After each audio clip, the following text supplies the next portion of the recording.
Novel 1. Cimon, by loving, waxes wise, wins his wife Iphigenia by capture on the high seas, and is imprisoned at Rhodes. He is delivered by Lysimachus, and the twain capture Cassandra and recapture Iphigenia in the hour of their marriage. They flee with their ladies to Crete, and having there married them, are brought back to their homes. Many stories, sweet my ladies, occur to me as meet for me to tell by way of ushering in a day so joyous as this will be, of which one does most commend itself to my mind, because not only has it one of those happy endings of which today we are in quest, but 'twill enable you to understand how holy, how mighty, and how salutary are the forces of love, which not a few, witting not what they say, do most unjustly reprobate and revile, which, if I err not, should to you, for that I take you to be enamored, be indeed welcome.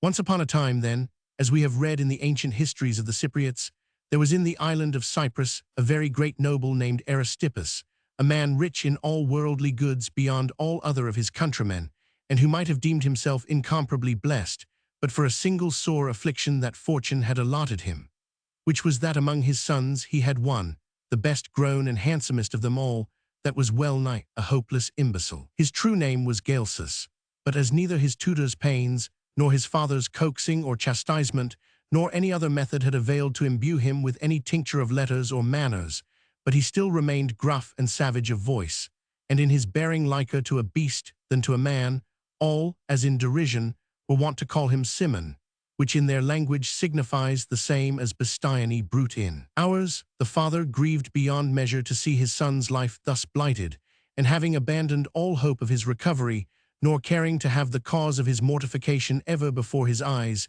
bade him betake him to the farm, and there keep with his husbandmen. To Cimon the change was very welcome, because the manners and habits of the uncouth hinds were more to his taste than those of the citizens. So to the farm Cimon hied him, and addressed himself to the work thereof. And being thus employed, he chanced one afternoon as he passed, staff on shoulder, from one domain to another, to enter a plantation, the like of which for beauty there was not in those parts, and which was thenfor 'twas the month of May a mass of greenery.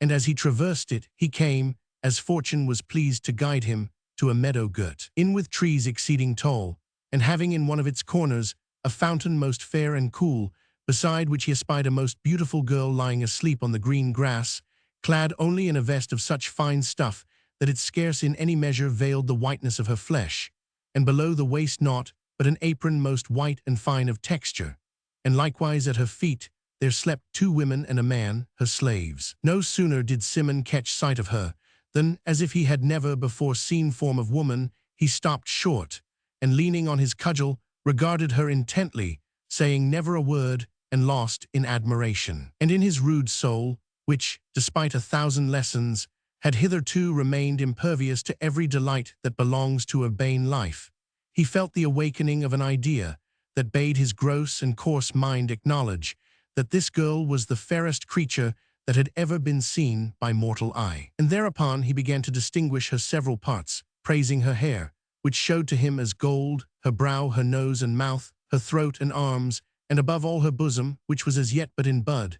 And as he gazed, he changed of a sudden from a husbandman into a judge of beauty, and desired of all things to see her eyes, which the weight of her deep slumber kept close shut, and many a time he would fain have awakened her, that he might see them. But so much fairer seemed she to him than any other woman that he had seen, that he doubted she must be a goddess. And as he was not so devoid of sense, but that he deemed things divine more worthy of reverence than things mundane, he forbore, and waited until she should awake of her own accord. And though he found the delay overlong, yet, enthralled by so unwonted a delight, he knew not how to be going. However, after he had tarried a long while, it so befell that Iphigenia, such was the girl's name, her slave, still sleeping, awoke and raised her head, and opened her eyes, and seeing Cimon standing before her, leaning on his staff, was not a little surprised, and said, Cimon, what seekest thou in this wood at this hour? For Cimon she knew well, as indeed did almost all the countryside, by reason alike of his uncouth appearance as of the rank and wealth of his father. To Iphigenia's question he answered never a word, but as soon as her eyes were open, naught could he do but intently regard them, for it seemed to him that a soft influence emanated from them, which filled his soul with a delight that he had never before known, which the girl marking began to misdoubt that by so fixed a scrutiny his boorish temper might be prompted to some act that should cause her dishonor.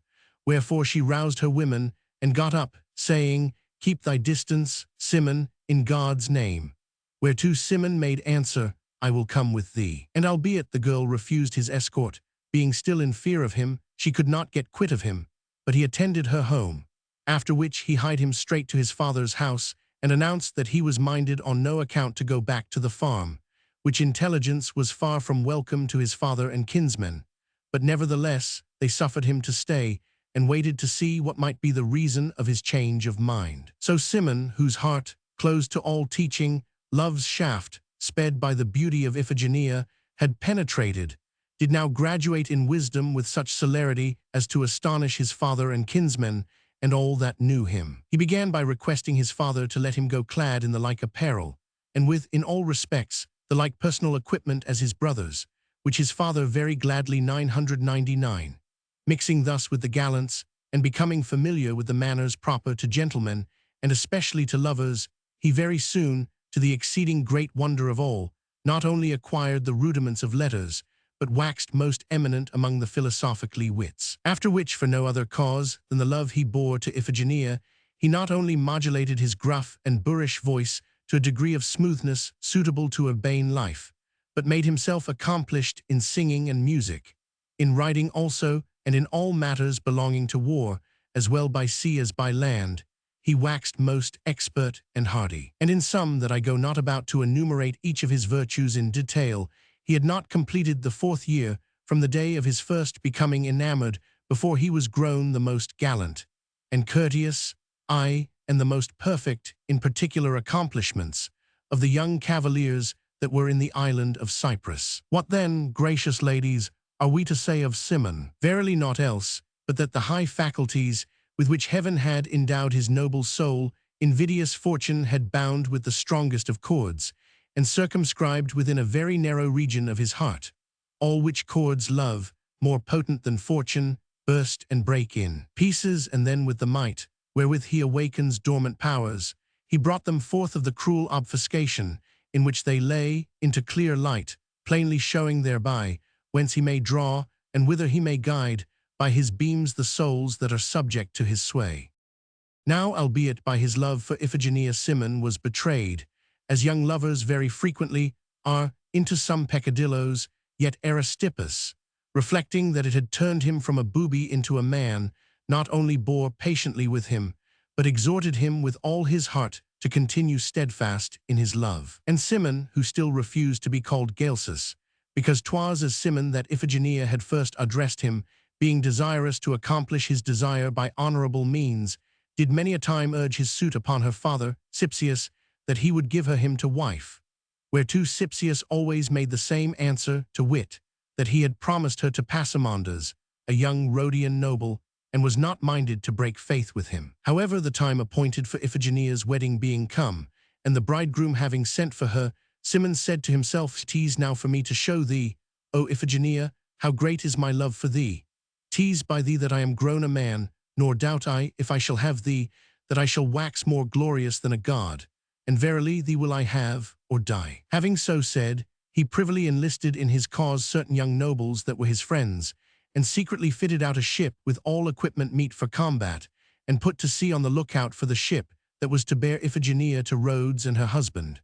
And at length, when her father had done lavishing honors upon her husband's friends, Iphigenia embarked, and the mariners, shaping their course for Rhodes, put to sea. Simon was on the alert, and overhauled them the very next day, and standing on his ship's prow shouted amen to those that were aboard Iphigenia's ship, "Bring to, strike sails, or look to be conquered and sunk in the sea." Then, seeing that the enemy had gotten their arms above deck, and were making ready to make a fight of it, he followed up his words by casting a grapnel upon the poop of the Rhodians, who were making great way, and having thus made their poop fast to his prow, he sprang, fierce as a lion, reckless whether he were followed or no, onto the Rhodians' ship, making, as it were, no account of them, and animated by love, hurled himself, sword in hand, with prodigious force among the enemy, and cutting and thrusting right and left, slaughtered them like sheep.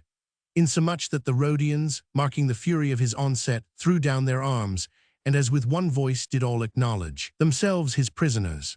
To whom Cimon gallants, quoth he, "'Twas neither lust of booty nor enmity to you that caused me to put out from Cyprus to attack you here with force of arms on the high seas. Moved was I thereto by that which to gain is to me a matter great indeed, which peaceably to yield me is to you but a slight matter.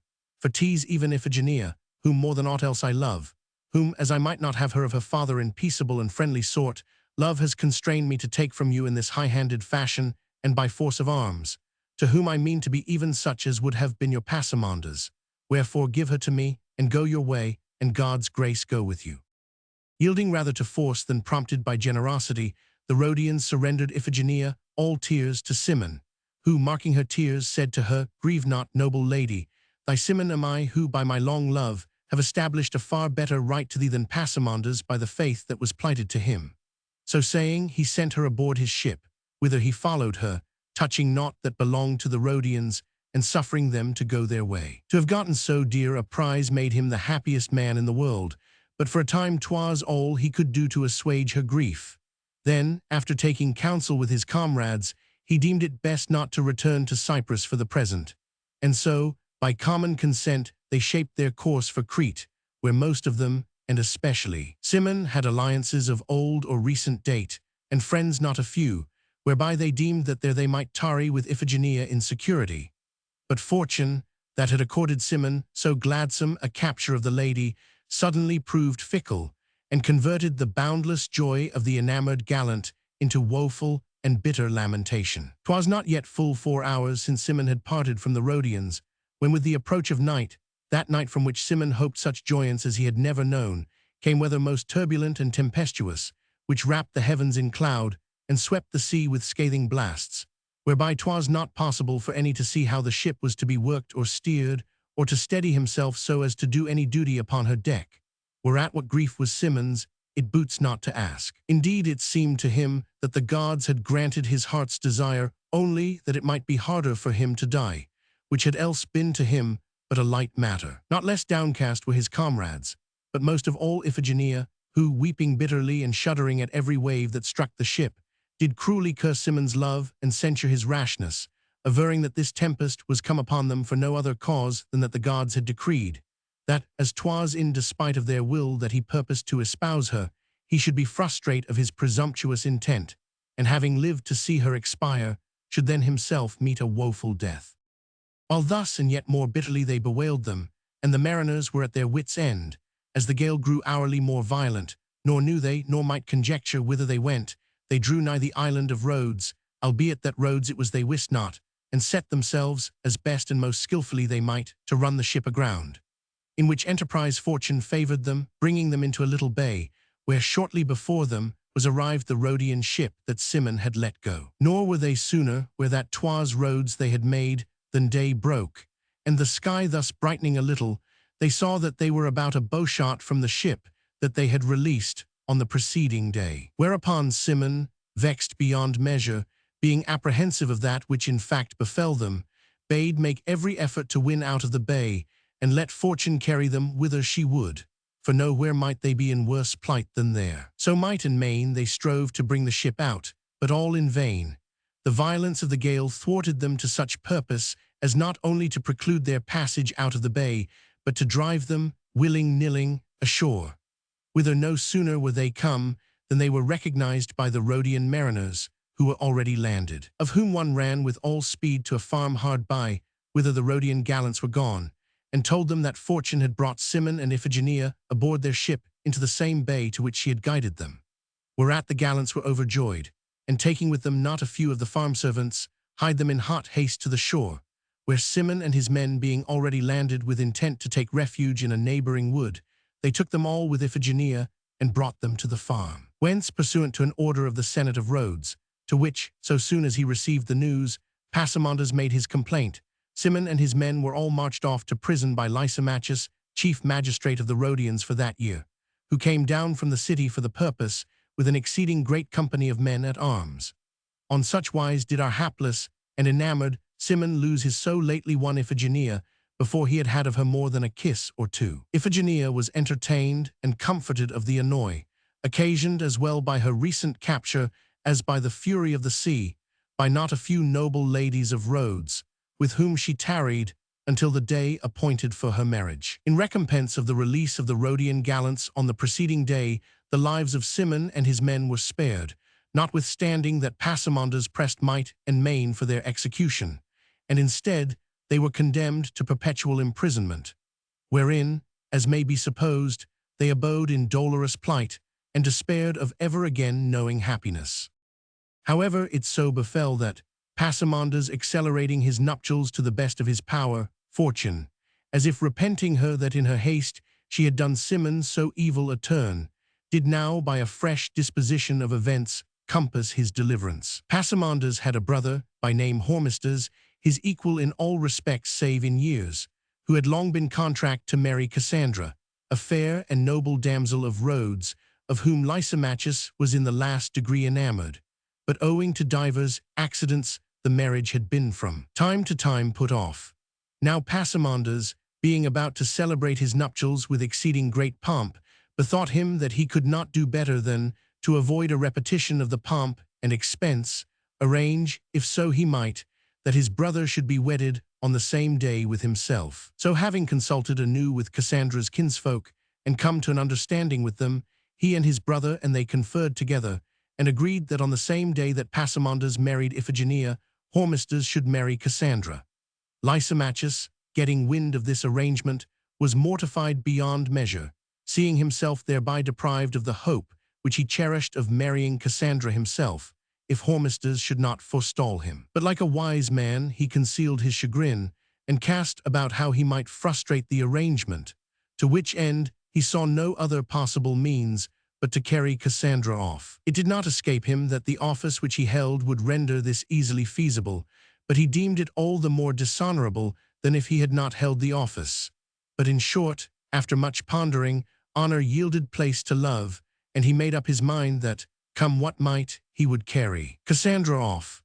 Then, as he took thought what company he should take with him, and how he should go about the affair, he remembered Cimon, whom he had in prison with his men, and it occurred to him that he could not possibly have a better or more trusty associate in such an enterprise than Cimon. Wherefore the same night he caused Cimon to be brought privily to him in his own room, and thus addressed him, Cimon, as the gods are most generous and liberal to bestow their gifts on men, so are they also most sagacious to try their virtue. And those whom they find to be firm and steadfast in all circumstances they honor as the most worthy, with the highest rewards. They have been minded to be certified of thy worth by better proofs than thou couldst afford them, as long as thy life was bounded by thy father's house amid the superabundant wealth which I know him to possess. Wherefore, in the first place, they so wrought upon thee with the shrewd incitements of love that from an insensate brute, as I have heard, thou grewest to be a man.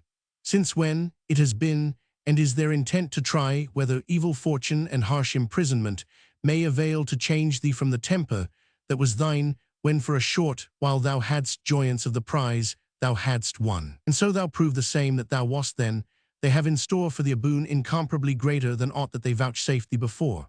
What that boon is, to the end thou mayst recover heart and thy wonted energies, I will now explain to thee. Passamondas, exultant in thy misfortune and eager to compass thy death, hastens to the best of his power his nuptials with thy Iphigenia, that so he may enjoy the prize that fortune, erstwhile smiling, gave thee, and forthwith, frowning, reft from thee. Whereat how sore must be thy grief, if rightly I gauge thy love, I know by my own case, seeing that his brother Hormisdas addresses himself to do me on the same day alike wrong in regard of Cassandra, whom I love more than aught else in the world. Nor see I that fortune has left us any way of escape from this her unjust and cruel spite, save what we may make for ourselves by a resolved spirit and the might of our right hands. Take we then the sword, and therewith make we, each, prize of his lady, thou. For the second, I for the first time. For so thou value the recovery, I say not of thy liberty, for without thy lady I doubt thou wouldst hold it cheap. But of thy lady, the gods have placed it in thine own hands, if thou art but minded to join me in my enterprise. These words restored to Cimon all that he had lost of heart and hope, nor pondered he long before he replied, Lysimachus, comrade stouter or more staunch than I thou mightst not have in such an enterprise, if such indeed it be as thou sayst. Wherefore lay upon me such behest as thou shalt deem meet, and thou shalt marvel to witness the vigor of my performance. Whereupon Lysimachus, on the third day from now, quoth he, their husbands' houses will be newly entered by the brides, and on the same day at even we two will enter them in arms, thou with thy men, and I with some of mine, in whom I place great trust, and forcing our way among the guests, and slaughtering all that dare to oppose us, will bear the ladies off to a ship which I have had privily got ready. Cimon approved the plan, and kept quiet in prison until the appointed time, which being come, the nuptials were celebrated with great pomp and magnificence, that filled the houses of the two brothers with festal cheer. Then Lysimachus, having made ready all things meet, and fired Cimon and his men and his own friends for the enterprise by a long harangue, disposed them in due time, all bearing arms under their cloaks, in 3 companies, and having privily dispatched one company to the port that, when the time should come to embark, he might meet with no let, he marched with the other 2 companies to the house of Passamanders, posted the one company at the gate, that, being entered, they might not be shut in or debarred their egress, and with the other company and Cimon, ascended the stairs, and gained the saloon, where the brides and not a few other ladies were set at several tables to sup in meet order, whereupon in they rushed, and overthrew the tables, and seized each his own lady, and placed them in charge of their men, whom they bade bear them off forthwith to the ship that lay ready to receive them. Whereupon the brides and the other ladies and the servants with one accord fell a-sobbing and shrieking, insomuch that a confused din and lamentation filled the whole place. Cimon, Lysimachus, and their band, none withstanding, but all giving way before them, gained the stairs, which they were already descending when they encountered Passamanders, who, carrying a great staff in his hand, was making in the direction of the noise. But one doughty stroke of Cimon's sword sufficed to cleave his skull in twain, and lay him dead at Cimon's feet, and another stroke disposed of hapless Hormisdas as he came running to his brother's aid.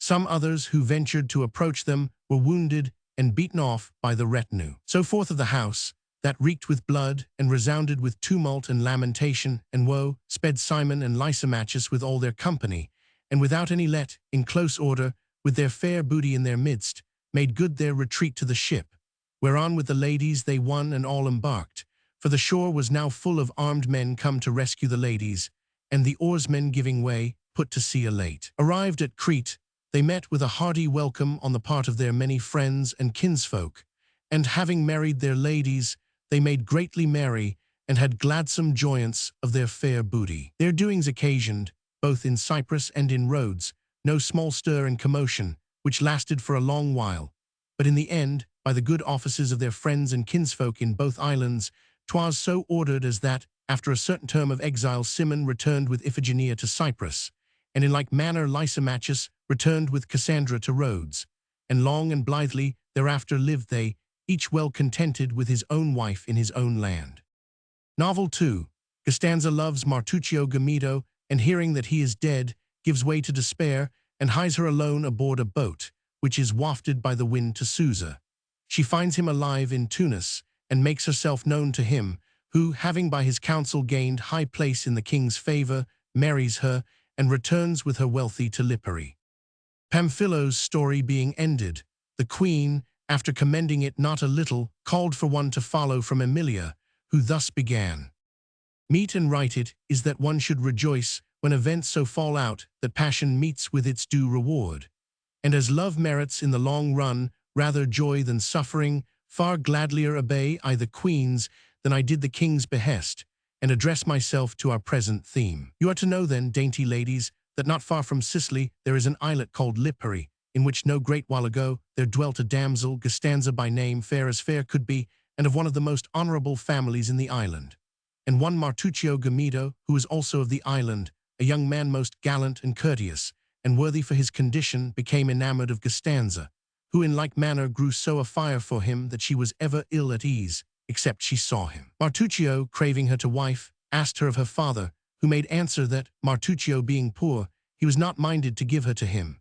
Mortified to be thus rejected by reason of poverty, Martuccio took an oath in presence of some of his friends and kinsfolk that Lipari should know him no more until he was wealthy. So away he sailed, and took to scouring the seas as a rover on the coast of Barbary, preying upon all whose force matched not his own. In which way of life he found fortune favorable enough, had he but known how to rest and be thankful. But 'twas not enough that he and his comrades in no long time waxed very wealthy. Their covetousness was inordinate, and while they sought to gratify it, they chanced in an encounter with certain Saracen ships to be taken after a long defense, and despoiled, and most part of them thrown into the sea by their captors, who, after sinking his ship, took Martuccio with them to Tunis, and clapped him in prison, and there kept him a long time in a very sad plight. Meanwhile, not by one or two, but by divers, and not a few persons, tidings reached Lipari that all that were with Martuccio aboard his bark had perished in the sea. The damsel, whose grief on Martuccio's departure had known no bounds, now hearing that he was dead with the rest, wept a great while, and made up her mind to have done with life. But lacking the resolution to lay violent hands upon herself, she bethought her how she might devote herself to death by some novel expedient. So one night she stole out of her father's house, and hied her to the port, and there by chance she found, lying a little apart from the other craft, a fishing boat, which, as the owners had but just quitted her, was still equipped with mast and sails and oars. Aboard which boat she forthwith got, and being, like most of the women of the island, not altogether without nautical skill, she rowed some distance out to sea, and then hoisted sail, and cast away oars and tiller, and let the boat drift, deeming that a boat without lading or steersman would certainly be either capsized by the wind or dashed against some rock and broken in pieces, so that escape she could not, even if she would, but must perforce drown. And so, her head wrapped in a mantle, she stretched herself weeping on the floor of the boat. But it fell out quite otherwise than she had conjectured, for the wind being from the north, and very equable, with next to no sea, the boat kept an even keel, and next day about vespers bore her to land hard by a city called Susa, full 100 miles beyond Tunis. To the damsel 'twas all one whether she were at sea or ashore, for since she had been aboard she had never once raised, nor, come what might, meant she ever to raise her head. Now it so chanced that, when the boat grounded, there was on the shore a poor woman that was in the employ of some fishermen, whose nets she was just taking out of the sunlight. Seeing the boat under full sail, she marveled how it should be suffered to drive ashore, and conjectured that the fishermen on board were asleep. So to the boat she hied her, and finding therein only the damsel fast asleep, she called her many times, and at length awakened her. And perceiving by her dress that she was a Christian, she asked her in Latin how it was that she was come thither all alone in the boat. Hearing the Latin speech, the damsel wondered whether the wind had not shifted, and carried her back to Lipari. So up she started, gazed about her, and finding herself ashore and the aspect of the country strange, asked the good woman where she was. To which the good woman made answer, "My daughter, thou art hard by Susa in Barbary." Whereupon the damsel, sorrowful that God had not seen fit to accord her the boon of death, apprehensive of dishonor, and at her wit's end, sat herself down at the foot of her boat, and burst into tears, which the good woman saw not without pity, and persuaded her to come with her into her hut, and thereby coaxing drew from her how she was come thither, and knowing that she could not but be fasting, she set before her own coarse bread, and some fish and water, and prevailed upon her to eat a little. Costanza thereupon asked her who she was that thus spoke Latin, whereto she answered that her name was Caprice, and that she was from Trapani, where she had served some Christian fishermen. To the damsel, sad indeed though she was, this name Caprice, wherefore she knew not, seemed to be of happy augury, so that she began to take hope, she knew not why, and to grow somewhat less fain of death. Wherefore, without disclosing who or whence she was, she earnestly besought the good woman for the love of God to have pity on her youth, and advise her how best to avoid insult. Whereupon Caprice, good woman that she was, left her in her hut, while with all speed she picked up her nets, and on her return she wrapped her in her own mantle, and led her to Susa. Arrived there, she said to her, "Costanza, I shall bring thee to the house of an excellent Saracen lady, for whom I frequently do bits of work as she has occasion. She is an old lady and compassionate. I will commend thee to her care as best I may, and I doubt not she will right gladly receive thee, and entreat thee as her daughter. And thou wilt serve her, and while thou art with her, do all thou canst to gain her favor, until such time as God may send thee better fortune. And as she said, so she 999. The old lady listened, and then, gazing steadfastly in the damsel's face, shed tears, and taking her hand, kissed her forehead, and led her into the house, where she and some other women dwelt quite by themselves, doing divers kinds of handiwork in silk and palm leaves and leather, wherein the damsel in a few days acquired some skill, and thenceforth wrought together with them, and rose wondrous high in the favor and good graces of all the ladies, who soon taught her their language. Now while the damsel, mourned at home as lost and dead, dwelt thus at Susa, it so befell that, Mary Abdallah being then king of Tunis, a young chieftain in Granada of great power, and backed by mighty allies, gave out that the realm of Tunis belonged to him, and having gathered a vast army, made a descent upon Tunis, with intent to expel the king from the realm. Martuccio Gamido, who knew the language of Barbary well, heard the tidings in prison, and learning that the king of Tunis was mustering a mighty host for the defense of his kingdom, said to one of the warders that were in charge of him and his comrades, "If I might have speech of the king, I am confident that the advice that I should give him would secure him the victory." The warder repeated these words to his chief, who forthwith carried them to the king. Wherefore by the king's command Martuccio was brought before him, and being asked by him what the advice, of which he had spoken, might be, answered on this wise: "Sire, if in old days, when I was wont to visit this country of yours, I duly observed the manner in which you order your battle, methinks you place your main reliance upon archers. And, therefore, if you could contrive that your enemy's supply of arrows should give out, and your own continue plentiful, I apprehend that you would win the battle." "I indeed," replied the king, "I make no doubt that, could I but accomplish that, I should conquer." "Nay, but sire," returned Martuccio, "you may do it, if you will. Listen, and I will tell you how. You must fit the bows of your archers with strings much finer than those that are in common use, and match them with arrows, the notches of which will not admit any but these fine strings. And this you must do so secretly that your enemy may not know it, else he will find means to be even with you. Which counsel I give you for the following reason: when your and your enemy's archers have expended all their arrows, you wot that the enemy will fall to picking up the arrows that your men have shot during the battle, and your men will do the like by the enemy's arrows.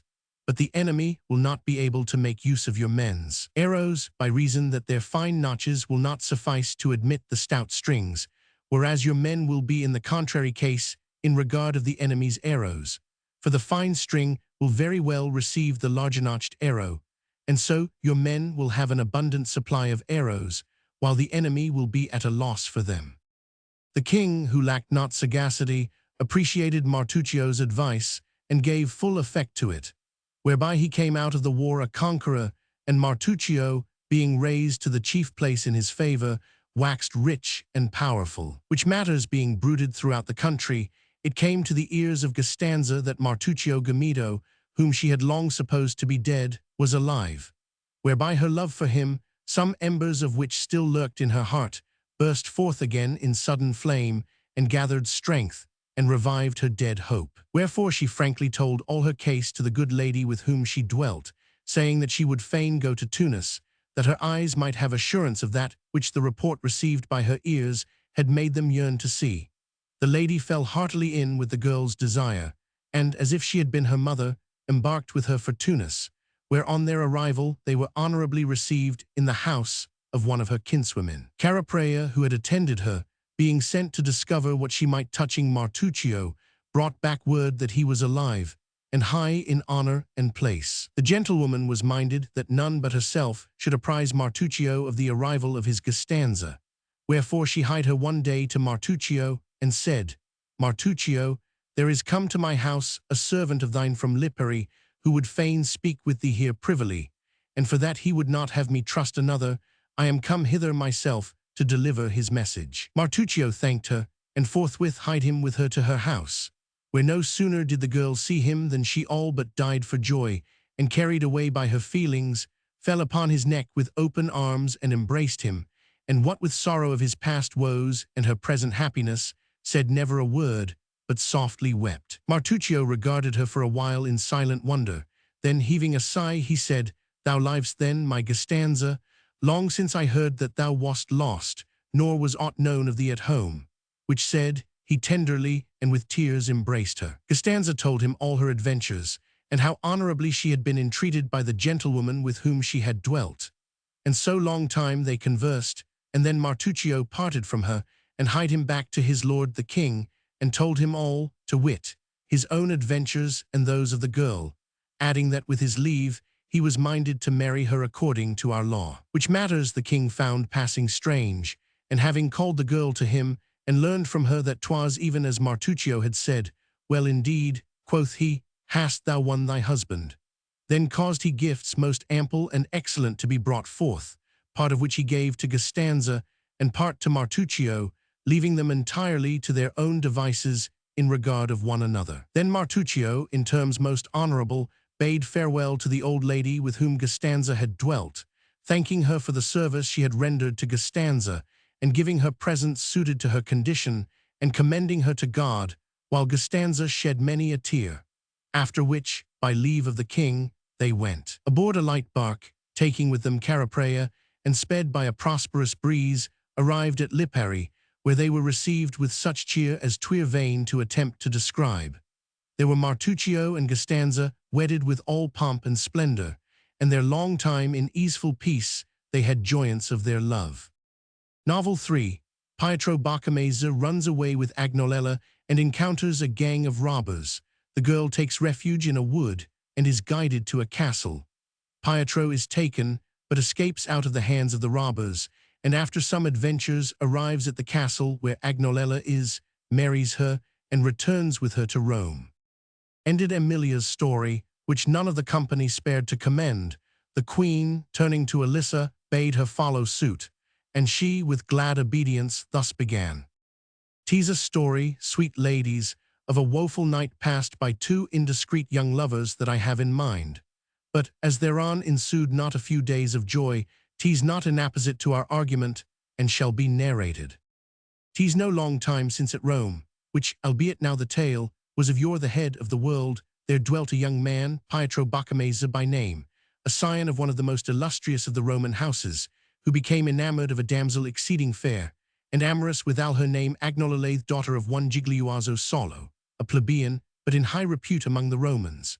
Nor, loving thus, did Pietro lack the address to inspire in Agnolella a love as ardent as his own. Wherefore, overmastered by his passion, and minded no longer to endure the sore suffering that it caused him, he asked her in marriage, whereof his kinsfolk were no sooner apprised, than with one accord they came to him, and strongly urged him to desist from his purpose.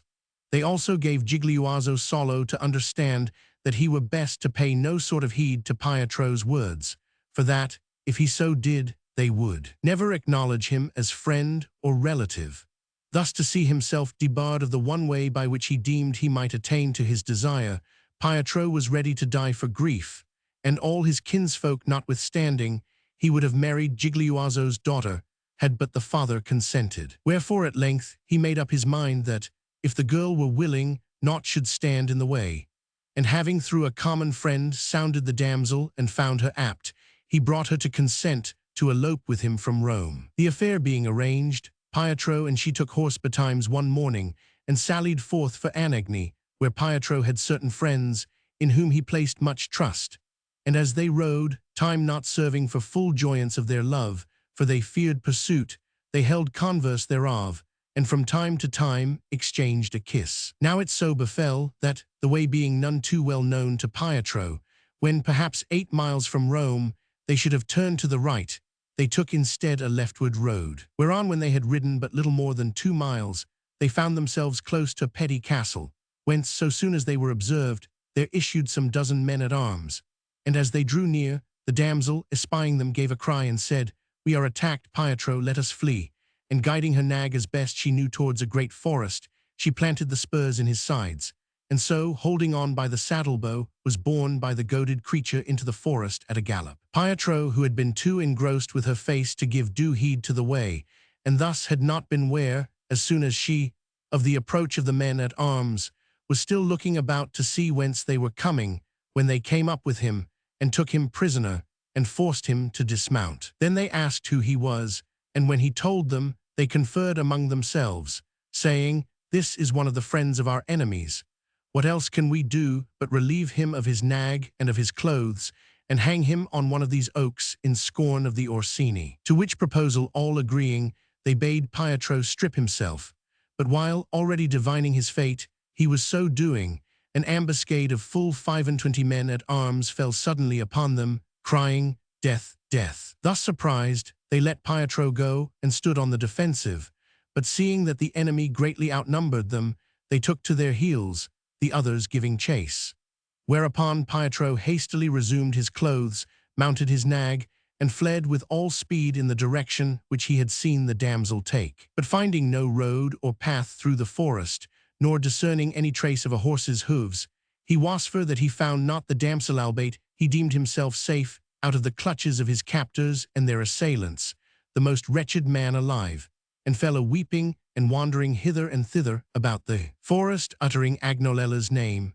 None answered, but turn back he dared not, so on he went, not knowing whither he went, besides which he was in mortal dread of the wild beasts that infest the forest, as well on account of himself as of the damsel, whom momently he seemed to see throttled by some bear or wolf. Thus did our unfortunate Pietro spend the whole day, wandering about the forest, making it to resound with his cries of Agnolella's name, and harking at times back, when he thought to go forward, until at last, what with his cries and his tears and his fears and his long fasting, he was so spent that he could go no further. 'Twas then nightfall, and, as he knew not what else to do, he dismounted at the foot of an immense oak, and having tethered his nag to the trunk, climbed up into the branches, lest he should be devoured by the wild beasts during the night. Shortly afterwards the moon rose with a very clear sky, and Pietro, who dared not sleep lest he should fall, and indeed, had he been secure from that risk,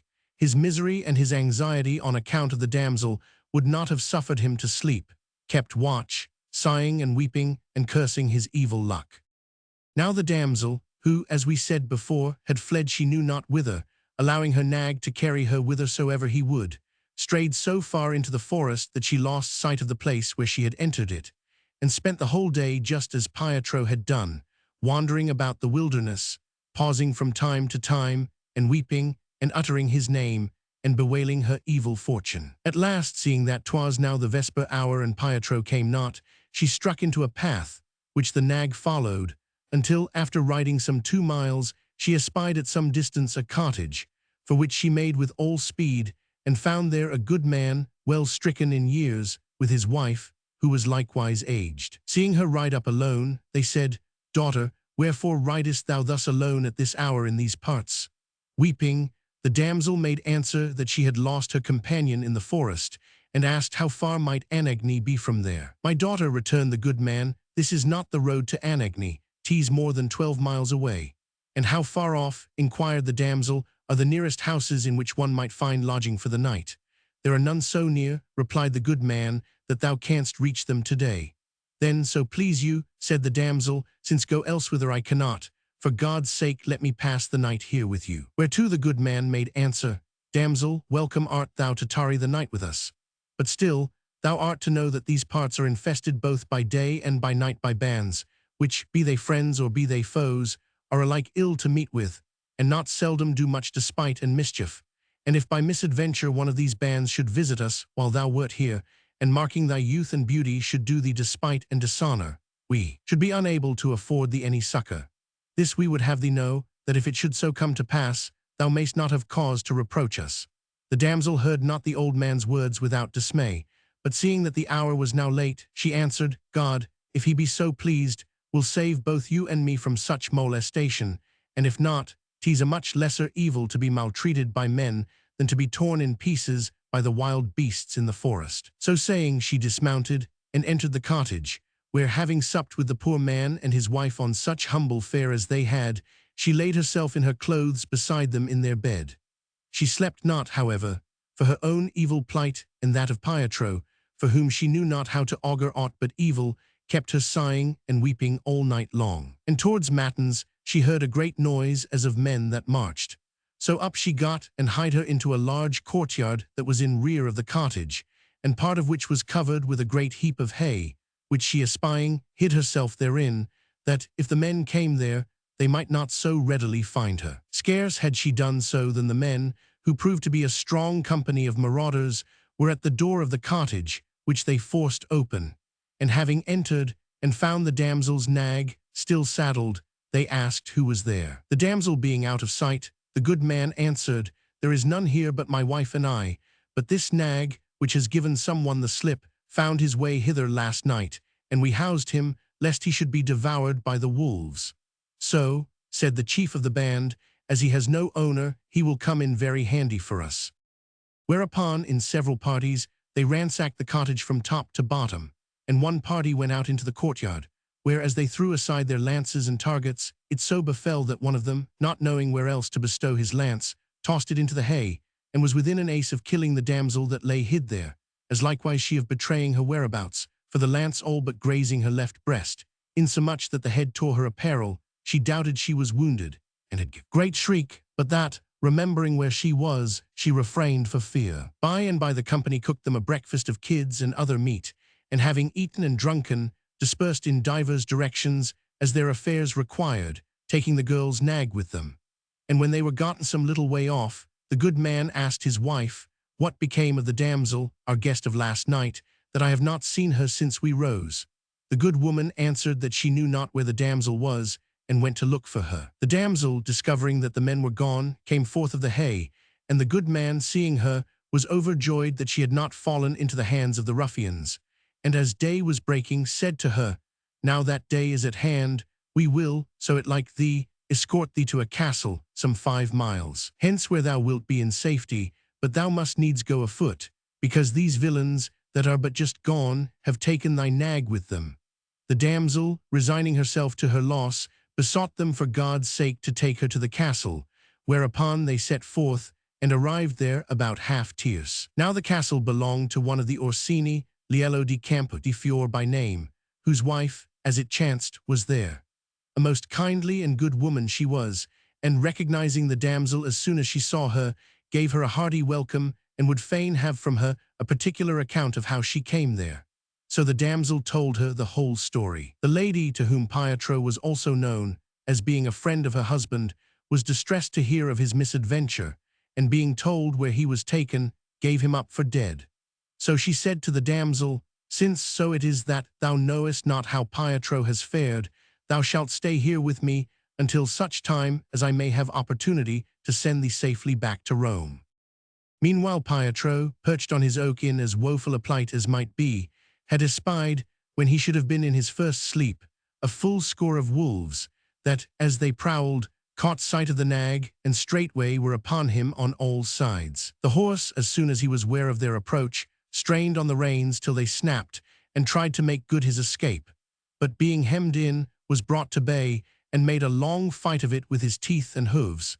But in the end they bore him down and throttled him, and forthwith eviscerated him, and, the whole pack falling upon him, devoured him to the bone before they had done with him. Whereat Pietro, who felt that in the nag he had lost a companion and a comfort in his travail, was sorely dismayed, and began to think that he should never get out of the forest. But towards dawn he, perched there in the oak, almost dead with cold, looking around him as he frequently did, espied about a mile off a huge fire. Wherefore, as soon as 'twas broad day, he got down, not without trepidation, from the oak, and bent his steps towards the fire. And being come to it, he found, gathered about it, a company of shepherds, eating and making merry, who took pity on him and made him welcome. And when he had broken his fast and warmed himself, he told them the mishap that had befallen him, and how it was that he was come there alone, and asked them if there was a farm or castle in those parts, whither he might betake him. The shepherds said that about 3 miles away there was a castle belonging to Liello di Campo di Fior, where his lady was then tarrying.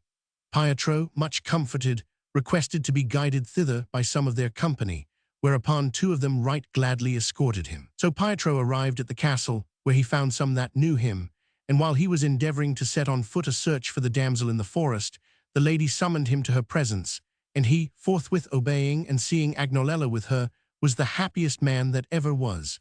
He yearned till he all but swooned to go and embrace her, but refrained, for bashfulness, in the lady's presence.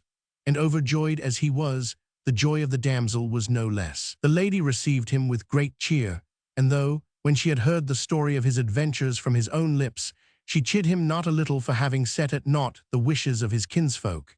Yet, seeing that he was still of the same mind, and that the damsel was also constant, she said to herself, "And to what purpose give I myself all this trouble? They love one another, they know one another, they love with equal ardor, their love is honorable, and I doubt not is well-pleasing to God, seeing that the one has escaped the gallows, and the other the lance, and both the wild beasts. Wherefore be it as they would have it." Then turning to them, she said, "If 'tis your will to be joined in wedlock as man and wife, mine jumps with it. Here shall your nuptials be solemnized, and at Liello's charges, and for the rest I will see that your peace is made with your kinsfolk." So in the castle the pair were wedded, Pietro only less blithe than Agnolella, the lady ordering the nuptials as honorably as might be in her mountain home, and there they had most sweet joyance of the first fruits of their love. So some days they tarried there, and then accompanied by the lady with a strong escort, they took horse and returned to Rome, where very wroth though she found Pietro's kinsfolk for what he had done, the lady re-established solid peace between him and them. And so at Rome, Pietro and Agnolella lived together to a good old age in great tranquility and happiness. Novel 4. Ricciardo Manardi is found by Messer Lizio de Valbona with his daughter, whom he marries, and remains at peace with her father. In silence, Elissa received the praise bestowed on her story by her fair companions, and then the queen called for a story from Philostrato, who with a laugh began on this wise: "Chidden have I been so often, and by so many of you for the sore burden, which I laid upon you, of discourse harsh, and meet for tears, that as some compensation for such annoy, I deem myself bound to tell you somewhat that may cause you to laugh a little.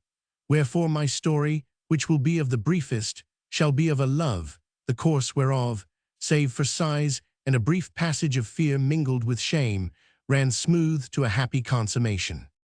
Know then, noble ladies, that 'tis no long time since there dwelt in Romagna a right worthy and courteous knight, Messer Lizio de Valbona by name, who was already verging upon old age, when, as it happened, there was born to him of his wife, Madonna Giacomina, a daughter who, as she grew up, became the fairest and most debonair of all the girls of those parts, and for that she was the only daughter left to them, was most dearly loved and cherished by her father and mother, who guarded her with most jealous care, thinking to arrange some great match for her. Now there was frequently in Messer Lizio's house, and much in his company, a fine, lusty young man, one Ricciardo de Manardi de Bretonoro, whom Messer Lizio and his wife would as little have thought of mistrusting as if he had been their own son, who, now and again taking note of the damsel, that she was very fair and graceful, and in bearing and behavior most commendable, and of marriageable age, fell vehemently in love with her,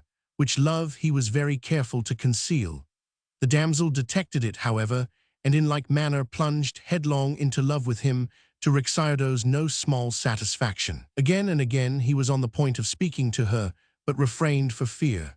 At length, however, he summoned up his courage, and seizing his opportunity, thus addressed her: "Caterina, I implore thee, suffer me not to die for love of thee." Whereto the damsel forthwith responded, "Nay, God grant that it be not rather that I die for love of thee."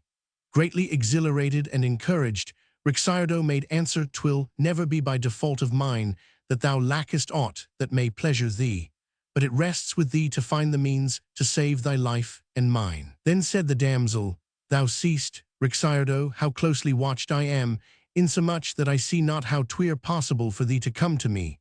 But if thou seest aught that I may do without dishonor, speak the word, and I will do it." Ricciardo was silent a while, pondering many matters. Then, of a sudden, he said, "Sweet my Caterina, there is but one way that I can see, to wit, that thou shouldst sleep either on, or where thou mightst have access to the terrace by thy father's garden, where so I but knew that thou wouldst be. There at night I would without fail contrive to meet thee, albeit 'tis very high." "As for my sleeping there," replied Caterina, "I doubt not that it may be managed, if thou art sure that thou canst join me." Ricciardo answered in the affirmative, whereupon they exchanged a furtive kiss and parted. On the morrow, it being now towards the close of May, the damsel began complaining to her mother that by reason of the excessive heat she had not been able to get any sleep during the night. "Daughter," said the lady, "what heat was there? Nay, there was no heat at all. Had you said to my thinking, mother, rejoined Katerina, you would perhaps have said sooth, but you should bethink you how much more heat girls have in them than ladies that are advanced in years. True, my daughter, returned the lady, but I cannot order that it shall be hot and cold, as thou perchance wouldst like. We must take the weather as we find it, and as the seasons provide it. Perchance tonight it will be cooler, and thou wilt sleep better. God grant it be so, said Katerina, but 'tis not wanted for the nights to grow cooler, as the summer comes on. What then, said the lady, wouldst thou have me do? With your leave and my father's, answered Katerina, I should like to have a little bed made up on the terrace by his room and over his garden, where, hearing the nightingales sing, and being in a much cooler place, I should sleep much better than in your room. Whereupon, daughter, be of good cheer, said the mother, I will speak to thy father, and we will do as he shall decide. So the lady told Messer Lizio what had passed between her and the damsel, but he, being old and perhaps for that reason a little morose, said, What nightingale is this, to whose chant she would fain sleep? I will see to it that the cicalas shall yet lull her to sleep. Which speech, coming to Katerina's ears, gave her such offence, that for anger, rather than by reason of the heat, she not only slept not herself that night, but suffered not her mother to sleep, keeping up a perpetual complaint of the great heat. Wherefore her mother hied her in the morning to Messer Lizio, and said to him, Sir, you hold your daughter none too dear. What difference can it make to you that she lie on the terrace? She has tossed about all night long by reason of the heat, and besides, can you wonder that she, girl that she is, loves to hear the nightingales sing? Young folk naturally affect their likes. Whereto Messer Lizio made answer, Go, make her a bed there to your liking, and set a curtain round it, and let her sleep there, and hear the nightingales sing to her heart's content. Which the damsel no sooner learned than she had a bed made there with intent to sleep there that same night, wherefore she watched until she saw Rixardo, whom by a concerted sign she gave to understand what he was to do. Messer Lizio, as soon as he had heard the damsel go to bed, locked a door that led from his room to the terrace, and went to sleep himself. When all was quiet, Rixardo with the help of a ladder got upon a wall, and standing thereon laid hold of certain toothings of another wall, and not without great exertion and risk, had he fallen, clambered up onto the terrace, where the damsel received him quietly with the heartiest of cheer. Many a kiss they exchanged, and then got them to bed, where well-nigh all night long they had solace and joyance of one another, and made the nightingales sing not a few times. But brief being the night and great their pleasure, towards dawn, albeit they wist it not, they fell asleep, Katerina's right arm encircling Rixardo's neck, while with her left hand she held him by that part of his person which your modesty, my ladies, is most averse to name in the company of men. So peacefully they slept, and were still asleep when day broke and Messer Lizio rose, and calling to mind that his daughter slept on the terrace, softly opened the door, saying to himself, Let me see what sort of night's rest the nightingale has afforded our Katerina. And having entered, he gently raised the curtain that screened the bed, and saw Rixardo asleep with her, and in her embrace as described, both being quite naked and uncovered. And having taken note of Rixardo, he went away, and hied him to his lady's room, and called her, saying, Up, up, wife, come and see, for thy daughter has fancied the nightingale to such purpose that she has caught him, and holds him in her hand. How can this be? Said the lady. Come quickly, and thou shalt see, replied Messer Lizio. So the lady huddled on her clothes, and silently followed Messer Lizio, and when they were come to the bed, and had raised the curtain, Madonna Giacomina saw plainly enough how her daughter had caught, and did hold the nightingale, whose song she had so longed to hear, whereat the lady, deeming that Rixardo had played her a cruel trick, would have cried out and upbraided him, but Messer Lizio said to her, Wife, as thou valuest my love, say not a word, for in good sooth, seeing that she has caught him, he shall be hers. Rixardo is a gentleman and wealthy, an alliance with him cannot but be to our advantage. If he would part from me on good terms, he must first marry her, so that the nightingale shall prove to have been put in his own cage, and not in that of another. Whereby the lady was reassured, seeing that her husband took the affair so quietly, and that her daughter had had a good night, and was rested, and had caught the nightingale. So she kept silence, nor had they long to wait before Rixardo awoke, and seeing that 'twas broad day, deemed that 'twas as much as his life was worth, and aroused Katerina, saying, Alas! My soul, what shall we do now that day has come and surprised me here? Which question Messer Lizio answered by coming forward and saying, We shall do well. At sight of him Ricciardo felt as if his heart were torn out of his body, and sate up in the bed, and said, My lord, I cry you mercy for God's sake. I wot that my disloyalty and delinquency have merited death, wherefore deal with me even as it may seem best to you. However, I pray you, if so it may be, to spare my life, that I die not. Ricciardo, replied Messer Lizio, the love I bore thee, and the faith I reposed in thee, merited a better return. But still, as so it is, and youth has seduced thee into such a transgression, redeem thy life, and preserve my honor, by making Caterina thy lawful spouse, that thine, as she has been for this past night, she may remain for the rest of her life. In this way thou mayst secure my peace and thy safety, otherwise commend thy soul to God. Pending this colloquy, Caterina let go the nightingale, and having covered herself, began with many a tear to implore her father to forgive Ricciardo, and Ricciardo to do as Messer Lizio required, that thereby they might securely count upon a long continuance of such nights of delight. But there needed not much supplication, for what with remorse for the wrong done, and the wish to make amends, and the fear of death, and the desire to escape it, and above all ardent love, and the craving to possess the beloved one, Ricciardo lost no time in making frank avowal of his readiness to do as Messer Lizio would have him. Wherefore Messer Lizio, having borrowed a ring from Madonna Giacomina, Ricciardo did there, and then in their presence wed Caterina. Which done, Messer Lizio and the lady took their leave, saying, Now rest ye a while, for so perchance 'twere better for you than if ye rose. And so they left the young folks, who forthwith embraced, and not having travelled more than 6 miles during the night, went 2 miles further before they rose, and so concluded their first day. When they were risen, Ricciardo and Messer Lizio discussed the matter with more formality, and some days afterwards Ricciardo, as was meet, married the damsel anew in presence of their friends and kinsfolk, and brought her home with great pomp, and celebrated his nuptials with due dignity and splendor. And so for many a year thereafter he lived with her in peace and happiness, and snared the nightingale's day and night to his heart's content. Novel 5. Guidato da Cremona dies leaving a girl to Giacomino da Pavia. She has 2 lovers in Faenza, to wit, Ginol di Severino and Minghino di Mingle, who fight about her. She is discovered to be Ginol's sister, and is given to Minghino to wife. All the ladies laughed so heartily over the story of the nightingale, that, even when Philostrato had finished, they could not control their merriment. However, when the laughter was somewhat abated, the queen said, Verily, if thou didst yesterday afflict us, today thou hast tickled us to such purpose that none of us may justly complain of thee. Then, as the turn had now come round to Nephil, she bade her give them a story. And thus, blithely, Nephil began, As Philostrato went to Romagna for the matter of his discourse, I too am fain to make a short journey through the same country in what I am about to relate to you. I say then that there dwelt of yore in the city of Fano 2 Lombards, the one yclept Guidato da Cremona and the other Giacomino da Pavia, men advanced in life, who, being soldiers, had spent the best part of their youth in feats of arms. Now Guidato, being at the point of death, and having no son or any friend or kinsman in whom he placed more trust than in Giacomino, left him a girl of about 10 years, and all that he had in the world, and so, having given him to know not a little of his affairs, he died.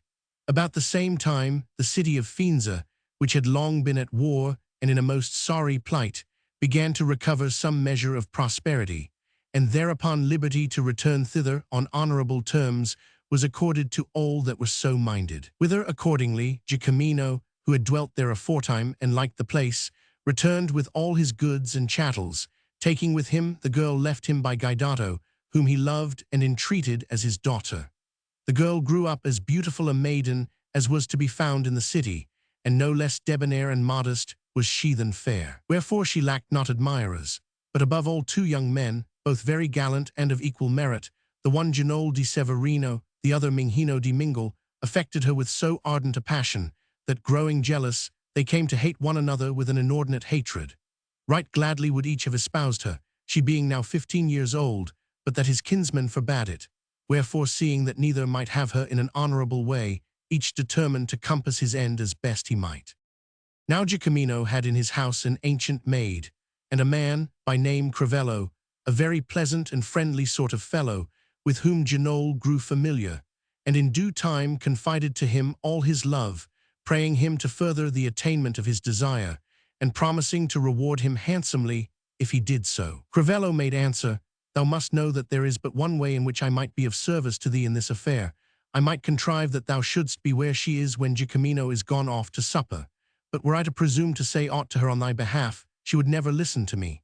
This, if it please thee, I promise to do for thee, and will be as good as my word, and then thou canst do whatever thou mayst deem most expedient." Genoll said that he asked no more, and so 'twas arranged. Meanwhile Minghino, on his part, had made friends with the maid, on whom he had so wrought that she had carried several messages to the girl, and had gone far to kindle her to his love, and furthermore had promised to contrive that he should meet her when for any cause Giacomino should be from home in the evening.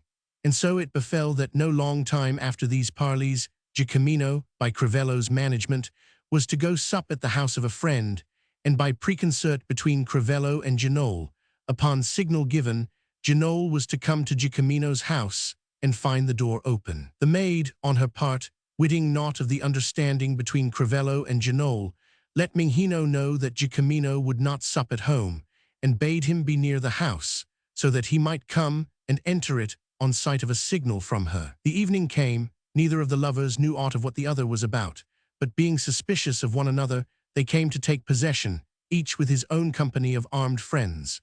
Minghino, while awaiting the signal, rested with his company in the house of one of his friends hard by the girl's house. Genoll with his company was posted a little farther off. Crivello and the maid, when Giacomino was gone, did each their endeavour to get the other out of the way. Crivello said to the maid, "How is it thou takest not thyself off to bed, but goest still hither and thither about the house?" And the maid said to Crivello, "Nay, but why goest thou not after thy master? Thou hast supped. What awaitest thou here?" And so, neither being able to make the other quit the post, Crivello, the hour concerted with Genoll being come, said to himself, "What care I for her? If she will not keep quiet, 'tis like to be the worse for her." Whereupon he gave the signal and hied him to the door, which he had no sooner opened than Genoll entered with two of his companions, and finding the girl in the saloon, laid hands on her with intent to carry her off. The girl struggled and shrieked "Amen," as did also the maid. Minghino, fearing the noise, hasted to the spot with his companions, and seeing that the girl was already being borne across the threshold, they drew their swords and cried out in chorus, "Ah, traitors that ye are all dead men. 'Twill go otherwise than ye think for. What means this force?"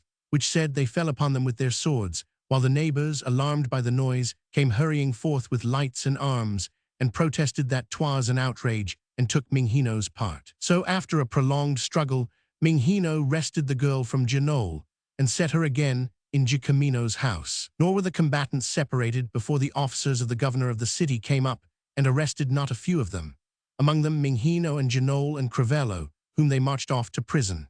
However, peace being restored and Giacomino returned, 'twas with no little chagrin that he heard of the affair, but finding upon investigation that the girl was in no wise culpable, he was somewhat reassured, and determined, lest the like should again happen, to bestow the girl in marriage as soon as might be.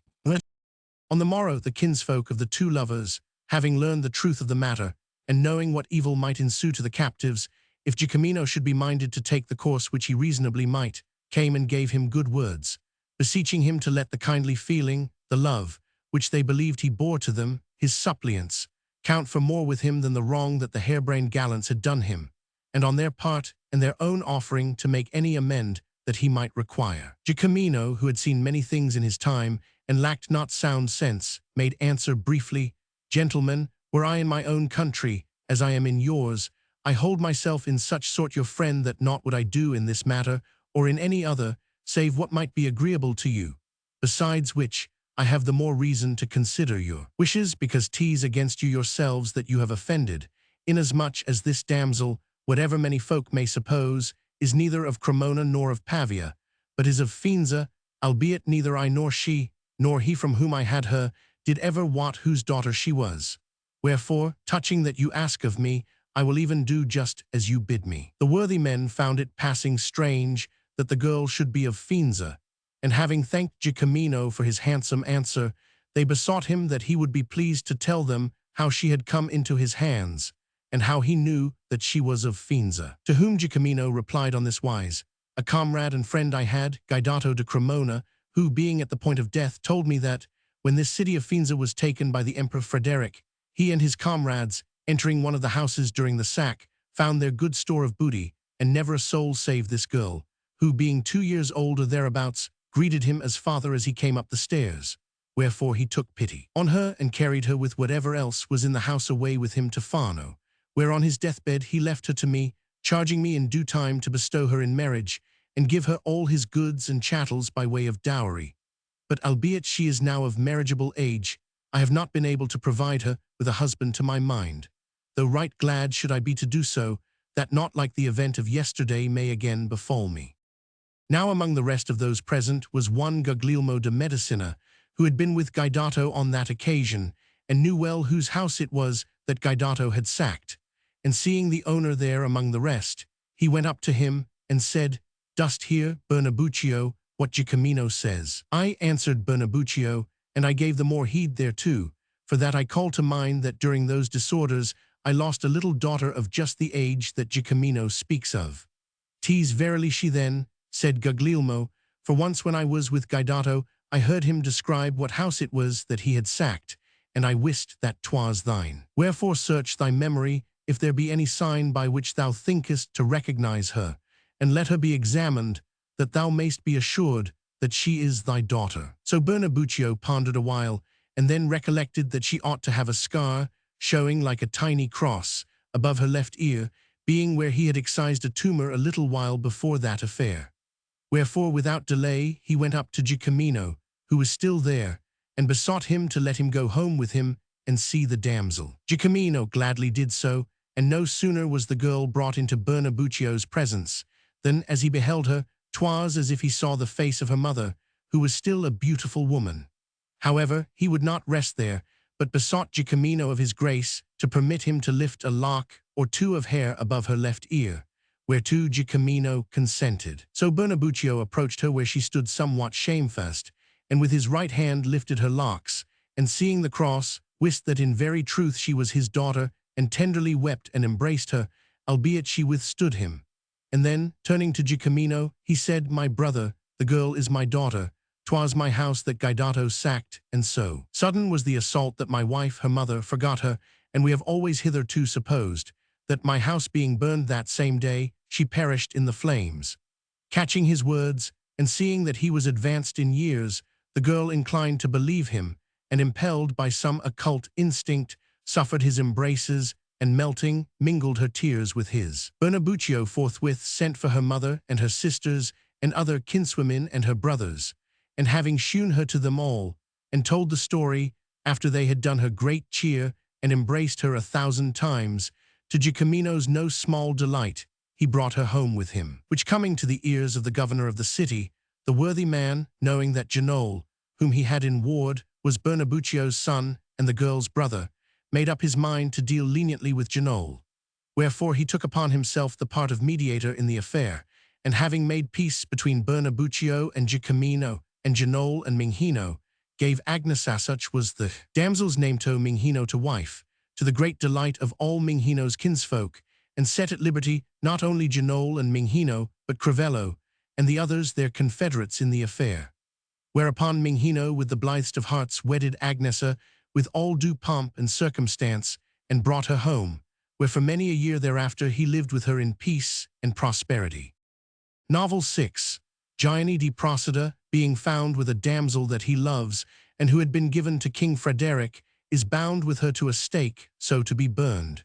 He is recognized by Ruggieri del Oria, is delivered, and marries her. Nefol's story, with which the ladies were greatly delighted, being ended, the queen called for one from Pampania, who forthwith raised her noble countenance, and thus began, "Mighty indeed, gracious ladies, are the forces of love, and great are the labors and excessive and unthought of the perils which they induce lovers to brave, as is manifest enough by what we have heard today and on other occasions. Howbeit, I mean to show you the same once more by a story of an enamored youth. Hard by Naples is the island of Ischia, in which there dwelt aforetime with other young damsels one, Restituta by name, daughter of one Marin Bulgaro, a gentleman of the island. Very fair was she, and blithe of heart, and by a young gallant, Giovanni by name, of the neighboring islet of Procida, was beloved more dearly than life, and in like measure returned his love.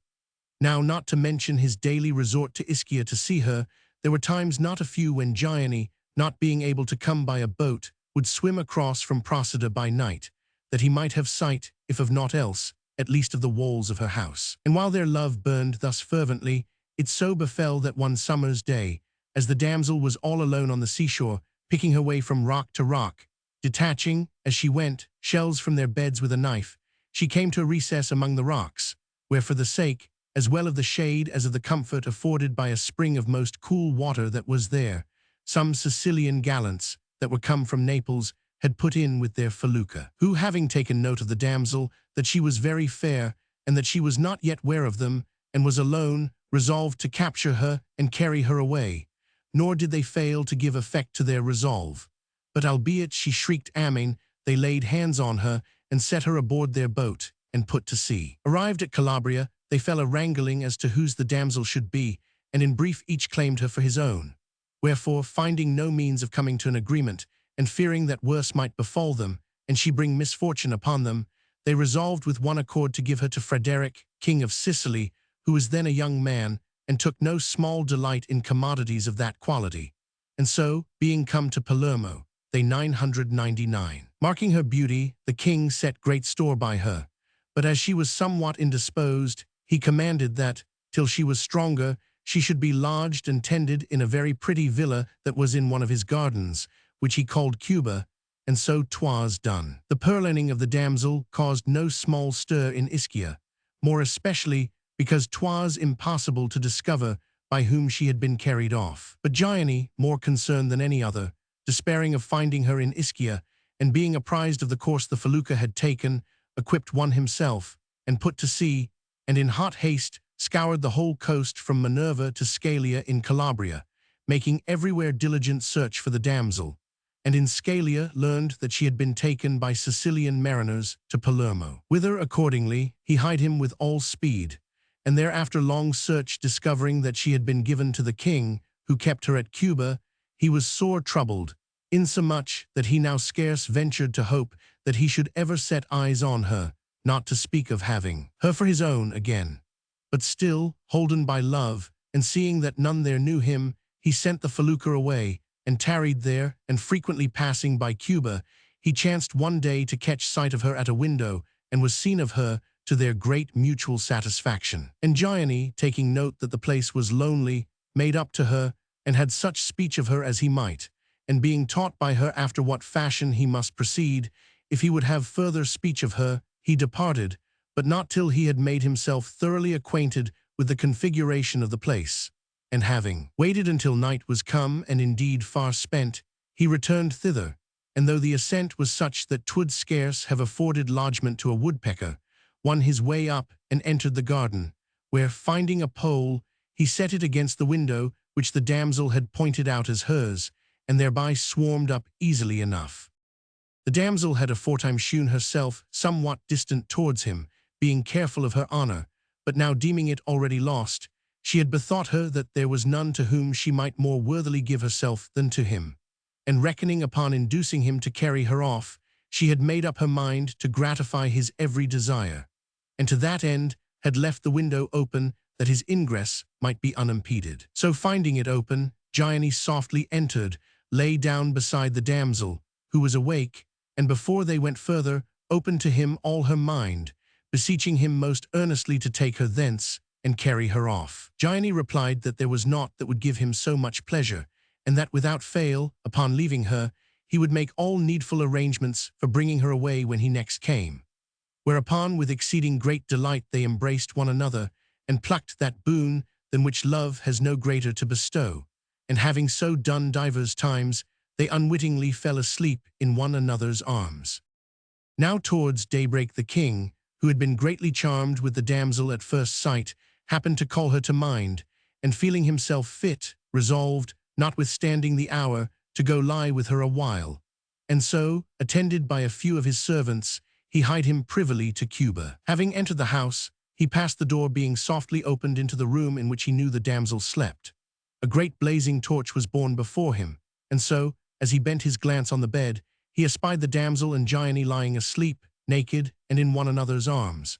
Whereat he was seized with a sudden and vehement passion of wrath, insomuch that, albeit he said never a word, he could scarce refrain from slaying both of them there, and then with a dagger that he had with him. Then bethinking him that 'twere the depth of baseness in any man ought to say a king to slay two naked sleepers, he mastered himself, and determined to do them to death in public and by fire.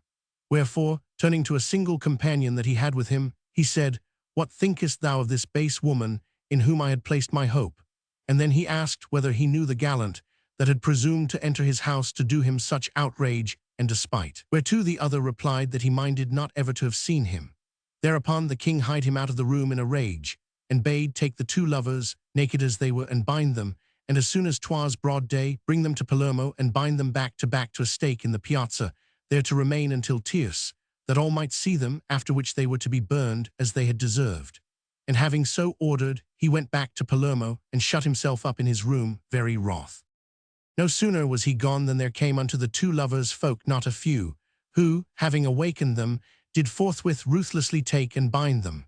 Whereat, how they did grieve and tremble for their lives, and weep and bitterly bewail their fate, may readily be understood.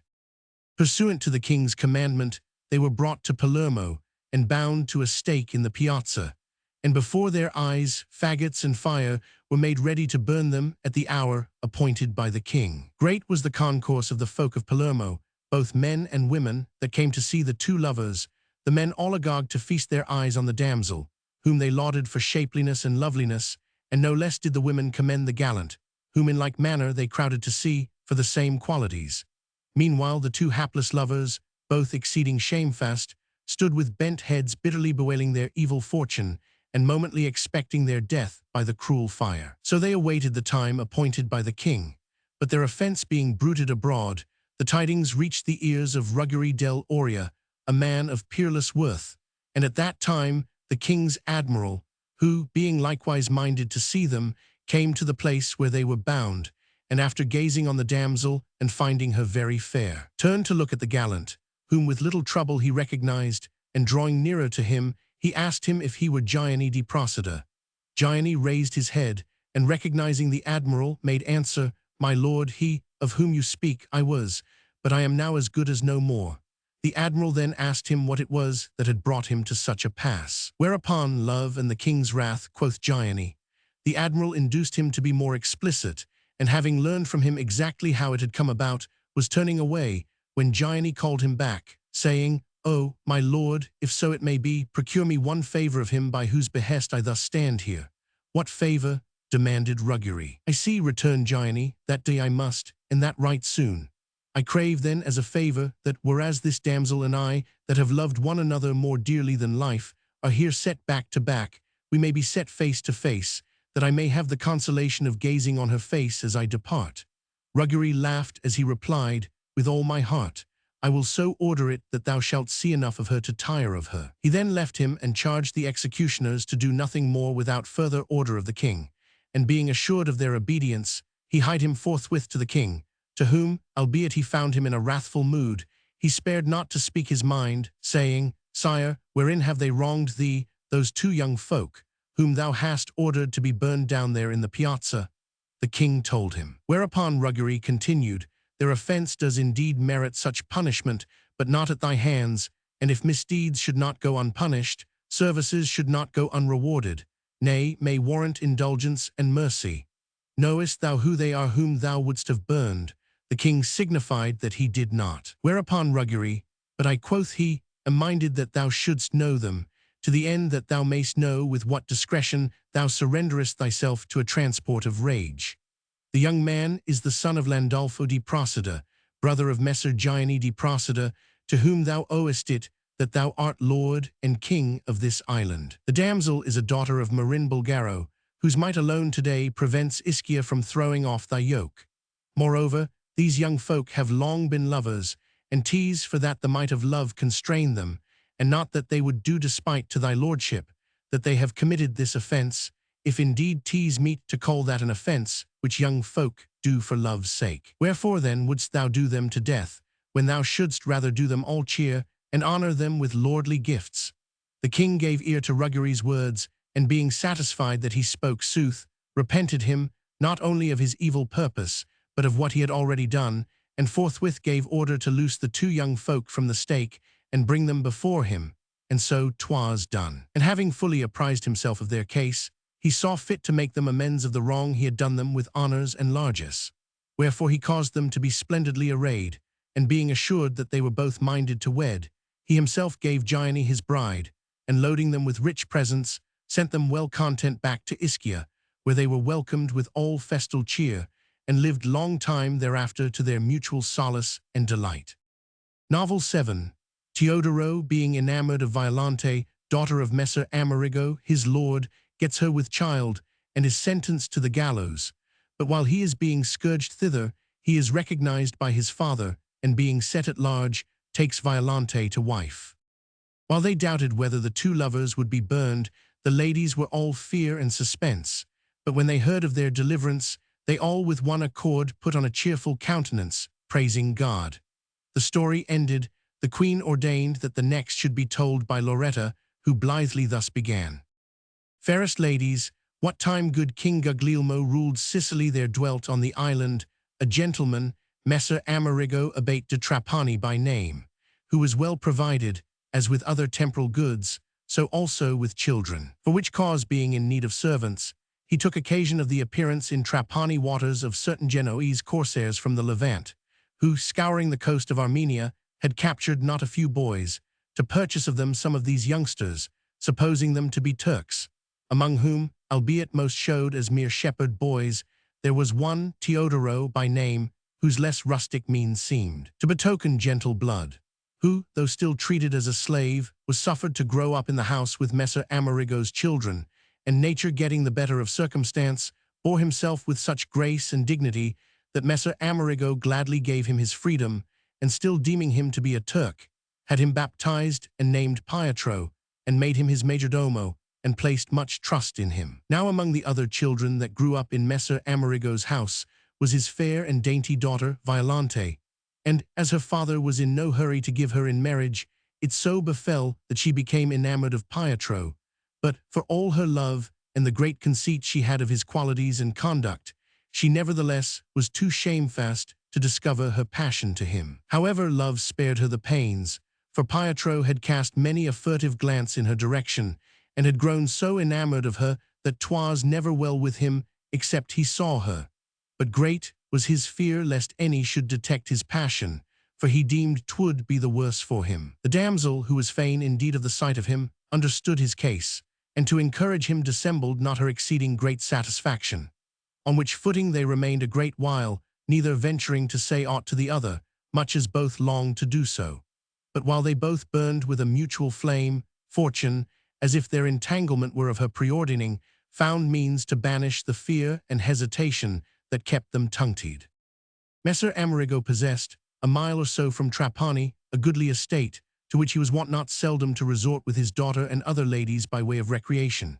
And on one of these days, while there they tarried with Pietro, whom they had brought with them, suddenly, as will sometimes happen in summer, the sky became overcast with black clouds, insomuch that the lady and her companions, lest the storm should surprise them there, set out on their return to Trapani, making all the haste they might. But Pietro and the girl being young, and sped perchance by love no less than by fear of the storm, completely outstripped her mother and the other ladies, and when they were gotten so far ahead as to be well nigh out of sight of the lady and all the rest, the thunder burst upon them peal upon peal, hard upon which came a fall of hail very thick and close, from which the lady sought shelter in the house of a husbandman.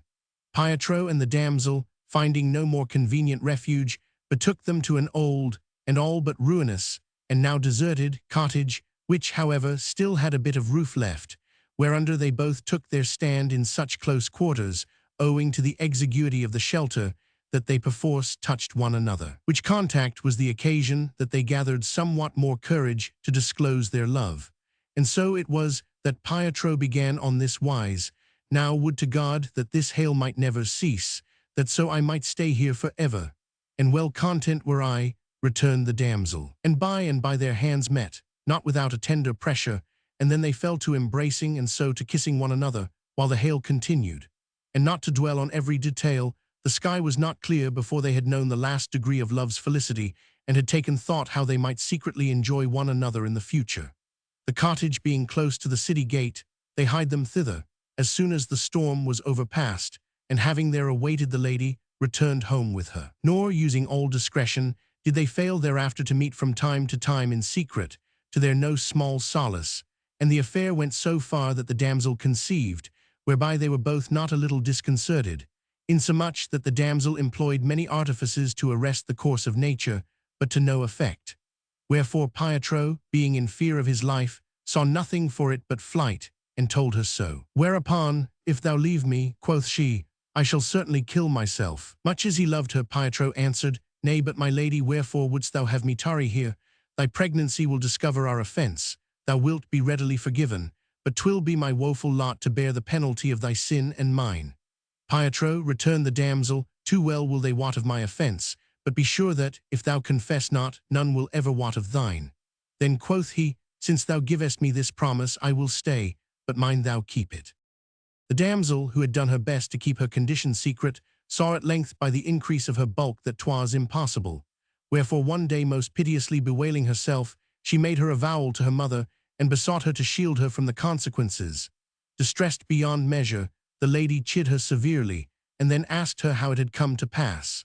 The damsel, to screen Pietro, invented a story by which she put another complexion on the affair. The lady believed her, and that her fall might not be discovered, took her off to one of their estates, where the time of her delivery being come, and she, as women do in such a case, crying out for pain, it so befell that Messer Amerigo, whom the lady expected not, as indeed he was scarce ever wont to come there, did so, having been out a-hawking, and passing by the chamber where the damsel lay, marvelled to hear her cries, and forthwith entered, and asked what it meant. On sight of whom, the lady rose, and sorrowfully gave him her daughter's version of what had befallen her. But he, less credulous than his wife, averred that it could not be true, that she knew not by whom she was pregnant, and was minded to know the whole truth. Let the damsel confess, and she might regain his favor. Otherwise she must expect no mercy, and prepare for death. The lady did all she could to induce her husband to rest satisfied with what she had told him, but all to no purpose. Mad with rage, he rushed, drawn sword in hand, to his daughter's bedside. She, pending the parley, having given birth to a boy, and cried out, Declare whose this infant is, or forthwith thou deest. Overcome by fear of death, the damsel broke her promise to Pietro, and made a clean breast of all that had passed between him and her. Whereat the knight, grown fell with rage, could scarce refrain from slaying her. However, having given vent to his wrath in such words as it dictated, he remounted his horse and rode to Trapani, and there before one Messer Corrado, the king's lieutenant, laid information of the wrong done him by Pietro, in consequence whereof Pietro, who suspected nothing, was forthwith taken, and being put to the torture, confessed all. Some days later the lieutenant sentenced him to be scourged through the city, and then hanged by the neck. And Messer Amerigo, being minded that one and the same hour should rid the earth of the two lovers and their son, for to have compassed Pietro's death was not enough to appease his wrath, mingled poison and wine in a goblet, and gave it to one of his servants with a drawn sword, saying, Get thee with this gear to Violante, and tell her from me to make instant choice of one of these two deaths, either the poison or the steel. Else I will have her burned, as she deserves, in view of all the citizens. Which done, thou wilt take the boy that she bore a few days ago, and beat his brains out against the wall, and cast his body for a prey to the dogs. Hearing the remorseless doom thus passed by the angry father upon both his daughter and his grandson, the servant, prompt to do evil rather than good, hied him thence. Now as Pietro, in execution of his sentence, was being scourged to the gallows by the sergeants, 'twas so ordered by the leaders of the band that he passed by an inn, where were 3 noblemen of Armenia, sent by the king of that country as ambassadors to Rome, to treat with the Pope of matters of the highest importance, touching a crusade that was to be, who, having there alighted to rest and recreate them for some days, had received not a few tokens of honor from the nobles of Trapani, and most of all from Messer Amerigo. Hearing the tramp of Pietro's escort, they came to a window to see what was toward, and one of them, an aged man and of great authority, Finio by name, looking hard at Pietro, who was stripped from the waist up, and had his hands bound behind his back, espied on his breast a great spot of scarlet, not laid on by art, but wrought in the skin by operation of nature, being such as the ladies here call a rose, which he no sooner saw than he was reminded of a son that had been stolen from him by corsairs on the coast of Lazistan some 15 years before, nor had he since been able to hear tidings of him. And guessing the age of the poor wretch that was being scourged, he set it down as about what his son's would be were he living, and what with the mark and the age, he began to suspect that 'twas even his son, and bethought him that, if so, he would scarce as yet have forgotten his name or the speech of Armenia. Wherefore, as he was within earshot, he called to him Teodoro.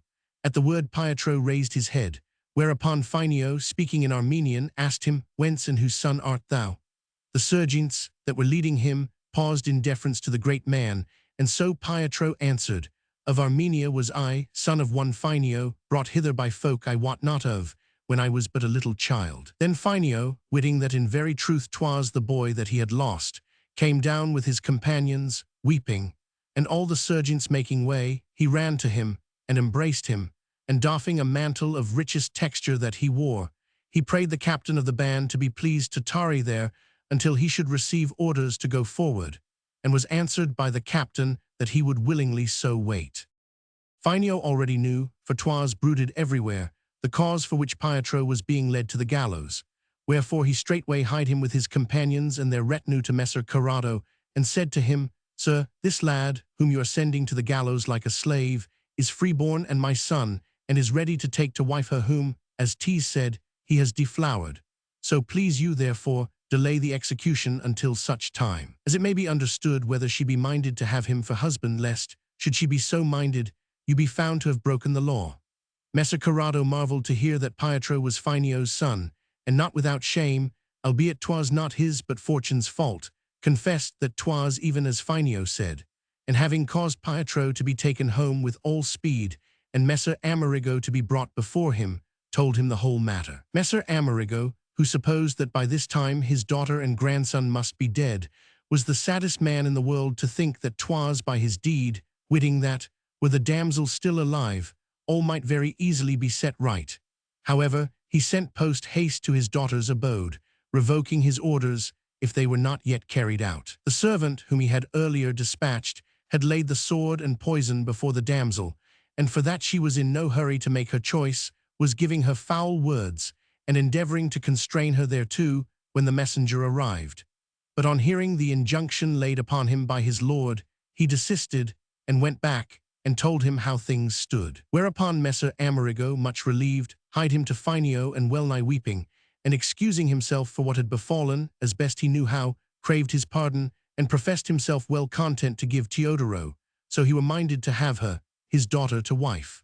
Pheinio readily accepted his excuses, and made answer, "'Tis my will that my son espouse your daughter, and so he will not let thy sentence passed upon him be carried out." So Pheinio and Messer Amerigo being agreed, while Teodoro still languished in fear of death, albeit he was glad at heart to have found his father, they questioned him of his will in regard of this matter. When he heard that, if he would, he might have Violante to wife, Teodoro's delight was such that he seemed to leap from hell to paradise, and said that, if 'twas agreeable to them all, he should deem it the greatest of favors. So they sent to the damsel to learn her pleasure, who, having heard how it had fared, and was now like to fare, with Teodoro, albeit saddest of women, she looked for naught but death, began at length to give some credence to their words, and to recover heart a little, and answered that, were she to follow the bent of her desire, naught that could happen would delight her more than to be Teodoro's wife, but nevertheless she would do as her father bade her. So all agreeing, the damsel was espoused with all pomp and festal cheer, to the boundless delight of all the citizens, and was comforted, and nurtured her little boy, and in no long time waxed more beautiful than ever before. And her confinement being ended, she presented herself before Pheinio, who was then about to quit Rome on his homeward journey, and did him such reverence as is due to a father. Pheinio, mighty well pleased to have so fair a daughter-in-law, caused celebrate her nuptials most bravely and gaily, and received, and did ever thereafter entreat, her as his daughter.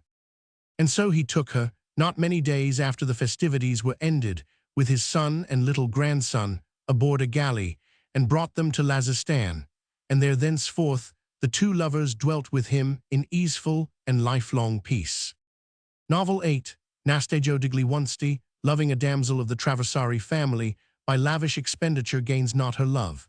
At the instance of his kinsfolk, he hies him to Chiasi, where he sees a knight hunt a damsel and slay her and cause her to be devoured by 2 dogs. He bids his kinsfolk and the lady that he loves to breakfast.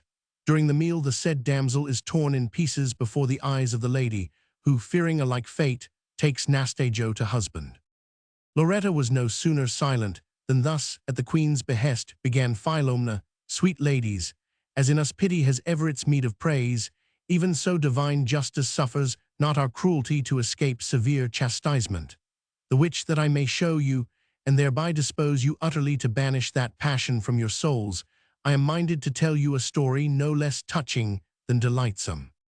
In Ravenna, that most ancient city of Romagna, there dwelt of yore noblemen and gentlemen not a few, among whom was a young man, Nastejo digli Wunsti by name, who by the death of his father and one of his uncles inherited immense wealth. Being without a wife, Nastejo, as teased the way with young men, became enamored of a daughter of Messer Paolo Traversaro, a damsel of much higher birth than his, whose love he hoped to win by gifts and the like modes of courting, which, albeit they were excellent and fair and commendable, not only availed him not, but seemed rather to have the contrary effect.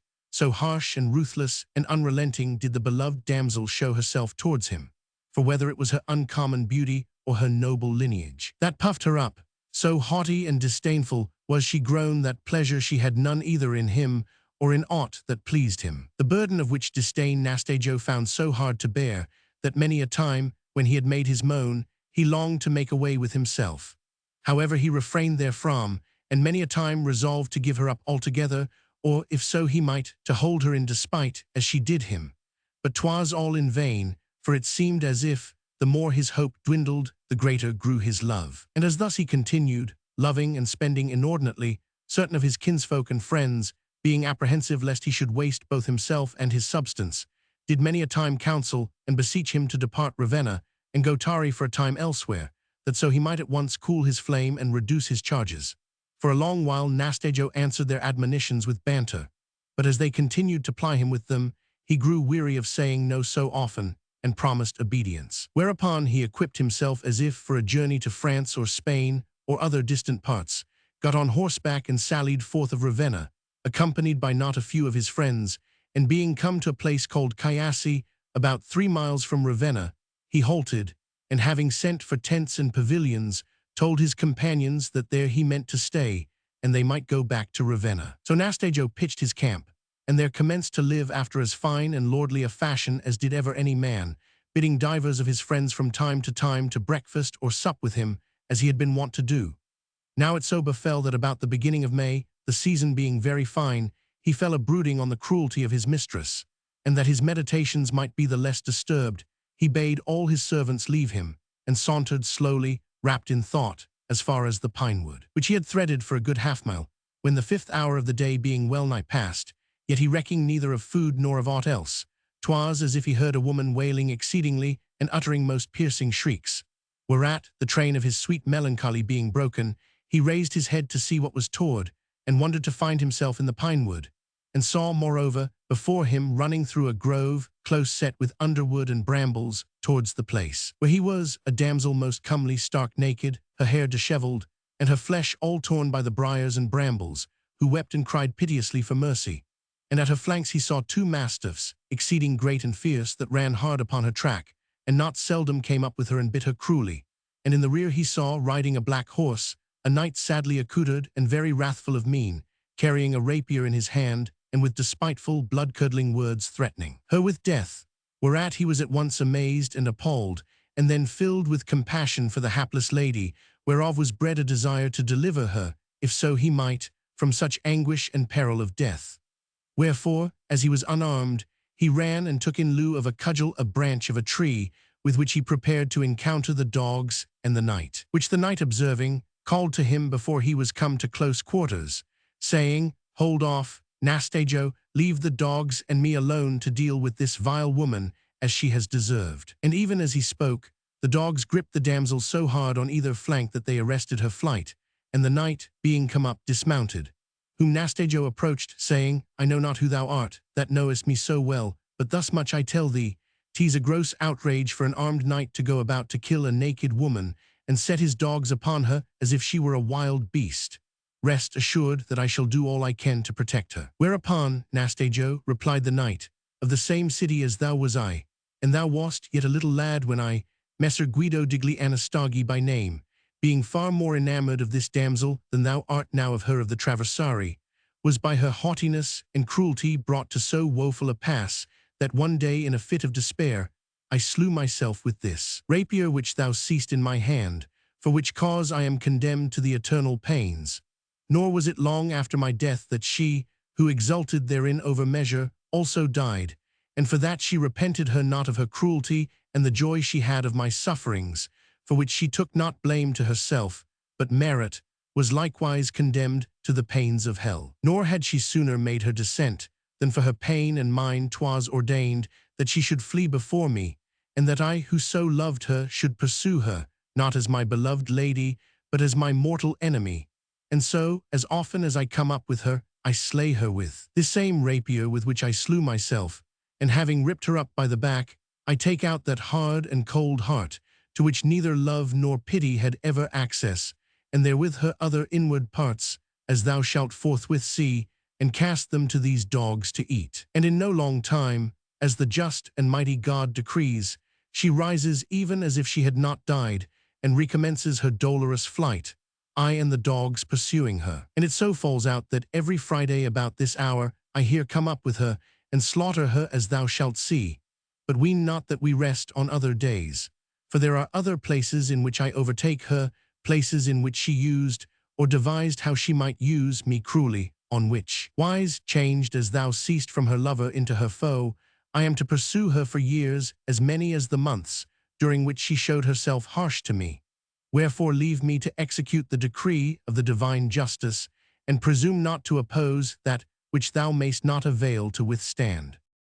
Affrighted by the knight's words, insomuch that there was scarce a hair on his head, but stood on end, Nastajo shrank back, still gazing on the hapless damsel, and waited all a-tremble to see what the knight would do. Nor had he long to wait, for the knight, as soon as he had done speaking, sprang, rapier in hand, like a mad dog upon the damsel, who, kneeling, while the two mastiffs gripped her tightly, cried him mercy. But the knight, thrusting with all his force, struck her between the breasts, and ran her clean through the body. Thus stricken, the damsel fell forthwith prone on the ground, sobbing and shrieking, whereupon the knight drew forth a knife, and having therewith opened her in the back, took out the heart and all the circumjacent parts, and threw them to the two mastiffs, who, being famished, forthwith devoured them. And in no long time the damsel, as if naught thereof had happened, started to her feet, and took to flight towards the sea, pursued, and ever and anon bitten, by the dogs, while the knight, having got him to horse again, followed them as before, rapier in hand, and so fast sped they that they were quickly lost to Nastajo's sight. Long time he stood musing on what he had seen, divided between pity and terror, and then it occurred to him that, as this passed every Friday, it might avail him not a little. So having marked the place, he rejoined his servants, and in due time thereafter sent for some of his kinsfolk and friends, and said to them, 'Tis now a long while that you urge me to give up loving this lady that is no friend to me, and therewith make an end of my extravagant way of living. And I am now ready so to do, provided you procure me one favor, to wit, that next Friday Messer Paolo Traversaro, and his wife and daughter, and all the ladies, their kinswomen, and as many other ladies as you may be pleased to bid, come hither to breakfast with me, when you will see for yourselves the reason why I so desire. A small matter this seemed to them, and so, on their return to Ravenna, they lost no time in conveying Nastajo's message to his intended guests, and albeit she was hardly persuaded, yet in the end the damsel that Nastajo loved came with the rest. Nastajo caused a lordly breakfast to be prepared, and had the tables set under the pines about the place where he had witnessed the slaughter of the cruel lady. And in ranging the ladies and gentlemen at table, he so ordered it, that the damsel whom he loved was placed opposite the spot where it should be enacted. The last course was just served, when the despairing cries of the hunted damsel became audible to all, to their no small amazement, and each asking, and none knowing, what it might import. Up they all started intent to see what was toward, and perceived the suffering damsel, and the knight and the dogs, who in a trice were in their midst. They hollered amen to dogs and knight, and not a few advanced to succor the damsel. But the words of the knight, which were such as he had used to Nastajo, caused them to fall back, terror-stricken and lost in amazement. And when the knight proceeded to do as he had done before, all the ladies that were there, many of whom were of kin to the suffering damsel and to the knight, and called to mind his love and death, wept as bitterly as if 'twere their own case. When 'twas all over, and the lady and the knight had disappeared, the strange scene set those that witnessed it pondering many and divers matters. But among them all none was so appalled as the cruel damsel that Nastajo loved, who, having clearly seen and heard all that had passed, and being aware that it touched her more nearly than any other by reason of the harshness that she had ever shewn to Nastajo, seemed already to be fleeing from her angered lover, and to have the mastiffs on her flanks. And so great was her terror that, lest a like fate should befall her, she converted her aversion into affection, and as soon as occasion served, which was that very night, sent a trusty chambermaid privily to Nastajo with a request that he would be pleased to come to her, for that she was ready in all respects to pleasure him to the full. Nastajo made answer that he was greatly flattered, but that he was minded with her consent to have his pleasure of her in an honorable way, to wit, by marrying her. The damsel, who knew that none but herself was to blame that she was not already Nastajo's wife, made answer that she consented. Wherefore by her own mouth she acquainted her father and mother that she agreed to marry Nastajo, and they heartily approving her choice, Nastajo wedded her on the ensuing Sunday, and lived happily with her many a year. Nor was it in her instance alone that this terror was productive of good. On the contrary, it so wrought among the ladies of Ravenna that they all became, and have ever since been, much more compliant with men's desires than they had been wont to be. Novel 9. Federigo degli Alberighi loves and is not loved in return. He wastes his substance by lavishness until naught is left but a single falcon, which, his lady being come to see him at his house, he gives her to eat. She, knowing his case, changes her mind, takes him to husband, and makes him rich.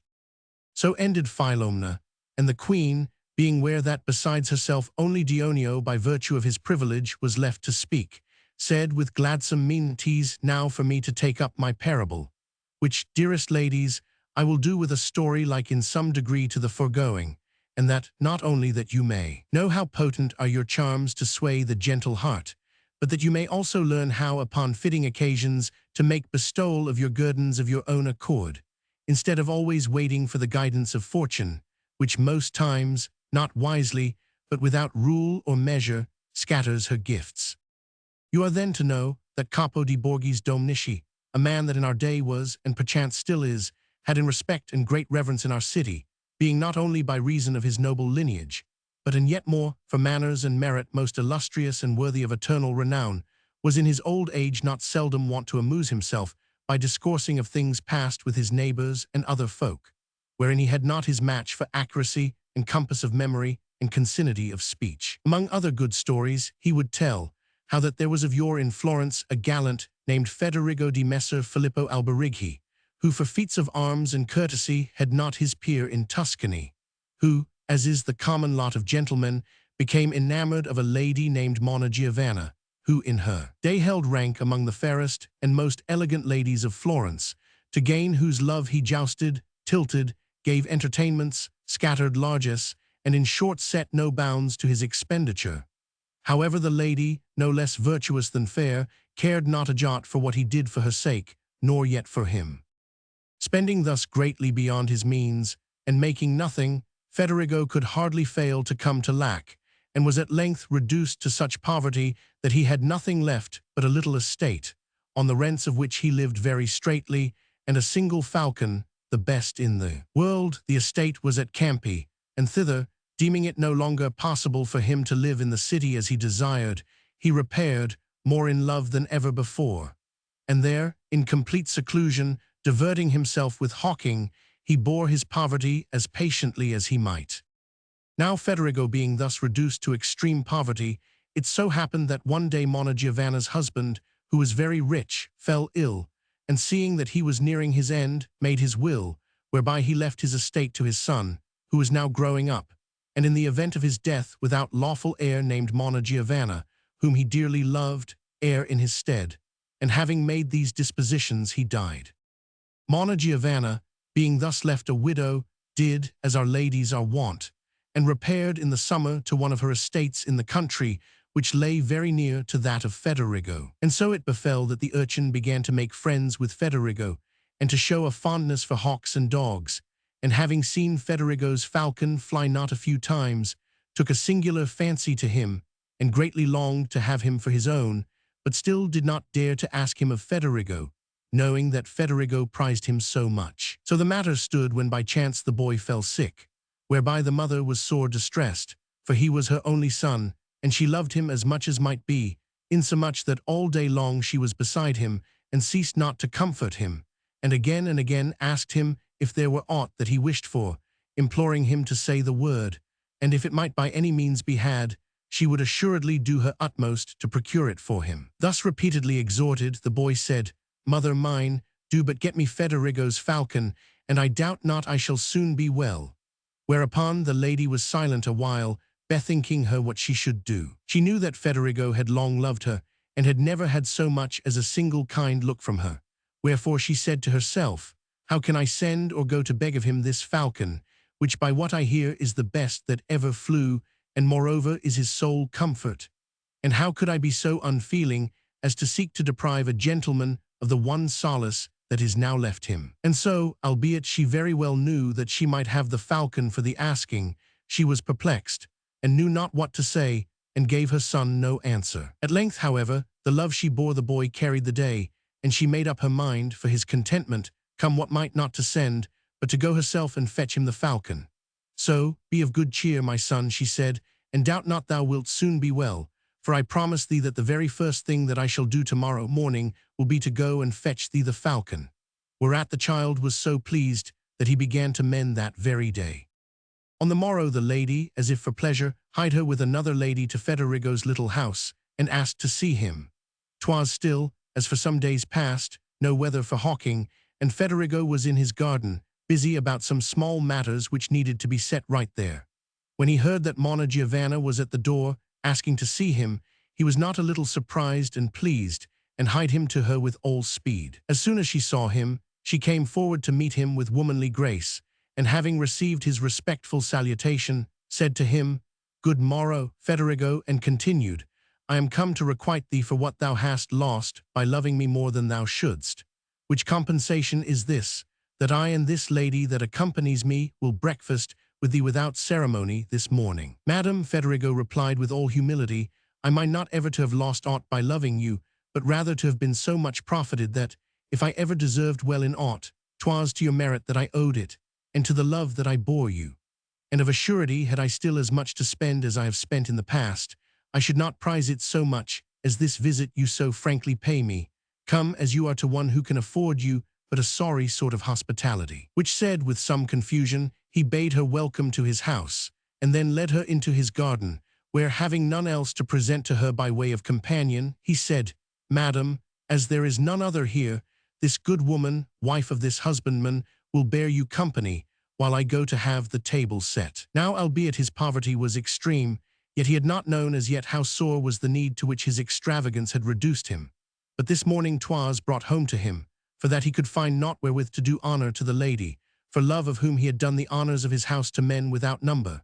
Wherefore, distressed beyond measure, and inwardly cursing his evil fortune, he sped hither and thither like one beside himself, but never a coin found he, nor yet aught to pledge. Meanwhile it grew late, and sorely he longed that the lady might not leave his house altogether unhonored, and yet to crave help of his own husbandman was more than his pride could brook.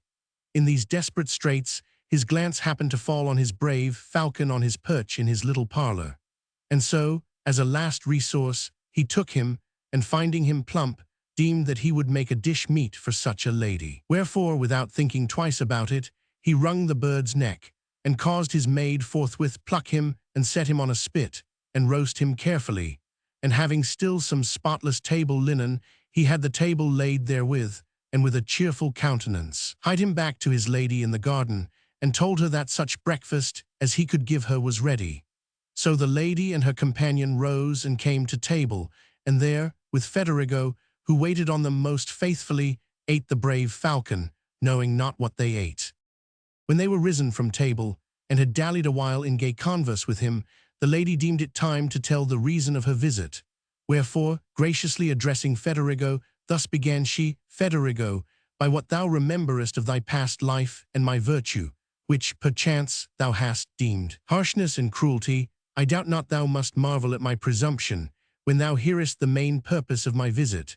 But if thou hadst sons, or hadst had them, so that thou mightest know the full force of the love that is born them, I should make no doubt that thou wouldst hold me in part excused. Nor having a son, may I, for that thou hast none, claim exemption from the laws to which all other mothers are subject, and being thus bound to own their sway, I must, though fain were I not, and though 'tis neither meet nor right, crave of thee that which I know thou dost of all things, and with justice prize most highly, seeing that this extremity of thy adverse fortune has left thee naught else wherewith to delight, divert, and console thee, which gift is no other than thy falcon, on which my boy has so set his heart that, if I bring him it not, I fear lest he grow so much worse of the malady that he has, that thereby it may come to pass that I lose him. And so, not for the love which thou dost bear me, and which may nowise bind thee, but for that nobleness of temper, whereof in courtesy more conspicuously than in aught else thou hast given proof, I implore thee that thou be pleased to give me the bird, that thereby I may say that I have kept my son alive, and thus made him for aye thy debtor. No sooner had Federigo apprehended what the lady wanted, than, for grief that 'twas not in his power to serve her, because he had given her the falcon to eat, he fell a-weeping in her presence, before he could so much as utter a word. At first the lady supposed that 'twas only because he was loath to part with the brave falcon that he wept, and as good as made up her mind that he would refuse her. However, she awaited with patience Federigo's answer, which was on this wise: Madam, since it pleased God that I should set my affections upon you, there have been matters not a few, in which to my sorrow I have deemed fortune adverse to me, but they have all been trifles in comparison of the trick that she now plays me, the which I shall never forgive her, seeing that you are come here to my poor house, where while I was rich, you deign not to come and ask a trifling favor of me, which she has put it out of my power to grant. How 'tis so, I will briefly tell you. When I learned that you, of your grace, were minded to breakfast with me, having respect to your high dignity and desert, I deemed it due and seemly that in your honor I should regale you, to the best of my power, with fare of a more excellent quality than is commonly set before others. And calling to mind the falcon which you now ask of me, and his excellence, I judged him meet food for you, and so you have had him roasted on the trencher this morning, and well indeed I thought I had bestowed him. But as now I see that you would fain have had him in another guise, so mortified am I that I am not able to serve you, that I doubt I shall never know peace of mind more. In witness whereof he had the feathers and feet and beak of the bird brought in and laid before her. The first thing the lady did, when she had heard Federigo's story and seen the relics of the bird, was to chide him that he had killed so fine a falcon to furnish a woman with a breakfast. After which the magnanimity of her host, which poverty had been and was powerless to impair, elicited no small share of inward commendation. Then, frustrate of her hope of possessing the falcon, and doubting of her son's recovery, she took her leave with the heaviest of hearts, and hied her back to the boy, who, whether for fretting that he might not have the falcon, or by the unaided energy of his disorder, departed this life not many days after, to the exceeding great grief of his mother. For a while she would do naught but weep and bitterly bewail herself, but being still young and left very wealthy, she was often urged by her brothers to marry again, and though she would rather have not done so, yet being importuned, and remembering Federigo's high desert, and the magnificent generosity with which he had finally killed his falcon to do her honor, she said to her brothers, Gladly, with your consent, would I remain a widow, but if you will not be satisfied, except I take a husband, rest assured that none other will I ever take save Federigo digli Alberighi. Whereupon her brothers derided her, saying, Foolish woman, what is't thou say'st? How shouldst thou want Federigo, who has not a thing in the world? To whom she answered, My brothers, well wot I that 'tis as you say, but I had rather have a man without wealth than wealth without a man. The brothers, perceiving that her mind was made up, and knowing Federigo for a good man and true, poor though he was, gave her to him with all her wealth. And so Federigo, being mated with such a wife, and one that he had so much loved, and being very wealthy to boot, lived happily, keeping more exact accounts to the end of his days. Novel 10. Pietro di Vinciolo goes from home to sup. His wife brings a boy into the house to bear her company. Pietro returns, and she hides her gallant under a hen-coop.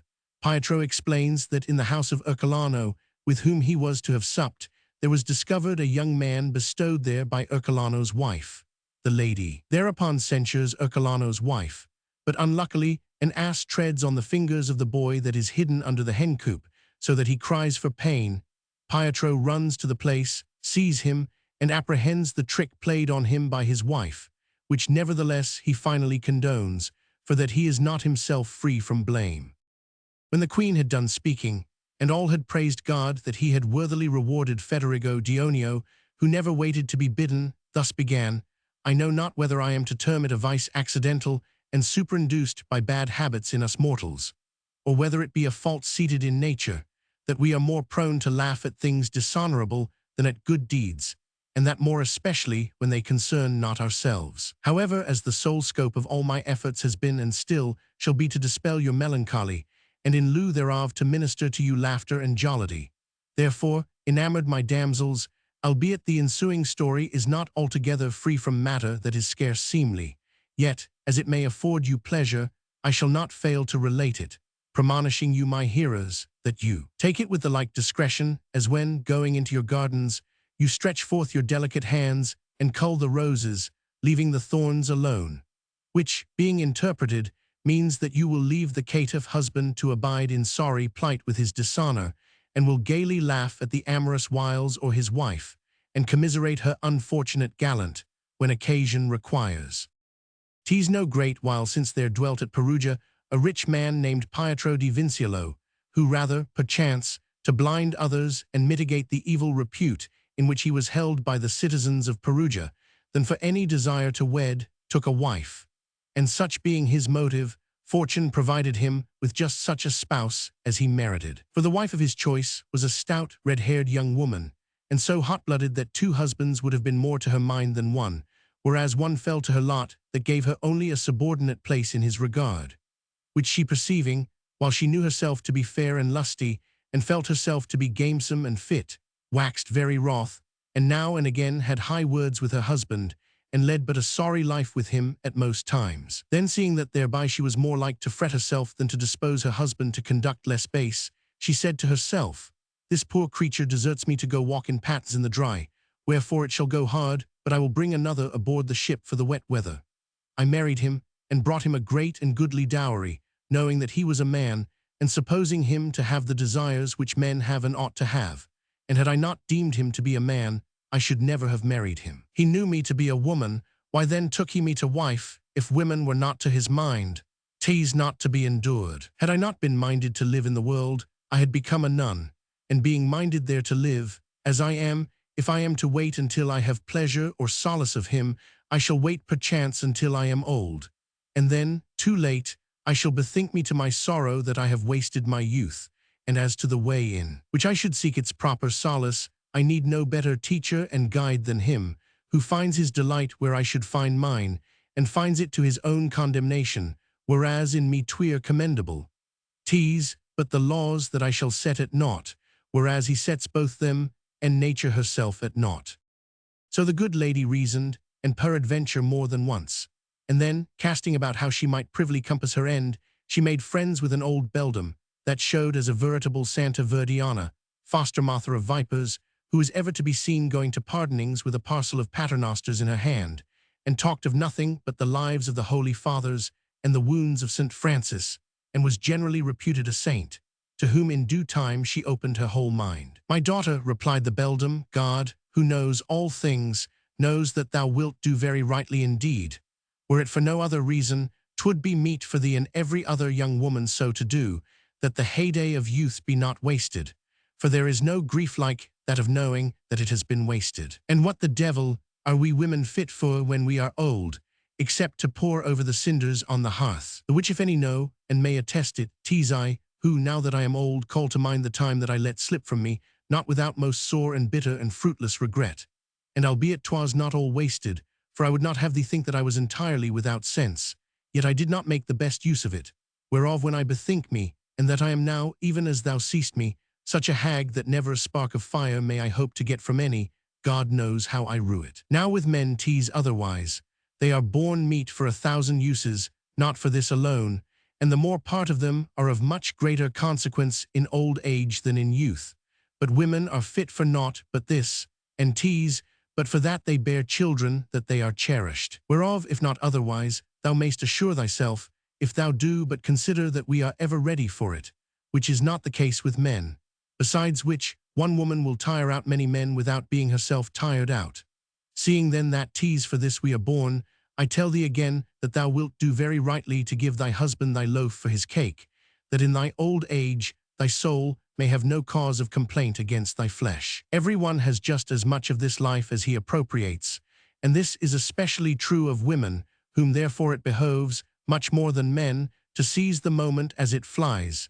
Indeed, as thou mayst see for thyself, when we grow old neither husband nor any other man will spare us a glance, but on the contrary they banish us to the kitchen, there to tell stories to the cat, and to count the pots and pans, or worse, they make rhymes about us to the damsel dainty bits, to the beldam egg-fits, and such like catches. But to make no more words about it, I tell thee at once, that there is no person in the world to whom thou couldst open thy mind with more advantage than to me.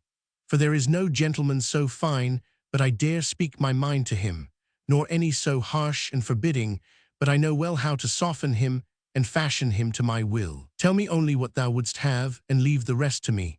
But one word more, I pray thee to have me in kindly remembrance, for that I am poor, and thou shalt henceforth go shares with me in all my indulgences and every paternoster that I say, that God may make thereof light and tapers for thy dead. Wherewith she ended. So the lady came to an understanding with the beldam, that, as soon as she set eyes on a boy that often came along that street, and of whom the lady gave her a particular description, she would know what she was to do. And thereupon the lady gave her a chunk of salt meat, and bade her Godspeed. The beldam before long smuggled into the lady's chamber the boy of whom she had spoken, and not long after another, such being the humor of the lady, who, standing in perpetual dread of her husband, was disposed, in this particular, to make the most of her opportunities. And one of these days, her husband being to sup in the evening with a friend named Ercolano, the lady bade the beldam bring her a boy as pretty and dainty as was to be found in Perugia, and so the beldam forthwith 999. But the lady and the boy being set at table to sup, lo, Pietro's voice was heard at the door, bidding open to him. Whereupon the lady gave herself up for dead, but being fain, if she might, to screen the boy, and knowing not where else to convey or conceal him, bestowed him under a hencoop that stood in a veranda hard by the chamber in which they were supping, and threw over it a sorry mattress that she had that day emptied of its straw, which done she hastened to open the door to her husband, saying to him as he entered, "You have gulped your supper mighty quickly tonight." Whereto Pietro replied, "We have not so much as tasted it." "How so?" inquired the lady. "I will tell thee," said Pietro. "No sooner were we set at table, Ercolano, his wife, and I, than we heard a sneeze close to us, to which, though 'twas repeated, we paid no heed. But as the sneezer continued to sneeze a third, a fourth, a fifth, and many another time to boot, we all began to wonder, and Ercolano, who was somewhat out of humor with his wife, because she had kept us a long time at the door before she opened it, burst out in a sort of rage with, 'What means this? Who is't that thus sneezes?' and made off to a stair hard by, beneath which and close to its foot was a wooden closet, of the sort which, when folk are furnishing their houses, they commonly cause to be placed there, to stow things in upon occasion. And as it seemed to him that the sneezing proceeded thence, he undid the wicket, and no sooner had he opened it than out flew never so strong a stench of brimstone. Albeit we had already been saluted by a whiff of it, and complained thereof, but had been put off by the lady with a tease, but that a while ago I bleached my veils with brimstone, having sprinkled it on a dish, that they might catch its fumes, which dish I then placed under the stair, so that it still smells a little. However, the door being now, as I have said, open, and the smoke somewhat less dense, Ercolano, peering in, espied the fellow that had sneezed, and who still kept sneezing, being thereto constrained by the pungency of the brimstone. And for all he sneezed, Yet was he by this time so well-nigh choked with the brimstone that he was like neither to sneeze nor to do aught else again. As soon as he caught sight of him, Ercolano bawled out, "Now see I, madam, why it was that a while ago, when we came here, we were kept waiting so long at the gate before 'twas opened. But woe betide me for the rest of my days, if I pay you not out." Whereupon the lady, perceiving that her offence was discovered, ventured no excuse, but fled from the table, whither I know not. Ercolano, ignoring his wife's flight, bade the sneezer again and again to come forth. But he, being by this time fairly spent, budged not an inch for aught that Ercolano said. Wherefore Ercolano caught him by one of his feet, and dragged him forth, and ran off for a knife with intent to kill him. But I, standing in fear of the Signory on my own account, got up, and would not suffer him to kill the fellow or do him any hurt, and for his better protection raised the alarm, whereby some of the neighbors came up and took the lad, more dead than alive, and bore him off, I know not whither. However, our supper being thus rudely interrupted, not only have not gulped it, but I have not so much as tasted it, as I said before. Her husband's story showed his wife that there were other ladies as knowing as she, albeit misfortune might sometimes overtake them, and gladly would she have spoken out in defense of Ercolano's wife, but thinking that, by censuring another's sin, she would secure more scope for her own, she launched out on this wise. "Fine doings indeed, a right virtuous and saintly lady she must be. Here is the loyalty of an honest woman, and one to whom I had lief have confessed, so spiritual I deemed her. And the worst of it is that, being no longer young, she sets a rare example to those that are so. Curses on the hour that she came into the world. Curses upon her that she make not away with herself, basest, most faithless of women that she must needs be, the reproach of her sex, the opprobrium of all the ladies of this city, to cast aside all regard for her honor, her marriage vow, her reputation before the world, and lost to all sense of shame, to scruple not to bring disgrace upon a man so worthy, a citizen so honorable, a husband by whom she was so well treated, aye, and upon herself to boot. By my hope of salvation, no mercy should be shewn to such women. They should pay the penalty with their lives, to the fire with them while they yet live, and let them be burned to ashes." Then, calling to mind the lover that she had close at hand in the hen-coop, she fell to coaxing Pietro to get him to bed, for the hour grew late. Pietro, who was more set on eating than sleeping, only asked whether there was aught he might have by way of supper. "Supper, forsooth," replied the lady. "I of course tease our way to make much of supper when thou art not at home, as if I were Ercolano's wife. Now, wherefore tarry longer? Go get thy night's rest, 'twere far better for thee." Now so it was that some of Pietro's husbandmen had come to the house that evening with divers things from the farm, and had put up their asses in a stable that adjoined the veranda, but had neglected to water them. And one of the asses, being exceeding thirsty, got his head out of the halter and broke loose from the stable, and went about nosing everything, if haply he might come by water, whereby he came upon the hen-coop, beneath which was the boy, who, being constrained to stand on all fours, had the fingers of one hand somewhat protruding from under the hen-coop, and so as luck, or rather ill-luck, would have it, the ass trod on them, whereat, being sorely hurt, he set up a great howling, much to the surprise of Pietro, who perceived that 'twas within his house. So forth he came, and hearing the boy still moaning and groaning, for the ass still kept his hoof hard down on the fingers, called out, "Who is there?" and ran to the hen-coop and raised it, and espied the fellow, who, besides the pain that the crushing of his fingers by the ass's hoof occasioned him, trembled in every limb for fear that Pietro should do him a mischief. He was one that Pietro had long been after for his foul purposes. So Pietro, recognizing him, asked him, "What dost thou here?" The boy making no answer, save to beseech him for the love of God to do him no hurt, Pietro continued, "Get up, have no fear that I shall hurt thee, but tell me, how and for what cause comest thou to be here?" The boy then confessed everything. Whereupon Pietro, as elated by the discovery as his wife was distressed, took him by the hand, and led him into the room where the lady in the extremity of terror awaited him, and having seated himself directly in front of her, said, "'Twas but a moment ago that thou didst curse Ercolano's wife, and averred that she ought to be burned, and that she was the reproach of your sex. Why, saidst thou not of thyself, or if thou wast not minded to accuse thyself, how hadst thou the effrontery to censure her, knowing that thou hadst done even as she? Verily 'twas for no other reason than that ye are all fashioned thus, and study to cover your own misdeeds with the delinquencies of others.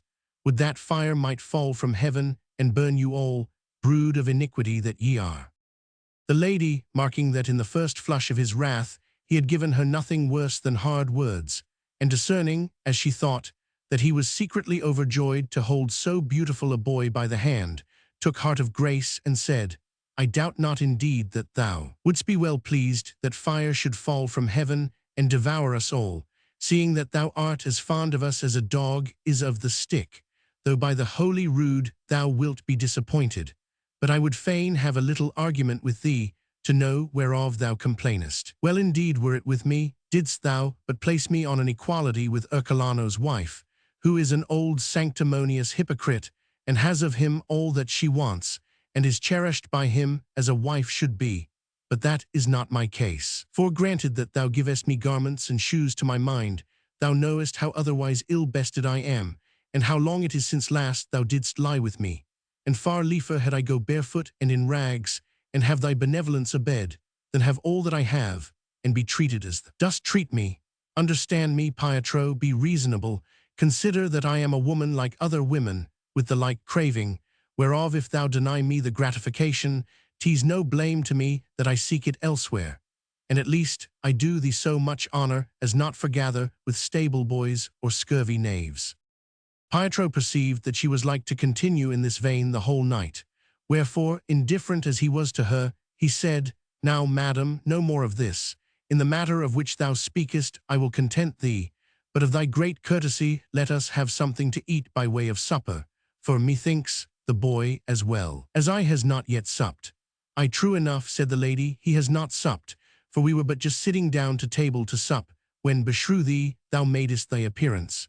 Go then, said Pietro, get us some supper, and by I will arrange this affair in such a way that thou shalt have no more cause of complaint. The lady, perceiving that her husband was now tranquil, rose, and soon had the table laid again, and spread with the supper which she had ready, and so they made a jolly meal of it, the caitiff husband, the lady, and the boy. What after supper Pietro devised for their mutual satisfaction has slipped from my memory. But so much as this I know, that on the morrow as he wended his way to the piazza, the boy would have been puzzled to say whether of the twain, the wife or the husband, had had the most of his company during the night. But this I would say to you, dear my ladies, that whoso gives you tit, why just give him tat, and if you cannot do it at once, why bear it in mind until you can, that even as the ass gives, so he may receive. Dionio's story, whereat the ladies laughed the less for shamefastness rather than for disrelish, being ended, the queen, taking note that the term of her sovereignty was come, rose to her feet, and took off the laurel wreath, and set it graciously upon Alyssa's head, saying, Madam, 'tis now your turn to bear sway. The dignity accepted, Alyssa followed in all respects the example of her predecessors. She first conferred with the seneschal, and directed him how meetly to order all things during the time of her sovereignty, which done to the satisfaction of the company, oft-times, quoth she, have we heard how with bright sallies, and ready retorts, and sudden devices, not a few have known how to repun with apt checks the bites of others, or to avert imminent perils. And because 'tis an excellent argument, and may be profitable, I ordain that tomorrow, God helping us, the following be the rule of our discourse, to wit, that it be of such as by some sprightly sally have repulsed an attack, or by some ready retort or device have avoided loss, peril, or scorn. The rule being heartily approved by all, the queen rose and dismissed them till supper-time. So the honourable company, seeing the queen risen, rose all likewise, and as their wont was, betook them to their diversions as to each seemed best. But when the cicalas had hushed their chirping, all were mustered again for supper, and having blithely feasted, they all addressed them to song and dance. And the queen, while Emilia led a dance, called for a song from Dionio, who at once came out with Monna Aldruda, come perk up thy mood, a piece of glad tidings I bring thee. Whereat all the ladies fell a-laughing, and most of all the queen, who bade him give them no more of that, but sing another. Quoth Dionio, Madam, had I a tabret, I would sing up with your smock Monna Lapa, or oh, the greensward under the olive, Or perchance you had liefer I should give you, woe is me, the wave of the sea, but no tabret have I, wherefore choose which of these others you will have. Perchance you would like, now hie thee to us forth, that so it may be cut, as may the fields about. No, returned the queen, give us another. Then said Dionio, I will sing, Mona Simona, imbarrel, why 'tis not the month of October. Now a plague upon thee, said the queen with a laugh, give us a proper song, wilt thou? For we will have none of these. Never fear, madam, replied Dionio, only say which you prefer. I have more than 1,000 songs by heart. Perhaps you would like, this my little covert, make I ne'er it avert, or gently, gently, husband mine, or 100 pounds were none too high a price for me a cock to buy. The queen now showed some offence, though the other ladies laughed, and a truce to thy jesting, Dionio, said she, and give us a proper song, else thou mayst prove the quality of my ire. Whereupon Dionio forthwith ceased his fooling, and sang on this wise. So ravishing a light doth from the fair eyes of my mistress move, as keeps me slave to her and thee, O love. A beam from those bright orbs did radiate, that flame that through mine own eyes to my breast did whilom entrance gain.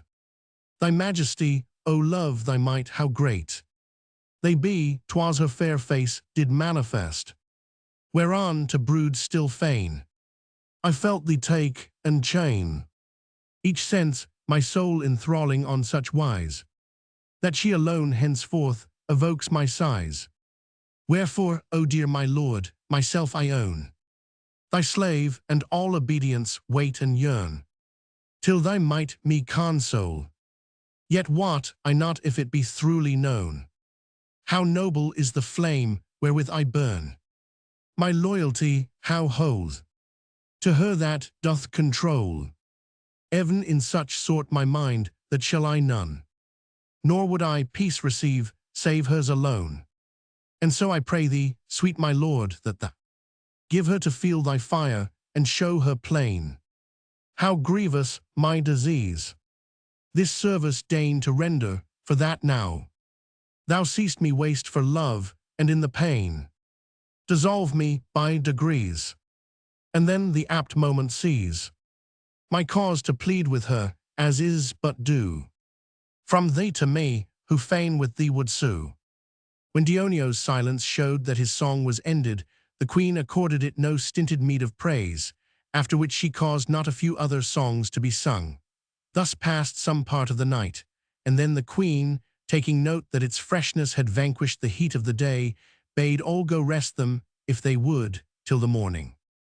Endeth here the 5th day of the Decameron, beginneth the 6th, wherein, under the rule of Alyssa, discourse is had of such as by some sprightly sally have repulsed an attack, or by some ready retort or device have avoided loss, peril, or scorn.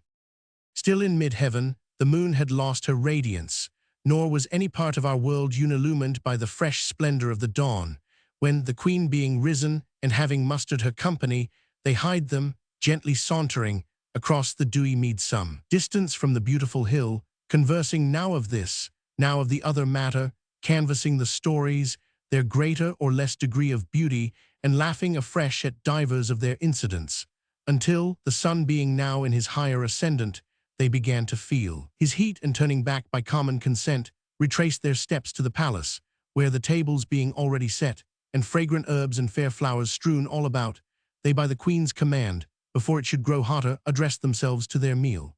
So having blithely breakfasted, they first of all sang some dainty and jocund ditties, and then, as they were severally minded, composed them to sleep or sat them down to chess or dice, while Dionio and Lauretta fell a-singing of Troilus and Cressida. The hour of session being come, they took their places, at the queen's summons, in their wonted order by the fountain. But when the queen was about to call for the first story, that happened which had not happened before, to wit, there being a great uproar in the kitchen among the maids and men, the sound thereof reached the ears of the queen and all the company. Whereupon the queen called the seneschal, and asked him who bawled so loud, and what was the occasion of the uproar. The seneschal made answer that 'twas some contention between Lysiska and Tindaro, but the occasion he knew not, having but just come to quiet them, when he received her summons. The queen then bade him cause Lysiska and Tindaro to come thither forthwith. So they came, and the queen enquired of them the cause of the uproar. Tindaro was about to make answer, when Lysiska, who was somewhat advanced in years, and disposed to give herself airs, and heeded to the strife of words, turned to Tindaro, and scowling upon him said, "Unmannerly varlet that makest bold to speak before me, leave me to tell the story." Then turning to the queen, she said, "Madam, this fellow would fain instruct me as to Sycophante's wife, and neither more or less as if I had not known her well would have me believe that, the first night that Sycophante lay with her, 'twas by force, and not without effusion of blood that Master Yard made his way into Dusky Hill, which I deny, averring that he met with no resistance, but on the contrary, with a hearty welcome on the part of the garrison. And such a numbskull is he as fondly to believe that the girls are so simple as to let slip their opportunities, while they wait on the caprice of father or brothers, who 6 times out of 7 delay to marry them for 3 or 4 years after they should. I indeed, doubtless they were well advised to tarry so long. Christ's faith, I should know the truth of what I swear. There is never a woman in my neighborhood whose husband had her virginity, and well I know how many and what manner of tricks our married dames play their husbands, and yet this booby would fain teach me to know women as if I were but born yesterday." While Lysiska thus spoke, the ladies laughed till all their teeth were ready to start from their heads. 6 times at least the queen bade her be silent, but all in vain. She halted not till she had said all that she had a mind to. When she had done, the queen turned with a smile to Dionio, saying, "This is a question for thee to deal with, Dionio, so hold thyself in readiness to give final judgment upon it when our stories are ended." "Madam," replied Dionio forthwith, "I give judgment without more ado. I say that Lysiska is in the right. I believe that tease even as she says, and that Tindaro is a fool." Whereupon Lysiska burst out laughing, and turning to Tindaro, "Now did I not tell thee so?" quoth she. "Begone in God's name. Dost think to know more than I, thou that art but a sucking babe? Thank God I have not lived for nothing, not one." And had not the queen sternly bade her be silent, and make no more disturbance, unless she had a mind to be whipped, and sent both her and Tindaro back to the kitchen, the whole day would have been spent in naught but listening to her. So Lysiska and Tindaro having withdrawn, the queen charged Philomna to tell the first story, and gaily thus Philomna began. Novel 1. A knight offers to carry Madonna Oretta a horseback with a story, but tells it so ill that she prays him to dismount her. As stars are set for an ornament in the serene expanse of heaven, and likewise in springtime flowers and leafy shrubs in the green meadows, so, damsels, in the hour of rare and excellent discourse, is wit with its bright sallies, which, being brief, are much more proper for ladies than for men, seeing that prolixity of speech, where brevity is possible, is much less allowable to them. But for whatever cause, be it the sorry quality of our understanding, or some especial enmity that heaven bears to our generation, few ladies or none are left today that, when occasion prompts, are able to meet it with apt speech, or if aught of the kind they hear, can understand it aright. To our common shame be it spoken. But as, touching this matter, enough has already been said by Pampania, I purpose not to enlarge thereon, but that you may know what excellence resides in speech apt for the occasion, I am minded to tell you, after how courteous a fashion a lady imposed silence upon a gentleman.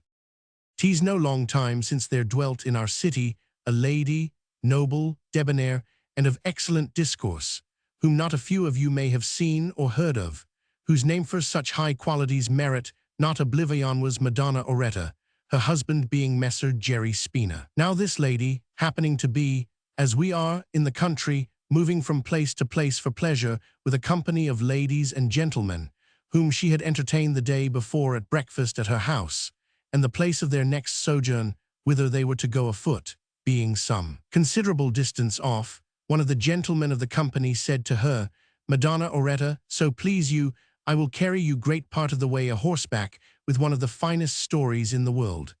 "Indeed, sir," replied the lady, "I pray you do so, and I shall deem it the greatest of favors." Whereupon the gentleman, who perhaps was no better master of his weapon than of his story, began a tale, which in itself was indeed excellent, but which, by repeating the same word 3, 4, or 6 times, and now and again harking back, and saying, "I said not well," and erring not seldom in the names, setting one in place of another, he utterly spoiled. Besides which, his mode of delivery accorded very ill with the character of the persons and incidents, insomuch that Madonna Auretta, as she listened, did oft sweat, and was like to faint as if she were ill and at the point of death.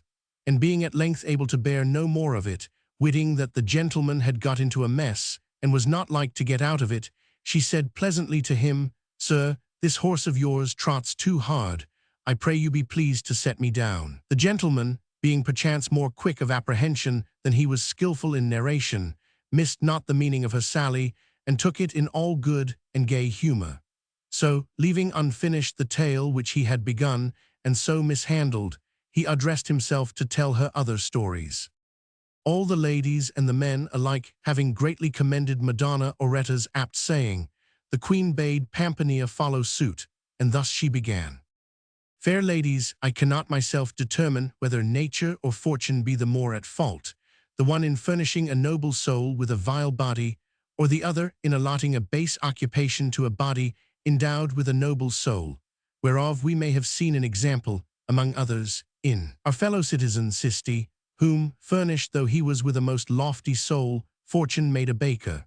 And verily I should curse nature and fortune alike, did I not know that nature is most discreet, and that fortune, albeit the foolish imagine her blind, has 1,000 eyes. For 'tis, I suppose, that, being wise above a little, they do as mortals ofttimes do, who, being uncertain as to their future, provide against contingencies by burying their most precious treasures in the basest places in their houses, as being the least likely to be suspected, whence, in the hour of their greatest need, they bring them forth, the base place having kept them more safe than the dainty chamber would have done. And so these two arbitresses of the world not seldom hide their most precious commodities in the obscurity of the crafts that are reputed most base, that thence being brought to light they may shine with a brighter splendor.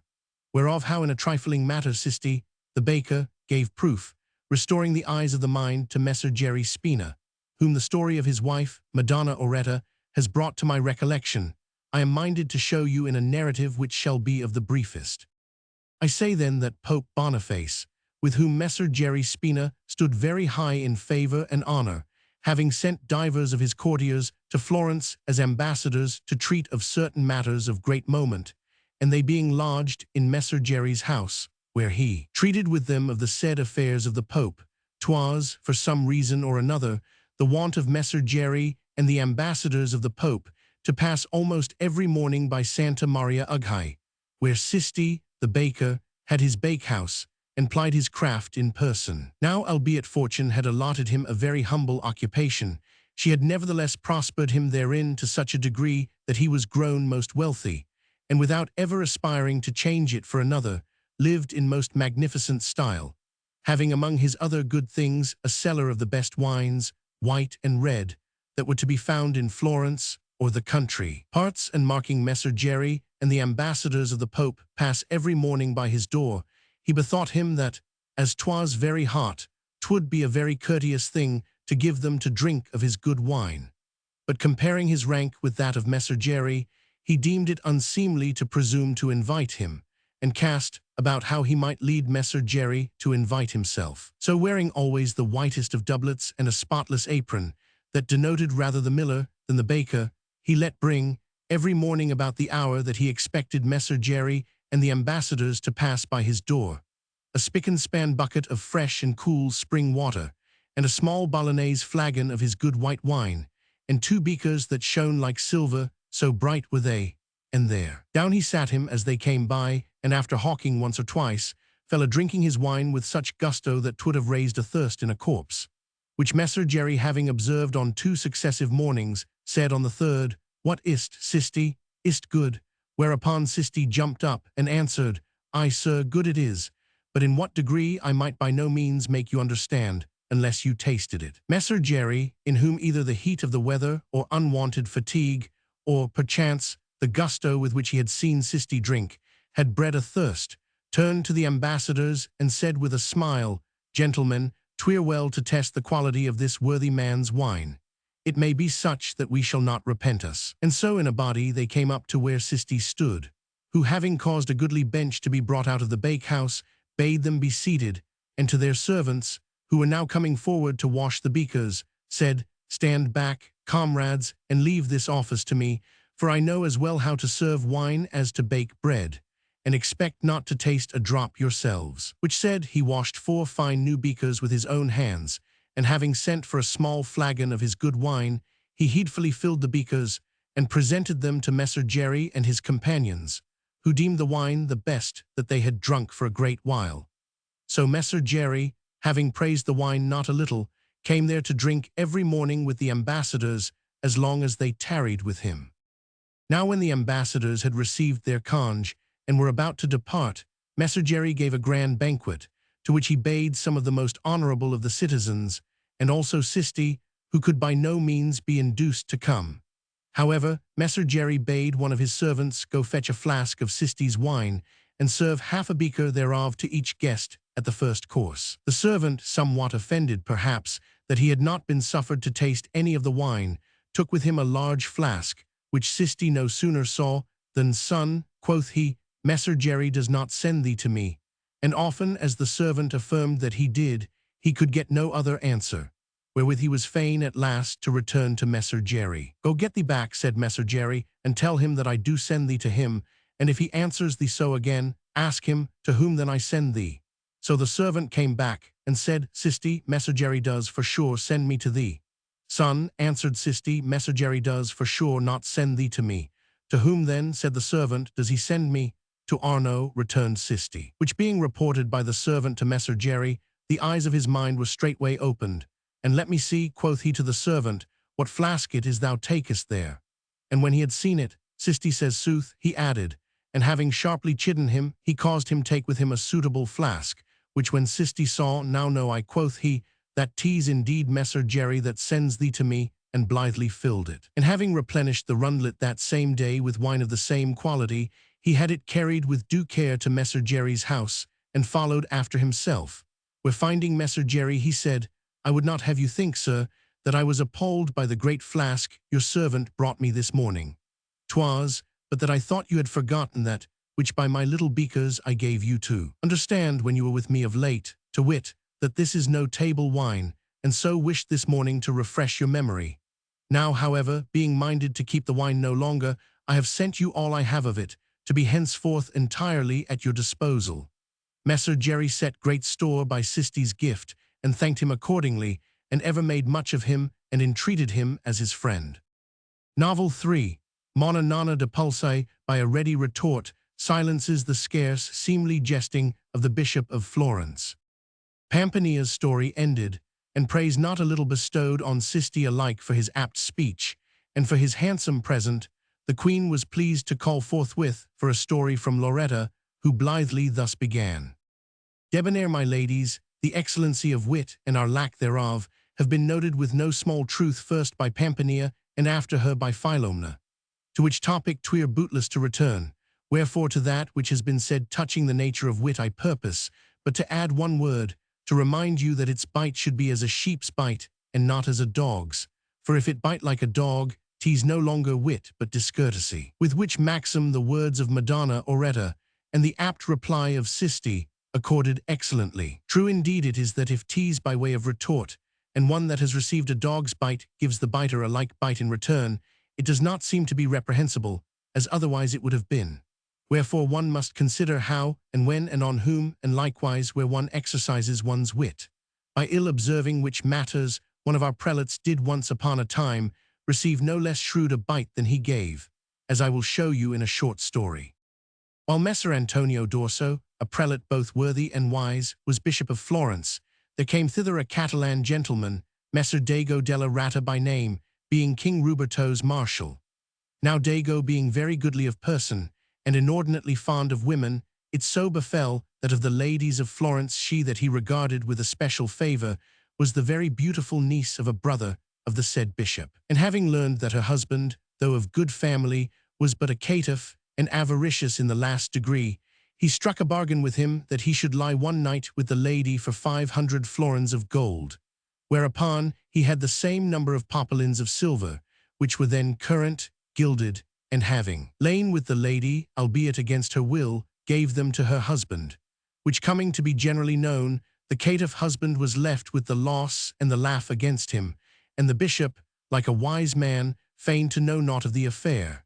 And so the bishop and the marshal being much together, it befell that on St. John's Day, as they rode side by side down the street whence they start to run the palio, and took note of the ladies, the bishop espied a young gentlewoman, whom this present pestilence has reft from us, Monna Nonna de Pulci by name, a cousin of Messer Alesso Ranucci, whom you all must know, whom, for that she was lusty and fair and of excellent discourse and a good courage, and but just settled with her husband in Porta San Piero, the bishop presented to the marshal. And then, being close beside her, he laid his hand on the marshal's shoulder and said to her, Nonna, what thinkest thou of this gentleman, that thou mightst make a conquest of him? Which words the lady resented as a gibe at her honor, and like to tarnish it in the eyes of those, who were not a few, in whose hearing they were spoken. Wherefore, without bestowing a thought upon the vindication of her honor, but being minded to return blow for blow, she retorted hastily, Perchance, sir, he might not make a conquest of me, but if he did so, I should want good money. The answer stung both the marshal and the bishop to the quick, the one as contriver of the scurvy trick played upon the bishop's brother in regard of his niece, the other as thereby outraged in the person of his brother's niece, insomuch that they dared not look one another in the face, but took themselves off in shame and silence, and said never a word more to her that day. In such a case, then, the lady having received a bite, 'twas allowable in her wittily to return it. Novel 4. Cicibio, cook to Corrado Gianfigliazzi, owes his safety to a ready answer, whereby he converts Corrado's wrath into laughter, and evades the evil fate with which Corrado had threatened him. Loretta being now silent, all lauded Nonna to the skies, after which Nifal received the queen's command to follow suit, and thus began.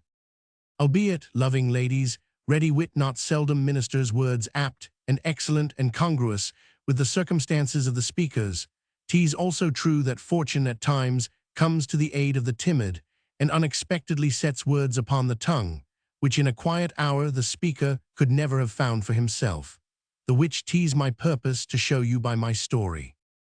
Corrado Gianfigliazzi, as the eyes and ears of each of you may bear witness, has ever been a noble citizen of our city, open-handed and magnificent, and one that lived as a gentleman should with hounds and hawks, in which, to say nothing at present of more important matters, he found unfailing delight.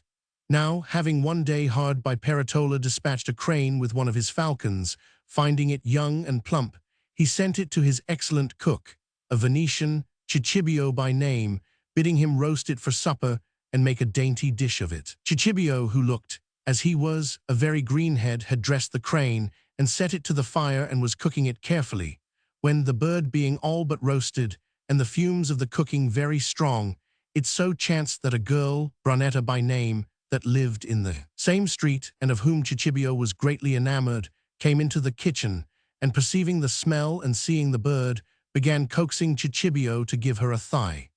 By way of answer, Cicibio fell a-singing, You get it not from me, Madam Brunetta, you get it not from me. Whereat Madam Brunetta was offended, and said to him, By God, if thou givest it me not, thou shalt never have aught from me to pleasure thee.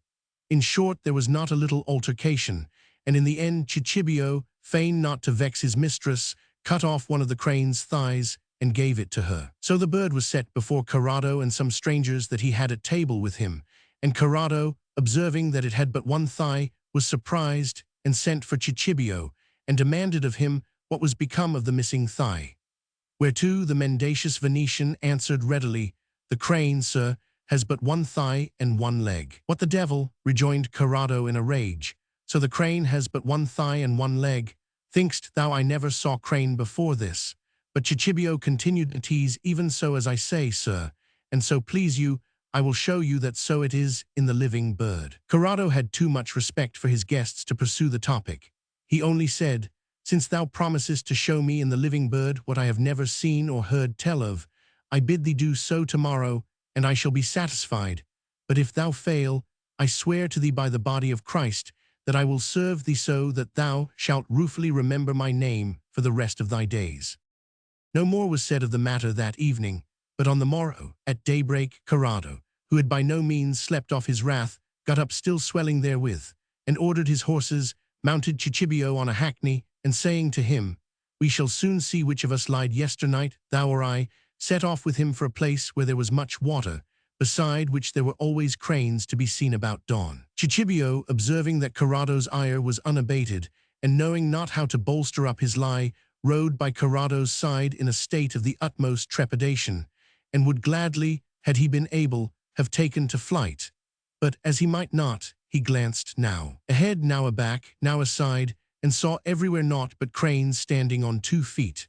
However, as they approached the river, the very first thing they saw upon the bank was a round dozen of cranes standing each and all on 1 foot, as is their wont when asleep, which Cicibio presently pointed out to Corrado, saying, "Now may you see well enough, sir, that 'tis true as I said yesternight, that the crane has but 1 thigh and 1 leg.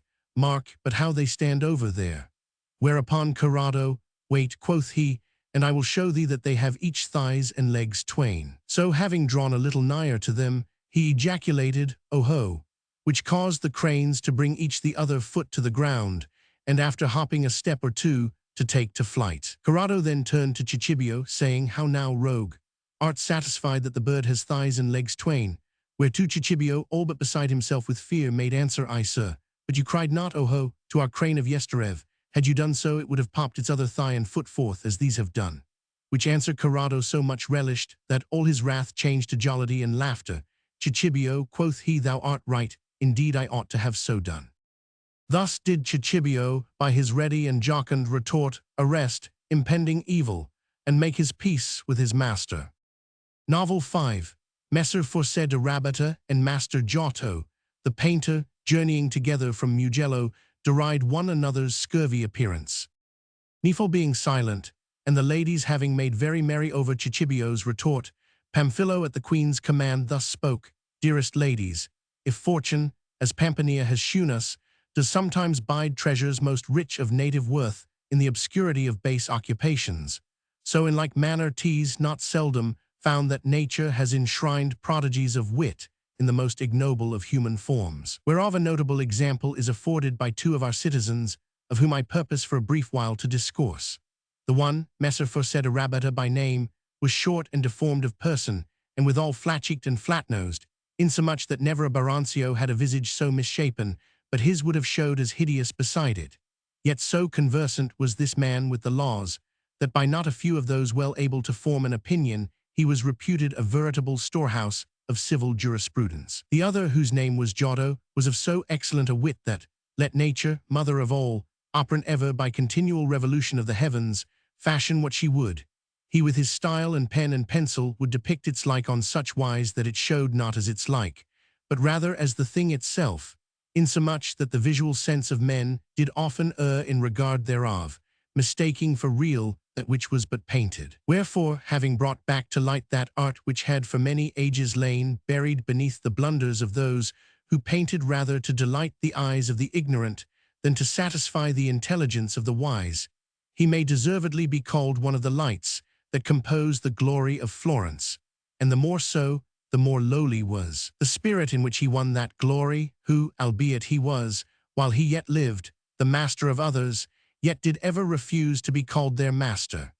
And this title that he rejected adorned him with a lustre the more splendid in proportion to the avidity with which it was usurped by those who were less knowing than he, or were his pupils. But for all the exceeding greatness of his art, yet in no particular had he the advantage of Messer Forse, either in form or in feature. But to come to the story, 'twas in Mugello that Messer Forse, as likewise Giotto, had his country sat, whence returning from a sojourn that he had made there during the summer vacation of the courts, and being, as it chanced, mounted on a poor jade of a draught horse, he fell in with the said Giotto, who was also on his way back to Florence after a like sojourn on his own estate, and was neither better mounted, nor in any other wise better equipped, than Messer Forse.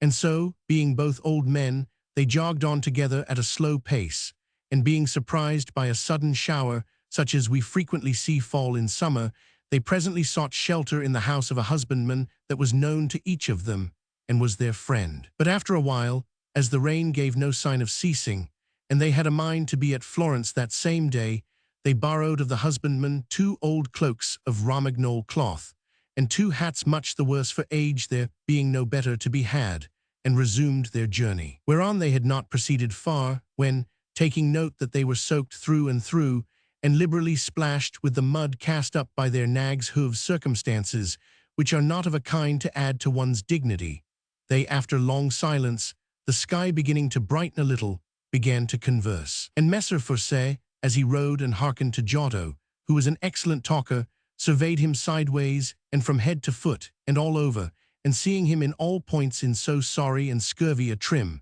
and recking not of his own appearance, broke into a laugh and said, Giotto, would ere a stranger that met us, and had not seen thee before, believe, think'st thou, that thou wert, as thou art, the greatest painter in the world. Whereto Giotto answered promptly, methinks, sir, he might, if scanning you, he gave you credit for knowing the AB 100. Which hearing, Messer Forse recognized his error, and perceived that he had gotten as good as he brought. Novel 6. Michel Scalza proves to certain young men that the Baronci are the best gentlemen in the world and the Maremma, and wins a supper. The ladies were still laughing over Giotto's ready retort, when the queen charged Fiammetta to follow suit. Wherefore thus Fiammetta began, Pamphilio's mention of the Baronci, who to you, damsels, are perchance not so well known as to him, has brought to my mind a story in which 'tis shewn how great is their nobility. And for that it involves no deviation from our rule of discourse, I am minded to tell it you. 'Tis no long time since there dwelt in our city a young man, Michel Scalza by name, the pleasantest and merriest fellow in the world, and the best furnished with quaint stories. For which reason the Florentine youth set great store on having him with them when they forgathered in company. Now it so befell that one day, he being with a party of them at Mont Ughy, they fell a disputing together on this wise, to wit, who were the best gentlemen and of the longest descent in Florence. One said, the Uberti, another, the Lamberti, or some other family, according to the predilection of the speaker. Whereat Scalza began to smile, and said, now out upon you, blockheads that ye are, ye know not what ye say. The best gentlemen, and of longest descent in all the world and the Maremma, let alone Florence, are the Baronci by the common consent of all Fisipolas, and all that know them as I do.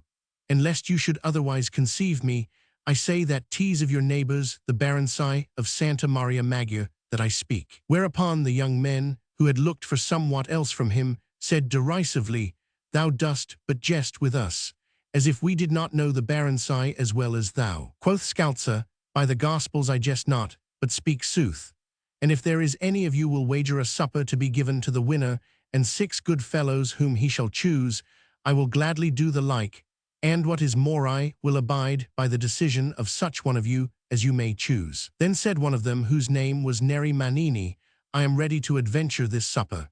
And so they agreed together that Piero di Fiorentino, in whose house they were, should be judge, and hied them to him, followed by all the rest, eager to see Scalza lose and triumph in his discomfiture, and told Piero all that had been said. Piero, who was a young man of sound sense, heard what Neri had to say, and then turning to Scalza, and how, quoth he, mayst thou make good what thou averest?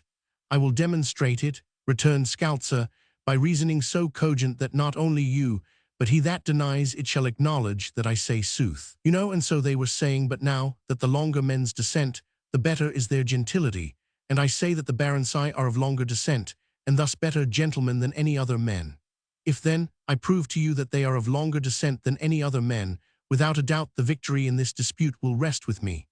Now you must know that when God made the Baronci, he was but a novice in his art, of which, when he made the rest of mankind, he was already master. And to assure yourself that herein I say sooth, you have but to consider the Baronci, how they differ from the rest of mankind, who all have faces well composed and duly proportioned, whereas of the Baronci you will see one with a face very long and narrow, another with a face inordinately broad, one with a very long nose, another with a short one with a protruding and upturned chin and great jaws like an ass's.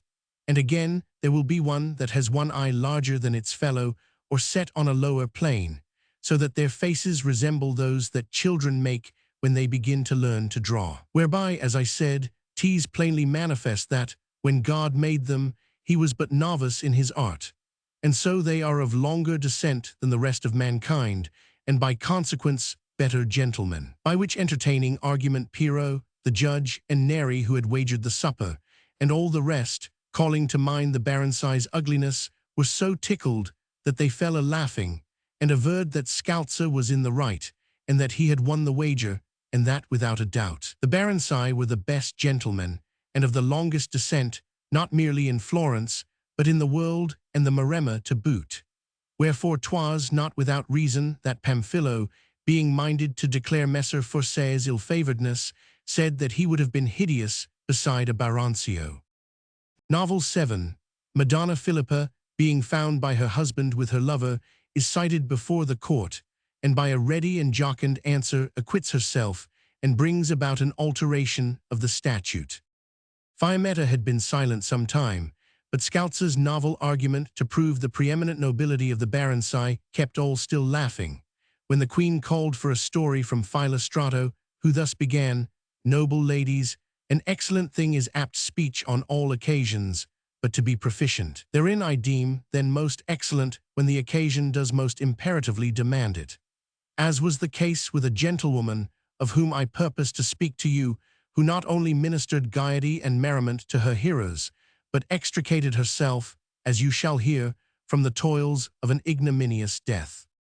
There was aforetime in the city of Prato a statute no less censurable than harsh, which, making no distinction between the wife, whom her husband took in adultery with her lover, and the woman found pleasuring a stranger for money, condemned both alike to be burned. While this statute was in force, it befell that a gentlewoman, fair and beyond measure enamored, Madonna Philippa by name, was by her husband, Rinaldo de Puglisi, found in her own chamber one night in the arms of Lazzarino de Guazagliatri, a handsome young noble of the same city, whom she loved even as herself. Whereat Rinaldo, very wroth, scarce refrained from falling upon them and killing them on the spot, and indeed, but that he doubted how he should afterwards fare himself, he had given way to the vehemence of his anger, and so done. Nor, though he so far mastered himself, could he forbear recourse to the statute, thereby to compass that which he might not otherwise lawfully compass, to wit, the death of his lady. Wherefore, having all the evidence needful to prove her guilt, he took no further counsel, but, as soon as 'twas day, he charged the lady and had her summoned. Like most ladies that are veritably enamored, the lady was of a high courage, and though not a few of her friends and kinsfolk sought to dissuade her, she resolved to appear to the summons, having liefer die bravely confessing the truth than basely flee, and for defiance of the law live in exile, and show herself unworthy of such a lover as had had her in his arms that night. And so, attended by many ladies and gentlemen, who all exhorted her to deny the charge, she came before the podesta, and with a composed air and unfaltering voice asked whereof he would interrogate her. The podesta, surveying her, and taking note of her extraordinary beauty and exquisite manners, and the high courage that her words evinced, was touched with compassion for her, fearing she might make some admission, by reason whereof, to save his honor, he must needs do her to death. But still, as he could not refrain from examining her of that which was laid to her charge, he said, "Madam, here, as you see, is your husband Rinaldo, who prefers a charge against you, alleging that he has taken you in adultery, and so he demands that, pursuant to a statute which is in force here, I punish you with death. But this I may not do, except you confess. Wherefore be very careful what you answer, and tell me if what your husband alleges against you be true." The lady, nowise dismayed, and in a tone not a little jocund, thus made answer, "True it is, sir, that Rinaldo is my husband, and that last night he found me in the arms of Lazzarino, in whose arms for the whole-hearted love that I bear him I have oft-times lain, nor shall I ever deny it. But as well I wot you know, the laws ought to be common and enacted, with the common consent of all that they affect, which conditions are wanting to this law, inasmuch as it binds only us poor women, in whom to be liberal is much less reprehensible than it were in men. And furthermore the consent of no woman was I say not had, but so much as asked before 'twas made, for which reasons it justly deserves to be called a bad law. However, if in scathe of my body and your own soul you are minded to put it in force, 'tis your affair. But I pray you, go not on to try this matter in any wise, until you have granted me this trifling grace, to wit, to ask my husband if I ever gainsaid him, but did not rather accord him, when and so often as he craved it, complete enjoyment of myself. Whereto Rinaldo, without awaiting the podesta's question, forthwith answered that assuredly the lady had ever granted him all that he had asked of her for his gratification. Then promptly continued the lady, if he has ever had of me as much as sufficed for his solace, what was I or am I to do with the surplus? Am I to cast it to the dogs? Is it not much better to bestow it on a gentleman that loves me more dearly than himself, than to suffer it to come to naught or worse? Which jocund question being heard by well-nigh all the folk of Prato, who had flocked thither all agog to see a dame so fair and of such quality on her trial for such an offence, they laughed loud and long, and then all with one accord, and as with one voice, exclaimed that the lady was in the right and said well, nor left they the court until in concert with the podesta they had so altered the harsh statute, as that thenceforth only such women as should wrong their husbands for money should be within its purview. Wherefore Rinaldo left the court, discomfited of his foolish enterprise, and the lady, blithe and free, as if rendered back to life from the burning, went home triumphant. Novel 8. Fresco admonishes his niece not to look at herself in the glass, if 'tis, as she says, grievous to her to see nasty folk. 'Twas not at first without some flutterings of shame, evinced by the modest blush mantling on their cheeks, that the ladies heard Philostrato's story, but afterwards, exchanging glances, they could scarce forbear to laugh, and hearken tittering.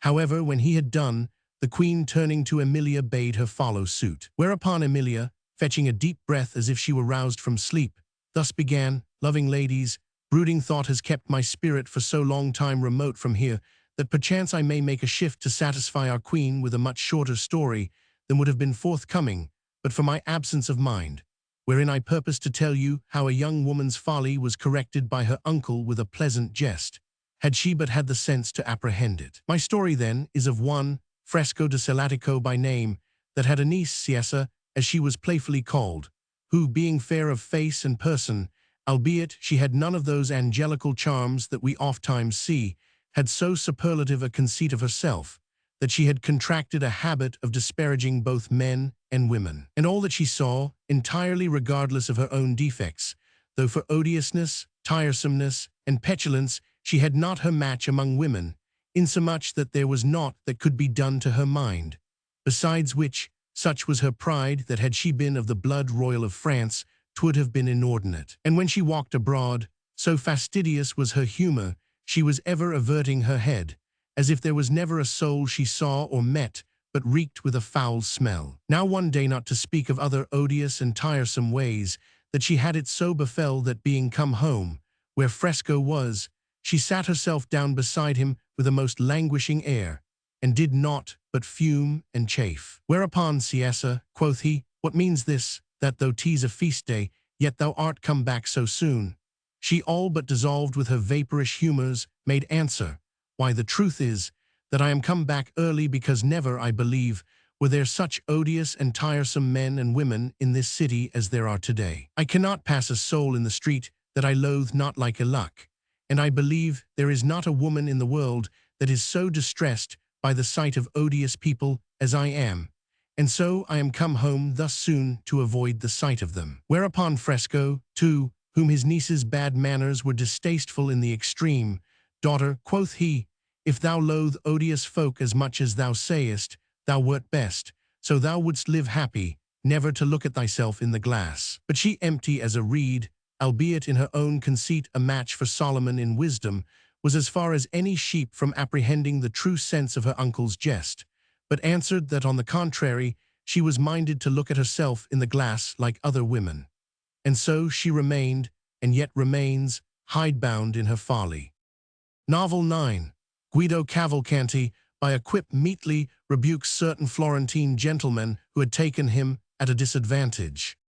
The queen, perceiving that Emilia had finished her story, and that none but she, and he who had the privilege of speaking last, now remained to tell, began on this wise, albeit, debonair my ladies, you have forestalled me today of more than 2 of the stories, of which I had thought to tell one, yet one is still left me to recount, which carries at the close of it a quip of such a sort, that perhaps we have as yet heard not so pregnant. You are to know, then, that in former times there obtained in our city customs excellent and commendable not a few, whereof today not one is left to us, thanks to the greed which, growing with the wealth of our folk, has banished them all from among us. One of which customs was that in divers quarters of Florence the gentlemen that there resided would assemble together in companies of a limited number, taking care to include therein only such as might conveniently bear the expenses, and today one, another tomorrow, each in his turn for a day, would entertain the rest of the company, and so they would not seldom do honor to gentlemen from distant parts when they visited the city, and also to their fellow citizens, and in like manner they would meet together at least once a year all in the same trim, and on the most notable days would ride together through the city, and now and again they would tilt together, more especially on the greater feasts, or when the city was rejoiced by tidings of victory or some other glad event. Among which companies was one of which Messer Betto Brunelleschi was the leading spirit, into which Messer Betto and his comrades had striven hard to bring Guido, son of Cavalcante de Cavalcanti, and not without reason, inasmuch as, besides being one of the best logicians in the world, and an excellent natural philosopher qualities, of which the company made no great account, he was without a peer for gallantry and courtesy and excellence of discourse and aptitude for all matters which he might set his mind to, and that belonged to a gentleman, and therewithal he was very rich, and when he deemed any worthy of honor, knew how to bestow it to the uttermost. But as Messer Betto had never been able to gain him over, he and his comrades supposed that 'twas because Guido, being addicted to speculation, was thereby estranged from men. And for that he was somewhat inclined to the opinion of the Epicureans. The vulgar averred that these speculations of his had no other scope than to prove that God did not exist. Now one day it so befell that, Guido being come, as was not seldom his wont, from or San Michele by the Corso degli Adamari as far as San Giovanni, around which were then the great tombs of marble that are today in Santa Reparata, besides other tombs not a few, and Guido being between the columns of porphyry that are there, and the tombs and the door of San Giovanni, which was locked, Messer Betto and his company came riding on to the piazza of Santa Reparata, and seeing him among the tombs, said, Go we and flout him. So they set spurs to their horses, and making a mock onset, were upon him almost before he saw them. Whereupon Guido they began, Thou wilt be none of our company, but lo now, when thou hast proved that God does not exist, what wilt thou have achieved? Guido, seeing that he was surrounded, presently answered, Gentlemen, you may say to me what you please in your own house. Thereupon he laid his hand on one of the great tombs, and being very nimble, vaulted over it, and so evaded them, and went his way, while they remained gazing in one another's faces, and some said that he had taken leave of his wits, and that his answer was but naught, seeing that the ground on which they stood was common to them with the rest of the citizens, and among them Guido himself. But Messer Betto, turning to them, Nay, but quoth he, 'Tis ye that have taken leave of your wits, if ye have not understood him. For meetly and in few words he has given us never so shrewd a reprimand, seeing that, if you consider it well, these tombs are the houses of the dead that are laid and tarry therein, which he calls our house, to show us that we, and all other simple, unlettered men, are, in comparison of him and the rest of the learned, in sorrier case than dead men, and so being here, we are in our own house. Then none was there but understood Guido's meaning and was abashed, insomuch that they flouted him no more, and thenceforth reputed Messer Betto a gentleman of a subtle and discerning wit. Novel 10. Fra Cipolla promises to show certain countryfolk a feather of the angel Gabriel, in lieu of which he finds coals, which he avers to be of those with which St. Lawrence was roasted. All the company save Dionio being delivered of their several stories, he wist that 'twas his turn to speak. Wherefore, without awaiting any very express command, he enjoined silence on those that were commending Guido's pithy quip, and thus began, Sweet my ladies, albeit 'tis my privilege to speak of what likes me most, I purpose not today to deviate from that theme whereon you have all discoursed most appositely, but following in your footsteps, I am minded to show you with what adroitness and readiness of resource one of the friars of St. Antony avoided a pickle that two young men had in readiness for him. Nor, if, in order to do the story full justice, I be somewhat prolix of speech, should it be burdensome to you, if you will but glance at the sun, which is yet in mid-heaven. Certaldo, as perchance you may have heard, is a town of Val d'Elsa within our countryside, which, small though it is, had in it aforetime people of rank and wealth. thither, for that there he found good pasture.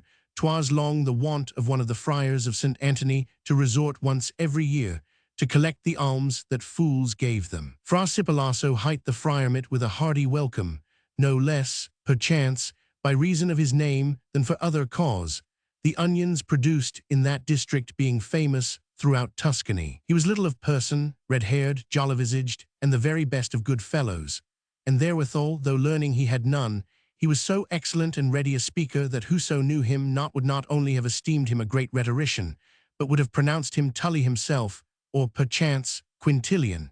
And in all the countryside there was scarce a soul to whom he was not either gossip or friend or lover. Being thus wont from time to visit Certaldo, the friar came there once upon a time in the month of August, and on a Sunday morning, all the good folk of the neighboring farms being come to mass in the parish church, he took occasion to come forward and say, "Ladies and gentlemen, you wot 'tis your custom to send year by year to the poor of Baron Master St. Anthony somewhat of your wheat and oats, more or less, according to the ability and the devoutness of each, that blessed St. Anthony may save your oxen and asses and pigs and sheep from harm.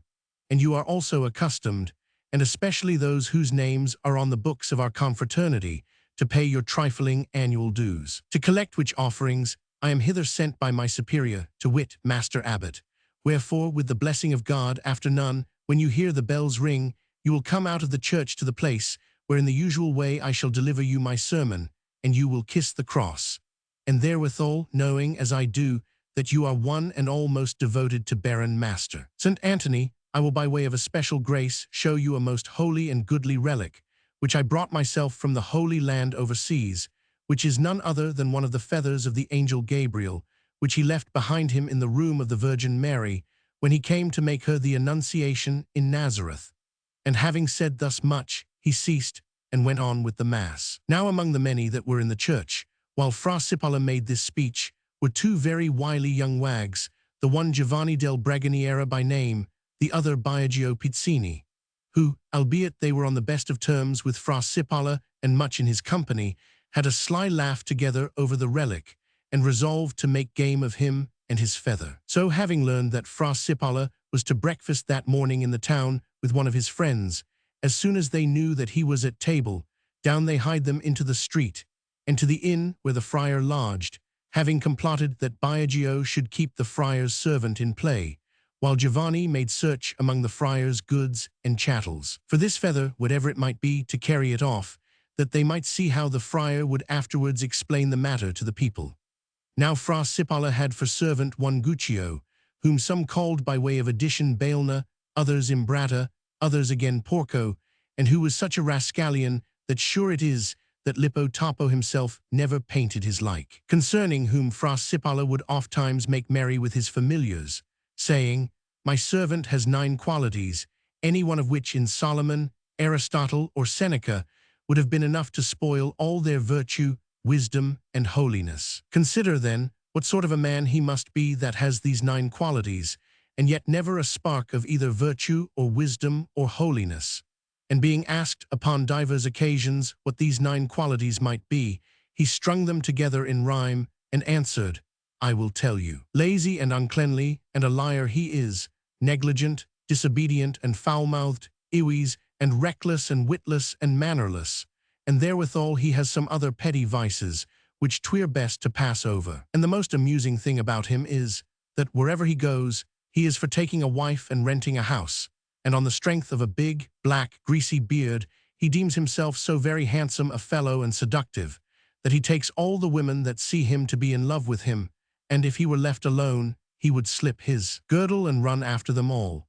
True it is that he is of great use to me, for that, be any minded to speak with me never so secretly, he must still have his share of the audience. And if perchance aught is demanded of me, such is his fear lest I should be at a loss what answer to make, that he presently replies, aye or no, as he deems meet.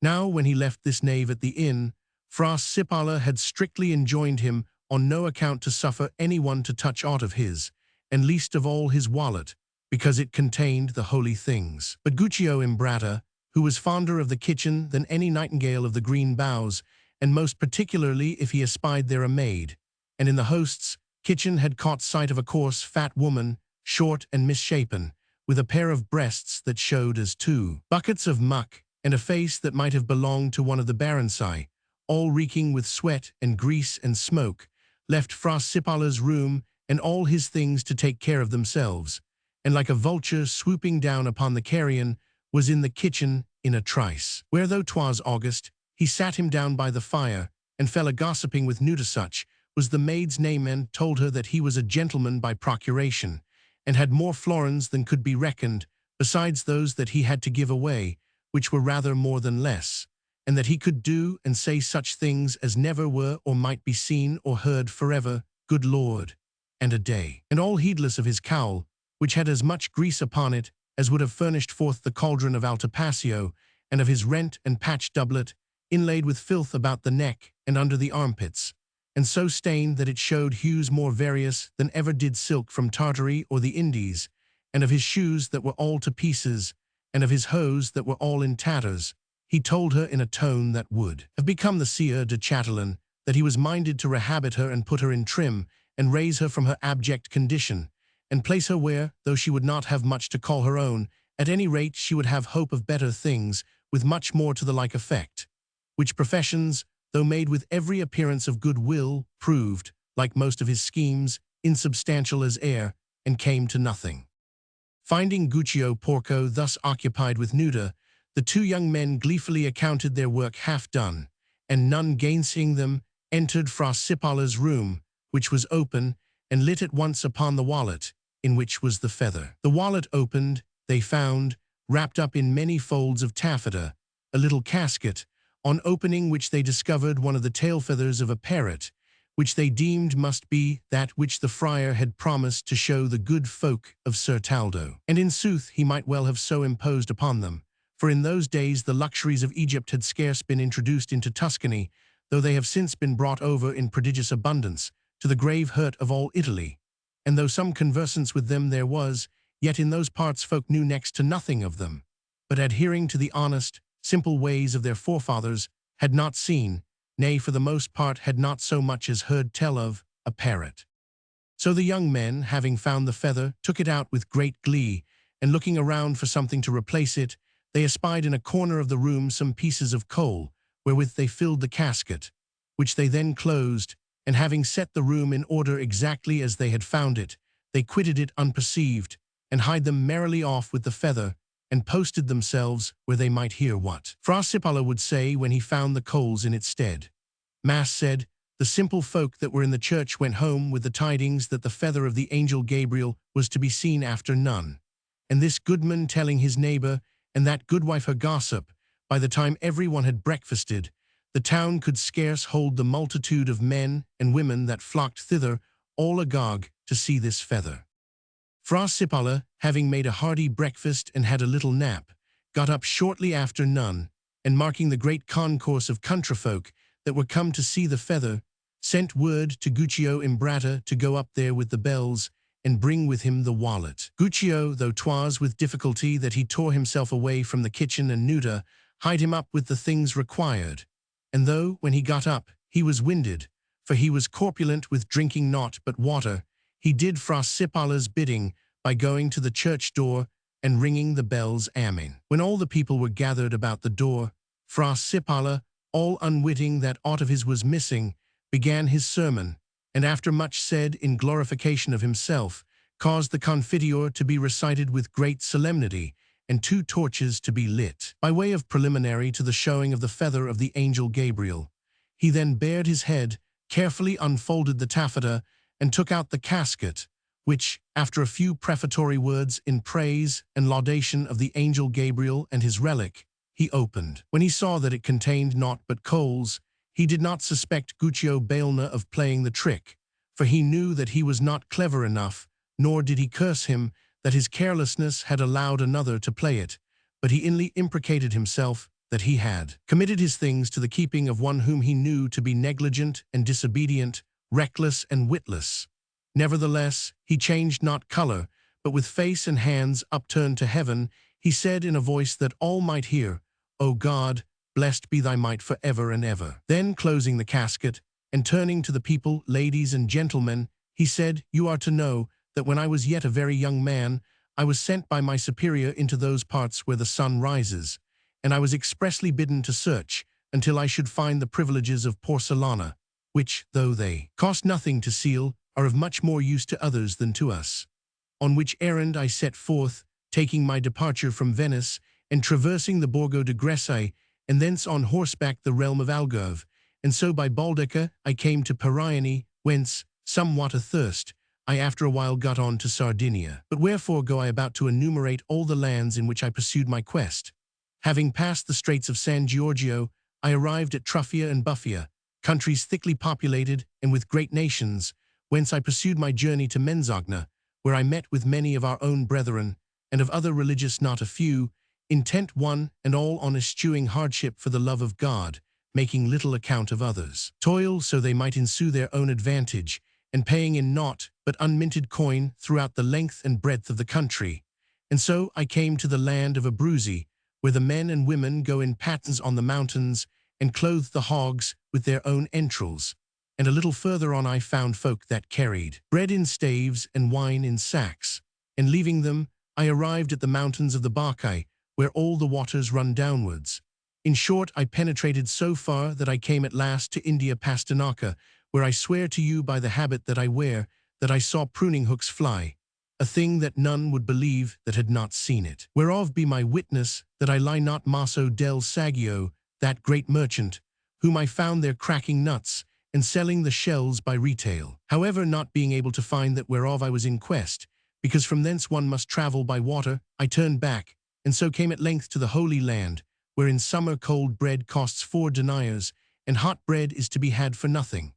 And there I found the venerable Father Non-Mibles Medicev, Pies, the most worshipful patriarch of Jerusalem, who out of respect for the habit that I have ever worn, to wit, that of Baron Master St. Antony, was pleased to let me see all the holy relics that he had by him, which were so many that, were I to enumerate them all, I should not come to the end of them in some miles.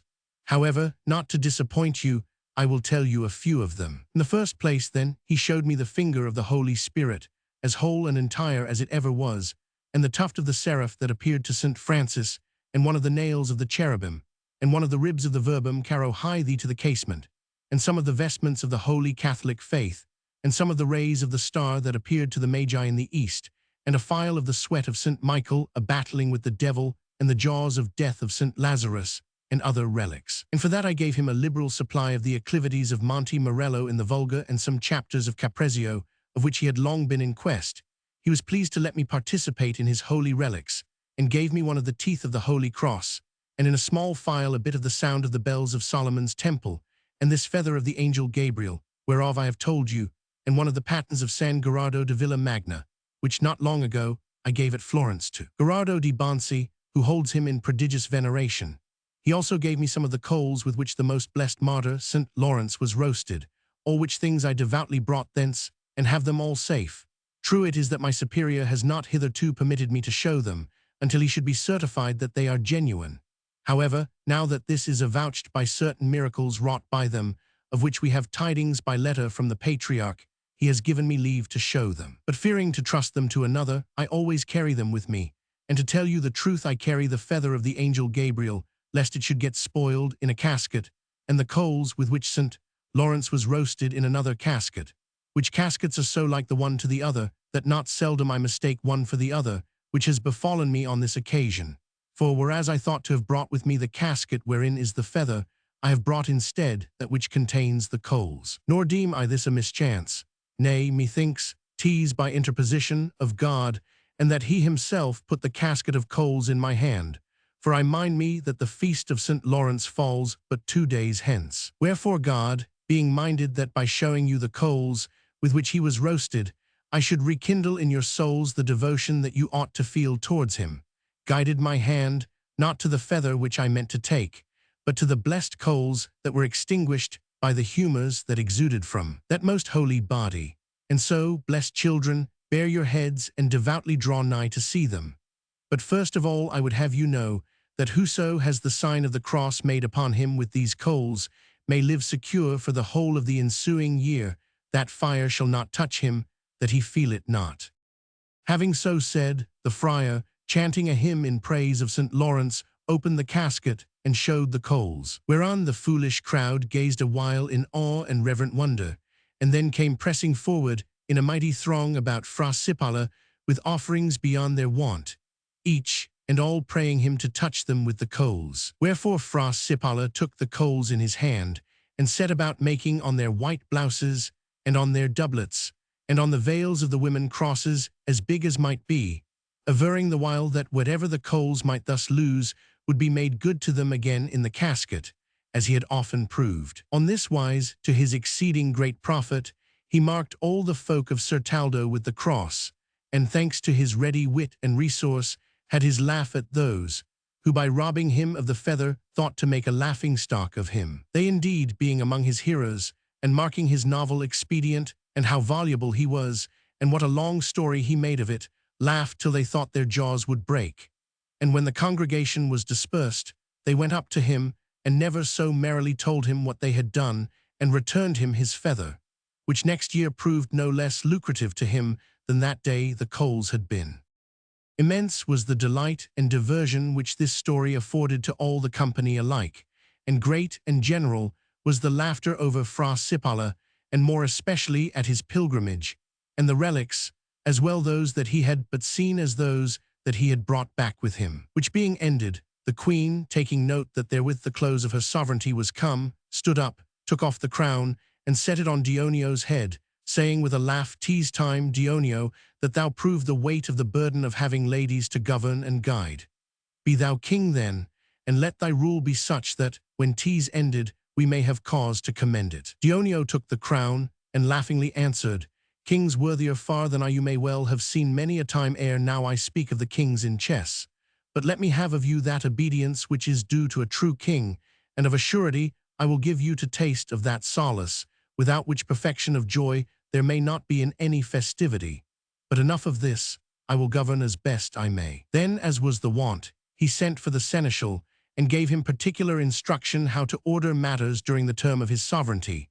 Which done, he said, "Noble ladies, such and so diverse has been our discourse of the ways of men and their various fortunes, that but for the visit that we had a while ago from Madame Lysiska, who, by what she said, has furnished me with matter of discourse for tomorrow, I doubt I had been not a little put to it to find a theme. You heard how she said that there was not a woman in her neighborhood whose husband had her virginity, adding that, well, she knew how many and what manner of tricks they, after marriage, played their husbands. The first count we may well leave to the girls whom it concerns. The second, methinks, should prove a diverting topic. Wherefore I ordain that, taking our cue from Madame Lysiska, we discourse tomorrow of the tricks that, either for love or for their deliverance from peril, ladies have heretofore played their husbands, and whether they were by the said husbands detected or no. To discourse of such a topic, some of the ladies deemed unmeet for them, and besought the king to find another theme. But the king made answer, "Ladies, what manner of theme I have prescribed I know as well as you, nor was I to be diverted from prescribing it by that which you now think to declare unto me. For I wot the times are such that, so only men and women have a care to do naught that is unseemly, 'tis allowable to them to discourse of what they please. For in sooth, as you must know, so out of joint are the times that the judges have deserted the judgment seat, the laws are silent, and ample license to preserve his life as best he may is accorded to each and all. Wherefore, if you are somewhat less strict of speech than is your wont, not that aught unseemly in act may follow, but that you may afford solace to yourselves and others, I see not how you can be open to reasonable censure on the part of any. Furthermore, naught that has been said from the first day to the present moment has, methinks, in any degree sullied the immaculate honor of your company, nor, God helping us, shall aught ever sully it. Besides, who is there that knows not the quality of your honor, which were proof, I make no doubt, against not only the seductive influence of diverting discourse, but even the terror of death. And to tell you the truth, whoso wist that you refused to discourse of these light matters for a while, would be apt to suspect that 'twas, but for that you had yourselves erred in like sort. And truly a goodly honor would you confer upon me, obedient as I have ever been to you, if after making me your king and your lawgiver, you were to refuse to discourse of the theme which I prescribe. Away, then, with this scruple fitter for low minds than yours, and let each study how she may give us a goodly story, and fortune prosper her therein. So spake the king, and the ladies, hearkening, said that, even as he would, so it should be. Whereupon he gave all leave to do as they might be severally minded until the supper hour. The sun was still quite high in the heaven, for they had not enlarged in their discourse. Wherefore, Dioneo with the other gallants being set to play at dice, Elissa called the other ladies apart, and said, There is a nook hard by this place, where I think none of you has ever been. Tease. Called the ladies' vale, whither, ever since we have been here, I have desired to take you, but time meet I have not found until today, when the sun is still so high. If then you are minded to visit it, I have no manner of doubt that, when you are there, you will be very glad you came. The ladies answered that they were ready, and so, saying naught to the young men, they summoned one of their maids, and set forth. Nor had they gone much more than a mile, when they arrived at the Vale of Ladies. They entered it by a very straight gorge, through which there issued a rivulet, clear as crystal, and a sight, than which not more fair and pleasant, especially at that time when the heat was great, could be imagined, met their eyes. Within the valley, as one of them afterwards told me, was a plain about 1/2 mile in circumference, and so exactly circular that it might have been fashioned according to the compass, though it seemed a work of nature's art, not man's.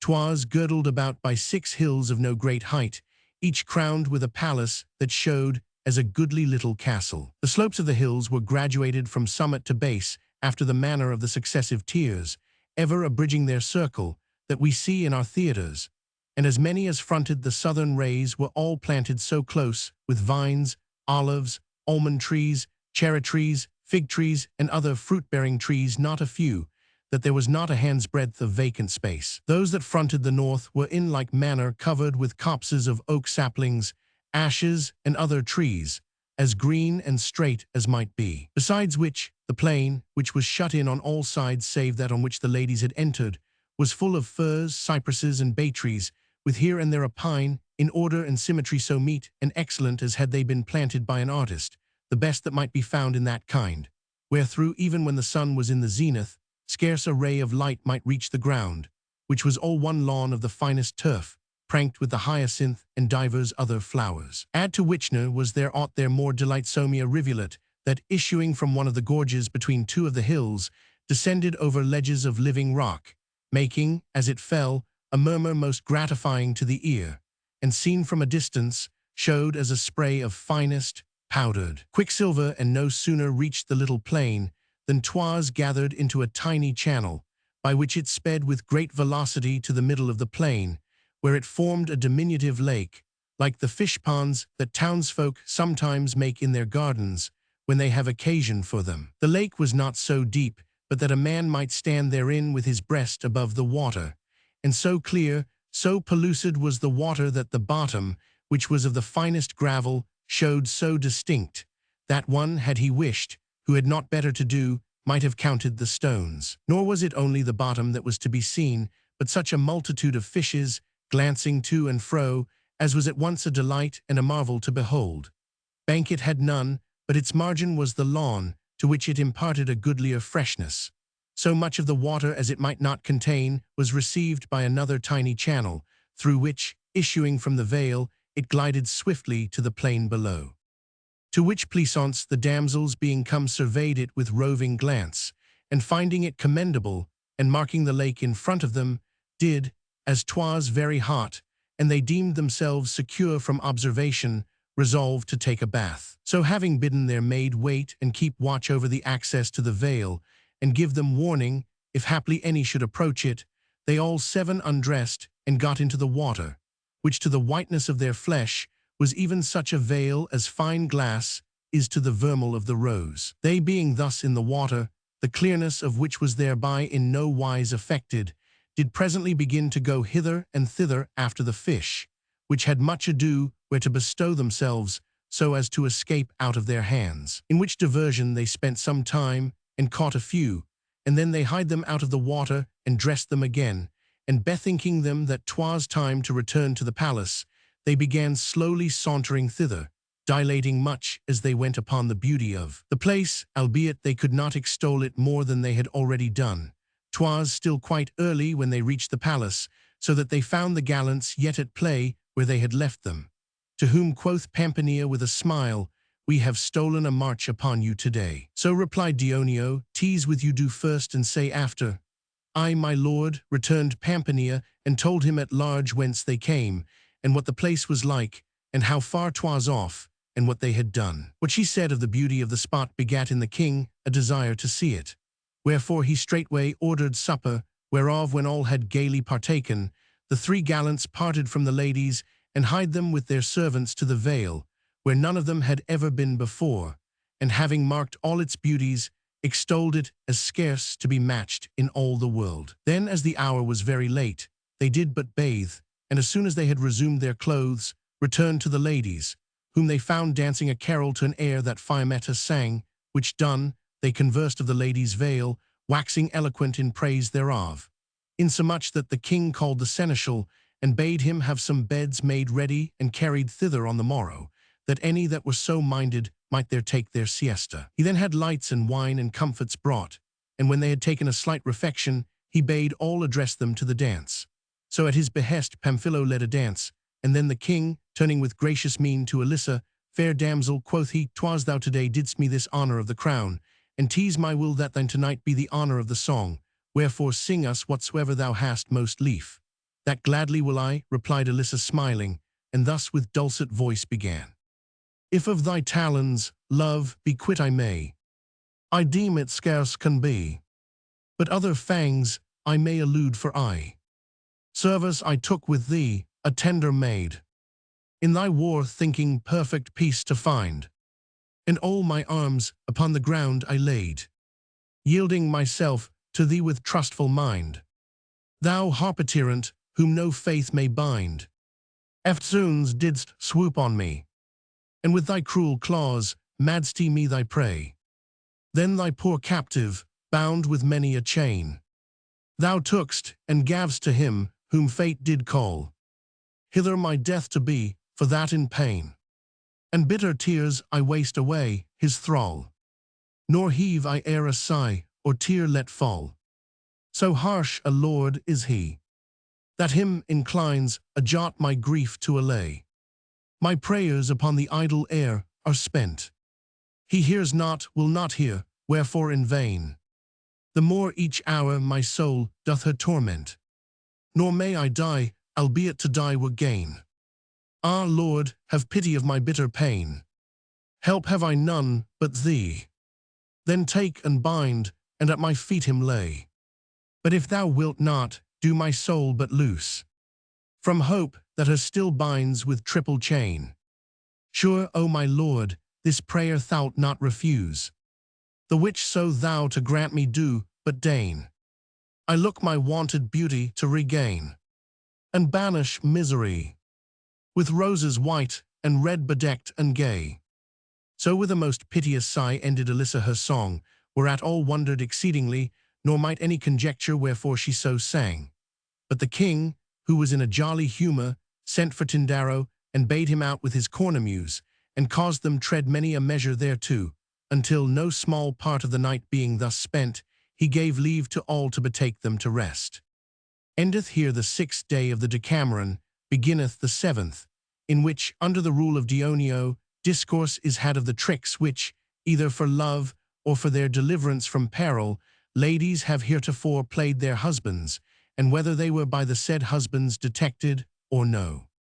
Fled was now each star from the eastern sky, save only that which we call Lucifer, which still glowed in the whitening dawn, when uprose the seneschal, and with a goodly bagagetrain hied him to the lady's vale, there to make all things ready according to the ordinance and commandment of the king. Nor was it long after his departure that the king rose, being awaked by the stir and bustle that the servants made in lading the horses, and being risen he likewise roused all the ladies and the other gallants.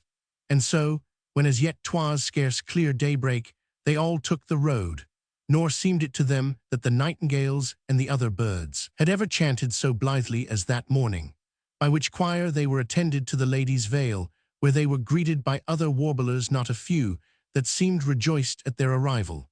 Roving about the vale, and surveying its beauties afresh, they rated them higher than on the previous day, as indeed the hour was more apt to show them forth. Then with good wine and comforts they broke their fast, and that they might not lag behind the songsters, they fell a-singing, whereto the vale responded, ever echoing their strains, nor did the birds, as minded not to be beaten, fail to swell the chorus with notes of unwonted sweetness. However, breakfast time came, and then, the tables being laid under a living canopy of trees, and beside other goodly trees that fringed the little lake, they sat them down in order as to the king seemed meet.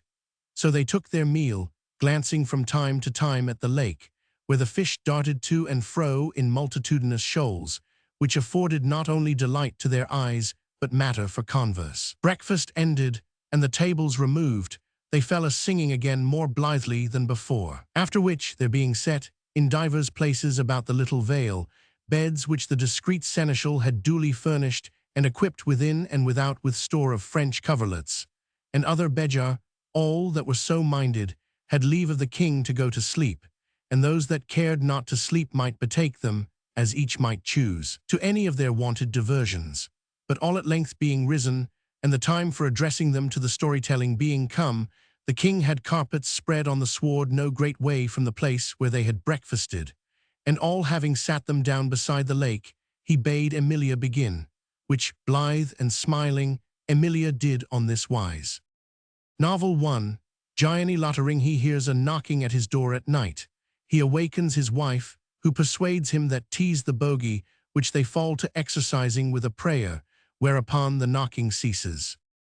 My lord, glad indeed had I been, that, saving your good pleasure, some other than I had had precedence of discourse upon so goodly a theme as this of which we are to speak. I doubt I am but chosen to teach others confidence.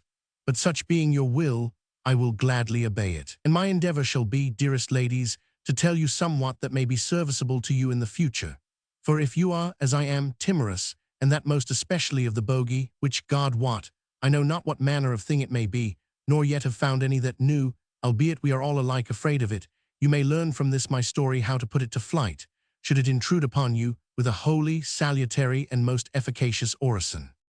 There dwelt of yore at Florence, in the quarter of San Pancrazio, a master spinner, Giovanni Boccaccio by name, one that had prospered in his business, but had little understanding of aught else, insomuch that being somewhat of a simpleton, he had many a time been chosen leader of the band of laudsingers of Santa Maria Novella, and had charge of their school, and not a few like offices had he often served, upon which he greatly plumed himself. Howbeit, 'twas all for no other reason than that, being a man of substance, he gave liberal doles to the friars, who for that they got thereof, this one hose, another a cloak, and a third a hood, would teach him good orisons, or give him the paternoster in the vernacular, or the chant of St. Alexis, or the lament of St. Bernard, or the laud of Lady Matilda, or the like sorry stuff, which he greatly prized, and guarded with jealous care, deeming them all most conducive to the salvation of his soul.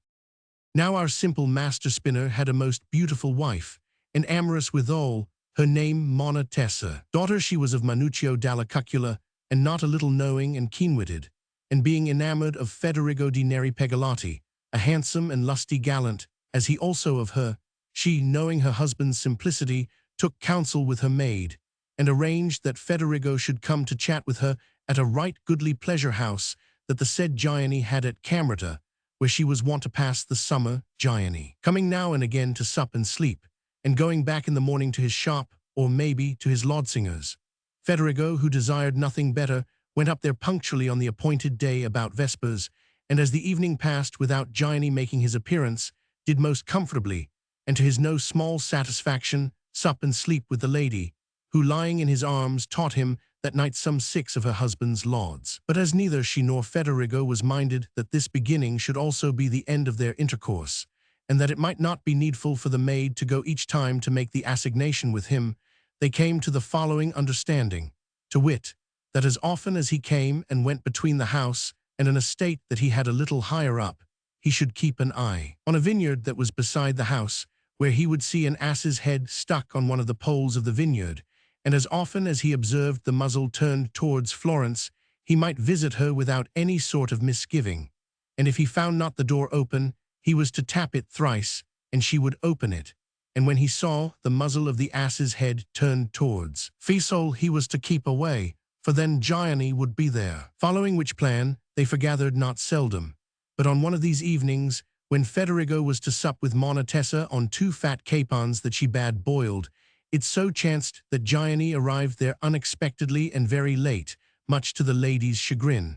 So she had a little salt meat boiled apart, on which she supped with her husband, and the maid by her orders carried the 2 boiled capons laid in a spotless napkin with plenty of fresh eggs and a bottle of good wine into the garden, to which there was access otherwise than from the house, and where she was wont at times to sup with Federigo.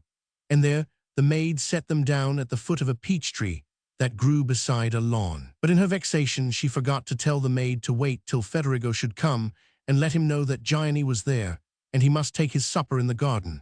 And she and Gianni and the maid were scarce gone to bed, when Federigo came and tapped once at the door, which being hard by the bedroom, Gianni heard the tap, as did also the lady, albeit that Gianni might have no reason to suspect her, she feigned to be asleep. Federigo waited a little, and then gave a second tap, whereupon, wondering what it might mean, Gianni nudged his wife, saying, "Tessa, dost hear what I hear?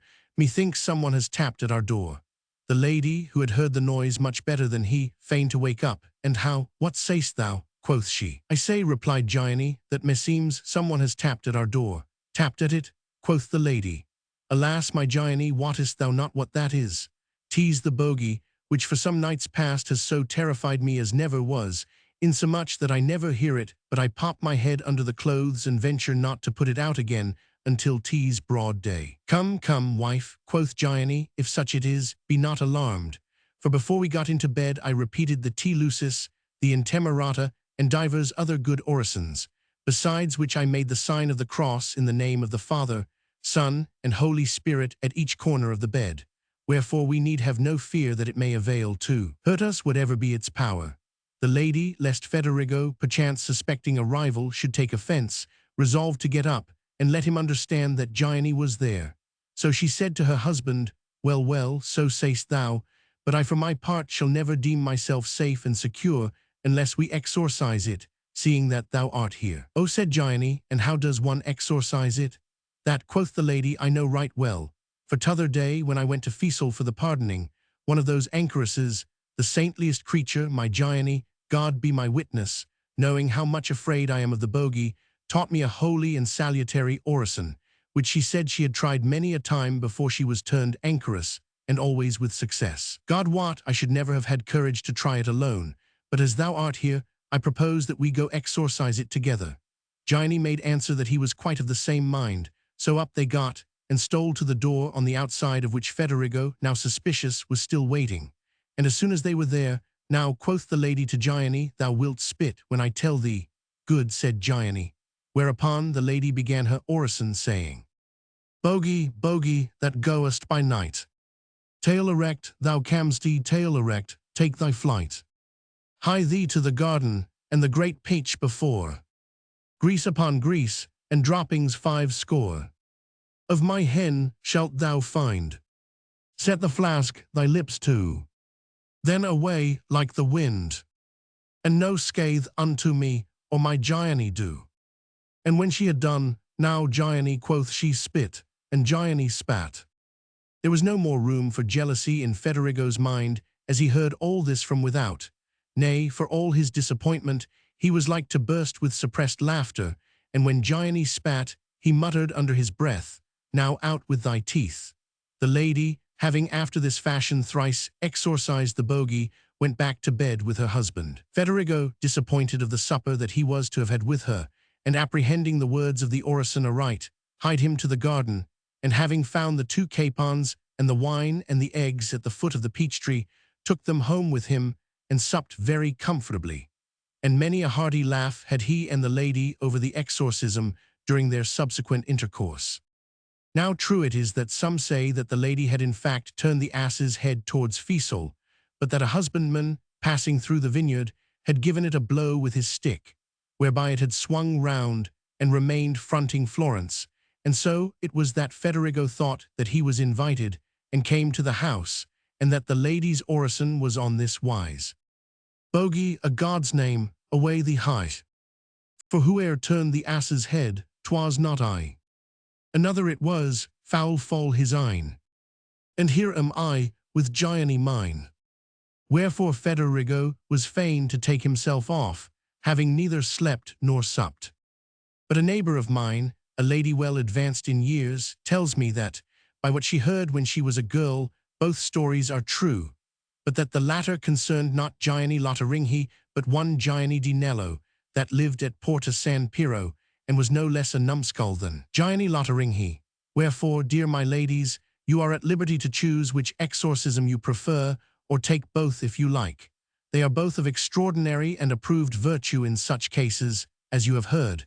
Get them by heart, therefore, and they may yet stand you in good stead. Novel 2.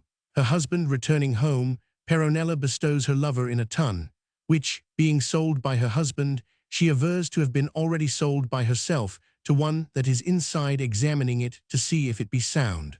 Whereupon the lover jumps out, and causes the husband to scour the tun for him, and afterwards to carry it to his house.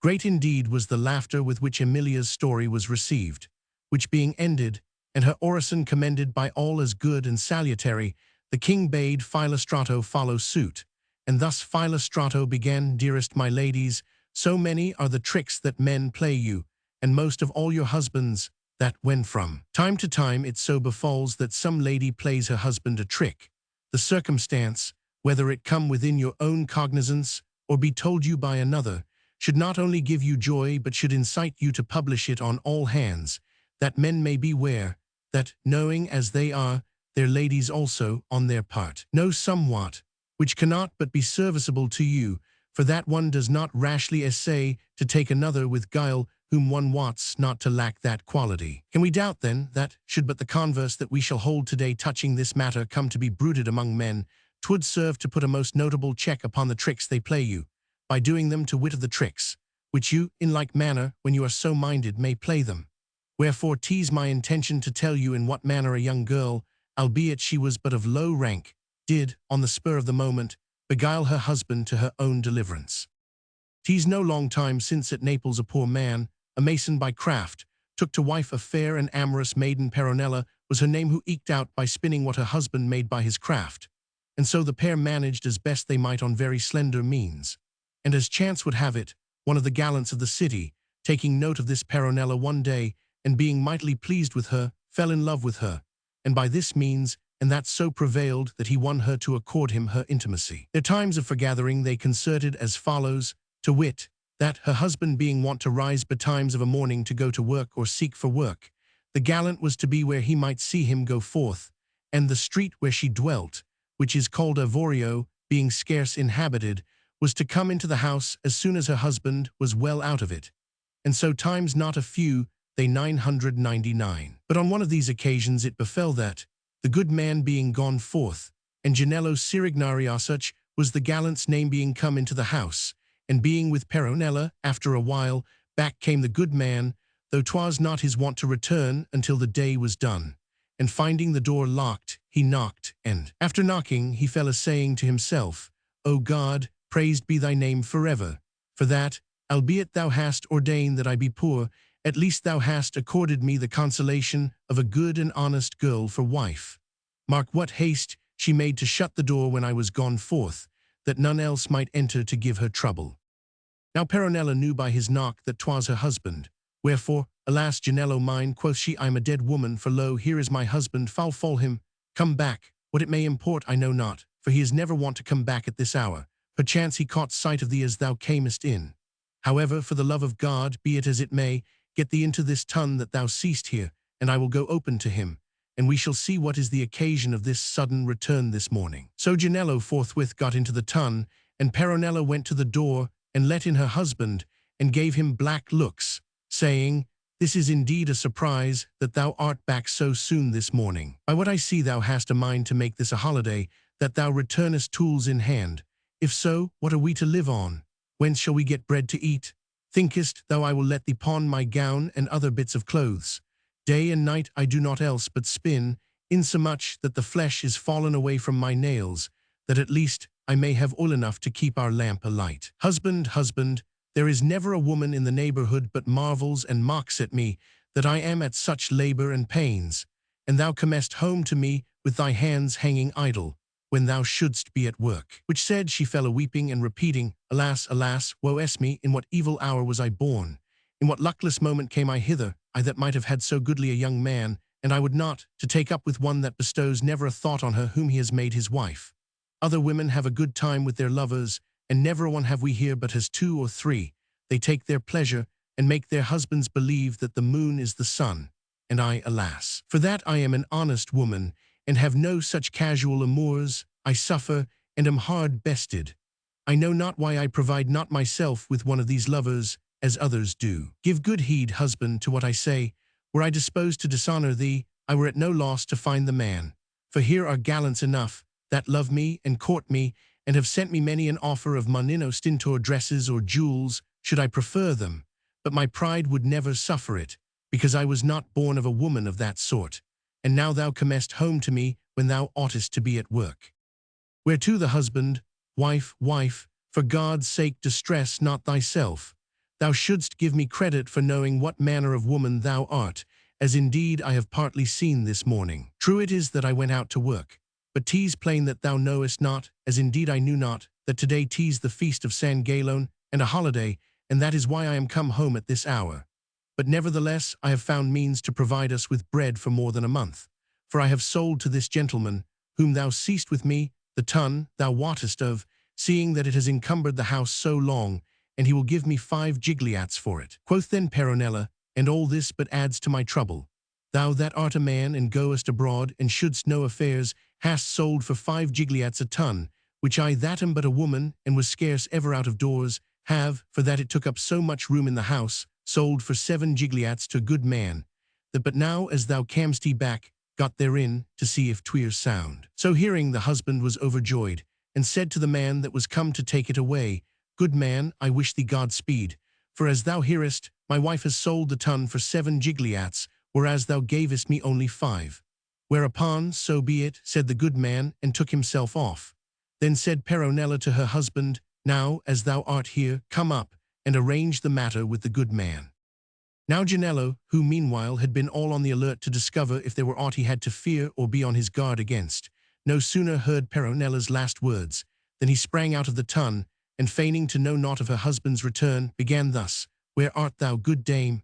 Whereto the husband, coming up, answered, Here am I, what wouldst thou of me? Quoth Janello, And who art thou? I would speak with the lady with whom I struck the bargain for this tun. Then said the good man, Have no fear, you can deal with me, for I am her husband. Quoth then Janello, The tun seems to me sound enough, but I think you must have let the lees remain in it, for 'tis all encrusted with I know not what that is so dry, that I cannot raise it with the nail, wherefore I am not minded to take it unless I first see it scoured. Whereupon Peronella, To be sure, that shall not hinder the bargain, my husband will scour it clean. And well and good, said the husband. So he laid down his tools, stripped himself to his vest, sent for a light and a rasp, and was in the tun and scraping away in a trice. Whereupon Peronella, as if she were curious to see what he did, thrust her head into the vent of the tun, which was of no great size, and therewithal one of her arms up to the shoulder, and fell a-saying, Scrape here and there too, and look, there is a bit left here. So she being in this posture, directing and admonishing her husband, Janello, who had not, that morning, fully satisfied his desire, when the husband arrived, now seeing that as he would, he might not, brought his mind to his circumstances, and resolved to take his pleasure as he might. Wherefore he made up to the lady, who completely blocked the vent of the tun, and even on such wise as on the open champaign the wild and lusty horses do amorously assail the mares of Parthia. He sated his youthful appetite, and so it was that almost at the same moment that he did so and was off, the tun was scoured, the husband came forth of it, and Peronella withdrew her head from the vent, and turning to Janello, said, Take this light, good man, and see if 'tis scoured to thy mind. Whereupon Janello, looking into the tun, said that 'twas in good trim, and that he was well content, and paid the husband the 7 gigliats, and caused him carry the tun to his house. Novel 3. Fra Rinaldo lies with his gossip. Her husband finds him in the room with her, and they make him believe that he was curing his godson of worms by a charm. Philostrato knew not how so to veil what he said touching the mares of Parthia, but that the keen-witted ladies laughed thereat, making as if 'twas at somewhat else. However, his story being ended, the king called for one from Elissa, who, all obedience, thus began debonair my ladies, We heard from Emilia how the bogey is exorcised, and it brought to my mind a story of another incantation. 'Tis not indeed so good a story as hers, but as no other, germane to our theme, occurs to me at present, I will relate it. You are to know, then, that there dwelt aforetime at Siena a young man, right gallant and of honorable family, his name Rinaldo, who being in the last degree enamored of one of his neighbors, a most beautiful gentlewoman and the wife of a rich man, was not without hopes that, if he could but find means to speak with her privately, he might have of her all that he desired. But seeing no way, and the lady being pregnant, he cast about how he might become her child's godfather. Wherefore, having ingratiated himself with her husband, he broached the matter to him in as graceful a manner as he might, and 'twas arranged. So Rinaldo, being now godfather to Madonna Agnes's child, and having a more colorable pretext for speaking to her, took courage, and told her in words that message of his heart which she had long before read in his eyes. But though 'twas not displeasing to the lady to hear, it availed him but little. Now not long afterwards it so befell that, whatever may have been his reason, Rinaldo betook him to friarage, and whether it was that he found good pasture therein, or what not, he persevered in that way of life. And though for a while after he was turned friar, he laid aside the love he bore his gossip, and certain other vanities, yet in course of time, without putting off the habit, he resumed them, and began to take a pride in his appearance, and to go dressed in fine clothes, and to be quite the trim gallant, and to compose songs and sonnets and ballads, and to sing them, and to make a brave show in all else that pertained to his new character. But why enlarge upon our Fra Rinaldo, of whom we speak? What friars are there that do not the like?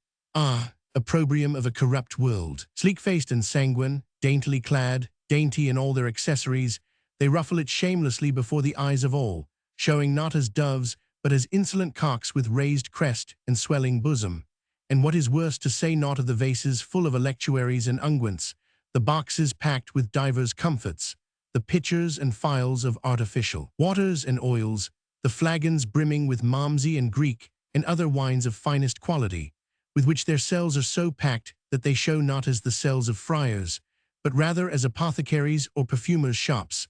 They blush not to be known to be gaudy, flattering themselves that other folk wot not that long fasts, and many of them, and coarse fare and little of it and sober living, make men lean and thin, and for the most part healthy, or if any malady come thereof, at any rate tease not the gout, the wanted remedy for which is chastity, and all beside that belongs to the regimen of a humble friar. They flatter themselves, too, that others wot not that over and above the meager diet, long vigils and orisons, and strict discipline ought to mortify men and make them pale, and that neither St. Dominic nor St. Francis went clad in stuff dyed in grain or any other goodly garb, but in coarse woolen habits innocent of the dyer's art, made to keep out the cold, and not for show. To which matters well God had a care, no less than to the souls of the simple folk, by whom our friars are nourished. Fra Rinaldo, then, being come back to his first affections, took to visiting his gossip very frequently, and gaining confidence, began with more insistence than before to solicit her to that which he craved of her. So being much urged, the good lady, to whom Fra Rinaldo, perhaps, seemed now more handsome than of yore, had recourse one day, when she felt herself unusually hard pressed by him, to the common expedient of all that would fain concede what is asked of them, and said, "Oh, but Fra Rinaldo, do friars then do this sort of thing?"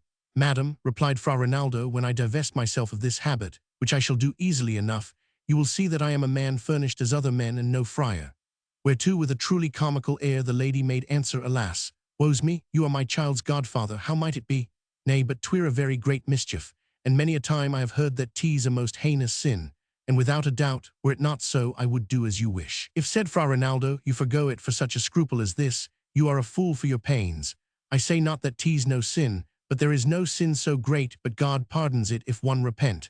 Now tell me, whether is more truly father to your son, I that held him at the font, or your husband that begot him?" "My husband," replied the lady. "Sooth say you," returned the friar, "and does not your husband lie with you?" "Why, yes," said the lady. "Then," rejoined the friar, "I that am less truly your son's father than your husband, ought also to lie with you, as does your husband." The lady was no logician, and needed little to sway her. She therefore believed, or feigned to believe, that that what the friar said was true. So who might avail to answer your words of wisdom? Quoth she, and presently forgot the godfather in the lover, and complied with his desires. Nor had they begun their course to end it forthwith, but under cover of the friar's sponsorship, which set them more at ease, as it rendered them less open to suspicion, they forgathered again and again. But on one of these occasions, it so befell that Fra Rinaldo, being come to the lady's house, where he espied none else save a very pretty and dainty little maid that waited on the lady, sent his companion away with her into the pigeon house, there to teach her the paternoster, while he and the lady, holding her little boy by the hand, went into the bedroom, locked themselves in, got them on to a divan that was there, and began to disport them. And while thus they sped the time, it chanced that the father returned, and before any was ware of him, was at the bedroom door, and knocked, and called the lady by her name. Whereupon, "'Tis as much as my life is worth," quoth Madonna Agnesa.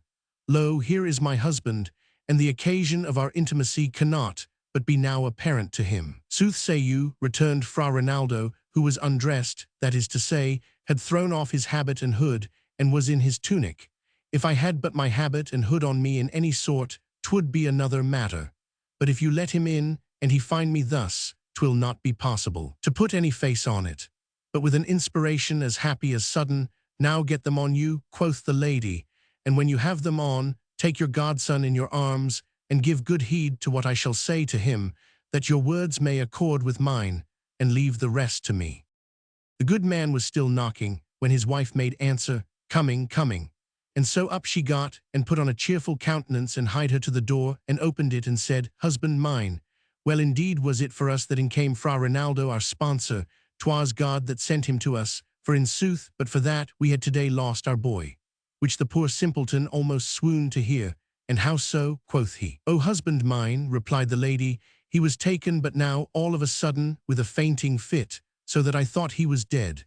And what to do or say I knew not, had not Fra Rinaldo, our sponsor, come just in the nick of time, and set him on his shoulder, and said, 'Gossip, 'tis that he has worms in his body, and getting, as they do, about the heart, they might only too readily be the death of him.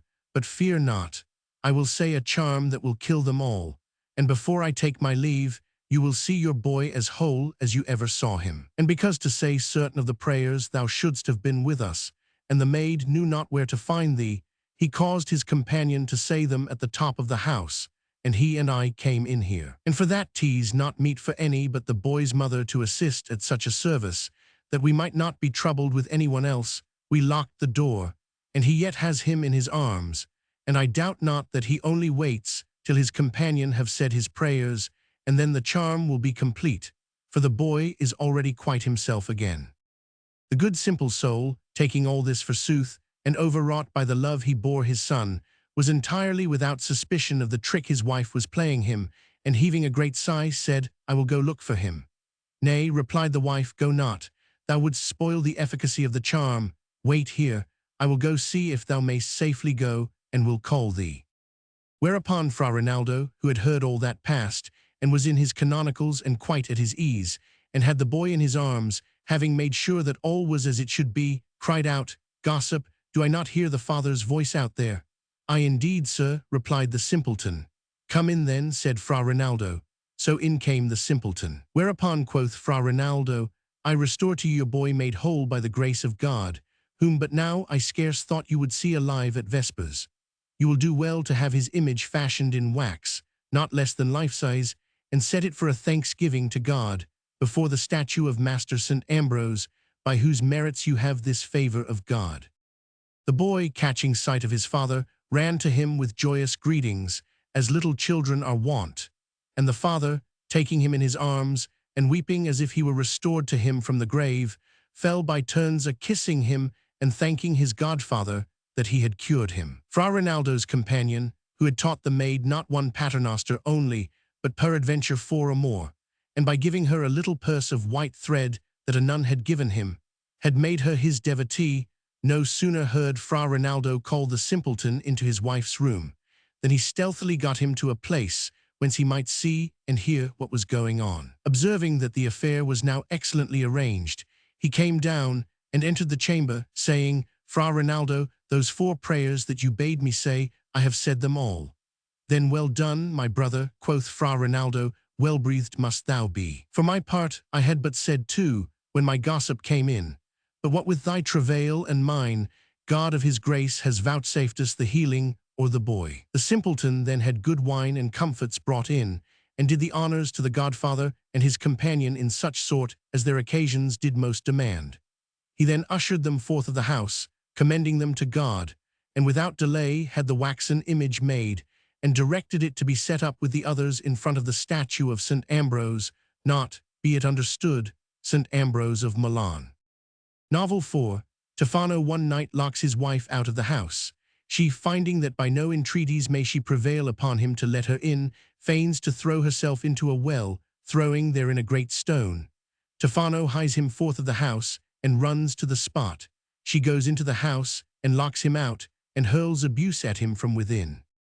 The king no sooner wist that Alyssa's story was ended, than turning to Loretta, he signified his will that she should tell somewhat. Wherefore without delay she began, O love, how great and signal is thy potency, how notable thy stratagems, thy devices. Was there ever, shall there ever be, philosopher or adept competent to inspire, counsel and teach, in such sort as thou by thine unpremeditated art dost tutor those that follow thy lead? Verily laggard teachers are they all in comparison of thee, as by the matters heretofore set forth may very well be understood. To which store I will add, loving ladies, a stratagem used by a woman of quite ordinary understanding, and of such a sort that I know not by whom she could have been taught it save by love. Know then that there dwelt aforetime at Arezzo a rich man, Tofano by name, who took to wife Monagita, a lady exceeding fair, of whom, for what cause he knew not, he presently grew jealous. Whereof the lady being ware, waxed resentful, and having on divers occasions demanded of him the reason of his jealousy, and gotten from him not precise, but only generalities and trivialities, resolved at last to give him cause enough to die of that evil, which without cause he so much dreaded. And being ware that a gallant, whom she deemed well worthy of her, was enamored of her, she, using due discretion, came to an understanding with him, which being brought to the point that it only remained to give effect to their words in act, the lady cast about to devise how this might be. And witting that, among other bad habits that her husband had, he was too fond of his cups, she would not only commend indulgence, but cunningly and not seldom incite him thereto, insomuch that, well nigh as often as she was so minded, she led him to drink to excess, and when she saw that he was well drunken, she would put him to bed, and so not once only, but divers times without any manner of risk, she forgathered with her lover. Nay, presuming upon her husband's intoxication, she grew so bold that, not content with bringing her lover into her house, she would at times go spend a great part of the night with him at his house, which was not far off.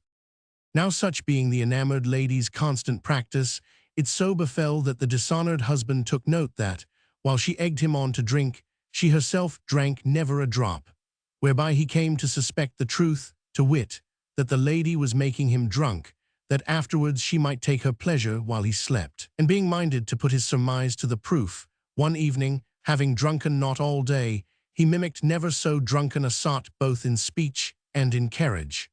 The lady, deeming him to be really as he appeared, and that 'twas needless to ply him with liquor, presently put him to bed. Which done, she, as she at times was wont, hied her forth to her lover's house, where she tarried until midnight. Tofano no sooner perceived that his wife was gone, than up he got, hied him to the door, locked it, and then posted himself at the window to observe her return, and let her know that he was ware of her misconduct. So there he stood until the lady returned, and finding herself locked out, was annoyed beyond measure, and sought to force the door open. Tofano let her try her strength upon it a while, and then, Madam, quoth he, 'tis all to no purpose, thou canst not get in. Go get thee back thither where thou hast tarried all this while, and rest assured that thou shalt never recross this threshold, until I have done thee such honor as is meet for thee in the presence of thy kinsfolk and neighbors. Thereupon the lady fell entreating him to be pleased to open to her for the love of God, for that she was not come whence he supposed, but had only been passing the time with one of her gossips, because the nights were long, and she could not spend the whole time either in sleep or in solitary watching. But her supplications availed her nothing, for the fool was determined that all Arezzo should know their shame, whereof as yet none wist aught. So as 'twas idle to entreat, the lady assumed a menacing tone, saying, So thou open not to me, I will make thee the saddest man alive. Whereto Tofano made answer, And what then canst thou do? The lady, her wits sharpened by love, rejoined, Rather than endure the indignity to which thou wouldst unjustly subject me, I will cast myself into the well hard by here, and when I am found dead there, all the world will believe that 'twas thou that didst it in thy cups, and so thou wilt either have to flee and lose all that thou hast and be outlawed, or forfeit thy head as guilty of my death, as indeed thou wilt be. But for all she said, Tofano wavered not a jot in his foolish purpose. So at last, Lo, now, quoth the lady, I can no more abide thy surly humour. God forgive thee. I leave thee my distaff here, which be careful to bestow in a safe place. So saying, away she hied her to the well, and the night being so dark that wayfarers could scarce see one another as they passed, she took up a huge stone that was by the well, and ejaculating, God forgive me, dropped it therein.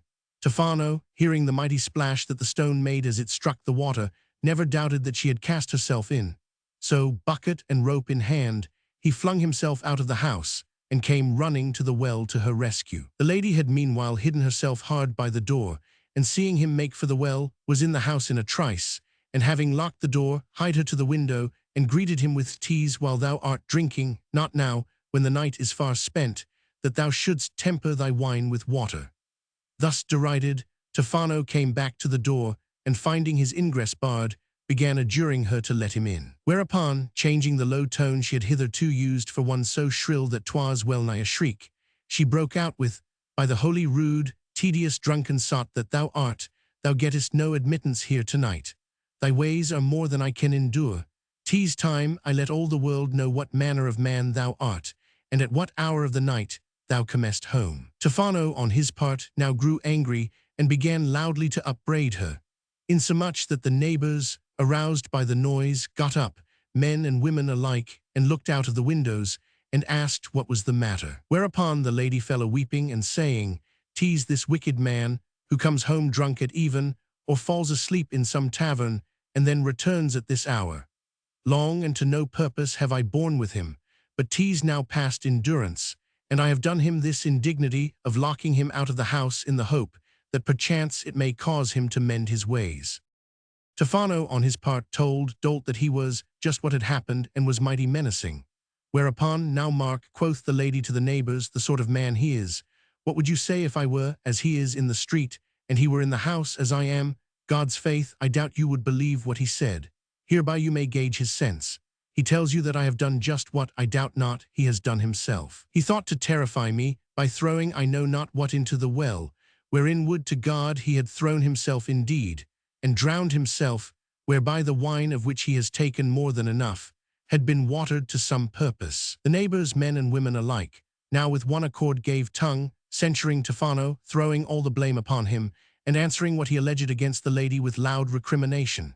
And in short the brute, passing from neighbor to neighbor, reached at last the ears of the lady's kinsfolk, who hied them to the spot, and being apprised of the affair from this, that and the other of the neighbors, laid hands on Tofano, and beat him till he was black and blue from head to foot. Which done, they entered his house, stripped it of all that belonged to the lady, and took her home with them, bidding Tofano look for worse to come. Thus hard bested, and ruing the plight in which his jealousy had landed him, Tofano, who loved his wife with all his heart, set some friends to work to patch matters up, whereby he did in fact induce his lady to forgive him and live with him again, albeit he was fain to promise her never again to be jealous, and to give her leave to amuse herself to her heart's content, provided she used such discretion that he should not beware of it.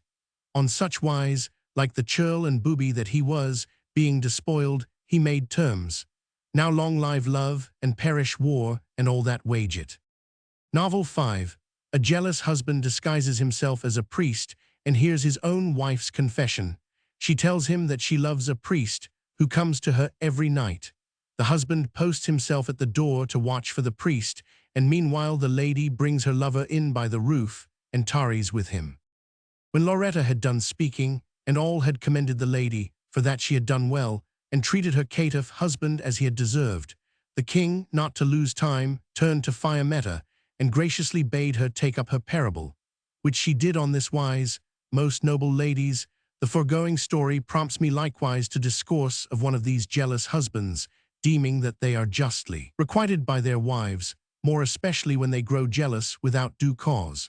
And had our legislators taken account of everything, I am of opinion that they would have visited ladies in such a case with no other penalty than such as they provide for those that offend in self-defense, seeing that a jealous husband does cunningly practice against the life of his lady, and most assiduously machinate her death. All the week the wife stays at home, occupied with her domestic duties, after which, on the day that is sacred to joy, she, like everyone else, craves some solace, some peace, some recreation, not unreasonably, for she craves but what the husbandmen take in the fields, the craftsmen in the city, the magistrates in the courts, nay, what God himself took, when he rested from all his labors on the seventh day, and which laws human and divine, mindful alike of the honor of God and the common well-being, have ordained, appropriating certain days to work, and others to repose, to which ordinance these jealous husbands will in no wise conform.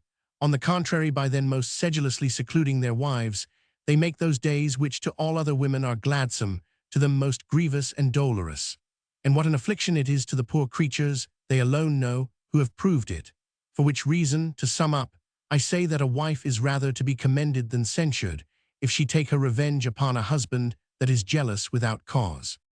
Know then that at Rimini there dwelt a merchant, a man of great substance in lands and goods and money, who, having a most beautiful woman to wife, waxed inordinately jealous of her, and that for no better reason than that, loving her greatly, and esteeming her exceeding fair, and knowing that she did her utmost endeavor to pleasure him, he must needs suppose that every man loved her, and esteemed her fair, and that she, moreover, was as zealous to stand well with every other man as with himself, whereby you may see that he was a poor creature and of little sense. Being thus so deeply infected with jealousy, he kept so strict and close watch over her, that some, maybe, have lain under sentence of death, and been less rigorously confined by their warders. 'Twas not merely that the lady might not go to a wedding, or a festal gathering, or even to church, or indeed set foot out of doors in any sort, but she dared not so much as show herself at a window, or cast a glance outside the house,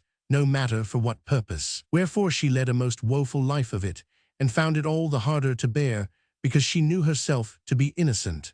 Accordingly, seeing herself evilly entreated by her husband without good cause, she cast about how for her own consolation she might devise means to justify his usage of her. And for that, as she might not show herself at the window, there could be no interchange of amorous glances between her and any man that passed along the street.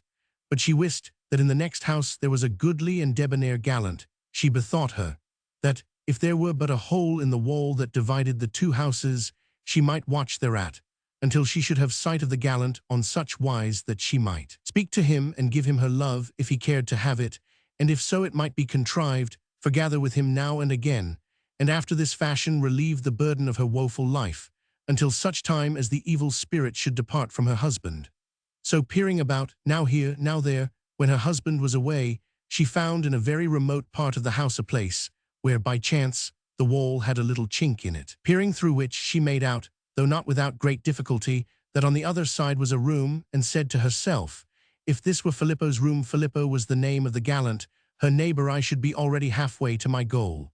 So cautiously, through her maid, who was grieved to see her thus languish, she made quest, and discovered that it was indeed the gallant's room, where he slept quite alone. Wherefore she now betook her frequently to the aperture, and whenever she was ware that the gallant was in the room, she would let fall a pebble or the like trifle, whereby at length she brought the gallant to the other side of the aperture to see what the matter was. Whereupon she softly called him, and he, knowing her voice, answered, and so, having now the opportunity she had sought, she in few words opened to him all her mind. The gallant, being overjoyed, wrought at the aperture on such wise that albeit none might beware thereof, he enlarged it, and there many a time they held converse together, and touched hands, though further they might not go by reason of the assiduous watch that the jealous husband kept. Now towards Christmas the lady told her husband that, if he approved, she would fain go on Christmas morning to church, and confess and communicate like other Christians. And what sins, quoth he, hast thou committed that wouldst be shriven? How? returned the lady, dost thou take me for a saint? For all thou keepest me so close, thou must know very well that I am like all other mortals. However, I am not minded to confess to thee, for that thou art no priest. Her husband, whose suspicions were excited by what she had said, cast about how he might discover these sins of hers, and having bethought him of what seemed an apt expedient, made answer that she had his consent, but he would not have her go to any church but their own chapel, where she might hie her betimes in the morning, and confess either to their own chaplain or some other priest that the chaplain might assign her, but to none other, and presently return to the house. The lady thought she half understood him, but she answered only that she would do as he required. Christmas morning came, and with the dawn the lady rose, dressed herself, and hied her to the church appointed by her husband, who also rose, and hied him to the same church, where he arrived before her. And having already concerted matters with the priest that was in charge, he forthwith put on one of the priest's robes with a great hood, overshadowing the face, such as we see priests wear, and which he pulled somewhat forward, and so disguised he seated himself in the choir. On entering the church, the lady asked for the priest, who came, and learning that she was minded to confess, said that he could not hear her himself, but would send her one of his brethren. So away he hied him and sent her in an evil hour for him, her husband. For though he wore an air of great solemnity, and 'twas not yet broad day, and he had pulled the hood well over his eyes, yet all did not avail, but that his lady forthwith recognized him, and said to herself, God be praised. Why, the jealous rogue is turned priest, but leave it me to give him that whereof he is in quest. So she feigned not to know him, and seated herself at his feet. I should tell you that he had put some pebbles in his mouth, that his speech, being impeded, might not betray him to his wife, and in all other respects he deemed himself so thoroughly disguised that there was naught whereby she might recognize him. Now to come to the confession, the lady, after informing him that she was married, told him among other matters that she was enamored of a priest, who came every night to lie with her, which to hear was to her husband as if he was stricken through the heart with a knife, and had it not been that he was bent on knowing more, he would have forthwith given over the confession and taken himself off. However, he kept his place, and how, said he to the lady, does not your husband lie with you? The lady replied in the affirmative. How then, quoth the husband, can the priest also lie with you? Sir, replied she, what art the priest employs I know not, but door there is none, however well locked in the house, that comes not open at his touch.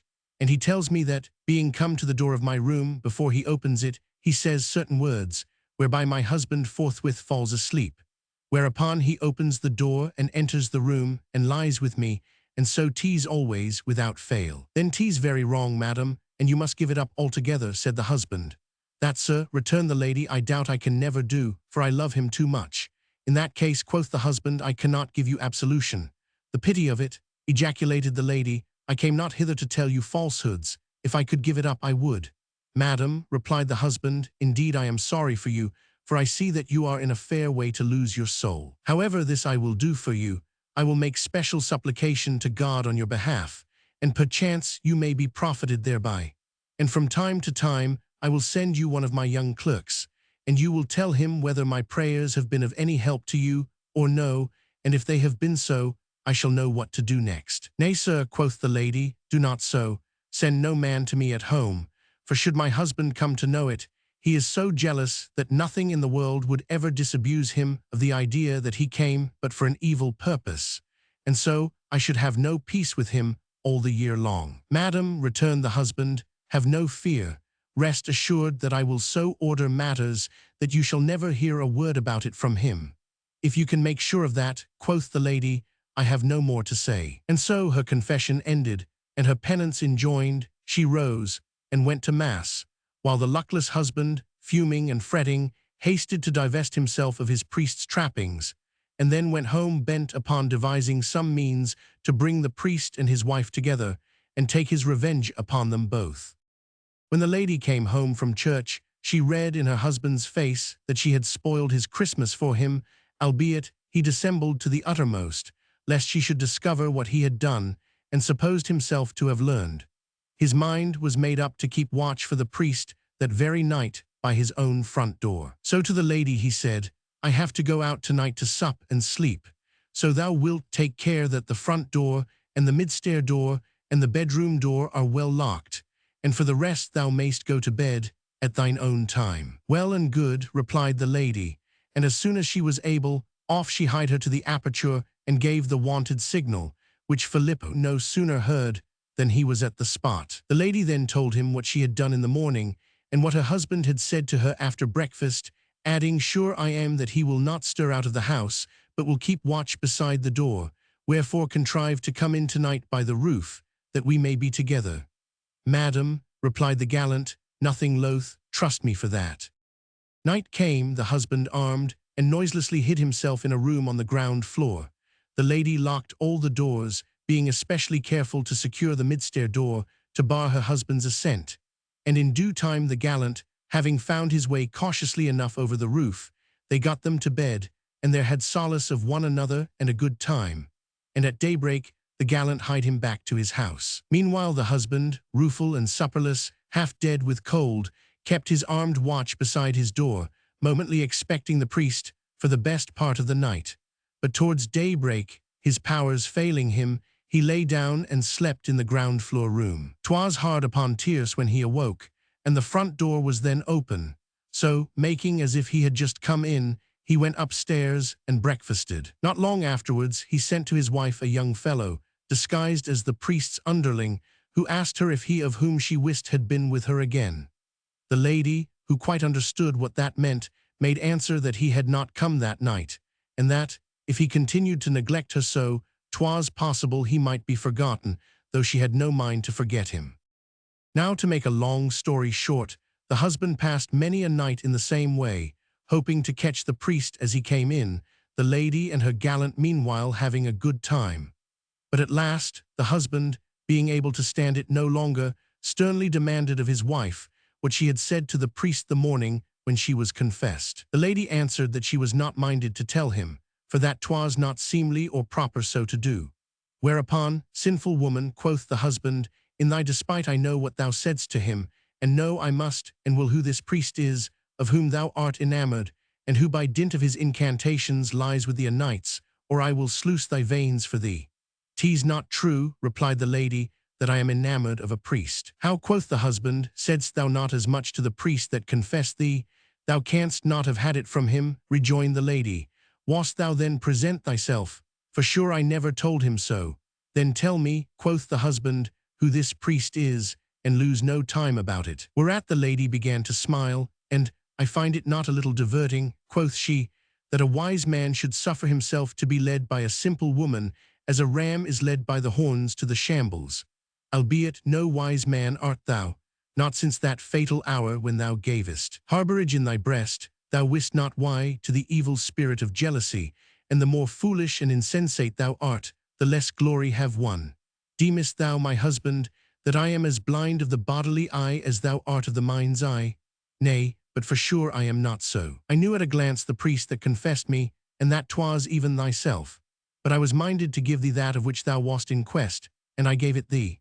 Howbeit, if thou hadst been the wise man thou takest thyself to be, thou wouldst not have chosen such a way as that to worm out thy good lady's secrets, nor wouldst thou have fallen a prey to a baseless suspicion, but wouldst have understood that what she confessed was true, and she all the while guiltless. I told thee that I loved a priest, and wast not thou, whom I love, though ill enough dost thou deserve it, turned priest. I told thee that there was no door in my house, but would open when he was minded to lie with me, and when thou wouldst fain have access to me, what door was ever closed against thee?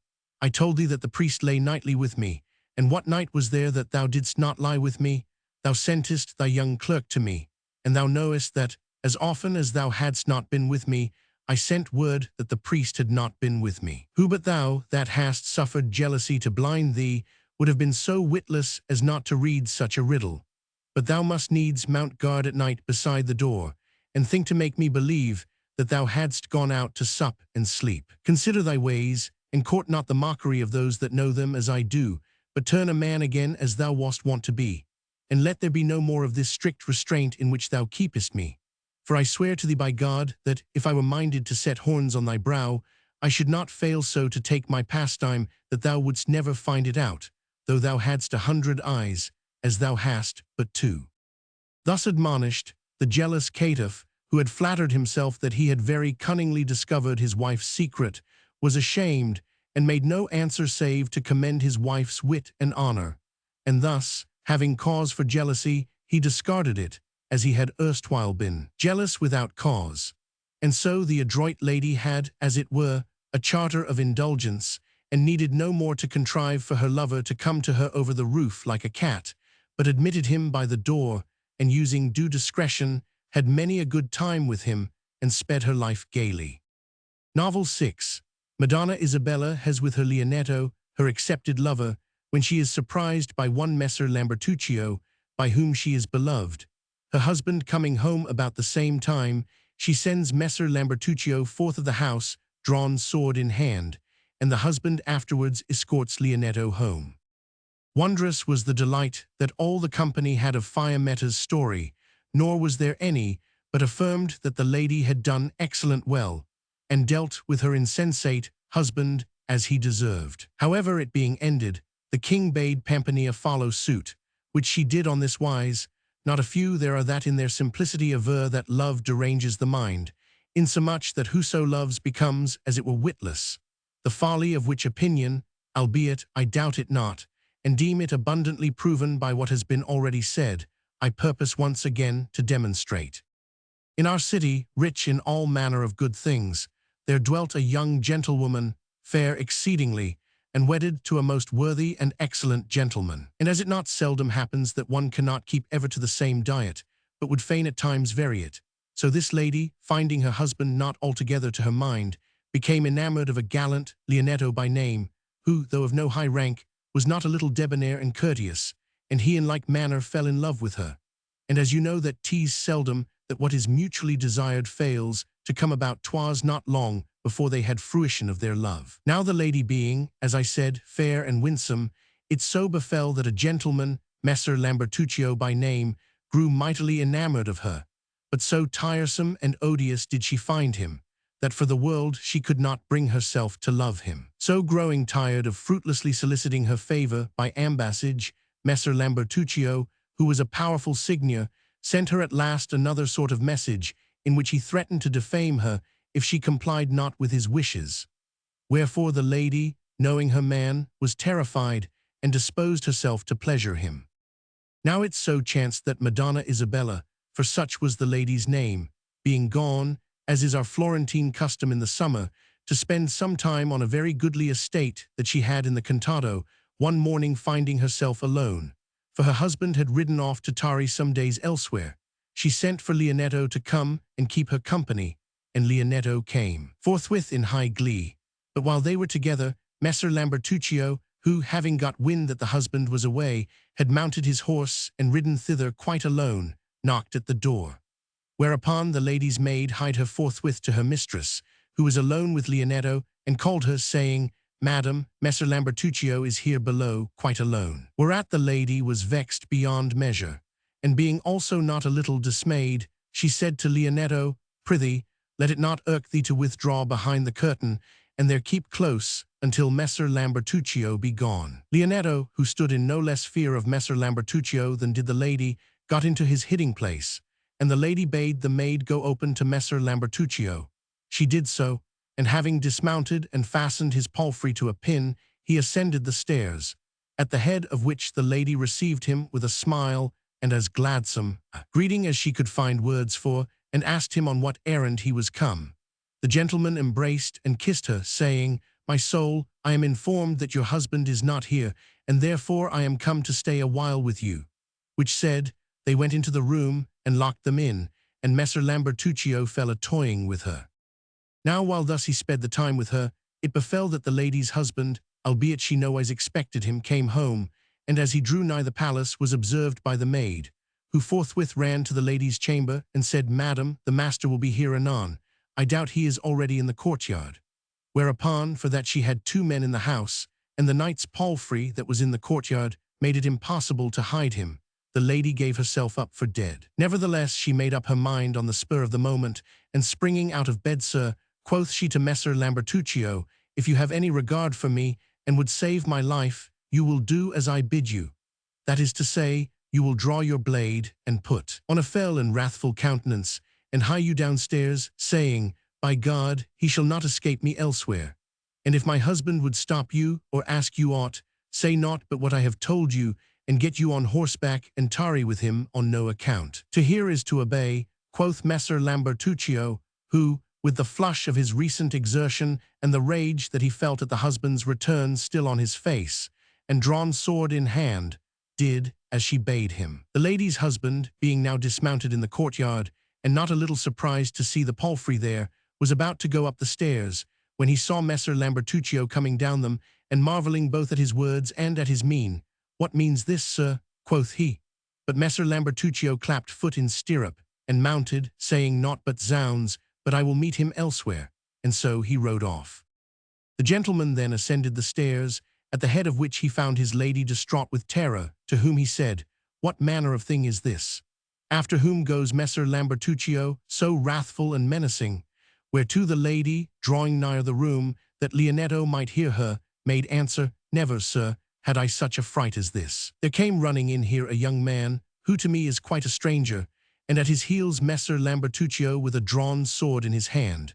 And as it happened, the young man found the door of this room open, and trembling in every limb, cried out, 'Madam, your succor, for God's sake, that I die not in your arms.' So up I got, and would have asked him who he was, and how bested, when up came Messer Lambertuccio, exclaiming, 'Where art thou, traitor?' I planted myself in the doorway, and kept him from entering, and seeing that I was not minded to give him admittance, he was courteous enough, after not a little parley, to take himself off, as you saw. Whereupon, wife, quoth the husband, thou didst very right. Great indeed had been the scandal, had someone been slain here, and 'twas a gross affront on Messer Lambertuccio's part to pursue a fugitive within the house. He then asked where the young man was. Whereto the lady answered, 'Nay, where he may be hiding, sir, I wot not.' 'So where art thou?' quoth the knight. 'Fear not to show thyself.' Then forth of his hiding place, all of a tremble, for in truth he had been thoroughly terrified, crept Leonetto, who had heard all that had passed. 'To whom what hast thou to do with Messer Lambertuccio?' quoth the knight. 'Nothing in the world,' replied the young man, 'wherefore I doubt he must either be out of his mind, or have mistaken me for another. For no sooner had he sight of me in the street hard by the palace, than he laid his hand on his sword, and exclaimed, "Traitor, thou art a dead man." Whereupon I sought not to know why, but fled with all speed, and got me here, and so, thanks to God and this gentlewoman, I escaped his hands. Now away with thy fears, quoth the knight. I will see thee home safe and sound, and then 'twill be for thee to determine how thou shalt deal with him. And so, when they had supped, he set him on horseback, and escorted him to Florence, and left him not until he was safe in his own house.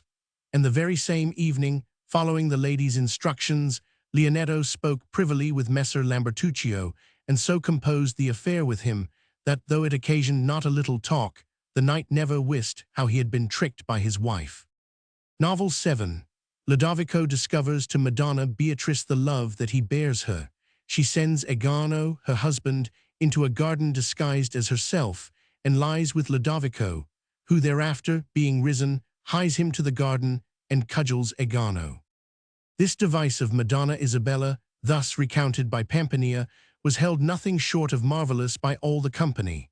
But being bidden by the king to tell the next story, thus spake Philomna, "Loving ladies, if I mistake not, the device, of which you shall presently hear from me, will prove to be no less excellent than the last.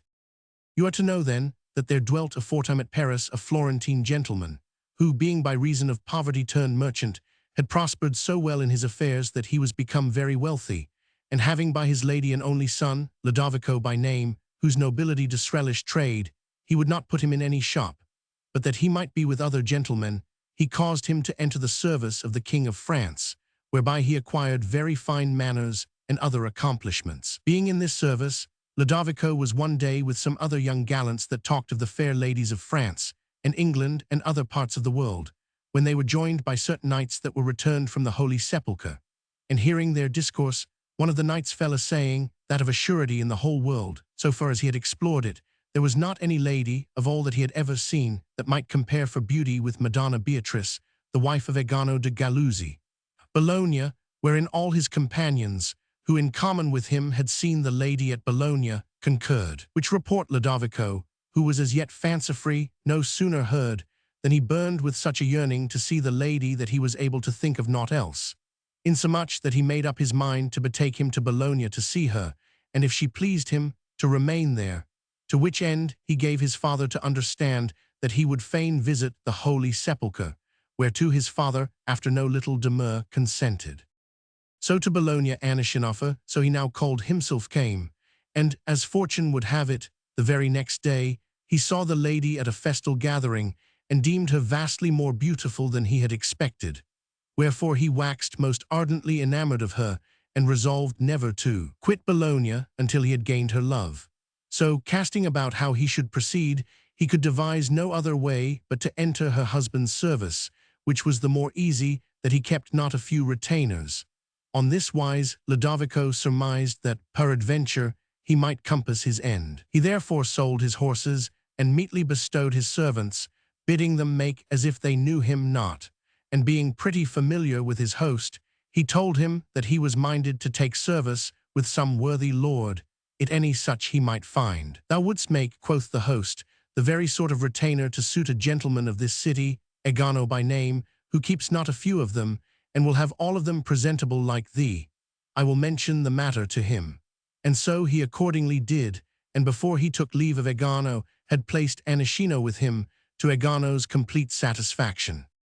Being thus resident with Egano, and having abundant opportunities of seeing the fair lady, Aniscino set himself to serve Egano with no little zeal, wherein he succeeded so well that Egano was more than satisfied, insomuch that by and by there was naught he could do without his advice, and he entrusted to him the guidance not only of himself, but of all his affairs. Now it so befell that one day when Egano was gone a-hawking, having left Aniscino at home, Madonna Beatrice, who as yet wist not of his love, albeit she had from time to time taken note of him and his manners, and had not a little approved and commended them, sat herself down with him to a game of chess, which, to please her, Aniscino most dexterously contrived to lose, to the lady's prodigious delight. After a while the lady's women, one and all, gave over watching their play and left them to it, whereupon Aniscino heaved a mighty sigh.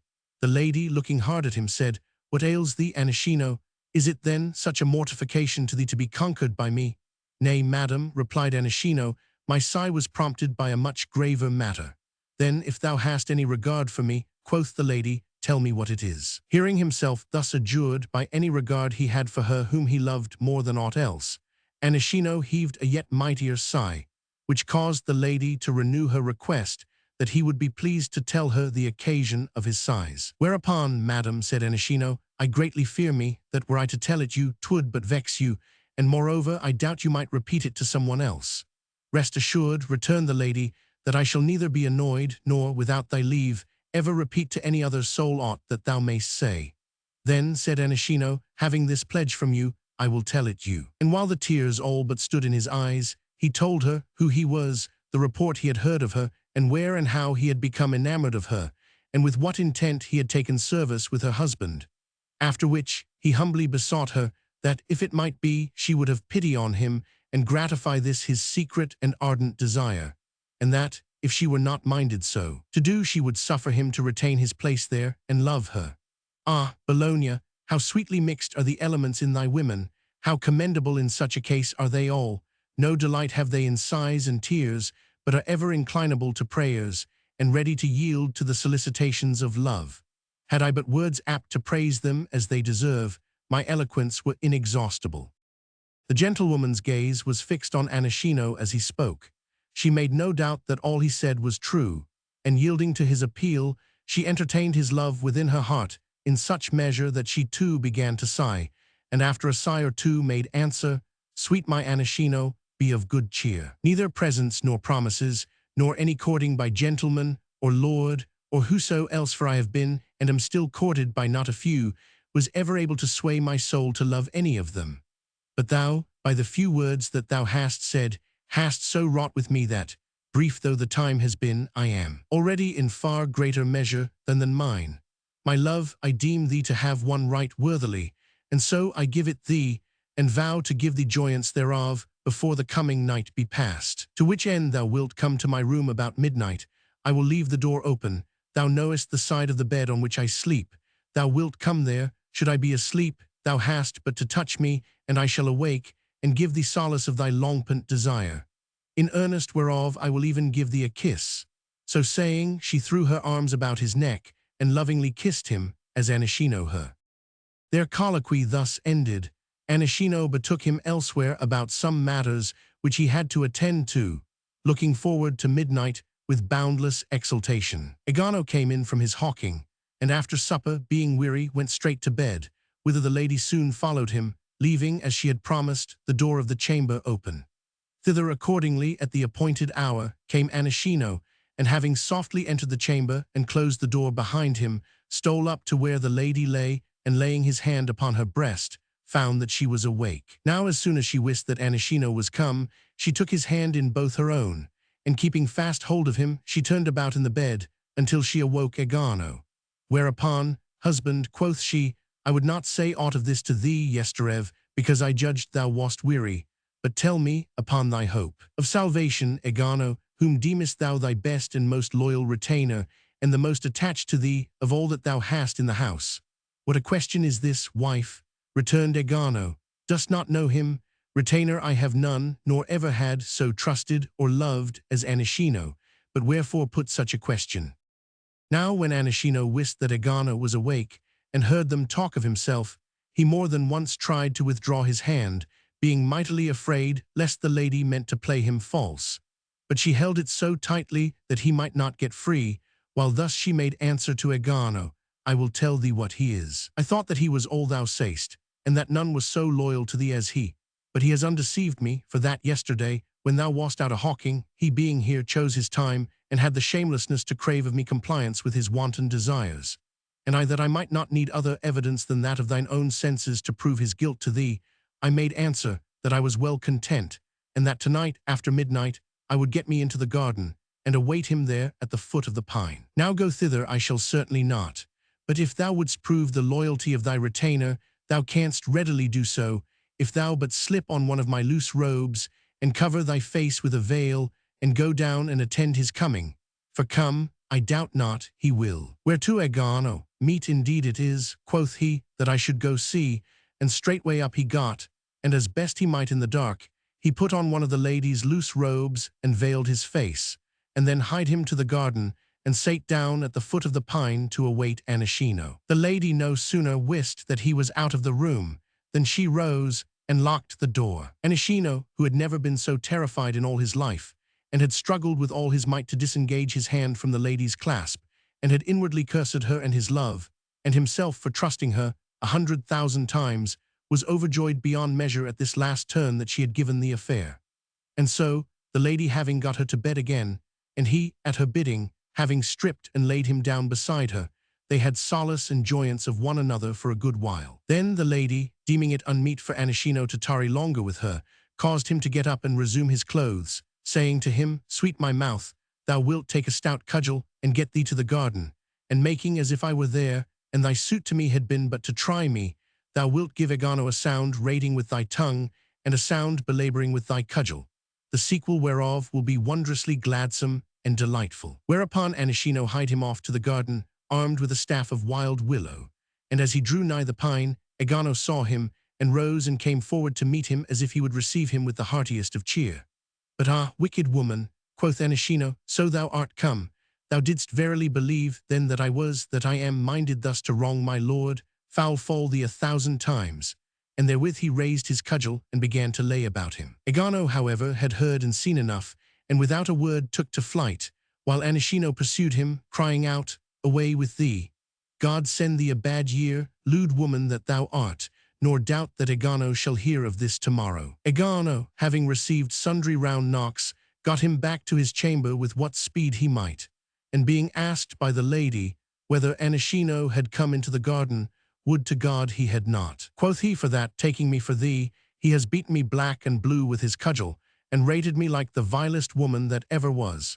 Passing strange, indeed, it had seemed to me that he should have said those words to thee with intent to dishonor me, and now 'tis plain that 'twas but that, seeing thee so blithe and frolicsome, he was minded to prove thee.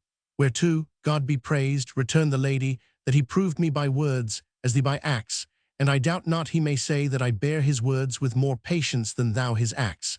But since he is so loyal to thee, we must make much of him and do him honor. Ay, indeed, quoth Egano, thou say'st sooth. Thus was Egano fortified in the belief that never had any gentleman wife so true, or retainer so loyal, as he, and many a hearty laugh had he with Anichino and his lady over this affair, which to them was the occasion that, with far less let than might else have been, they were able to have solace and joyance of one another, so long as it pleased Anichino to tarry at Bologna. Novel 8. A husband grows jealous of his wife and discovers that she has warning of her lover's approach by a piece of pack-thread, which she ties to her great toe o' nights. While he is pursuing her lover, she puts another woman in bed in her place. The husband, finding her there, beats her and cuts off her hair. He then goes and calls his wife's brothers, who, holding his accusation to be false, give him a rating. Rare indeed was deemed by common consent the subtlety shewn by Madonna Beatrice in the beguilement of her husband, and all affirmed that the terror of Anichino must have been prodigious, when, the lady still keeping fast hold of him, he had heard her say that he had made suit of love to her. However, Philomela being silent, the king turned to Nephil, saying, "'Tis now for you to tell." Whereupon Nephil, while a slight smile died away upon her lips, thus began, "Fair ladies, to entertain you with a goodly story, such as those which my predecessors have delighted you withal, is indeed a heavy burden, but God helping me, I trust fairly well to acquit myself thereof. You are to know, then, that there dwelt aforetime in our city a most wealthy merchant, a Riguccio Berlingeri by name, who foolishly, as we wot by daily experience is the way of merchants, thinking to compass gentility by matrimony, took to wife a young gentlewoman, by no means suited to him, whose name was Monna Sismonda. Now Monna Sismonda, seeing that her husband was much abroad, and gave her little of his company, became enamored of a young gallant, Ruberto by name, who had long courted her, and she being grown pretty familiar with him, and using, perchance, too little discretion, for she affected him extremely, it so befell that a Riguccio, whether it was that he detected somewhat, or howsoever, waxed of all men the most jealous, and gave up going abroad, and changed his way of life altogether, and made it his sole care to watch over his wife, insomuch that he never allowed himself a wink of sleep until he had seen her to bed, which occasioned the lady the most grievous dumps, because 'twas on no wise possible for her to be with her Ruberto. So casting about in many ways how she might contrive to meet him, and being thereto not a little plied by Ruberto himself, she bethought her at last of the following expedient, to wit, her room fronting the street, and a Riguccio, as she had often observed, being very hard put to it to get him to sleep, but thereafter sleeping very soundly, she resolved to arrange with Ruberto that he should come to the front door about midnight, whereupon she would get her down and open the door and stay some time with him while her husband was in his deep sleep, and that she might have tidings of his arrival, yet so as that none else might wot aught thereof. She adopted the device of lowering a pack-thread from the bedroom window on such wise that, while with one end it should all but touch the ground, it should traverse the floor of the room until it reached the bed, and then be brought under the clothes, so that, when she was abed, she might attach it to her great toe. Having so done, she sent word to Ruberto that when he came he must be sure to jerk the pack-thread, and if her husband were asleep she would loose it and go open to him, but if he were awake she would hold it taut and draw it to herself, to let him know that he must not expect her. Ruberto fell in with the idea, came there many times, and now forgathered with her and again did not. But at last, they still using this cunning practice, it so befell that one night, while the lady slept, a Riguccio, letting his foot stray more than he was wont about the bed, came upon the pack-thread, and laying his hand upon it, found that it was attached to his lady's great toe, and said to himself, "This must be some trick," and afterwards discovering that the thread passed out of the window, was confirmed in his surmise. Wherefore he softly severed it from the lady's toe and affixed it to his own, and waited, all attention, to learn the result of his experiment. Nor had he long to wait before Ruberto came, and a Riguccio felt him jerk the thread according to his wont. And as a Riguccio had not known how to attach the thread securely, and Ruberto jerked it with some force, it gave way, whereby he understood that he was to wait, and did so. A Riguccio straightway arose, caught up his arms, and hasted to the door to see who might be there, intent to do him a mischief. Now Riguccio, for all he was a merchant, was a man of spirit, and of thews and sinews, and being come to the door, he opened it by no means gingerly, as the lady was wont, whereby Ruberto, who was in waiting, surmised the truth, to wit, that 'twas Riguccio by whom the door was opened, wherefore he forthwith took to flight, followed by Riguccio. But at length, when he had run a long way, as Riguccio gave not up the pursuit, he being also armed, drew his sword and faced about, and so they fell to, Riguccio attacking and Ruberto defending himself. Now when Riguccio undid the bedroom door, the lady awoke, and finding the pack-thread cut loose from her toe, saw at a glance that her trick was discovered, and hearing Riguccio running after Ruberto, she forthwith got up, foreboding what the result was like to be, and called her maid, who was entirely in her confidence, whom she so plied with her obsecrations that at last she got her into bed in her room, beseeching her not to say who she was, but to bear patiently all the blows that Riguccio might give her, and she would so reward her that she should have no reason to complain.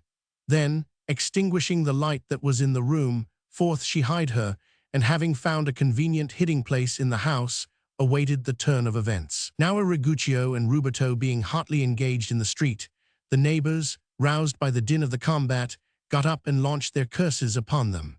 Wherefore Riguccio, fearing lest he should be recognized, drew off before he had so much as discovered who the young gallant was, or done him any scathe, and in a fell and wrathful mood betook him home. Stumbling into the bedroom, he cried out angrily, "Where art thou, lewd woman? Thou hast put out the light, that I may not be able to find thee, but thou hast miscalculated."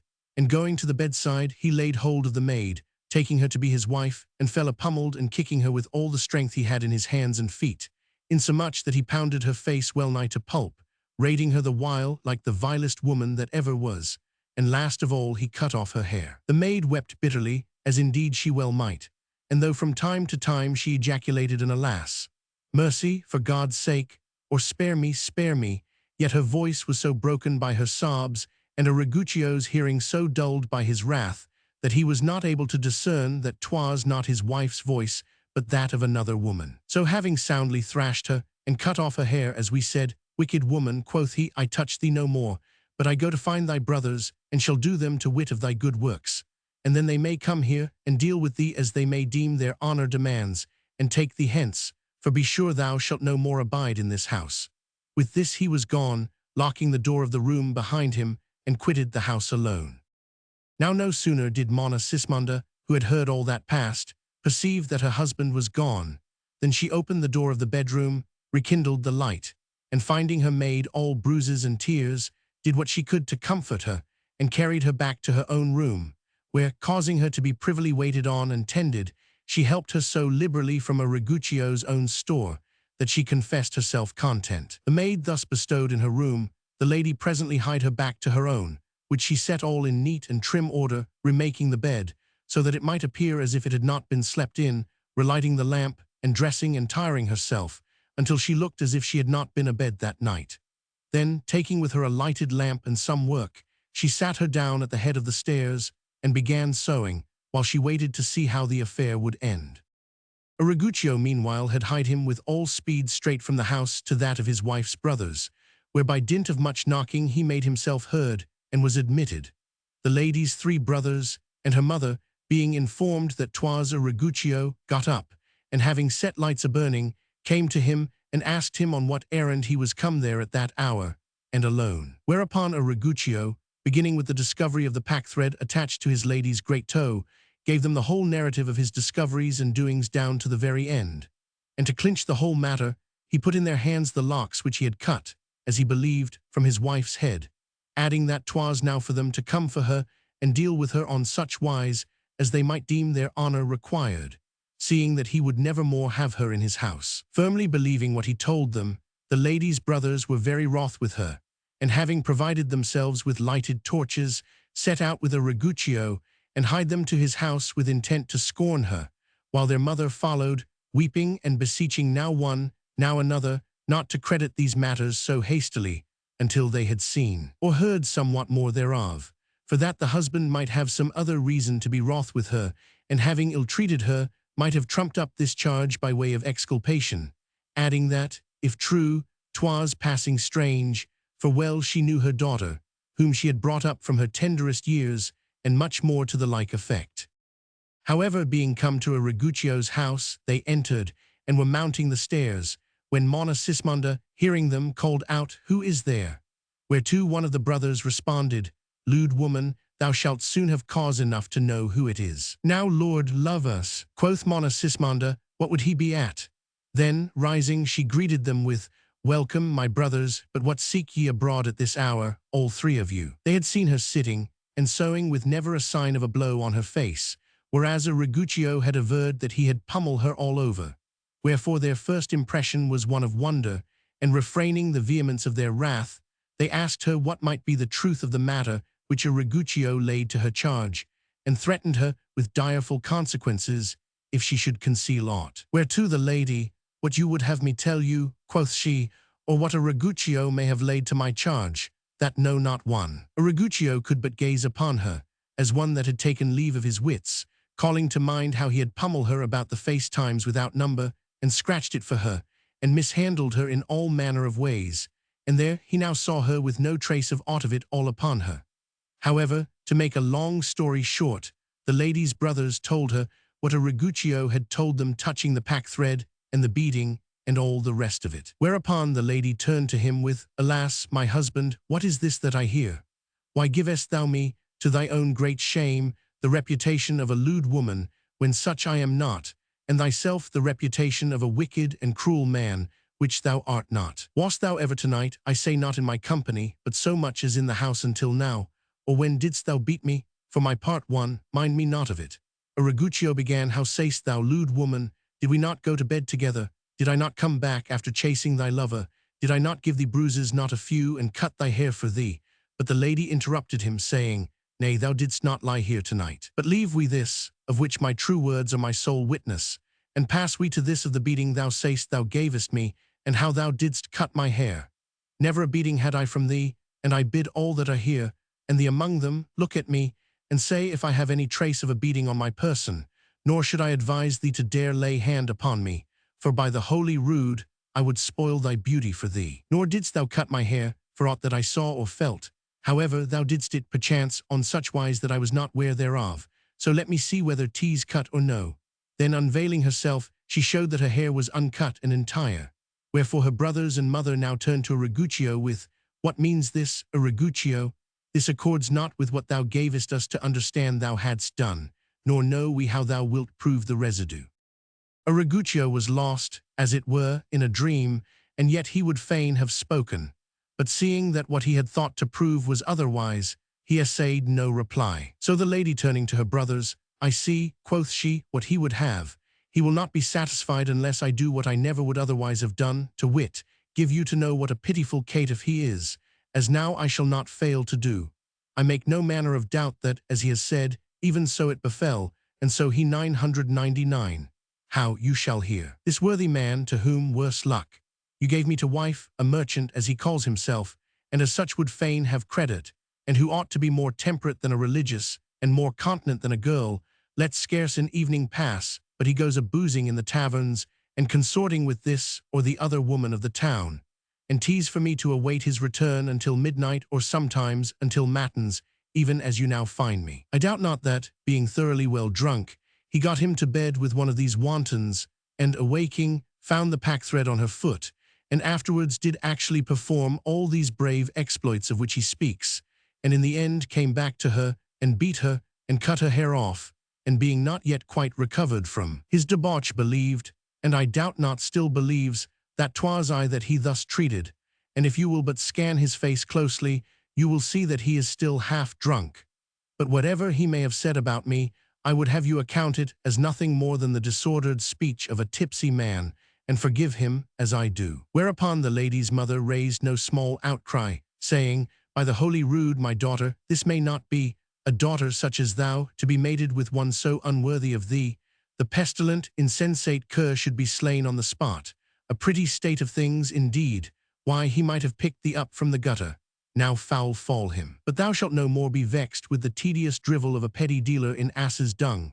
Some blackguard, belike, that came hither from the country, because he was dismissed the service of some petty squire, clad in romagnol, with belfry breeches and a pen in his arse, and for that he has a few pence, must needs have a gentleman's daughter and a fine lady to wife, and set up a coat of arms, and say, I am of the such and such, and my ancestors did thus and thus. Ah, had my sons but followed my advice, thy honour was safe in the house of the Count's Guide, where they might have bestowed thee, though thou hadst but a morsel of bread to thy dowry.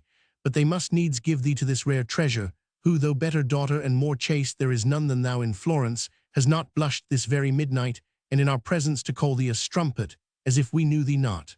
God's faith, so I were hearkened to, he should shrewdly smart for it. Then turning to her sons, she said, My sons, I told you plainly enough that this ought not to be. Now have you heard how your worthy brother-in-law treats your sister, petty twopenny trader that he is? Were it for me to act as it is for you, after what he has said of her and done to her, naught would satisfy or appease me, till I had rid the earth of him. And were I a man, who am but a woman, none other but myself should meddle with the affair. God's curse upon him, the woeful, shameless sot. Whereupon the young men, incensed by what they had seen and heard, turned to a Riguccio, and after giving him the soundest rating that ever was bestowed upon caitiff, concluded as follows, This once we pardon thee, witting thee to be a drunken knave, but, as thou holdest thy life dear, have a care that henceforth we hear no such tales of thee. For rest assured that if aught of the kind do reach our ears, we will requite thee for both turns. Which said, they departed. A Riguccio, standing there like one dazed, not witting whether his late doings were actual fact or but a dream, made no more words about the matter, but left his wife in peace. Thus did she by her address not only escape imminent peril, but open a way whereby in time to come she was able to gratify her passion to the full without any farther fear of her husband. Novel 9.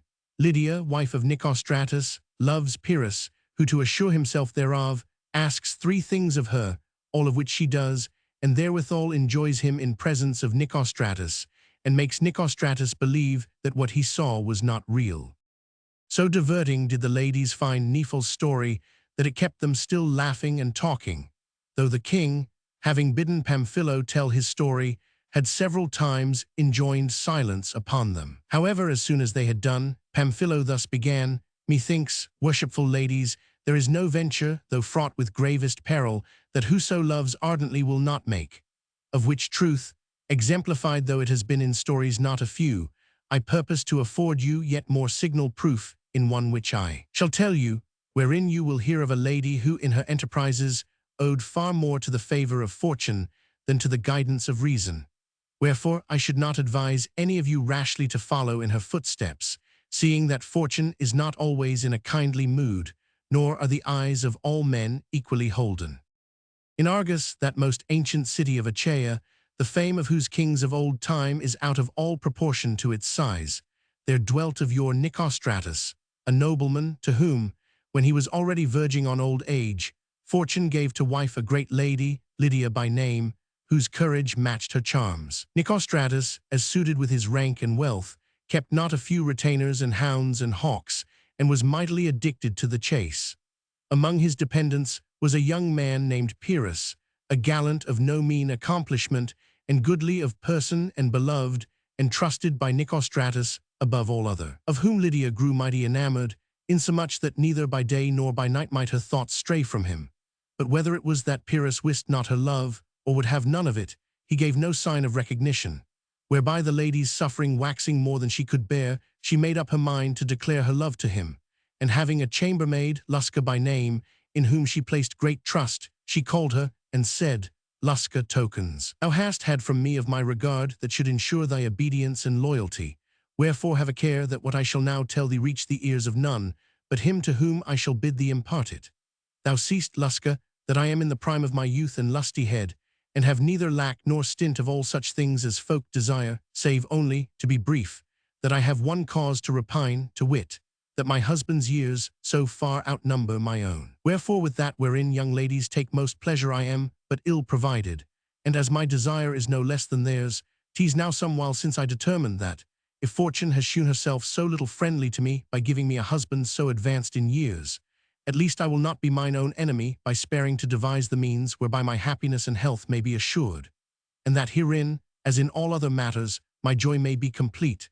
I have chosen thereto to minister. By his embraces, our Pyrrhus, deeming him more worthy than any other man, and have so set my heart upon him that I am ever ill at ease save when he is present either to my sight or to my mind, insomuch that, unless I foregather with him without delay, I doubt not that 'twill be the death of me. And so, if thou holdest my life dear, thou wilt show him my love on such wise as thou mayst deem best, and make my suit to him that he be pleased to come to me, when thou shalt go to fetch him. That gladly will I, replied the chambermaid, and as soon as she found convenient time and place, she drew Pyrrhus apart, and, as best she knew how, conveyed her lady's message to him, which Pyrrhus found passing strange to hear, for 'twas in truth a complete surprise to him, and he doubted the lady did but mean to try him. Wherefore he presently, and with some asperity, answered thus, Lusca, believe I cannot that this message comes from my lady. Have a care, therefore, what thou sayst, and if perchance it does come from her, I doubt she does not mean it. And if perchance she does mean it, why then I am honored by my lord above what I deserve, and I would not, for my life, do him such a wrong, so have a care never to speak of such matters to me again. Lusca, nowise disconcerted by his uncompliant tone, rejoined, I shall speak to thee, Pyrrhus, of these and all other matters, wherewith I may be commissioned by my lady, as often as she shall bid me, whether it pleases or irks thee, but thou art a blockhead. So somewhat chafed, Lusca bore Pyrrhus' answer back to her lady, who would fain have died when she heard it, and some days afterwards resumed the topic, saying, Thou knowest, Lusca, that 'tis not the first stroke that fells the oak, wherefore, methinks, thou wert best go back to this strange man, who is minded to evince his loyalty at my expense, and choosing a convenient time, declare to him all my passion, and do thy best endeavor that the affair be carried through, for if it should thus lapse, 'twould be the death of me. Besides which, he would think we had but trifled with him, and whereas 'tis his love we would have, we should earn his hatred. So after comforting the lady, the maid hied her in quest of Pyrrhus, whom she found in a gladsome and propitious mood, and thus addressed, 'Tis not many days, Pyrrhus, since I declared to thee how ardent is the flame with which thy lady and mine is consumed for love of thee, and now again I do thee to wit thereof, and that, if thou shalt not relent of the harshness that thou didst manifest the other day, thou mayst rest assured that her life will be short. Wherefore I pray thee to be pleased to give her solace of her desire, and shouldst thou persist in thy obduracy, I that gave thee credit for not a little sense, shall deem thee a great fool. How flattered thou shouldst be to know thyself beloved above all else by a lady so beauteous and highborn, and how indebted shouldst thou feel thyself to fortune, seeing that she has in store for thee a boon so great, and so suited to the cravings of thy youth, aye, and so like to be of service to thee upon occasion of need. Bethink thee, if there be any of thine equals whose life is ordered more agreeably, than thine will be if thou but be wise. Which of them wilt thou find so well furnished with arms and horses, clothes and money as thou shalt be, if thou but give my lady thy love? Receive then my words with open mind, be thyself again, bethink thee that 'tis fortune's way to confront a man but once with smiling mien and open lap, and if he then accept not her bounty, he has but himself to blame, if afterward he find himself in want, in beggary. Besides which, no such loyalty is demanded between servants and their masters as between friends and kinsfolk. Rather 'tis for servants, so far as they may, to behave towards their masters as their masters behave towards them. Thinkest thou that if thou hadst a fair wife or mother or daughter or sister that found favor in Nicostratus' eyes, he would be so scrupulous on the point of loyalty as thou art disposed to be in regard of his lady? Thou art a fool, if so thou dost believe. Hold it for certain that, if blandishments and supplications did not suffice, he would, whatever thou mightest think of it, have recourse to force. Observe we, then, towards them, and there's the same rule which they observe towards us and ours. Take the boon that fortune offers thee, repulse her not. Rather go thou to meet her, and hail her advance. For be sure that, if thou do not so, to say naught of thy lady's death, which will certainly ensue, thou thyself wilt repent thee thereof so often that thou wilt be fain of death. Since he had last seen Lusca, Pyrrhus had repeatedly pondered what she had said to him, and had made his mind up that, should she come again, he would answer her in another sort, and comply in all respects with the lady's desires, provided he might be assured that she was not merely putting him to the proof. Wherefore he now made answer, Lo, now, Lusca, I acknowledge the truth of all that thou sayst. But on the other hand, I know that my lord is not a little wise and wary, and as he has committed all his affairs to my charge, I sorely misdoubt me that tease with his approbation, and by his advice, and but to prove me that Lydia does this. Wherefore let her do 3 things which I shall demand of her for my assurance, and then there is naught that she shall crave of me, but I will certainly render her prompt obedience. Which 3 things are these: first, let her in Nicostratus' presence kill his fine sparrowhawk, then she must send me a lock of Nicostratus' beard, and lastly, one of his best teeth. Hard seemed these terms to Lusca, and hard beyond measure to the lady, but love, that great fautor of enterprise and master of stratagem, gave her resolution to address herself to their performance. Wherefore through the chambermaid she sent him word that what he required of her she would do, and that without either reservation or delay, and therewithal she told him that, as he deemed Nicostratus so wise, she would contrive that they should enjoy one another in Nicostratus' presence, and that Nicostratus should believe that 'twas a mere show. Pyrrhus, therefore, anxiously expected what the lady would do. Some days thus passed, and then Nicostratus gave a great breakfast, as was his frequent wont, to certain gentlemen, and when the tables were removed, the lady, robed in green samite and richly adorned, came forth of her chamber into the hall wherein they sate, and before the eyes of Pyrrhus and all the rest of the company hied her to the perch, on which stood the sparrowhawk that Nicostratus so much prized, and loosed him, and, as if she were minded to carry him on her hand, took him by the jesses and dashed him against the wall so that he died. Whereupon, alas, my lady, what hast thou done? Exclaimed Nicostratus, but she vouchsafed no answer save that, turning to the gentleman that had sate at meat with him, she said, My lords, ill-fitted were I to take vengeance on a king that had done me despite, if I lacked the courage to be avenged on a sparrowhawk. You are to know that by this bird I have long been cheated of all the time that ought to be devoted by gentlemen to pleasuring their ladies. For with the first streaks of dawn Nicostratus has been up and got him to horse, and hawk on hand hied him to the champaign to see him fly, leaving me, such as you see me, alone and ill content abed. For which cause I have oftentimes been minded to do that which I have now done, and have only refrained therefrom, that, biding my time, I might do it in the presence of men that should judge my cause justly, as I trust you will do. Which hearing, the gentleman, who deemed her affections no less fixed on Nicostratus than her words imported, broke with one accord into a laugh, and turning to Nicostratus, who was sore displeased, fell a-saying, Now well done of the lady to avenge her wrongs by the death of the sparrowhawk. And so, the lady being withdrawn to her chamber, they passed the affair off with divers pleasantries, turning the wrath of Nicostratus to laughter. Pyrrhus, who had witnessed what had passed, said to himself, Nobly indeed has my lady begun, and on such wise as promises well for the felicity of my love. God grant that she so continue. And even so Lydia did, for not many days after she had killed the sparrowhawk, she, being with Nicostratus in her chamber, from caressing passed to toying and trifling with him, and he, sportively pulling her by the hair, gave her occasion to fulfill the second of Pyrrhus' demands, which she did by nimbly laying hold of one of the lesser tufts of his beard, and laughing the while, plucking it so hard that she tore it out of his chin. Which Nicostratus somewhat resenting, Now what cause hast thou, quoth she, to make such a wry face? Tease, but that I have plucked some half-dozen hairs from thy beard. Thou didst not feel it as much as did I, but now thy tugging of my hair. And so they continued jesting and sporting with one another, the lady jealously guarding the tuft that she had torn from the beard, which the very same day she sent to her cherished lover. The third demand caused the lady more thought, but being amply endowed with wit, and powerfully seconded by love, she failed not to hit upon an apt expedient. Nicostratus had in his service 2 lads, who, being of gentle birth, had been placed with him by their kinsfolk, that they might learn manners, one of whom, when Nicostratus sate at meat, carved before him, while the other gave him to drink. Both lads Lydia called to her, and gave them to understand that their breath smelt, and admonished them that, when they waited on Nicostratus, they should hold their heads as far back as possible, saying never a word of the matter to any. The lads, believing her, did as she bade them. Whereupon she took occasion to say to Nicostratus, Hast thou marked what these lads do when they wait upon thee? Troth, that have I, replied Nicostratus. Indeed, I have often had it in mind to ask them why they do so.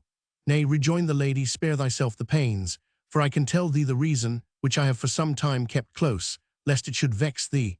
but as I now see that others begin to beware of it, it need no longer be withheld from thee. 'Tis for that thy breath stinks shrewdly, that they thus avert their heads from thee. 'Twas not wont to be so, nor know I why it should be so. And 'tis most offensive when thou art in converse with gentlemen, and therefore 'twould be well to find some way of curing it. I wonder what it could be, returned Nicostratus. Is it perchance that I have a decayed tooth in my jaw? That may well be, quoth Lydia, and taking him to a window, she caused him open his mouth, and after regarding it on this side and that, "Oh, Nicostratus," quoth she, "how couldst thou have endured it so long? Thou hast a tooth here, which, by what I see, is not only decayed, but actually rotten throughout, and beyond all manner of doubt, if thou let it remain long in thy head, 'twill infect its neighbors. So 'tis my advice that thou out with it before the matter grows worse." "My judgment jumps with thine," quoth Nicostratus, "wherefore send without delay for a chirurgeon to draw it." "God forbid," returned the lady, "that chirurgeon come hither for such a purpose. Methinks, the case is such that I can very well dispense with him and draw the tooth myself. Besides which, these chirurgeons do these things in such a cruel way that I could never endure to see thee or know thee under the hands of any of them.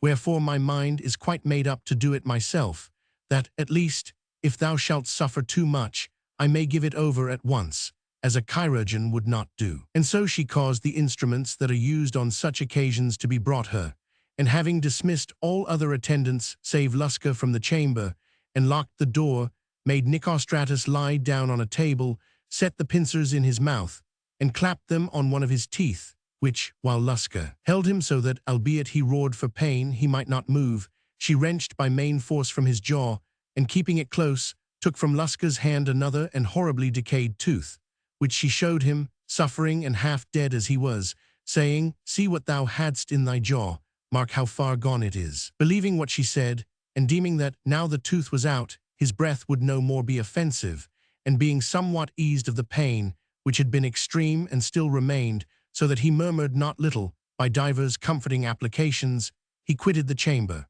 Whereupon the lady forthwith sent the tooth to her lover, who, having now full assurance of her love, placed himself entirely at her service. But the lady being minded to make his assurance yet more sure, and deeming each hour 1,000 till she might be with him, now saw fit, for the more ready performance of the promise she had given him, to feign sickness.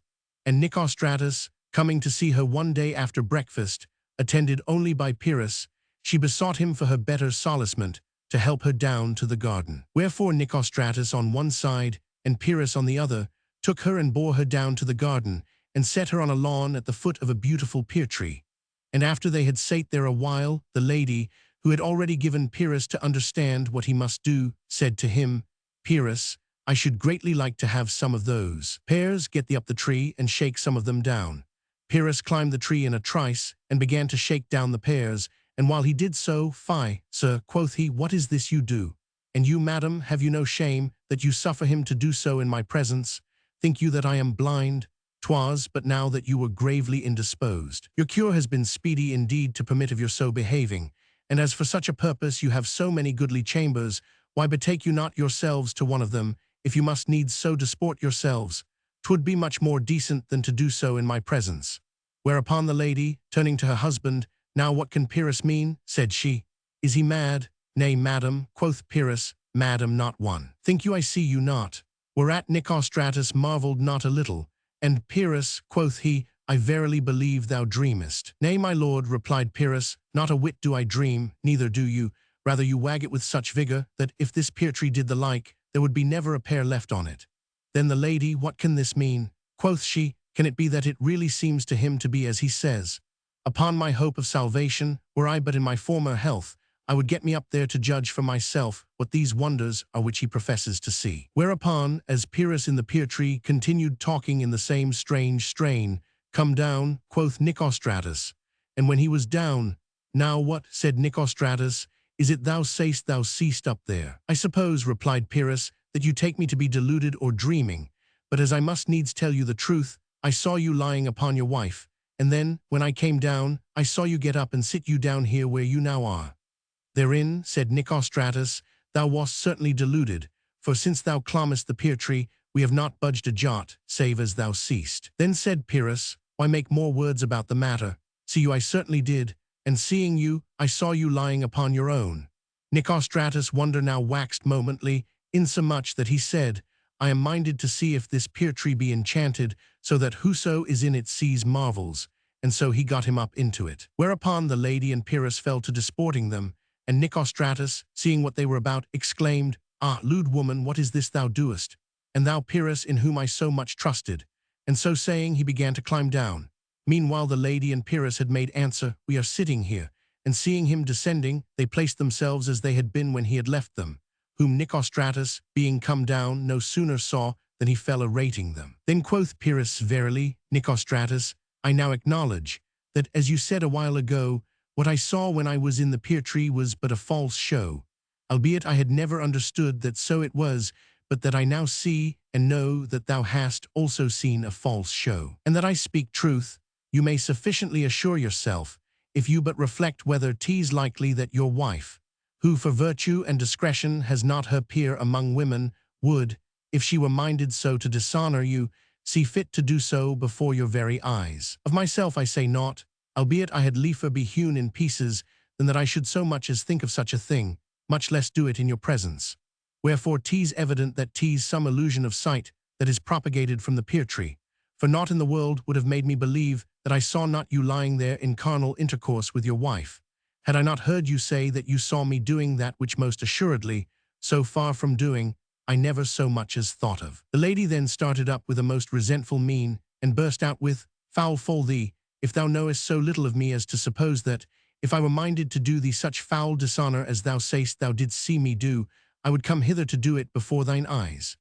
Rest assured that for such a purpose, were it ever mine, I should deem one of our chambers more meet, and it should go hard, but I would so order the matter that thou shouldst never know aught of it. Nicostratus, having heard both, and deeming that what they both averred must be true, to wit, that they would never have ventured upon such an act in his presence, passed from chiding to talk of the singularity of the thing, and how marvelous it was that the vision should reshape itself for every one that clomb the tree. The lady, however, made a show of being distressed that Nicostratus should so have thought of her, and verily, quoth she, no woman, neither I nor another, shall again suffer loss of honor by this pear tree. Run, Pyrrhus, and bring hither an axe, and at one and the same time vindicate thy honor and mine by felling it, albeit 'twere better far Nicostratus' skull should feel the weight of the axe, seeing that in utter heedlessness he so readily suffered the eyes of his mind to be blinded. For albeit this vision was seen by the bodily eye, yet ought the understanding by no means to have entertained and affirmed it as real. So Pyrrhus presently hied him to fetch the axe, and returning therewith felled the pear, whereupon the lady, turning towards Nicostratus, Now that this foe of my honor is fallen, quoth she, my wrath is gone from me. Nicostratus, then craving her pardon, she graciously granted it him, bidding him never again to suffer himself to be betrayed into thinking such a thing of her, who loved him more dearly than herself. So the poor duped husband went back with her and her lover to the palace, where not seldom in time to come Pyrrhus and Lydia took their pastime together more at ease. God grant us the like. Novel 10. Two Sienese love a lady, one of them being her gossip. The gossip dies, having promised his comrade to return to him from the other world, which he does, and tells him what sort of life is led there. None now was left to tell, save the king, who, as soon as the ladies had ceased mourning over the fall of the pear tree, that had done no wrong, and were silent, began thus, Most manifest it is that 'tis the prime duty of a just king to observe the laws that he has made. And if he do not so, he is to be esteemed no king, but a slave that has merited punishment, into which fault, and under which condemnation, I your king must, as of necessity, fall. For indeed, when yesterday I made the law which governs our discourse of today, I thought not today to avail myself of my privilege, but to submit to the law, no less than you, and to discourse of the same topic, whereof you all have discoursed. But not only has the very story been told, which I had intended to tell, but therewithal so many things else, and so very much goodlier have been said, that search my memory as I may, I cannot mind me of aught, nor wot I that touching such a matter there is indeed aught, for me to say, that would be comparable with what has been said. Wherefore, as infringe I must the law that I myself have made, I confess myself worthy of punishment, and instantly declaring my readiness to pay any forfeit that may be demanded of me, am minded to have recourse to my wonted privilege. And such, dearest ladies, is the potency of Alyssa's story of the godfather and his gossip, and therewith of the simplicity of the Sienese, that I am prompted thereby to pass from this topic of the beguilement of foolish husbands by their cunning wives to a little story touching these same Sienese, which, albeit there is not a little therein which you were best not to believe, may yet be in some degree entertaining to hear. Know then that at Siena there dwelt in Portasalia 2 young men of the people, named the one Tingaxio Mini, the other Muxio di Tura, who, by what appeared, loved one another not a little, for they were scarce ever out of one another's company, and being wont, like other folk, to go to church and listen to sermons, they heard from time to time of the glory and the woe which in the other world are allotted, according to merit, to the souls of the dead. Of which matters craving, but being unable to come by more certain assurance, they agreed together that, whichever of them should die first, should, if he might, return to the survivor and certify him of that which he would fain know. And this agreement they confirmed with an oath. Now, after they had made this engagement, and while they were still constantly together, Tingaxio chanced to become sponsor to one Ambruogio Anselmini, that dwelt in Campo Regi, who had had a son by his wife, Monna Mita. The lady was exceeding fair, and amorous withal, and Tingaxio being wont sometimes to visit her as his gossip, and to take Muxio with him, he, notwithstanding his sponsorship, grew enamored of her, as did also Muxio, for she pleased him not a little, and he heard her much commended by Tingaxio, which love each concealed from the other, but not for the same reason. Tingaxio was averse to discover it to Muxio, for that he deemed it an ignominious thing to love his gossip, and was ashamed to let anyone know it. Muxio was on his guard for a very different reason, to wit, that he was already aware that the lady was in Tingaxio's good graces.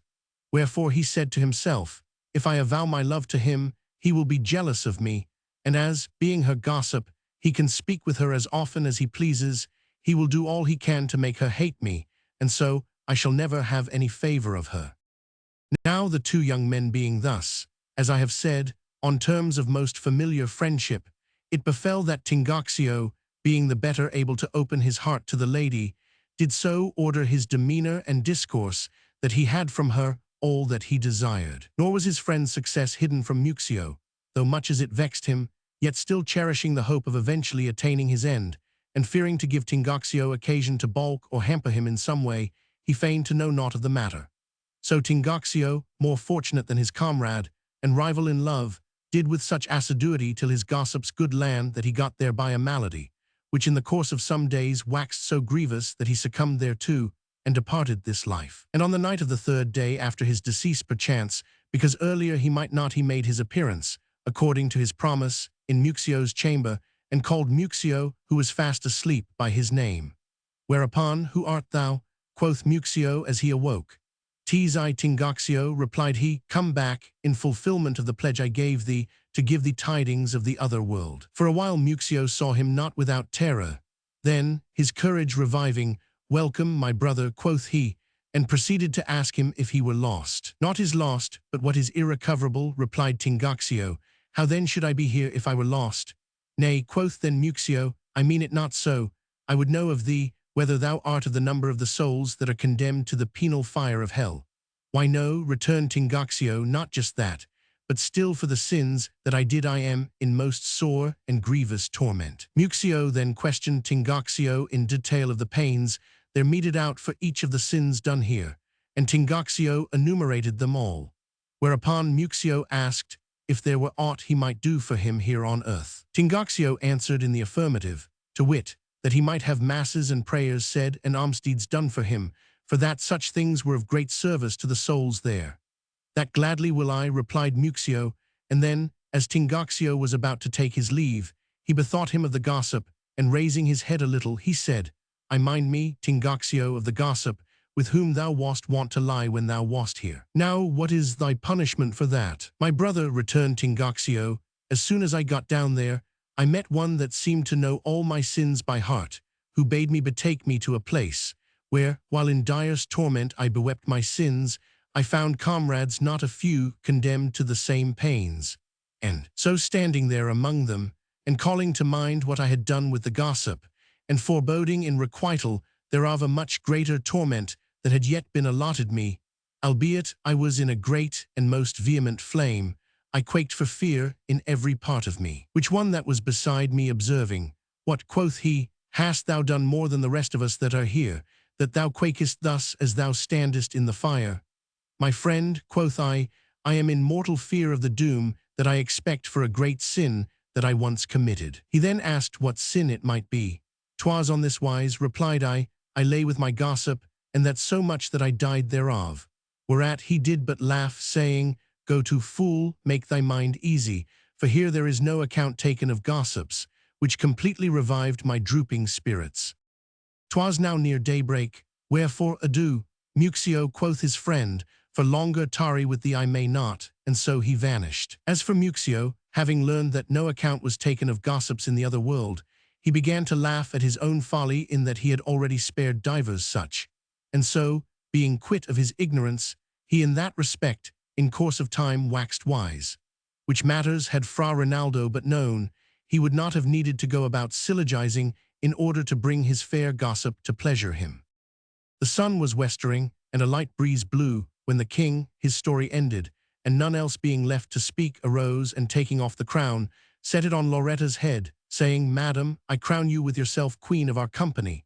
'Tis now for you, as our sovereign lady, to make such ordinances as you shall deem meet for our common solace and delectation." And having so said, he sat him down again. Queen Loretta sent for the seneschal, and bade him have a care that the tables should be set in the pleasant vale somewhat earlier than had been their wont, that their return to the palace might be more leisurely, after which she gave him to know what else he had to do during her sovereignty. Then turning to the company, "Yesterday," quoth she, "Dionio would have it that today we should discourse of the tricks that wives play their husbands, and but that I am minded not to show as of the breed of yelping curs that are ever prompt to retaliate, I would ordain that tomorrow we discourse of the tricks that husbands play their wives. However, in lieu thereof, I will have every one take thought to tell of those tricks that daily woman plays man, or man woman, or one man another, wherein, I doubt not, there will be matter of discourse no less agreeable than has been that of today." So saying, she rose and dismissed the company until supper time. So the ladies and the men being risen, some bared their feet and betook them to the clear water, there to disport them, while others took their pleasure upon the green lawn amid the trees that there grew goodly and straight. For no brief, while Dionio and Fiammetta sang in concert of Arcite and Palamon. And so, each and all taking their several pastimes, they sped the hours with exceeding great delight until supper time. Which being come, they sat them down at table beside the little lake, and there, while 1,000 songsters charmed their ears, and a gentle breeze that blew from the environing hills fanned them, and never a fly annoyed them, reposefully and joyously they supped. The tables removed, they roved a while about the pleasant vale, and then, the sun being still high, for 'twas but half vespers, the queen gave the word, and they wended their way back to their wonted abode, and going slowly, and beguiling the way with quips and quirks without number upon divers matters, nor those alone of which they had that day discoursed, they arrived, hard upon nightfall, at the goodly palace.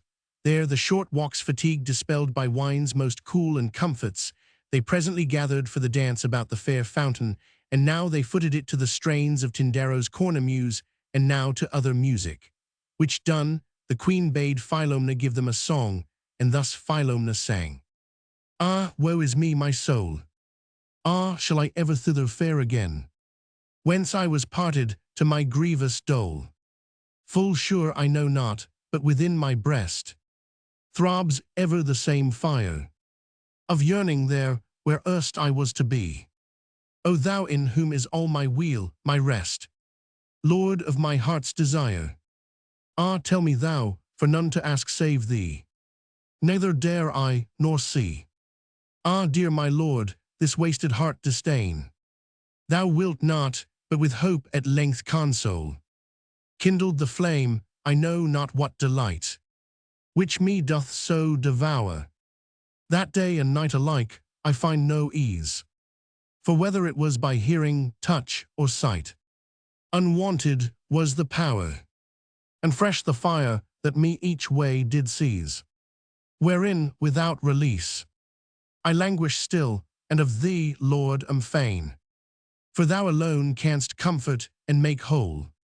Ah, tell me if it shall be, and how soon, that I again thee meet, where those death-dealing eyes I kissed, thou chief weal of my very soul, this boon.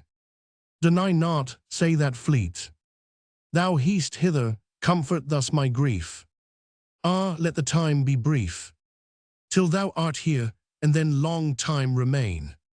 For I, love-stricken, crave but love's control. Let me but once again mine only call. No more so indiscreet. As erst, I will be, to let thee from me part. Nay, I will still hold thee, let what may befall. And of thy mouth, so sweet, such solace take, as may content my heart. So this be all my art, thee to entice, me with thine arms to enchain, whereon, but musing inly chants my soul. This song set all the company conjecturing what new and delightsome love might now hold Philomela in its sway. And as its words imported that she had had more joyance thereof than sight alone might yield, some that were there grew envious of her excess of happiness. However, the song being ended, the queen, bethinking her that the morrow was Friday, thus graciously addressed them all. Ye wot, noble ladies, and ye also my gallants, that tomorrow is the day that is sacred to the passion of our Lord, which, if ye remember, we kept devoutly when Nephil was queen, intermitting delectable discourse, as we did also on the ensuing Saturday. Wherefore, being minded to follow Nephil's excellent example, I deem that now, as then, 'twere a seemly thing to surcease from this our pastime of storytelling for those 2 days, and compose our minds to meditation on what was at that season accomplished for the weal of our souls. All the company having approved their queen's devout speech, she, as the night was now far spent, dismissed them, and so they all betook them to slumber. Endeth here the 7th day of the Decameron, beginneth the 8th, in which, under the rule of Loretta, discourse is had of those tricks that, daily, woman plays man, or man woman, or one man another. The summits of the loftiest mountains were already illumined by the rays of the rising sun, the shades of night were fled, and all things plainly visible, when the queen and her company arose, and hied them first to the dewy mead, where for a while they walked.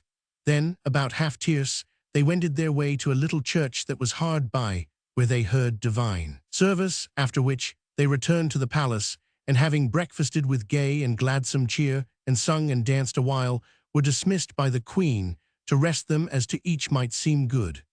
But when the sun was past the meridian, the queen mustered them again for their wonted pastime, and all being seated by the fair fountain, thus, at her command, Nephil began. Novel 1. Golfardo borrows moneys of Guasperulo, which he has agreed to give Guasperulo's wife, that he may lie with her. He gives them to her, and in her presence tells Guasperulo that he has done so, and she acknowledges that 'tis true. Sith God has ordained that 'tis for me to take the lead today with my story, well pleased am one. And for that, loving ladies, much has been said touching the tricks that women play men. I am minded to tell you of one that a man played a woman, not because I would censure what the man did, or say that 'twas not merited by the woman, but rather to commend the man and censure the woman, and to show that men may beguile those that think to beguile them, as well as be beguiled by those they think to beguile. For peradventure what I am about to relate should in strictness of speech not be termed beguilement, but rather retaliation, for, as it behoves woman to be most strictly virtuous, and to guard her chastity as her very life, nor on any account to allow herself to sully it, which notwithstanding, 'tis not possible by reason of our frailty that there should be as perfect an observance of this law as were meet, I affirm, that she that allows herself to infringe it for money merits the fire, whereas she that so offends under the prepotent stress of love will receive pardon from any judge that knows how to temper justice with mercy. Witness, what but the other day we heard from Philostrato touching Madonna Philippa at Prato. Know then that there was once at Milan a German mercenary, Golfardo by name, a doughty man, and very loyal to those with whom he took service, a quality most uncommon in Germans. and as he was wont to be most faithful in repaying whatever moneys he borrowed, he would have had no difficulty in finding a merchant to advance him any amount of money at a low rate of interest. Now tarrying thus at Milan, Golfardo fixed his affection on a very fine woman, named Madonna Ambrioja, the wife of a wealthy merchant, one Guaspariulo Cagastraccio, with whom he was well acquainted and on friendly terms, which amour he managed with such discretion that neither the husband nor anyone else wist aught of it. So one day he sent her a message, beseeching her of her courtesy to gratify his passion, and assuring her that he on his part was ready to obey her every behest. The lady made a great many words about the affair, the upshot of which was that she would do as Golfardo desired upon the following terms, to wit, that in the first place he should never discover the matter to a soul, and secondly, that, as for some purpose or another she required 200 florins of gold, he out of his abundance should supply her necessity. These conditions being satisfied, she would be ever at his service. Offended by such base sordidness in one whom he had supposed to be an honorable woman, Golfardo passed from ardent love to something very like hatred, and cast about how he might flout her. So he sent her word that he would right gladly pleasure her in this and in any other matter that might be in his power. Let her but say when he was to come to see her, and he would bring the moneys with him, and none should know of the matter except a comrade of his, in whom he placed much trust, and who was privy to all that he 999. The lady, if she should not rather be called the punk, gleefully made answer that in the course of a few days her husband, Guaspariulo, was to go to Genoa on business, and that, when he was gone, she would let Golfardo know, and appoint a time for him to visit her. Golfardo thereupon chose a convenient time, and hied him to Guaspariulo, to whom, I am come, quoth he, about a little matter of business which I have on hand, for which I require 200 florins of gold, and I should be glad if thou wouldst lend them me at the rate of interest which thou art wont to charge me. That gladly will I, replied Guaspariulo, and told out the money at once. A few days later, Guaspariulo being gone to Genoa, as the lady had said, she sent word to Golfardo that he should bring her the 200 florins of gold. So Golfardo hied him with his comrade to the lady's house, where he found her expecting him, and lost no time in handing her the 200 florins of gold in his comrade's presence, saying, You will keep the money, madam, and give it to your husband when he returns. Witting not why Golfardo so said, but thinking that 'twas but to conceal from his comrade that it was given by way of price, the lady made answer, That will I gladly, but I must first see whether the amount is right. Whereupon she told the florins out upon table, and when she found that the 200 were there, she put them away in high glee, and turning to Golfardo, took him into her chamber, where not on that night only but on many another night, while her husband was away, he had of her all that he craved. On Guaspariulo's return, Golfardo presently paid him a visit, having first made sure that the lady would be with him, and so in her presence, Guaspariulo, quoth he, I had after all no occasion for the money, to wit, the 200 florins of gold that thou didst lend me the other day, being unable to carry through the transaction for which I borrowed them, and so I took an early opportunity of bringing them to thy wife, and gave them to her. Thou wilt therefore cancel the account. Whereupon Guaspariulo turned to the lady, and asked her if she had had them.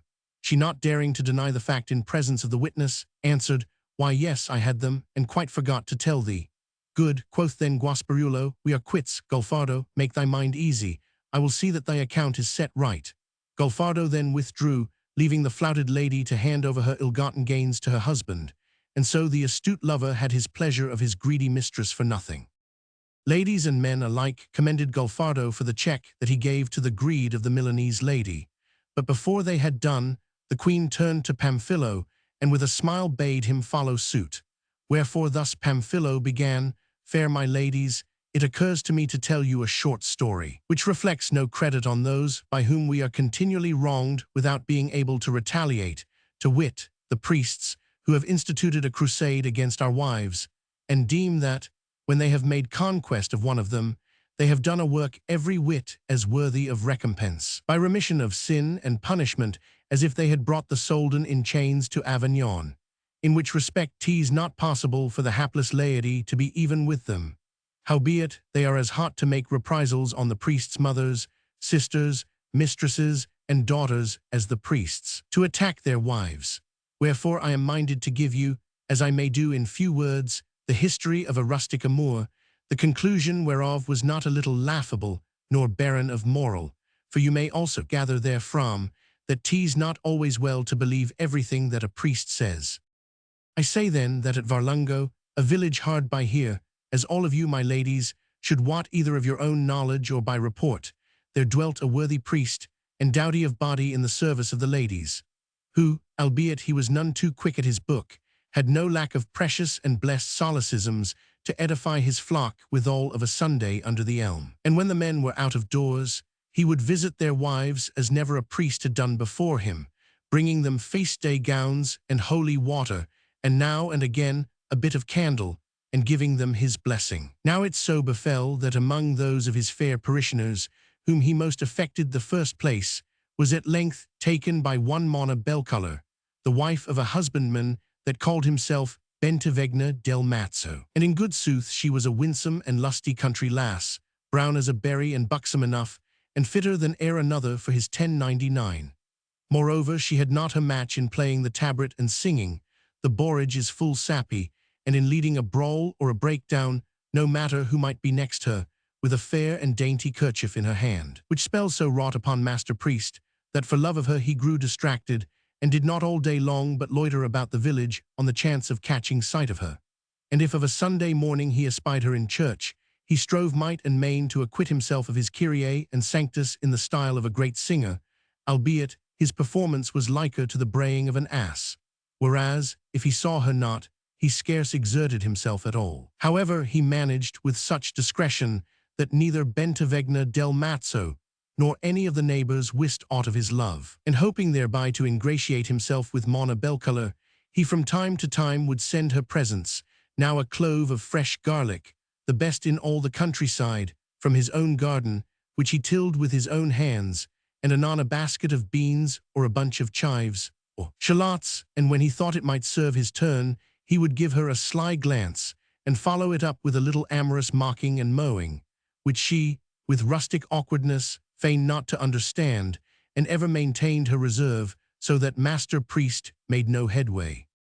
Now it so befell that one day, when the priest at high noon was aimlessly gadding about the village, he encountered Bentivegna del Mazzo at the tail of a well-laden ass, and greeted him, asking him whither he was going. "Faith, sir," quoth Bentivegna, "for sure 'tis to town I go, having an affair or two to attend to there. And I am taking these things to Sir Buonacori de Ginestrido, to get him to stand by me in I wot not what matter, whereof the Justice O.T.H. Coram has by his provoker served me with a peremptory summons to appear before him. Whereupon 'tis well, my son," quoth the priest, overjoyed, "my blessing go with thee. Good luck to thee and a speedy return. And hark shouldst thou see Lapuccio or Naldino, do not forget to tell them to send me those thongs for my flails." "It shall be done," quoth Bentivegna, and jogged on towards Florence, while the priest, thinking that now was his time to hie him to Belcolor and try his fortune, put his best leg forward, and stayed not till he was at the house, which entering, he said, "God be gracious to us. Who is within?" Belcolor, who was up in the loft, made answer, "Welcome, sir, but what dost thou, gadding about in the heat?" "Why, as I hope for God's blessing," quoth he, "I am just come to stay with thee a while, having met thy husband on his way to town." Whereupon down came Belcolor, took a seat, and began sifting cabbage seed that her husband had lately threshed. By and by the priest began, "So, Belcolor, wilt thou keep me ever a-dying thus?" Whereat Belcolor tittered and said, "Why, what is't I do to you?" "Truly nothing at all," replied the priest, "but thou sufferest me not to do to thee that which I had lief, and which God commands." "Now away with you," returned Belcolor, "do priests do that sort of thing?" "Indeed we do," quoth the priest, "and to better purpose than others." "Why not? I tell you our grinding is far better, and wouldst thou know why? 'Tis because 'tis intermittent. And in truth 'twill be well worth thy while to keep thine own counsel, and let me do it." "Worth my while?" ejaculated Belcolor. "How may that be? There is never a one of you but would overreach the very devil." "'Tis not for me to say," returned the priest. "Say but what thou wouldst have. Shall it be a pair of dainty shoes, or wouldst thou prefer a fillet, or perchance a gay riband? What's thy will?" "Marry, no lack have I," quoth Belcolor, "of such things as these, but if you wish me so well, why do me not a service, and I would then be at your command." "Name but the service," returned the priest, and gladly will I do it. Quoth then Bellcolor, on Saturday I have to go to Florence to deliver some wool that I have spun, and to get my spinning wheel put in order.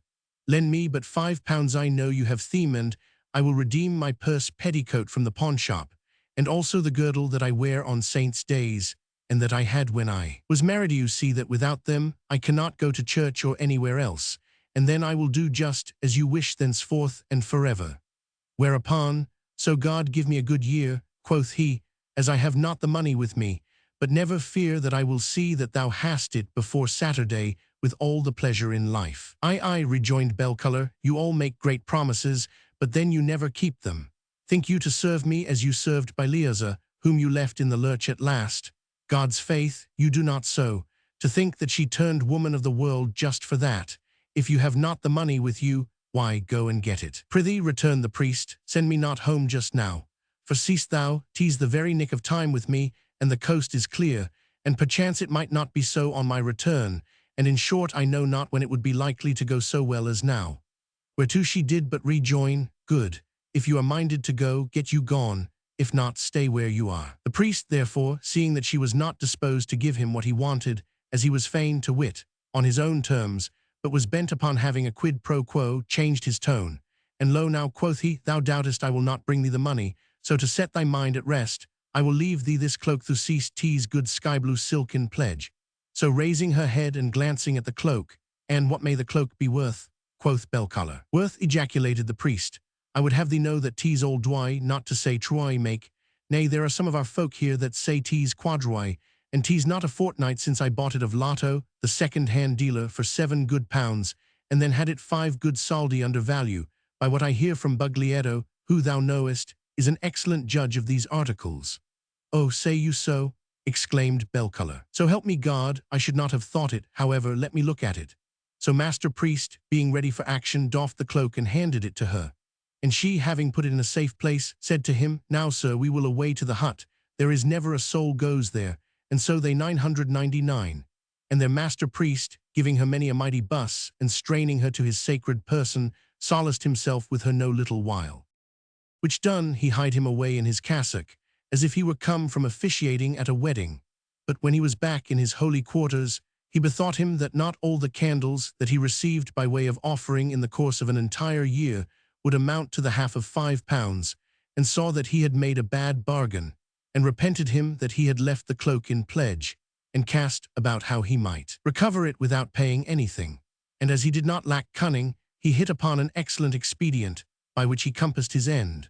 So on the morrow, being a saint's day, he sent a neighbour's lad to Monna Bellcolor with a request that she would be so good as to lend him her stone mortar, for that Binguccio dal Poggio and Nudo Buglietti were to breakfast with him that morning, and he therefore wished to make a sauce. Bellcolor having sent the mortar, the priest, about breakfast time, reckoning that Bentivegna del Mazzo and Bellcolor would be at their meal, called his clerk, and said to him, Take the mortar back to Bellcolor and say, My master thanks you very kindly, and bids you return the cloak that the lad left with you in pledge. The clerk took the mortar to Bellcolor's house, where, finding her at table with Bentivegna, he set the mortar down and delivered the priest's message. Whereto Bellcolor would fain have demurred, but Bentivegna gave her a threatening glance, saying, So then thou takest a pledge from Master Priest? By Christ, I vow, I have half a mind to give thee a great clout o' the chin. Go give it back at once, a murrain on thee, and look to it that whatever he may have a mind to, were it our very ass, he be never denied. So with a very bad grace, Bellcolor got up and went to the wardrobe and took out the cloak, and gave it to the clerk, saying, Tell thy master from me, would to God he may never ply pestle in my mortar again, such honour has he done me for this turn. So the clerk returned with the cloak, and delivered the message to Master Priest, who, laughing, made answer, Tell her, when thou next seest her, that so she lend us not the mortar, I will not lend her the pestle, be it tit for tat. Bentivegna made no account of his wife's words, deeming that 'twas but his chiding that had provoked them. But Bellcolor was not a little displeased with Master Priest, and had never a word to say to him till the vintage. After which, what with the salutary fear in which she stood of the mouth of Lucifer the Great, to which he threatened to consign her, and the must and roast chestnuts that he sent her, she made it up with him, and many a jolly time they had together. And though she got not the £5 from him, he put a new skin on her tabret, and fitted it with a little bell, wherewith she was satisfied. The borage is full sappy. and clusters red we see, and my love would make me happy. So that maiden give to me. Ill set I find this dance, and better might it be. So comrade mine, advance, and changing place with me. Stand thou thy love beside. Novel 3. Calandrino, Bruno and Buffalmacco go in quest of the heliotrope beside the Mugnon. Thinking to have found it, Calandrino gets him home laden with stones. His wife chides him, whereat he waxes wroth, beats her, and tells his comrades what they know better than he. Ended Pamphilio's story, which moved the ladies to inextinguishable laughter. The queen bade Alyssa follow suit. Whereupon, laughing, she thus began, I know not, debonair my ladies, whether with my little story, which is no less true than entertaining, I shall give you occasion to laugh as much as Pamphilo has done with his, but I will do my best. In our city, where there has never been lack of odd humors and queer folk, there dwelt, no long time ago, a painter named Calandrino, a simple soul of uncouth manners that spent most of his time with 2 other painters, the one Bruno, the other Buffalmacco by name, pleasant fellows enough, but not without their full share of sound and shrewd sense, and who kept with Calandrino for that they not seldom found his singular ways and his simplicity very diverting. There was also at the same time at Florence one Maso del Saggio, a fellow marvelously entertaining by his cleverness, dexterity, and unfailing resource, who having heard somewhat touching Calandrino's simplicity, resolved to make fun of him by playing him a trick, and inducing him to believe some prodigy. And happening one day to come upon Calandrino in the church of San Giovanni, where he sate intently regarding the paintings and intaglios of the tabernacle above the altar, which had then but lately been set there, he deemed time and place convenient for the execution of his design, which he accordingly imparted to one of his comrades, whereupon the 2 men drew nigh the place where Calandrino sate alone, and feigning not to see him fell a-talking of the virtues of divers stones, of which Maso spoke as aptly and pertinently as if he had been a great and learned lapidary. Calandrino heard what passed between them, and witting that 'twas no secret, after a while got up and joined them, to Maso's no small delight. He therefore continued his discourse, and being asked by Calandrino where these stones of such rare virtues were to be found, made answer, chiefly in Berlinzone, in the land of the Basques. The district is called Bengodi, and there they bind the vines with sausages, and a denier will buy a goose and a gosling into the bargain. And on a mountain, all of grated Parmesan cheese, dwell folk that do not else but make macaroni and ravioli, and boil them in capon's broth, and then throw them down to be scrambled for. And hard by flows a rivulet of vernaccia, the best that ever was drunk, and never a drop of water therein. Ah, 'tis a sweet country, quoth Calandrino, but tell me, what becomes of the capons that they boil? They are all eaten by the Basques, replied Maso. Then wast thou ever there? Quoth Calandrino.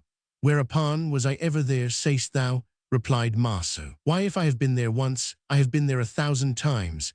And how many miles is't from here? Quoth Calandrino. Oh, returned Maso, more than thou couldst number in a night without slumber. Farther off, then, than the Abruzzi, said Calandrino. Why, yes, 'tis a bit farther, replied Maso. Now Calandrino, like the simple soul that he was, marking the composed and grave countenance with which Maso spoke, could not have believed him more thoroughly if he had uttered the most patent truth, and thus, taking his words for gospel, 'tis a trifle too far for my purse, quoth he. Were it nigher, I warrant thee, I would go with thee thither one while, just to see the macaroni come tumbling down, and take my fill thereof. But tell me, so good luck befall thee, are none of these stones, that have these rare virtues, to be found in these regions? I, replied Maso, 2 sorts of stone are found there, both of virtues extraordinary. The one sort are the sandstones of Settignano and Montisci, which being made into millstones, by virtue thereof flour is made. Wherefore 'tis a common saying in those countries that blessings come from God and millstones from Montisci. But, for that these sandstones are in great plenty, they are held cheap by us, just as by them are emeralds, whereof they have mountains, bigger than Monte Morello, that shine at midnight, a God's name. And know this, that whoso should make a goodly pair of millstones, and connect them with a ring before ever a hole was drilled in them, and take them to the Soldan, should get all he would have thereby. The other sort of stone is the heliotrope, as we lapidaries call it, a stone of very great virtue, inasmuch as whoso carries it on his person is seen, so long as he keep it, by never another soul where he is not. These be virtues great indeed, quoth Calandrino, but where is this second stone to be found? Whereto Maso made answer that there were usually some to be found in the mugnon. And what are its size and color? Quoth Calandrino. The size varies, replied Maso, for some are bigger and some smaller than others, but all are of the same color, being nearly black. All these matters duly marked and fixed in his memory, Calandrino made as if he had other things to attend to, and took his leave of Maso with the intention of going in quest of the stone, but not until he had let his especial friends, Bruno and Buffalmacco, know of his project. So that no time might be lost, but postponing everything else, they might begin the quest at once, he set about looking for them, and spent the whole morning in the search. At length, when 'twas already past none, he called to mind that they would be at work in the Fintine women's convent, and though 'twas excessively hot, he let nothing stand in his way, but at a pace that was more like a run than a walk, hied him thither. And so soon as he had made them ware of his presence, thus he spoke, Comrades, so you are but minded to hearken to me, 'tis in our power to become the richest men in Florence. For I am informed by one that may be trusted that there is a kind of stone in the mugnon, which renders whoso carries it invisible to every other soul in the world. Wherefore, methinks, we were wise to let none have the start of us, but go search for this stone without any delay. We shall find it without a doubt, for I know what 'tis like, and when we have found it, we have but to put it in the purse and get us to the money changers, whose counters, as you know, are always laden with groats and florins, and help ourselves to as many as we have a mind to. No one will see us, and so, hey presto, we shall be rich folk in the twinkling of an eye, and have no more need to go besmearing the walls all day long like so many snails. Whereat Bruno and Buffalmacco began only to laugh, and exchanging glances, made as if they marveled exceedingly, and expressed approval of Calandrino's project. Then Buffalmacco asked what might be the name of the stone. Calandrino, like the numbskull that he was, had already forgotten the name, so he made answer, Why need we concern ourselves with the name, since we know the stone's virtue? Methinks we were best to go look for it, and waste no more time. Well, well, said Bruno, but what are the size and shape of the stone? They are of all sizes and shapes, said Calandrino, but they are all pretty nearly black. Wherefore, methinks, we were best to collect all the black stones that we see until we hit upon it, and so let us be off, and lose no more time. Nay, but, said Bruno, wait a bit. And turning to Buffalmacco, methinks, quoth he, that Calandrino says well, but I doubt this is not the time for such work, seeing that the sun is high, and his rays so flood the mugnon as to dry all the stones, insomuch that stones will now show as white that in the morning, before the sun had dried them, would show as black. Besides which, today being a working day, there will be for one cause or another folk not a few about the mugnon, who seeing us might guess what we were come for, and peradventure do the like themselves, whereby it might well be that they found the stone, and we might miss the trot by trying after the amble. Wherefore, so you agree, methinks we were best to go about it in the morning, when we shall be better able to distinguish the black stones from the white, and on a holiday, when there will be none to see us.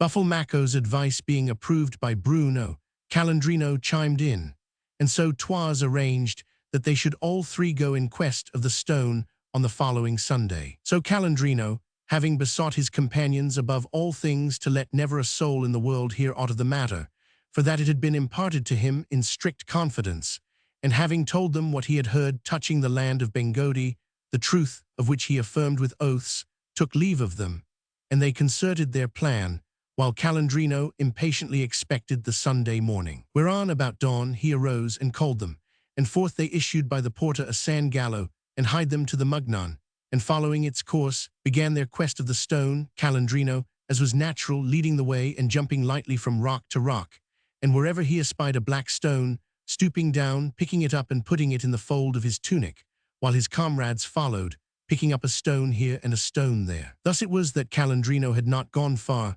before, finding that there was no more room in his tunic, he lifted the skirts of his gown, which was not cut after the fashion of Hainault, and gathering them under his leathern girdle, and making them fast on every side, thus furnished himself with a fresh and capacious lap, which, however, taking no long time to fill, he made another lap out of his cloak, which in like manner he soon filled with stones.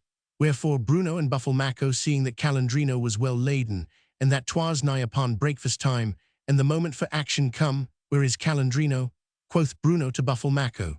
Whereto Buffalmacco, who had Calandrino full in view, having first turned about and looked here, there, and everywhere, made answer, that wot not I, but not so long ago he was just in front of us. Not so long ago, forsooth, returned Bruno. 'Tis my firm belief that at this very moment he is at breakfast at home, having left to us this wild goose chase of black stones in the Mugnon. Mary, quoth Buffalmacco, he did, but serve us right so to trick us and leave, seeing that we were so silly as to believe him. Why, who could have thought that any but we would have been so foolish as to believe that a stone of such rare virtue was to be found in the Mugnon? Calandrino, hearing their colloquy, forthwith imagined that he had the stone in his hand, and by its virtue, though present, was invisible to them, and overjoyed by such good fortune, would not say a word to undeceive them, but determined to hie him home, and accordingly faced about, and put himself in motion. Whereupon, I, quoth Buffalmacco to Bruno, what are we about that we go not back to? Go we then, said Bruno, but by God I swear that Calandrino shall never play me another such trick. And as to this, were I nigh him, as I have been all the morning, I would teach him to remember it for a month or so. Such a reminder would I give him in the heel with this stone. And even as he spoke, he threw back his arm and launched the stone against Calandrino's heel. Galled by the blow, Calandrino gave a great hop and a slight gasp, but said nothing and halted not. Then, picking out one of the stones that he had collected, Bruno, quoth Buffalmacco, see what a goodly stone I have here, would it might but catch Calandrino in the back. And forthwith he discharged it with main force upon the said back. And in short, suiting action to word, now in this way, now in that, they stoned him all the way up the Mugnon as far as the Porta a San Gallo. There they threw away the stones they had picked up, and tarried a while with the customs officers, who, being primed by them, had let Calandrino pass unchallenged, while their laughter knew no bounds. So Calandrino, halting nowhere, betook him to his house, which was hard by the corner of the Machina. And so well did fortune prosper the trick, that all the way by the stream and across the city there was never a soul that said a word to Calandrino, and indeed he encountered but few, for most folk were at breakfast. But no sooner was Calandrino thus gotten home with his stones, than it so happened that his good lady, Monetessa, showed her fair face at the stair's head, and catching sight of him, and being somewhat annoyed by his long delay, chid him, saying, What the devil brings thee here so late? Must breakfast wait thee until all other folk have had it? Calandrino caught the words, and angered and mortified to find that he was not invisible, broke out with, Alas, cursed woman, so 'twas thou. Thou hast undone me, but God's faith, I will pay thee out. Whereupon he was upstairs in a trice, and having discharged his great load of stones in a parlour, rushed with fell intent upon his wife, and laid hold of her by the hair, and threw her down at his feet, and beat and kicked her in every part of her person with all the force he had in his arms and legs, insomuch that he left never a hair of her head or bone of her body unscathed, and 'twas all in vain that she laid her palms together, and crossed her fingers, and cried for mercy. Now Buffalmacco and Bruno, after making merry a while with the warders of the gate, had set off again at a leisurely pace, keeping some distance behind Calandrino. Arrived at his door, they heard the noise of the sound thrashing that he was giving his wife, and making as if they were but that very instant come upon the scene, they called him. Calandrino, flushed, all of a sweat, and out of breath, showed himself at the window and bade them come up. They, putting on a somewhat angry air, did so, and espied Calandrino sitting in the parlour, amid the stones which lay all about, untrussed, and puffing with the air of a man spent with exertion, while his lady lay in one of the corners, weeping bitterly, her hair all dishevelled, her clothes torn to shreds, and her face livid, bruised, and battered. So after surveying the room a while, What means this, Calandrino? Quoth they. Art thou minded to build thee a wall, that we see so many stones about? And then, as they received no answer, they continued, And how's this? How comes Monetessa in this plight? 'Twould seem thou hast given her a beating. What unheard-of doings are these? What with the weight of the stones that he had carried, and the fury with which he had beaten his wife, and the mortification that he felt at the miscarriage of his enterprise, Calandrino was too spent to utter a word by way of reply. Wherefore, in a menacing tone, Buffalmacco began again, However out of sorts thou mayst have been, Calandrino, thou shouldst not have played us so scurvy a trick as thou hast, to take us with thee to the Mugnon in quest of this stone of rare virtue, and then, without so much as saying either Godspeed or Devilspeed, to be off and leave us there like a couple of gowks. We take it not a little unkindly, and rest assured that thou shalt never so fool us again. Whereto with an effort Calandrino replied, Comrades, be not wroth with me, tease not as you think. I, luckless wight, found the stone. Listen, and you will no longer doubt that I say sooth. When you began saying one to the other, Where is Calandrino? I was within 10 paces of you, and marking that you came by without seeing me, I went before, and so, keeping ever a little ahead of you, I came hither. And then he told them the whole story of what they had said and done from beginning to end, and showed them his back and heel, how they had been mauled by the stones. After which, and I tell you, he went on, that, laden though I was with all these stones, that you see here, never a word was said to me by the warders of the gate as I passed in, though. You know how vexatious and grievous these warders are wont to make themselves in their determination to see everything. And moreover, I met by the way several of my gossips and friends that are ever wont to greet me and ask me to drink, and never a word said any of them to me, no, nor half a word either. But they passed me by as men that saw me not. But at last, being come home, I was met and seen by this devil of a woman, curses upon her, forasmuch as all things, as you know, lose their virtue in the presence of a woman, whereby I from being the most lucky am become the most luckless man in Florence, and therefore I thrashed her as long as I could stir a hand, nor know I wherefore I forbear to sluice her veins for her. Cursed be the hour that first I saw her, cursed be the hour that I brought her into the house. And so, kindling with fresh wrath, he was about to start up and give her another thrashing, when Buffalmacco and Bruno, who had listened to his story with an air of great surprise, and affirmed its truth again and again, while they all but burst with suppressed laughter, seeing him now frantic to renew his assault upon his wife, got up and withstood and held him back, averring that the lady was in no wise to blame for what had happened, but only he who, witting that things lost their virtue in the presence of women, had not bidden her keep aloof from him that day, which precaution God had not suffered him to take, either because the luck was not to be his, or because he was minded to cheat his comrades, to whom he should have shewn the stone as soon as he found it. And so, with many words, they hardly prevailed upon him to forgive his injured wife, and leaving him to rue the ill luck that had filled his house with stones, went their way. Novel 4.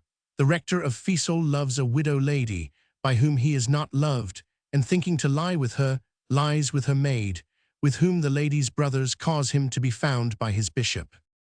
Elissa being come to the end of her story, which in the telling had yielded no small delight to all the company, the queen, turning to Emilia, signified her will, that her story should ensue at once upon that of Elissa. And thus with alacrity Emilia began, Noble ladies, how we are teased and tormented by these priests and friars, and indeed by clergy of all sorts. I mind me to have been set forth in more than one of the stories that have been told, but as 'twere not possible to say so much thereof. But that more would yet remain to say, I purpose to supplement them with the story of a rector, who, in defiance of all the world, was bent upon having the favor of a gentlewoman, whether she would or no. Which gentlewoman, being discreet above a little, treated him as he deserved.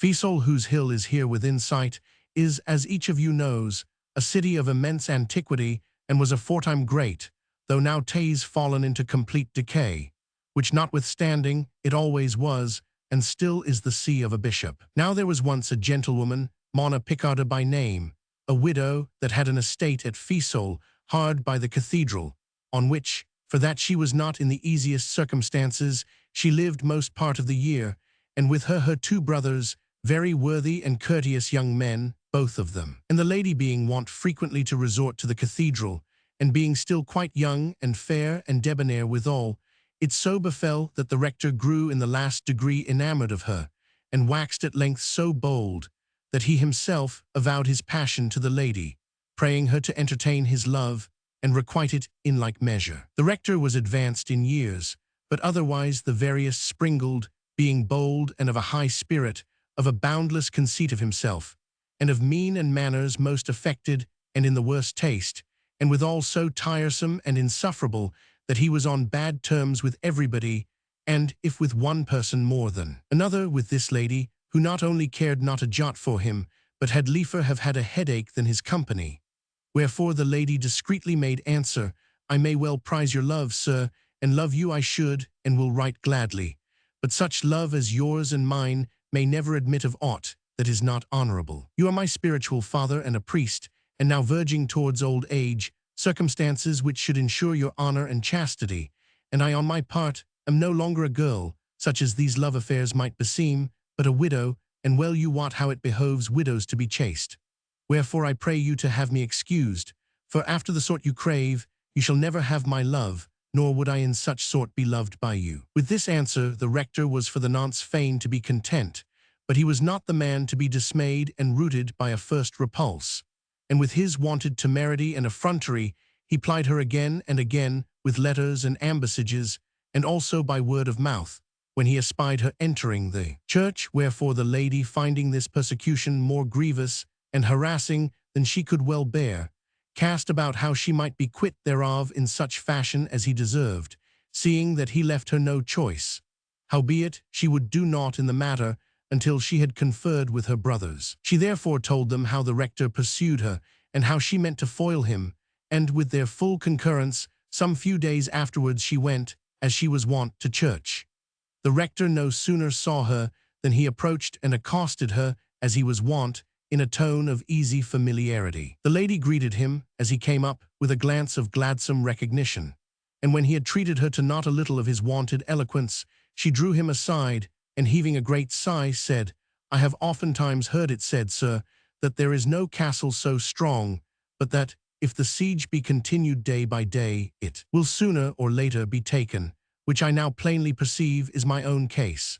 For so fairly have you hemmed me in with this, that, and the other pretty speech, or the like blandishments, that you have constrained me to make naught of my former resolve, and seeing that I find such favor with you, to surrender myself unto you. Whereto, overjoyed, the rector made answer, Madam, I am greatly honored, and sooth to say, I marveled not a little how you should hold out so long, seeing that I have never had the like experience with any other woman, insomuch that I have at times said, were women of silver, they would not be worth a denier. For there is none but would give under the hammer, but no more of this. When and where may we come together? Sweet my lord, replied the lady, for the when, 'tis just as we may think best, for I have no husband to whom to render account of my nights, but the where passes my wit to conjecture. How so? Quoth the rector. Why not in your own house? Sir, replied the lady, you know that I have 2 brothers, both young men, who day and night bring their comrades into the house, which is none too large, for which reason it might not be done there, unless we were minded to make ourselves, as it were, dumb and blind, uttering never a word, not so much as a monosyllable, and abiding in the dark. In such sort indeed it might be, because they do not intrude upon my chamber. But theirs is so near to mine that the very least whisper could not but be heard. Nay, but madam, returned the rector, let not this stand in our way for a night or two, until I may bethink me where else we might be more at our ease. Be that as you will, sir, quoth the lady, I do but entreat that the affair be kept close, so that never a word of it get wind. Have no fear on that score, madam, replied the priest, and if so it may be, let us forgather tonight. With pleasure, returned the lady, and having appointed him how and when to come, she left him and went home. Now the lady had a maid, that was none too young, and had a countenance the ugliest and most misshapen that ever was seen. For indeed she was flat-nosed, wry-mouthed, and thick-lipped, with huge, ill-set teeth, eyes that squinted and were ever bleared, and a complexion betwixt green and yellow, that showed as if she had spent the summer not at Feasel but at Sinigaglia. Besides which she was hip-shot and somewhat halting on the right side. Her name was Ciuta, but for that she was such a scurvy bitch to look upon, she was called by all folk Ciutaza, and being thus misshapen of body, she was also not without her share of guile. So the lady called her and said, Ciutaza, so thou wilt do me a service tonight, I will give thee a fine new shift. At the mention of the shift Ciutaza made answer, so you give me a shift, madam, I will throw myself into the very fire. Good, said the lady, then I would have thee lie tonight in my bed with a man, whom thou wilt caress. But look thou say never a word, that my brothers, who, as thou knowest, sleep in the next room, hear thee not, and afterwards I will give thee the shift. Sleep with a man, quoth Ciutaza, why, if need be, I will sleep with 6. So in the evening Master Rector came, as he had been bidden, and the 2 young men, as the lady had arranged, being in their room, and making themselves very audible, he stole noiselessly, and in the dark, into the lady's room, and got him on to the bed, which Ciutazza, well advised by the lady how to behave, mounted from the other side. Whereupon Master Rector, thinking to have the lady by his side, took Ciutazza in his arms and fell a-kissing her, saying never a word the while, and Ciutazza did the like. And so he enjoyed her, plucking the boon which he had so long desired. The rector and Ciutazza thus closeted, the lady charged her brothers to execute the rest of her plan. They accordingly stole quietly out of their room and hied them to the piazza, where fortune proved propitious beyond what they had craved of her. For it being a very hot night, the bishop had been seeking them, purposing to go home with them and solace himself with their society and quench his thirst. With which desire he acquainted them as soon as he espied them coming into the piazza, and so they escorted him to their house, and there in the cool of their little courtyard, which was bright with many a lamp, he took, to his no small comfort, a draught of their good wine. Which done, sir, said the young men, since of your great courtesy you have deigned to visit our poor house, to which we were but now about to invite you, we should be gratified if you would be pleased to give a look at somewhat, a mere trifle though it be, which we have here to show you. The bishop replied that he would do so with pleasure. Whereupon one of the young men took a lighted torch and led the way, the bishop and the rest following, to the chamber where Master Rector lay with Ciutazza. Now the rector, being in hot haste, had ridden hard, insomuch that he was already gotten above 3 miles on his way when they arrived, and so, being somewhat tired, he was resting, but hot though the night was, he still held Ciutazza in his arms. In which posture he was shewn to the bishop, when, preceded by the young man bearing the light, and followed by the others, he entered the chamber. And being roused, and observing the light and the folk that stood about him, Master Rector was mighty ashamed and affrighted, and popped his head under the clothes.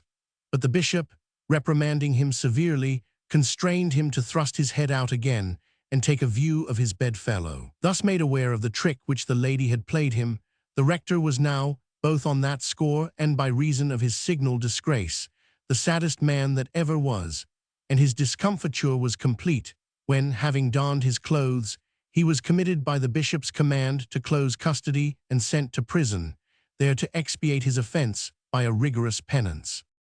The bishop was then fain to know how it had come about that he had forgathered there with Ciutazza, whereupon the young men related the whole story, which ended, the bishop commended both the lady and the young men not a little, for that they had taken condign vengeance upon him without imbruing their hands in the blood of a priest. The bishop caused him to bewail his transgression 40 days, but what with his love and the scornful requital which it had received, he bewailed it more than 49 days, not to mention that, for a great while, he could not show himself in the street, but the boys would point the finger at him and say, "There goes he that lay with Ciutazza," which was such an affliction to him that he was like to go mad. On this wise, the worthy lady rid herself of the rector's vexatious importunity, and Ciutazza had a jolly night and earned her shift. Novel 5. 3 young men pull down the breeches of a judge from the marches, while he is administering justice on the bench. So ended Emilia her story, and when all had commended the widow lady, "'Tis now thy turn to speak," quoth the queen, fixing her gaze upon Philostrato, who answered that he was ready, and forthwith thus began, "Sweet my ladies, by what I remember of that young man, to wit, Maso del Saggio, whom Melissa named. A while ago, I am prompted to lay aside a story that I had meant to tell you, and to tell you another, touching him and some of his comrades, which, notwithstanding there are in it certain words, albeit 'tis not unseemly, which your modesty forbears to use, is yet so laughable that I shall relate it. As you all may well have heard, there come not seldom to our city magistrates from the marches, who for the most part are men of a mean spirit, and in circumstances so reduced and beggarly that their whole life seems to be but a pettifoggery, and by reason of this, their inbred sordidness and avarice, they bring with them judges and notaries that have rather the air of men taken from the plough or the last than trained in the schools of law. Now one of these marchers, being come hither as podesta, brought with him judges not a few, and among them one that called himself Messer Nicola de San Lepidio, and looked liker to a locksmith than aught else. However, this fellow was assigned, with the rest of the judges, to hear criminal causes. And as folk will often go to the court, though they have no concern whatever there, It so befell that Maso del Saggio went thither one morning in quest of one of his friends, and there chancing to set eyes on this Messer Nicola, where he sate, deemed him a fowl of no common feather, and surveyed him from head to foot, observing that the vair which he wore on his head was all begrimed, that he carried an inkhorn at his girdle, that his gown was longer than his robe, and many another detail quite foreign to the appearance of a man of birth and breeding, of which that which he deemed most notable was a pair of breeches, which, as he saw for the judge's outer garments being none too ample, were open in front, as he sate, reached halfway down his legs, by which sight his mind was presently diverted from the friend whom he came there to seek, and forth he hied him in quest of other two of his comrades, the one Ribai, the other Matuzo by name, fellows both of them not a whit less jolly than Maso himself. And having found them, he said to them, "And you love me, come with me to the court, and I will show you the queerest scarecrow that ever you saw." So the two men hied them with him to the court, and there he pointed out to them the judge and his breeches. What they saw from a distance served to set them laughing.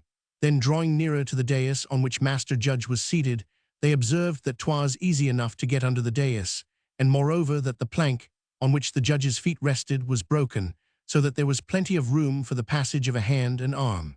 Whereupon quoth Maso to his comrades, "'Twere a very easy matter to pull these breeches right down, wherefore I propose that we do so." Each of the men had marked how it might be done, and so, having concerted both what they should do and what they should say, they came to the court again next morning, and the court being crowded, Matuzo, observed by never a soul, slipped beneath the dais, and posted himself right under the spot where the judge's feet rested, while the other two men took their stand on either side of the judge, each laying hold of the hem of his robe. "Then, sir, I pray you for God's sake," began Maso, "that before the pilfering rascal that is there beside you can make off, you constrain him to give me back a pair of jack boots that he has stolen from me, which theft he still denies, though 'tis not a month since I saw him getting them resoled." Meanwhile Ribai, at the top of his voice, shouted, "Believe him not, sir, the scurvy knave. 'Tis but that he knows that I am come to demand restitution of a valise that he has stolen from me, that he now for the first time trumps up this story about a pair of jack boots that I have had in my house down to the last day or two. And if you doubt what I say, I can bring as witness Trecca, my neighbor, and Grassa, the tripewoman, and one that goes about gathering the sweepings of Santa Maria Aversia, who saw him when he was on his way back from the farm." But shout as he might, Maso was still even with him, nor for all that did Ribai bate a jot of his clamor. And while the judge stood, bending now towards the one, now towards the other, the better to hear them, Matuzo seized his opportunity, and thrusting his hand through the hole in the plank caught hold of the judge's breeches and tugged at them amen, whereby down they came straightway, for the judge was a lean man and shrunk in the buttocks. The judge, being aware of the accident, but knowing not how it had come about, would have gathered his outer garments together in front, so as to cover the defect, but Maso on the one side and Ribai on the other held him fast, shouting amen and in chorus, "You do me a grievous wrong, sir, thus to deny me justice, nay, even a hearing, and to think of quitting the court. There needs no writ in this city for such a trifling matter as this." And thus they held him by the clothes and in parley, until all that were in the court perceived that he had lost his breeches. However, after a while, Matuzo dropped the breeches and slipped off, and out of the court without being observed, and Ribai, deeming that the joke had gone far enough, exclaimed, "By God, I vow I will appeal to the syndics," while Maso on the other side let go the robe, saying, "Nay, but for my part, I will come here again and again and again, until I find you less embarrassed than you seem to be today." And so the one this way, the other that way, they made off with all speed. Whereupon Master Judge, dispreached before all the world, was as one that awakens from sleep, albeit he was ware of his forlorn condition, and asked whither the parties in the case touching the jack boots and the valise were gone. However, as they were not to be found, he fell a-swearing by the bowels of God, that 'twas meet and proper that he should know and wit, whether 'twas the custom at Florence to dispreach judges sitting in the seat of justice. When the affair reached the ears of the podesta, he made no little stir about it, but being informed by some of his friends that 'twould not have happened, but that the Florentines were minded to show him that in place of the judges he should have brought with him, he had brought but gowks to save expense, he deemed it best to say no more about it, and so for that, while the matter went no further. Novel 6. Bruno and Buffalmacco steal a pig from Calandrino and induce him to essay its recovery by means of pills of ginger and vernaccia. Of the said pills they give him 2, one after the other, made of doginger compounded with aloes, and it then appearing as if he had had the pig himself, they constrain him to buy them off, if he would not have them tell his wife. Philostrato's story, which elicited not a little laughter, was no sooner ended than the queen bade Philomela follow suit. Wherefore thus Philomela began, as, gracious ladies, 'twas the name of Maso del Saggio that prompted Philostrato to tell the story that you have but now heard, even so tease with me in regard of Calandrino and his comrades, of whom I am minded to tell you another story, which you will, I think, find entertaining. Who Calandrino, Bruno, and Buffalmacco were, I need not explain. You know them well enough from the former story, and therefore I will tarry no longer than to say that Calandrino had a little estate not far from Florence, which his wife had brought him by way of dowry, and which yielded them, yearly, among other matters, a pig, and 'twas his custom every year in the month of December to resort to the farm with his wife, there to see to the killing and salting of the said pig.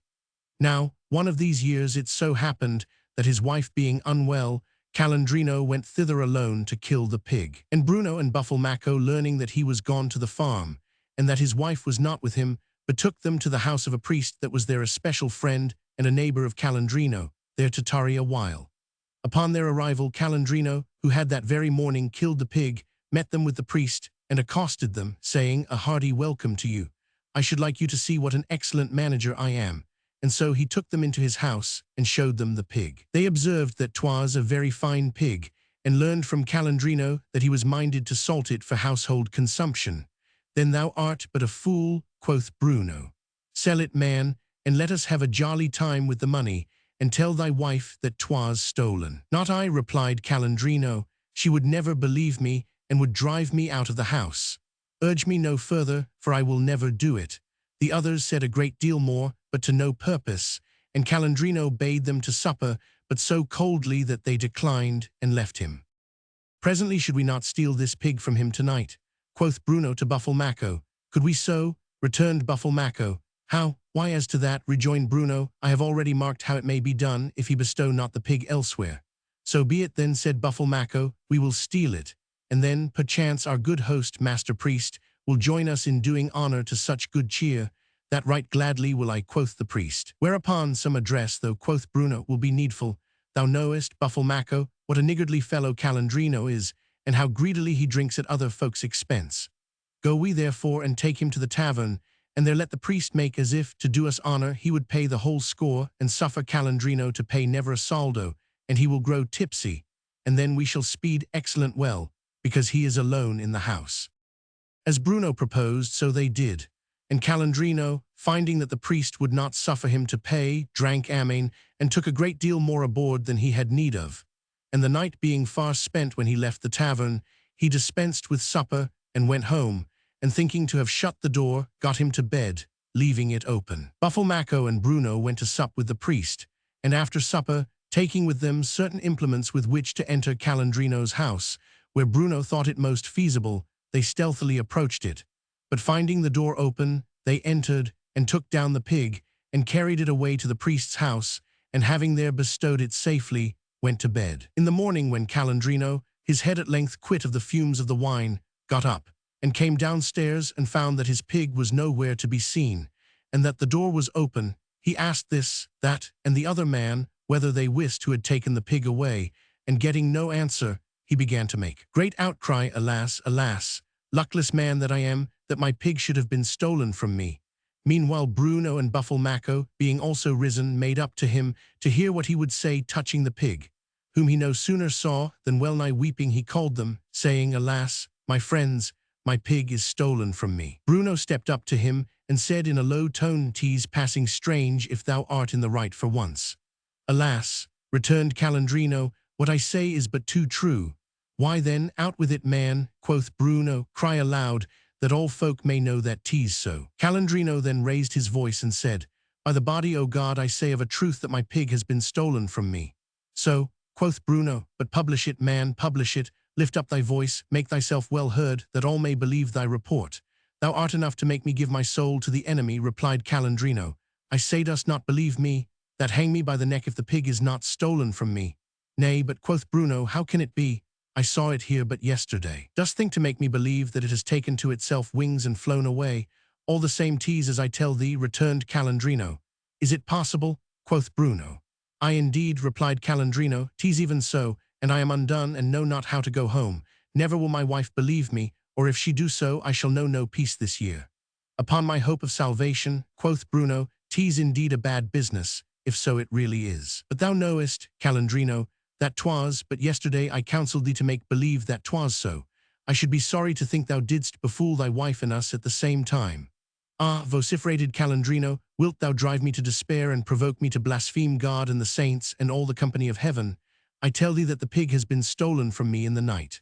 Whereupon, if so it be, quoth Buffalmacco, we must find a way, if we can, to recover it. Find a way, said Calandrino. How can we compass that? Why, replied Buffalmacco, 'tis certain that no one has come from India to steal thy pig. It must have been one of thy neighbours, and if thou couldst bring them together, I warrant thee, I know how to make the assay with bread and cheese, and we will find out in a trice who has had the pig.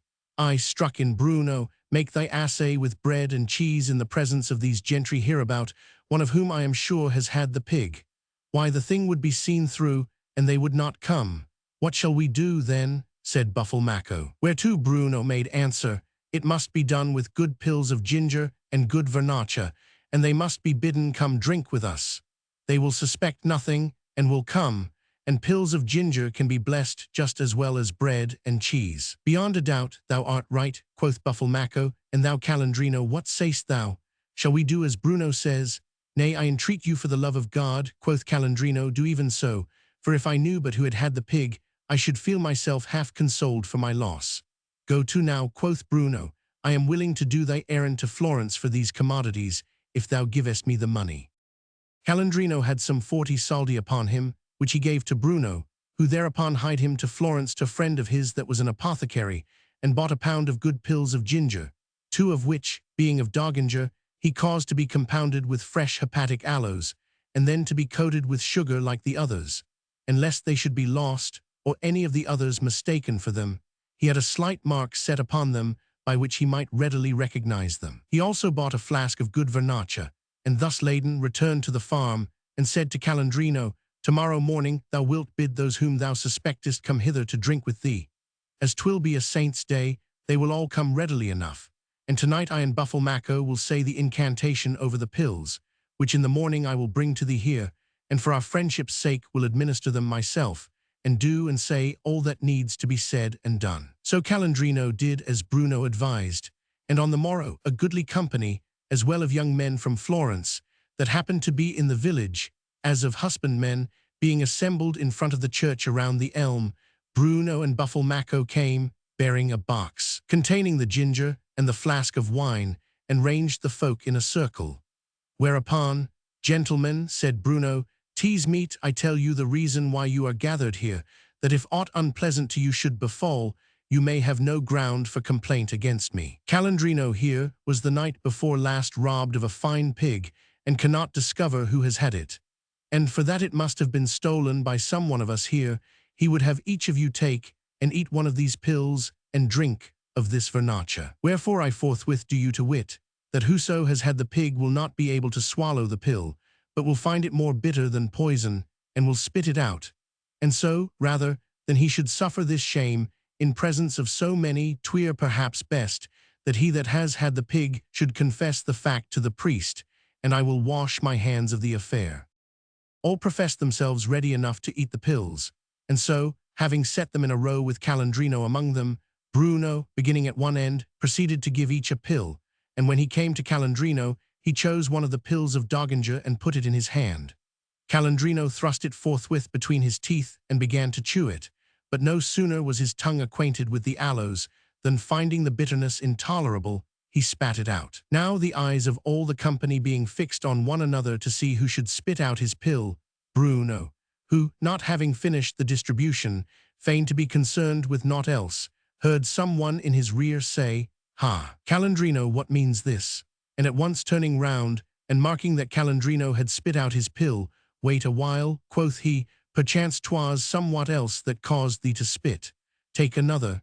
And thereupon whipping out the other pill of Dogginger, he set it between Calandrino's teeth, and finished the distribution. Bitter as Calandrino had found the former pill, he found this tenfold more so, but being ashamed to spit it out, he kept it a while in his mouth and chewed it, and as he did so, tears stood in his eyes that showed as large as filberts, and at length, being unable to bear it any longer, he spat it out as he had its predecessor, which being observed by Buffalmacco and Bruno, who were then administering the wine, and by all the company, 'twas averred by common consent that Calandrino had committed the theft himself, for which cause certain of them took him severely to task.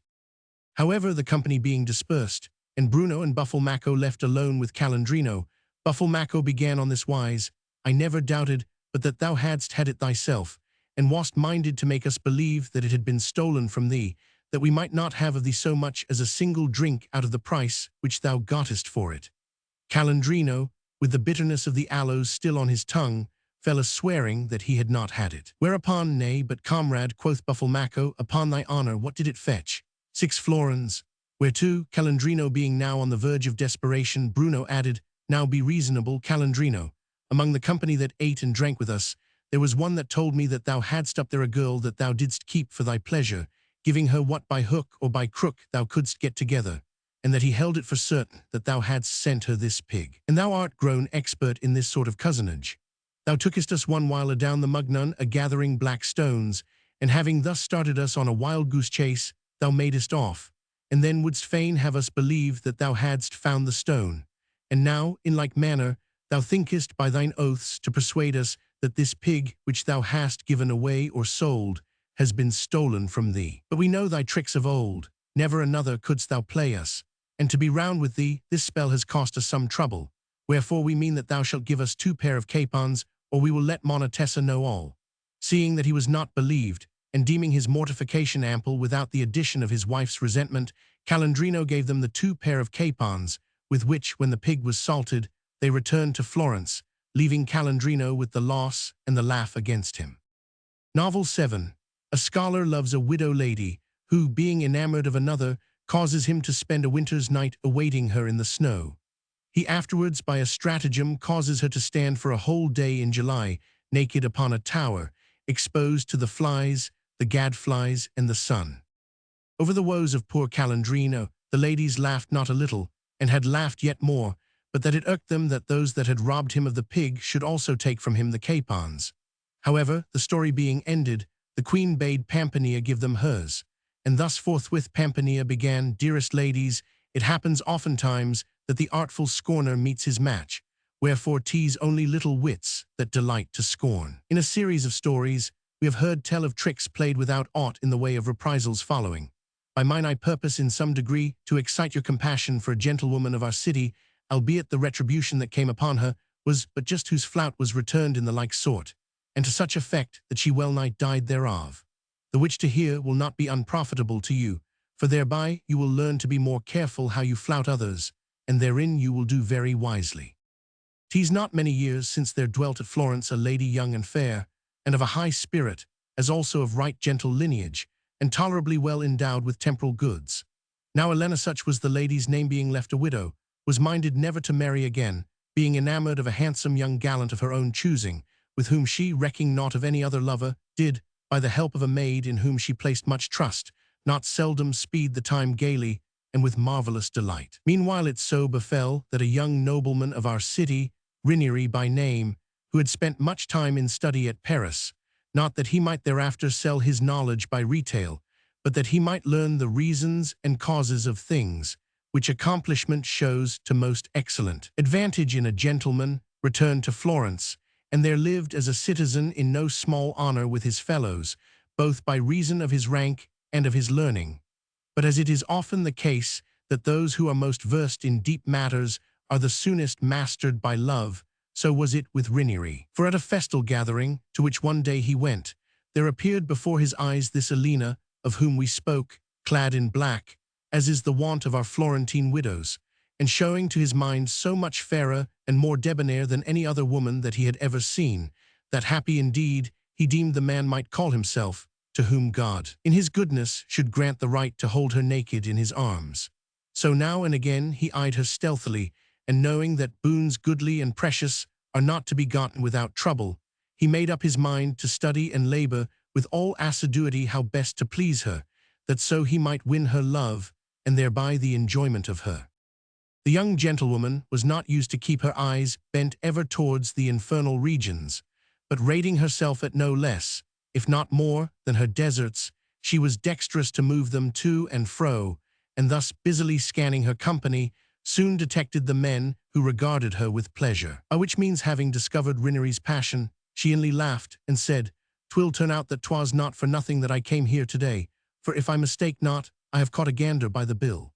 So she gave him an occasional sidelong glance, and sought as best she might to make him believe that she was not indifferent to him, deeming that the more men she might captivate by her charms, the higher those charms would be rated, and most especially by him whom she had made lord of them and her love. The erudite scholar bade adieu to philosophical meditation, for the lady entirely engrossed his mind, and having discovered her house, he, thinking to please her, found divers pretexts for frequently passing by it. Whereon the lady, her vanity flattered for the reason aforesaid, plumed herself not a little, and showed herself pleased to see him.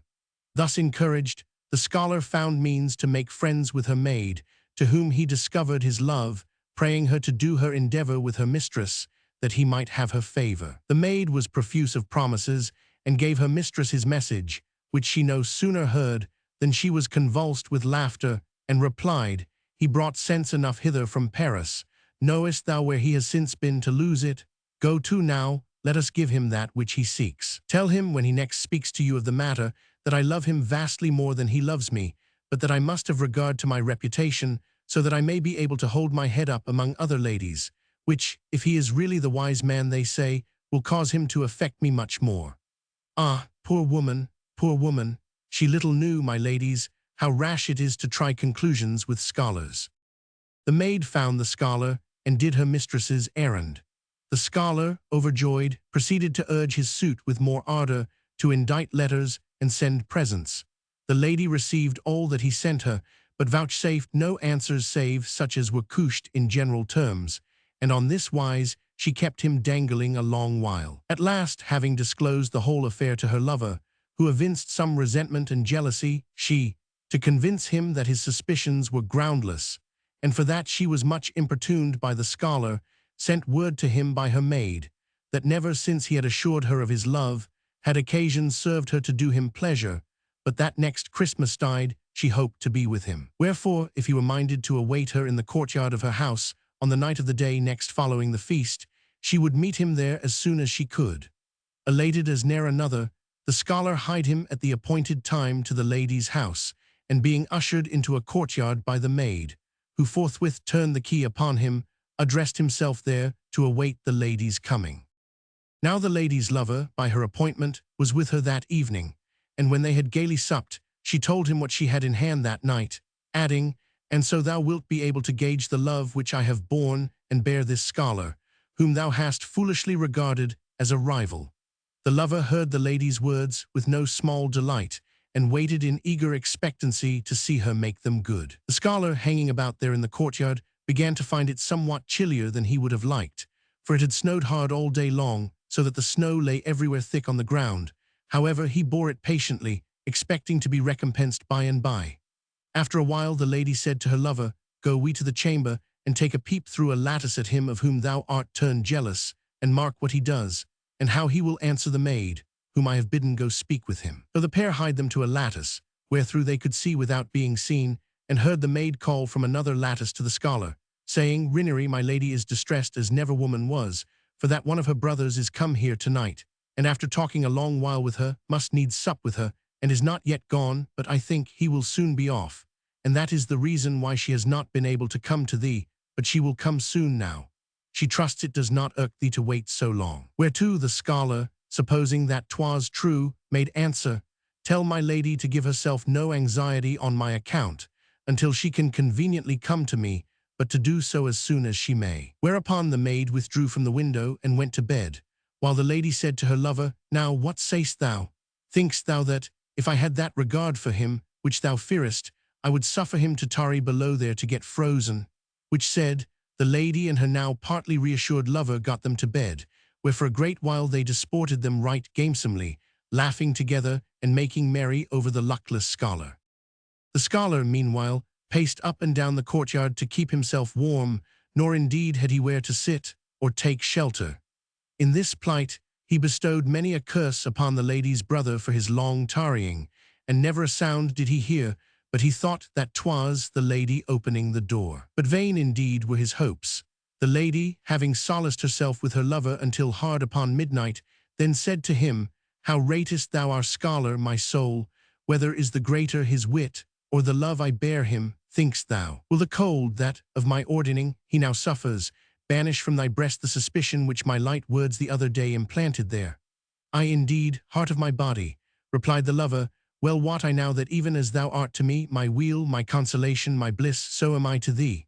So, quoth the lady, then I must have full 1,000 kisses from thee, to prove that thou say'st sooth. The lover's answer was to strain her to his heart, and give her not merely 1,000, but 100,000 kisses. In such converse they dallied a while longer, and then, Get we up now, quoth the lady, that we may go see if 'tis quite spent, that fire, with which, as he wrote to me daily, this new lover of mine used to burn. So up they got, and hied them to the lattice which they had used before, and peering out into the courtyard, saw the scholar dancing a hornpipe to the music that his own teeth made, a chattering for extremity of cold, nor had they ever seen it footed so nimbly and at such a pace. Whereupon, how sayst thou, sweet my hope, quoth the lady. Know I not how to make men dance without the aid of either trumpet or cornemuse? Indeed thou dost my heart's delight, replied the lover. Quoth then the lady, I have a mind that we go down to the door. Thou wilt keep quiet, and I will speak to him, and we shall hear what he says, which, peradventure, we shall find no less diverting than the sight of him.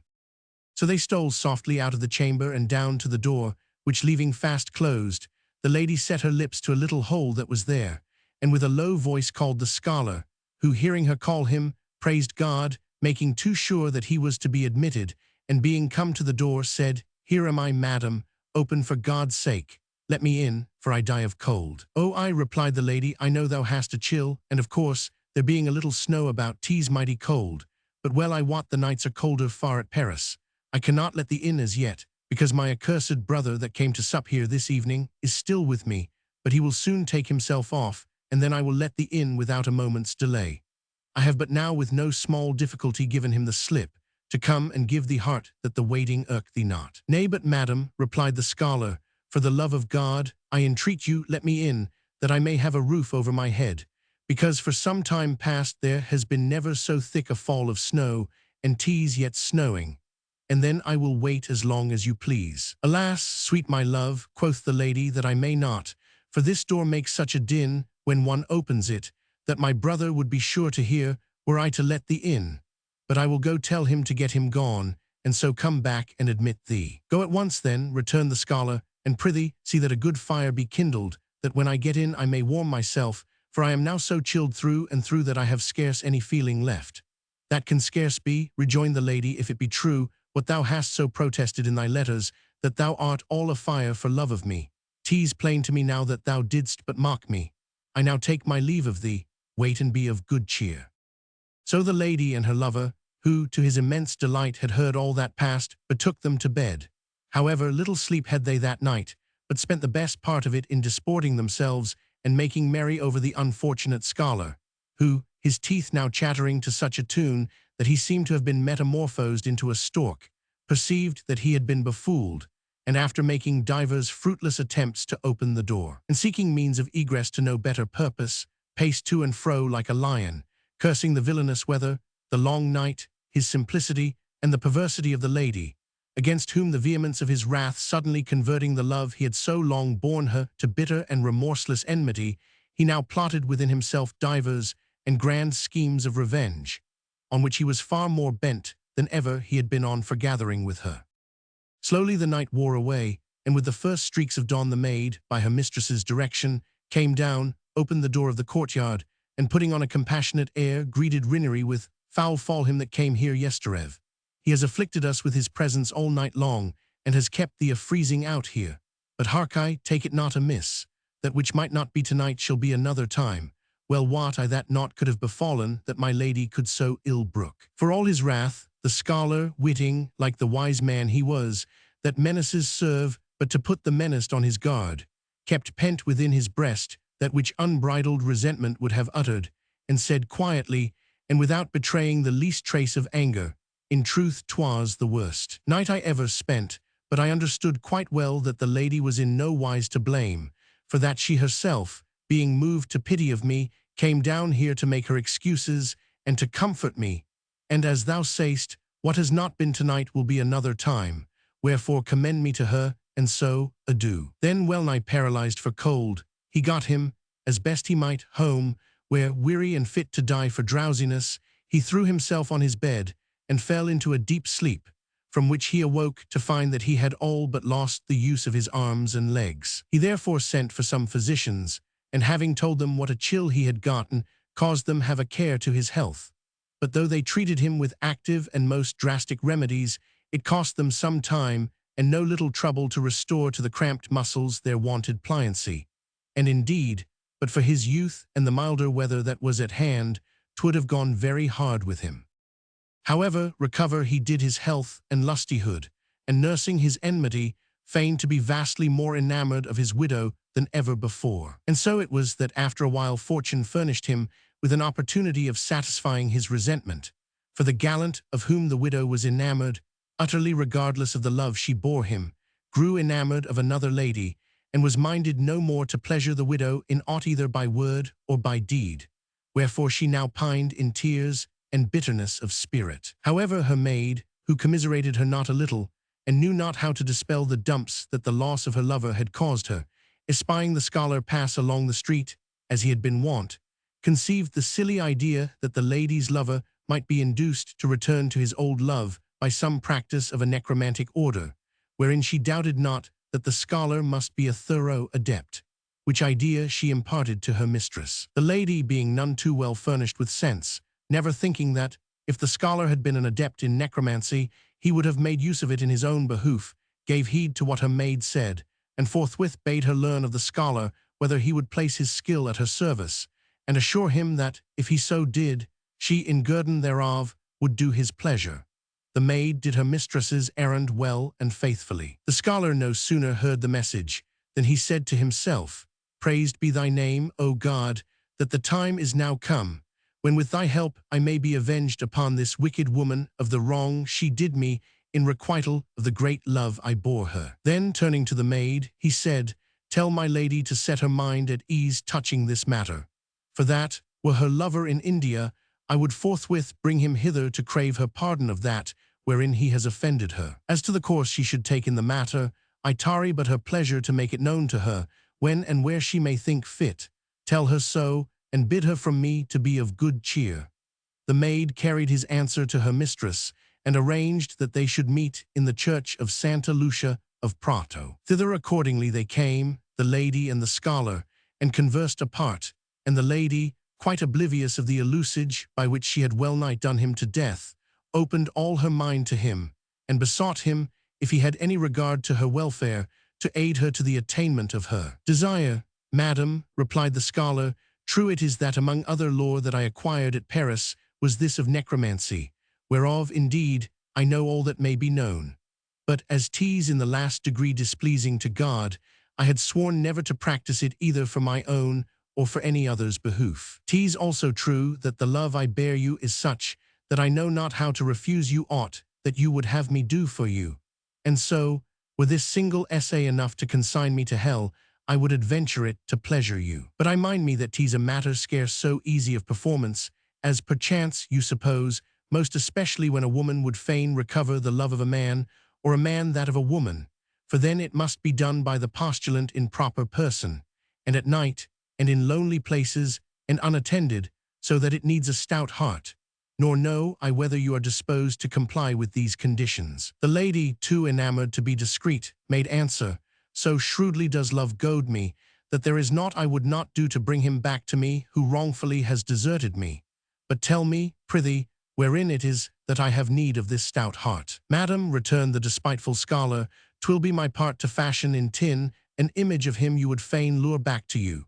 And when I have sent you the image, 'twill be for you, when the moon is well on the wane, to dip yourself, being stark naked, and the image 7 times in a flowing stream, and this you must do quite alone about the hour of first sleep.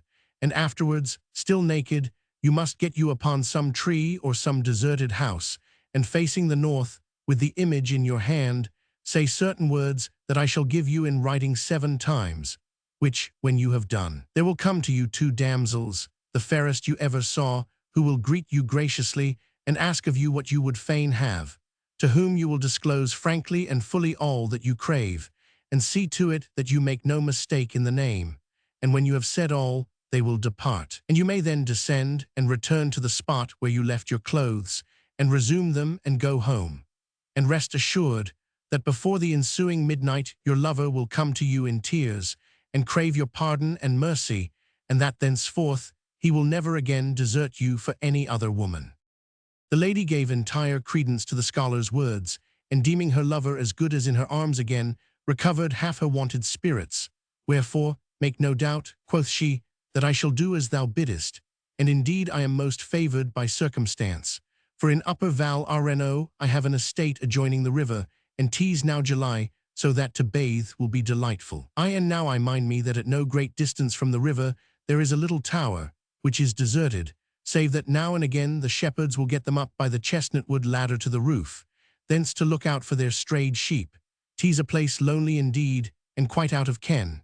And when I have clomb it, as climb it I will, I doubt not 'twill be the best place in all the world to give effect to your instructions." Well pleased to be certified of the lady's intention, the scholar, to whom her estate and the tower were very well known, made answer, "I was never in those parts, madam, and therefore know neither your estate nor the tower. But if 'tis as you say, 'twill certainly be the best place in the world for your purpose. So, when time shall serve, I will send you the image and the orison. But I pray you, when you shall have your heart's desire, and know that I have done you good service, do not forget me, but keep your promise to me." "That will I without fail," quoth the lady, and so she bade him farewell and went home. The scholar, gleefully anticipating the success of his enterprise, fashioned an image, and inscribed it with certain magical signs, and wrote some gibberish by way of orison, which in due time he sent to the lady, bidding her the very next night do as he had prescribed. And thereupon he hied him privily with one of his servants to the house of a friend hard by the tower, there to carry his purpose into effect. The lady, on her part, set out with her maid, and betook her to her estate, and night being come, sent the maid to bed, as if she were minded to go to rest herself, and about the hour of first sleep stole out of the house, and down to the tower beside the Arno, and when, having carefully looked about her, she was satisfied that never a soul was to be seen or heard, she took off her clothes and hid them under a bush. Then, with the image in her hand, she dipped herself 7 times in the river, which done, she hied her with the image to the tower. The scholar, having at nightfall couched himself with his servant among the willows and other trees that fringed the bank, marked all that she did, and how, as she passed by him, the whiteness of her flesh dispelled the shades of night, and scanning attentively her bosom and every other part of her body, and finding them very fair, felt, as he bethought him what would shortly befall them, some pity of her, while, on the other hand, he was suddenly assailed by the solicitations of the flesh which caused that to stand which had been inert, and prompted him to sally forth of his ambush and take her by force, and have his pleasure of her. And what with his compassion and passion he was like to be worsted. But then, as he bethought him who he was, and what a grievous wrong had been done him, and for what cause, and by whom, his wrath, thus rekindled, got the better of the other affections, so that he swerved not from his resolve, but suffered her to go her way.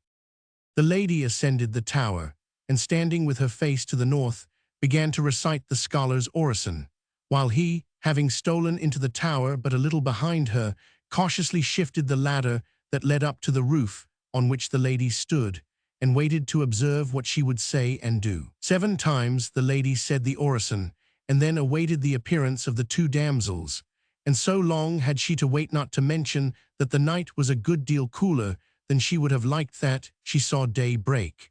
Whereupon, disconcerted that it had not fallen out as the scholar had promised, she said to herself, I misdoubt me he was minded to give me such a night as I gave him. But if such was his intent, he is but maladroit in his revenge, for this night is not as long by a third as his was, besides which, the cold is of another quality. And that day might not overtake her there, she began to think of descending, but finding that the ladder was removed, she felt as if the world had come to naught beneath her feet, her senses reeled, and she fell in a swoon upon the floor of the roof. When she came to herself, she burst into tears and piteous lamentations, and witting now very well that 'twas the doing of the scholar, she began to repent her that she had first offended him, and then trusted him unduly, having such good cause to reckon upon his enmity, in which frame she abode long time. Then searching if haply she might find some means of descent, and finding none, she fell a-weeping again, and bitterly to herself she said, Alas for thee, wretched woman! What will thy brothers, thy kinsmen, thy neighbors, nay, what will all Florence say of thee, when 'tis known that thou hast been found here naked? Thy honor, hitherto unsuspect, will be known to have been but a show, and shouldst thou seek thy defense in lying excuses, if any such may be fashioned, the accursed scholar, who knows all thy doings, will not suffer it. Ah, poor wretch, that at one and the same time hast lost thy too dearly cherished gallant and thine own honor. And therewith she was taken with such a transport of grief, that she was like to cast herself from the tower to the ground. Then bethinking her that if she might espy some lad making towards the tower with his sheep, she might send him for her maid, for the sun was now risen, she approached one of the parapets of the tower, and looked out, and so it befell that the scholar, awakening from a slumber in which he had lain a while, at the foot of a bush, espied her and she him. Whereupon, Good day, madam, quoth he, are the damsels yet come? The lady saw and heard him not without bursting afresh into a flood of tears, and besought him to come into the tower, that she might speak with him, a request which the scholar very courteously granted. The lady then threw herself prone on the floor of the roof, and only her head being visible through the aperture, thus through her sobs she spoke, Verily, Rinieri, if I gave thee a bad night, thou art well avenged on me, for though it be July, meseemed I was sore a cold last night, standing here with never a thread upon me, and besides, I have so bitterly bewept both the trick I played thee and my own folly in trusting thee, that I marvel that I have still eyes in my head. Wherefore I implore thee, not for love of me, whom thou hast no cause to love, but for the respect thou hast for thyself as a gentleman, that thou let that which thou hast already done suffice thee to avenge the wrong I did thee, and bring me my clothes, that I may be able to get me down from here, and spare to take from me that which, however thou mightst hereafter wish, thou couldst not restore to me, to wit, my honor. Whereas, if I deprived thee of that one night with me, 'tis in my power to give thee many another night in recompense thereof, and thou hast but to choose thine own times.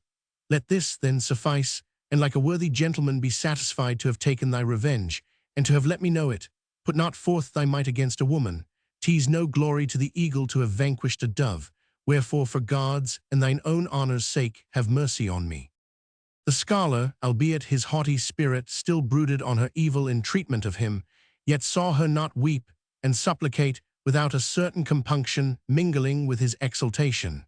But vengeance he had desired above all things, to have wreaked it was indeed sweet. And albeit his humanity prompted him to have compassion on the hapless woman, yet it availed not to subdue the fierceness of his resentment. Wherefore thus he made answer, Madam Elena, had my prayers albeit art, I had none to mingle with them tears, and honeyed words as thou dost with thine incline thee that night, when I stood perishing with cold amid the snow that filled thy courtyard, to accord me the very least shelter, 'twere but a light matter for me to hearken now to thine. But if thou art now so much more careful of thy honor than thou wast wont to be, and it irks thee to tarry there naked, address thy prayers to him in whose arms it irked thee not naked to pass that night thou mindest thee of, albeit thou wist that I with hasty foot was beating time upon the snow in thy courtyard to the accompaniment of chattering teeth. 'Tis he that thou shouldst call to succor thee, to fetch thy clothes, to adjust the ladder for thy descent. 'Tis he in whom thou shouldst labor to inspire this tenderness thou now showest for thy honor, that honor which for his sake thou hast not scrupled to jeopardize both now and on 1,000 other occasions. Why then call'st thou not him to come to thy succor, to whom pertains it rather than to him? Thou art his. And of whom will he have a care? Whom will he succor, if not thee? Thou askedst him that night, when thou wast wantoning with him, whether seemed to him the greater, my folly, or the love thou didst bear him.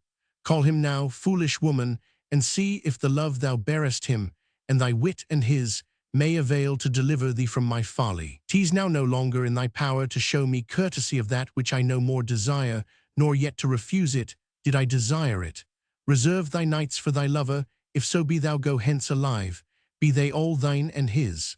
One of them was more than I cared for, 'tis enough for me to have been flouted once. Aye, and by thy cunning of speech, thou strivest might and main to conciliate my good will, calling me worthy gentleman, by which insinuation thou wouldst fain induce me magnanimously to desist from further chastisement of thy baseness. But thy cajoleries shall not now cloud the eyes of my mind, as did once thy false promises. I know myself, and better now for thy one night's instruction than for all the time I spent at Paris. But granted that I were disposed to be magnanimous, thou art not of those to whom 'tis meet to show magnanimity. A wild beast such as thou, having merited vengeance, can claim no relief from suffering save death, though in the case of a human being 'twould suffice to temper vengeance with mercy, as thou saidst. Wherefore I, albeit no eagle, witting thee to be no dove, but a venomous serpent, mankind's most ancient enemy, am minded, bating no jot of malice or of might, to harry thee to the bitter end.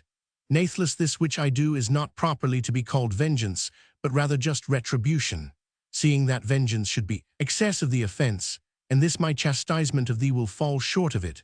For were I minded to be avenged on thee, considering what account thou madest of my heart and soul, 'twould not suffice me to take thy life, no, nor the lives of 100 others such as thee, for I should but slay a vile and base and wicked woman. And what the devil art thou more than any other pitiful baggage, that I should spare thy little store of beauty, which a few years will ruin, covering thy face with wrinkles. And yet 'twas not for want of will that thou didst fail to do to death a worthy gentleman, as thou but now didst call me, of whom in a single day of his life the world may well have more profit than of 100,000 like thee while the world shall last. Wherefore by this rude discipline I will teach thee what it is to flout men of spirit, and more especially what it is to flout scholars, that if thou escape with thy life, thou mayst have good cause ever hereafter to shun such folly. But if thou art so fain to make the descent, why cast not thyself down, whereby, God helping, thou wouldst at once break thy neck, be quit of the torment thou endurest, and make me the happiest man alive. I have no more to say to thee. 'Twas my art and craft thus caused thee climb, be it thine to find the way down. Thou hadst cunning enough when thou wast minded to flout me. While the scholar thus spoke, the hapless lady wept incessantly, and before he had done to aggravate her misery, the sun was high in the heaven. However, when he was silent, thus she made answer, Ah, ruthless man, if that accursed night has so rankled with thee, and thou deemest my fault so grave that neither my youth and beauty, nor my bitter tears, nor yet my humble supplications may move thee to pity, let this at least move thee, and abate somewhat of thy remorseless severity, that 'twas my act alone, in that of late I trusted thee and discovered to thee all my secret, that did open the way to compass thy end, and make me cognizant of my guilt, seeing that, had I not confided in thee, on no wise mightst thou have been avenged on me, which thou wouldst seem so ardently to have desired.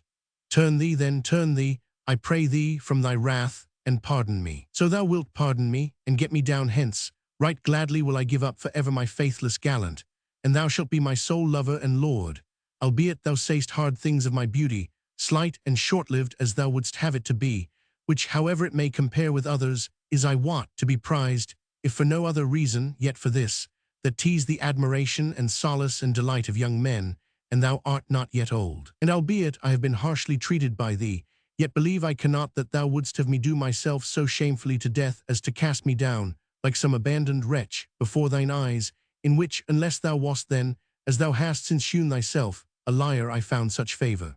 Ah, have pity on me for God's and mercy's sake. The sun waxes exceeding hot, and having suffered not a little by the cold of last night, I now begin to be sorely afflicted by the heat. Madam, rejoined the scholar, who held her in parley with no small delight, 'Twas not for any love that thou didst bear me that thou trustedst me, but that thou mightst recover that which thou hadst lost, for which cause thou meritest but the greater punishment. And foolish indeed art thou, if thou supposest that such was the sole means available for my revenge. I had 1,000 others, and while I feigned to love thee, I had laid 1,000 gins for thy feet, into one or other of which in no long time, though this had not occurred, thou must needs have fallen, and that too to thy more grievous suffering and shame.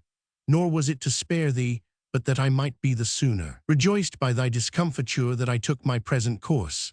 And though all other means had failed me, I had still the pen, with which I would have written of thee such matters, and in such a sort, that when thou wist them, as thou shouldst have done, thou wouldst have regretted 1,000 times that thou hadst ever been born. The might of the pen is greater far than they suppose, who have not proved it by experience. By God I swear, so may he, who has prospered me thus far in this my revenge, prosper me to the end, that I would have written of thee things that would have so shamed thee in thine own not to speak of other sight that thou hadst put out thine eyes that thou mightst no more see thyself. Wherefore chide not the sea, for that it has sent forth a tiny rivulet. For thy love, or whether thou be mine or no, not care one. Be thou still his, whose thou hast been, if thou canst. Hate him as I once did, I now love him, by reason of his present entreatment of thee. He go getting you enamored, ye women, and naught will satisfy you but young gallants, because ye mark that their flesh is ruddier, and their beards are blacker than other folks, and that they carry themselves well, and foot it featly in the dance and joust. But those that are now more mature were even as they, and possess a knowledge which they have yet to acquire. And therewithal ye deem that they ride better, and cover more miles in a day, than men of riper age. Now that they dust the police with more vigor I certainly allow, but their seniors, being more experienced, know better the places where the fleas lurk. And spare and dainty diet is preferable to abundance without savour. Moreover, hard trotting will gall and jade even the youngest, whereas an easy pace, though it bring one somewhat later to the inn, at any rate brings one thither fresh. Ye discern not, witless creatures that ye are, how much of evil this little show of bravery serves to hide. Your young gallant is never content with one woman, but lusts after as many as he sets eyes on, nor is there any but he deems himself worthy of her. Wherefore 'tis not possible that their love should be lasting, as thou hast but now proved, and mayst only too truly witness. Moreover, to be worshipped, to be caressed by their ladies they deem but their due, nor is there aught whereon they plume and boast them so proudly as their conquests, which impertinence has caused not a few women to surrender to the friars, who keep their own counsel. Peradventure thou wilt say that never a soul save thy maid, and I wist aught of thy loves, but if so, thou hast been misinformed, and if thou so believest, thou dost misbelieve. Scarce aught else is talked of either in his quarter or in thine, but most often tease those most concerned whose ears such matters reach last. Moreover, they rob you, these young gallants, whereas the others make you presents. So then, having made a bad choice, be thou still his to whom thou hast given thyself, and leave me, whom thou didst flout, to another, for I have found a lady of much greater charms than thine, and that has understood me better than thou didst. And that thou mayst get thee to the other world better, certified of the desire of my eyes, than thou wouldst seem to be here by my words, delay no more, but cast thyself down, whereby thy soul, taken forthwith, as I doubt not she will be, into the embrace of the devil may see. Whether thy headlong fall afflicts mine eyes or no. But for that I doubt thou meanest not thus to gladden me, I bid thee, if thou findest the sun begin to scorch thee, remember the cold thou didst cause me to endure, wherewith, by admixture, thou mayst readily temper the sun's heat. The hapless lady, seeing that the scholar's words were ever to the same ruthless effect, burst afresh into tears, and said, Lo, now, since naught that pertains to me may move thee, be thou at least moved by the love thou bearest this lady of whom thou speakest, who, thou sayst, is wiser than I and loves thee, and for love of her pardon me, and fetch me my clothes, that I may resume them, and get me down hence. Whereat the scholar fell a-laughing, and seeing that 'twas not a little past tierce, made answer, Lo, now I know not how to deny thee, adjuring me as thou dost by such a lady. Tell me, then, where thy clothes are, and I will go fetch them and bring thee down. The lady, believing him, was somewhat comforted, and told him where she had laid her clothes. The scholar then quitted the tower, bidding his servant on no account to stir from his post, but to keep close by and as best he might bar the tower against all comers until his return. Which said, he betook him to the house of his friend, where he breakfasted much at his ease, and thereafter went to sleep. Left alone upon the tower, the lady, somewhat cheered by her fond hope, but still exceeding sorrowful, drew nigh to a part of the wall where there was a little shade, and there sate down to wait. And now lost in most melancholy brooding, now dissolved in tears, now plunged in despair of ever seeing the scholar return with her clothes, but never more than a brief while in any one mood, spent with grief, and the night's vigil, she by and by fell asleep. The sun was now in the zenith, and smote with extreme fervor full and unmitigated upon her tender and delicate frame, and upon her bare head, insomuch that his rays did not only scorch, but bit by bit excoriate every part of her flesh that was exposed to them, and so shrewdly burn her that, albeit she was in a deep sleep, the pain awoke her. And as by reason thereof she writhed a little, she felt the scorched skin part in sunder and shed itself, as will happen when one tugs at a parchment that has been singed by the fire, while her head ached so sore that it seemed like to split, and no wonder. Nor might she find place either to lie or to stand on the floor of the roof, but ever went to and fro, weeping. Besides which there stirred not the least breath of wind, and flies and gadflies did swarm in prodigious quantity, which, settling upon her excoriate flesh, stung her so shrewdly that 'twas as if she received so many stabs with a javelin, and she was ever restlessly feeling her sores with her hands, and cursing herself, her life, her lover, and the scholar. Thus by the exorbitant heat of the sun, by the flies and gadflies, harassed, goaded, and lacerated, tormented also by hunger, and yet more by thirst, and thereto by 1,000 distressful thoughts, she panted herself erect on her feet, and looked about her, if haply she might see or hear anyone, with intent, come what might, to call to him and crave his succor. But even this hostile fortune had disallowed her. The husbandmen were all gone from the fields by reason of the heat, and indeed there had come none to work that day in the neighborhood of the tower, for that all were employed in thrashing their corn beside their cottages. Wherefore she heard but the cicalas, while Arno, tantalizing her with the sight of his waters, increased rather than diminished her thirst. Aye, and in like manner, wherever she espied a copse, or a patch of shade, or a house, 'twas a torment to her, for the longing she had for it. What more is to be said of this hapless woman? Only this, that what with the heat of the sun above and the floor beneath her, and the scarification of her flesh in every part by the flies and gadflies, that flesh, which in the night had dispelled the gloom by its whiteness, was now become red as madder, and so besprent with clots of blood, that whoso had seen her would have deemed her the most hideous object in the world.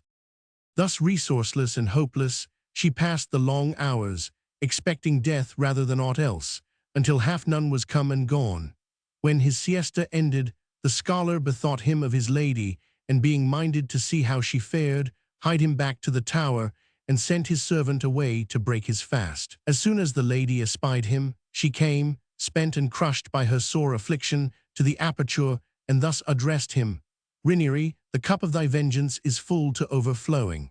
For if I gave thee a night of freezing in my courtyard, thou hast given me upon this tower a day of scorching, nay, of burning, and therewithal of perishing of hunger and thirst. Wherefore, by God, I entreat thee to come up hither, and as my heart fails me to take my life, take it thou, for 'tis death I desire of all things, such and so grievous is my suffering. But if this grace thou wilt not grant, at least bring me a cup of water wherewith to lave my mouth, for which my tears do not suffice, so parched and torrid is it within. Well wist the scholar by her voice how spent she was. He also saw a part of her body burned through and through by the sun, whereby, and by reason of the lowliness of her entreaties, he felt some little pity for her. But all the same he made answer, Nay, wicked woman, 'tis not by my hands thou shalt die. Thou canst die by thine own whenever thou art so minded. And to temper thy heat, thou shalt have just as much water from me as I had fire from thee to mitigate my cold. I only regret that for the cure of my chill the physicians were fain to use foul-smelling muck, whereas thy burns can be treated with fragrant rosewater, and that, whereas I was like to lose my muscles and the use of my limbs, thou, for all thy excoriation by the heat, wilt yet be fair again, like a snake that has sloughed off the old skin. Alas, woe's me, replied the lady, for charms acquired at such a cost, God grant them to those that hate me. But thou, most fell of all wild beasts, how hast thou borne thus to torture me? What more had I to expect of thee or any other, had I done all thy kith and kin to death with direst torments. Verily, I know not what more cruel suffering thou couldst have inflicted on a traitor that had put a whole city to the slaughter than this which thou hast allotted to me, to be thus roasted and devoured of the flies, and therewithal to refuse me even a cup of water, though the very murderers condemned to death by the law, as they go to execution, not seldom are allowed wine to drink, so they but ask it. Lo now, I see that thou art inexorable in thy ruthlessness, and on no wise to be moved by my suffering, wherefore with resignation I will compose me to await death, that God may have mercy on my soul. And may this that thou doest escape not the searching glance of his just eyes, which said, she dragged herself, sore suffering, toward the middle of the floor, despairing of ever escaping from her fiery torment, besides which, not once only, but 1,000 times she thought to choke for thirst, and ever she wept bitterly and bewailed her evil fate. But at length the day wore to vespers, and the scholar, being sated with his revenge, caused his servant to take her clothes and wrap them in his cloak, and hide him with the servant to the hapless lady's house, where finding her maid sitting disconsolate and woebegone and resourceless at the door, "Good woman," quoth he, "what has befallen thy mistress?" "Whereto, sir, I know not," replied the maid. "I looked to find her this morning abed, for methought she went to bed last night, but neither there nor anywhere else could I find her, nor know I what is become of her, wherefore exceeding great is my distress. But have you, sir, naught to say of the matter?" "Only this," returned the scholar, "that I would I had had thee with her there where I have had her, that I might have requited thee of thy offence, even as I have requited her of hers. But be assured that thou shalt not escape my hands, until thou hast from me such wage of thy labour that thou shalt never flout man more, but thou shalt mind thee of me." Then turning to his servant, he said, "Give her these clothes, and tell her that she may go bring her mistress away if she will." The servant did his bidding, and the maid, what with the message and her recognition of the clothes, was mightily afraid, lest they had slain the lady, and scarce suppressing a shriek, took the clothes, and bursting into tears, set off, as soon as the scholar was gone, at a run for the tower. Now one of the lady's husbandmen had had the misfortune to lose 2 of his hogs that day, and seeking them, came to the tower not long after the scholar had gone thence, and peering about in all quarters, if haply he might have sight of his hogs, heard the woeful lamentation that the hapless lady made, and got him up into the tower, and called out as loud as he might, "Who wails up there?" The lady recognized her husbandman's voice, and called him by name, saying, "Prithee go fetch my maid, and cause her come up hither to me." The husbandman, knowing her by her voice, replied, "Alas, madam, who set you there? Your maid has been seeking you all day long, but who would ever have supposed that you were there?" Whereupon he took the props of the ladder and set them in position, and proceeded to secure the rounds to them with withies. Thus engaged, he was found by the maid, who, as she entered the tower, beat her face and breast, and unable longer to keep silence, cried out, "Alas, sweet my lady, where are you?" Whereto the lady made answer as loud as she might, "O my sister, here above am I, weep not, but fetch me my clothes forthwith." Well nigh restored to heart, to hear her mistress's voice, the maid, assisted by the husbandman, ascended the ladder, which he had now all but set in order, and gaining the roof, and seeing her lady lie there naked, spent and fordern, and liker to a half-burned stump than to a human being, she planted her nails in her face and fell a-weeping over her, as if she were a corpse. However, the lady bade her for God's sake be silent, and help her to dress, and having learned from her that none knew where she had been, save those that had brought her clothes, and the husbandman that was there present, was somewhat consoled, and besought her for God's sake to say naught of the matter to any. Thus long time they conversed, and then the husbandman took the lady on his shoulders, for walk she could not, and bore her safely out of the tower. The unfortunate maid, following after with somewhat less caution, slipped, and falling from the ladder to the ground, broke her thigh, and roared for pain like any lion. So the husbandman set the lady down upon a grassy mead, while he went to see what had befallen the maid, whom, finding her thigh broken, he brought and laid beside the lady, who, seeing her woes completed by this last misfortune, and that she of whom, most of all, she had expected succor, was lamed of a thigh, was distressed beyond measure, and wept again so piteously that not only was the husbandman powerless to comfort her, but was himself fain to weep. However, as the sun was now low, that they might not be there surprised by night, he, with the disconsolate lady's approval, hied him home, and called to his aid 2 of his brothers and his wife, who returned with him, bearing a plank, whereon they laid the maid, and so they carried her to the lady's house. There, by dint of cold water and words of cheer, they restored some heart to the lady, whom the husbandman then took upon his shoulders and bore to her chamber. The husbandman's wife fed her with sops of bread, and then undressed her and put her to bed. They also provided the means to carry her and the maid to Florence, and so 'twas done. There the lady, who was very fertile in artifices, invented an entirely fictitious story of what had happened, as well in regard of her maid as of herself, whereby she persuaded both her brothers and her sisters and every one else that 'twas all due to the enchantments of evil spirits. The physicians lost no time, and albeit the lady's suffering and mortification were extreme, for she left more than one skin sticking to the sheets, they cured her of a high fever and certain attendant maladies, as also the maid of her fractured thigh. The end of all which was that the lady forgot her lover, and having learned discretion, was thenceforth careful neither to love nor to flout. And the scholar, learning that the maid had broken her thigh, deemed his vengeance complete, and was satisfied to say never a word more of the affair. Such then were the consequences of her flouts to this foolish young woman, who deemed that she might trifle with a scholar with the like impunity as with others, not duly understanding that they, I say not all, but the more part know where the devil keeps his tail. Wherefore, my ladies, have a care how you flout men, and more especially scholars. Novel 8. Two men keep with one another, the one lies with the other's wife. The other, being ware thereof, manages with the aid of his wife to have the one locked in a chest, upon which he then lies with the wife of him that is locked therein.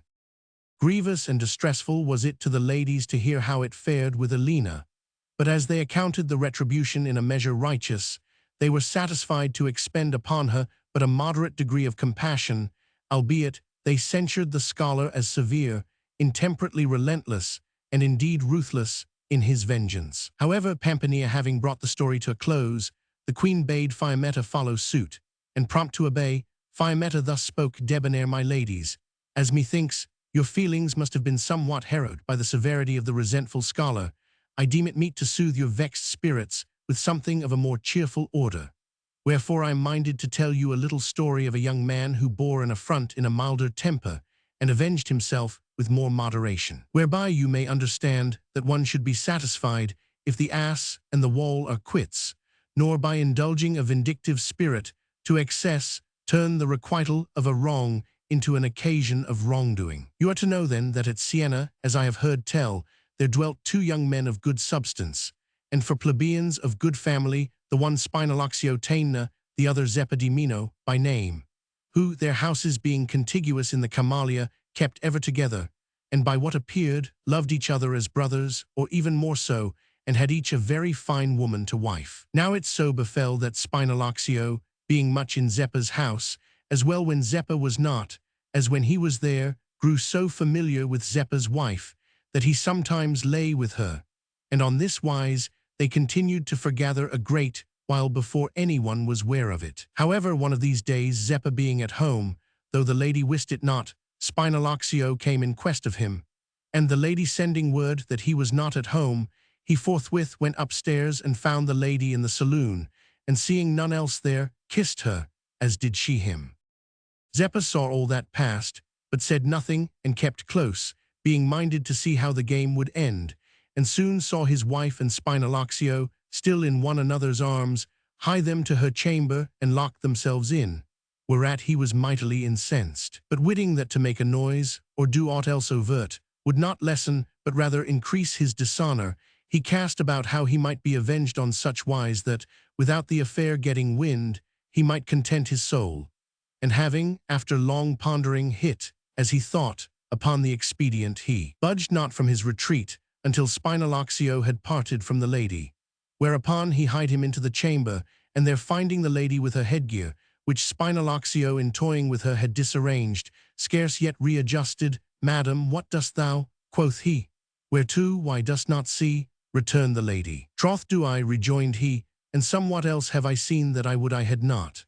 And so he questioned her of what had passed, and she, being mightily afraid, did after long parley confess that which she might not plausibly deny, to wit, her intimacy with Spinaloxio, and fell a-beseeching him with tears to pardon her. "Lo now, wife," quoth Zeppa, "thou hast done wrong, and so thou wouldst have me pardon thee. Have a care to do exactly as I shall bid thee. To wit, on this wise, thou must tell Spinalaxio to find some occasion to part from me tomorrow morning about tierce, and come hither to thee, and while he is here I will come back. And when thou hearest me coming, thou wilt get him into this chest, and lock him in there, which when thou hast done, I will tell thee what else thou hast to do, which thou mayst do without the least misgiving, for I promise thee I will do him no harm." The lady, to content him, promised to do as he bade, and she kept her word. The morrow came, and Zeppa and Spinalaxio being together about tierce, Spinalaxio, having promised the lady to come to see her at that hour, said to Zeppa, "I must go breakfast with a friend, whom I had lief not keep in waiting, therefore adieu." "Nay, but," quoth Zeppa, "'tis not yet breakfast time." "No matter," returned Spinalaxio, "I have business on which I must speak with him, so I must be in good time." Whereupon Spinalaxio took his leave of Zeppa, and having reached Zeppa's house by a slightly circuitous route, and finding his wife there, was taken by her into the chamber, where they had not been long together when Zeppa returned. Hearing him come, the lady, feigning no small alarm, bundled Spinalaxio into the chest, as her husband had bidden her, and having locked him in, left him there. As Zeppa came upstairs, "Wife," quoth he, "is it breakfast time?" "Aye, husband, 'tis so," replied the lady. Whereupon Spinalaxio is gone to breakfast with a friend today, quoth Zeppa, leaving his wife at home. "Get thee to the window and call her, and bid her come and breakfast with us." The lady, whose fear for herself made her mighty obedient, did as her husband bade her, and after much pressing Spinalaxio's wife came to breakfast with them, though she was given to understand that her husband would not be of the company. So she being come, Zeppa received her most affectionately, and taking her familiarly by the hand, bade his wife, in an undertone, get her to the kitchen. He then led Spinalaxio's wife into the chamber, and locked the door. Hearing the key turn in the lock, "Alas," quoth the lady, "what means this, Zeppa? Is't for this you have brought me here? Is this the love you bear Spinalaxio? Is this your loyalty to him as your friend and comrade?" By the time she had done speaking, Zeppa, still keeping fast hold of her, was beside the chest, in which her husband was locked. "Wherefore, madam," quoth he, "spare me thy reproaches, until thou hast heard what I have to say to thee. I have loved, I yet love, Spinalaxio as a brother, and yesterday, though he knew it not, I discovered that the trust I reposed in him has for its guerdon that he lies with my wife, as with thee. Now, for that I love him, I purpose not to be avenged upon him save in the sort in which he offended. He has had my wife, and I intend to have thee. So thou wilt not grant me what I crave of thee, be sure I shall not fail to take it, and having no mind to let this affront pass unavenged, will make such play with him that neither thou nor he shall ever be happy again." The lady hearkening, and by dint of his repeated asseverations coming at length to believe him, "Zeppa mine," quoth she, "as this thy vengeance is to light upon me, well content am I.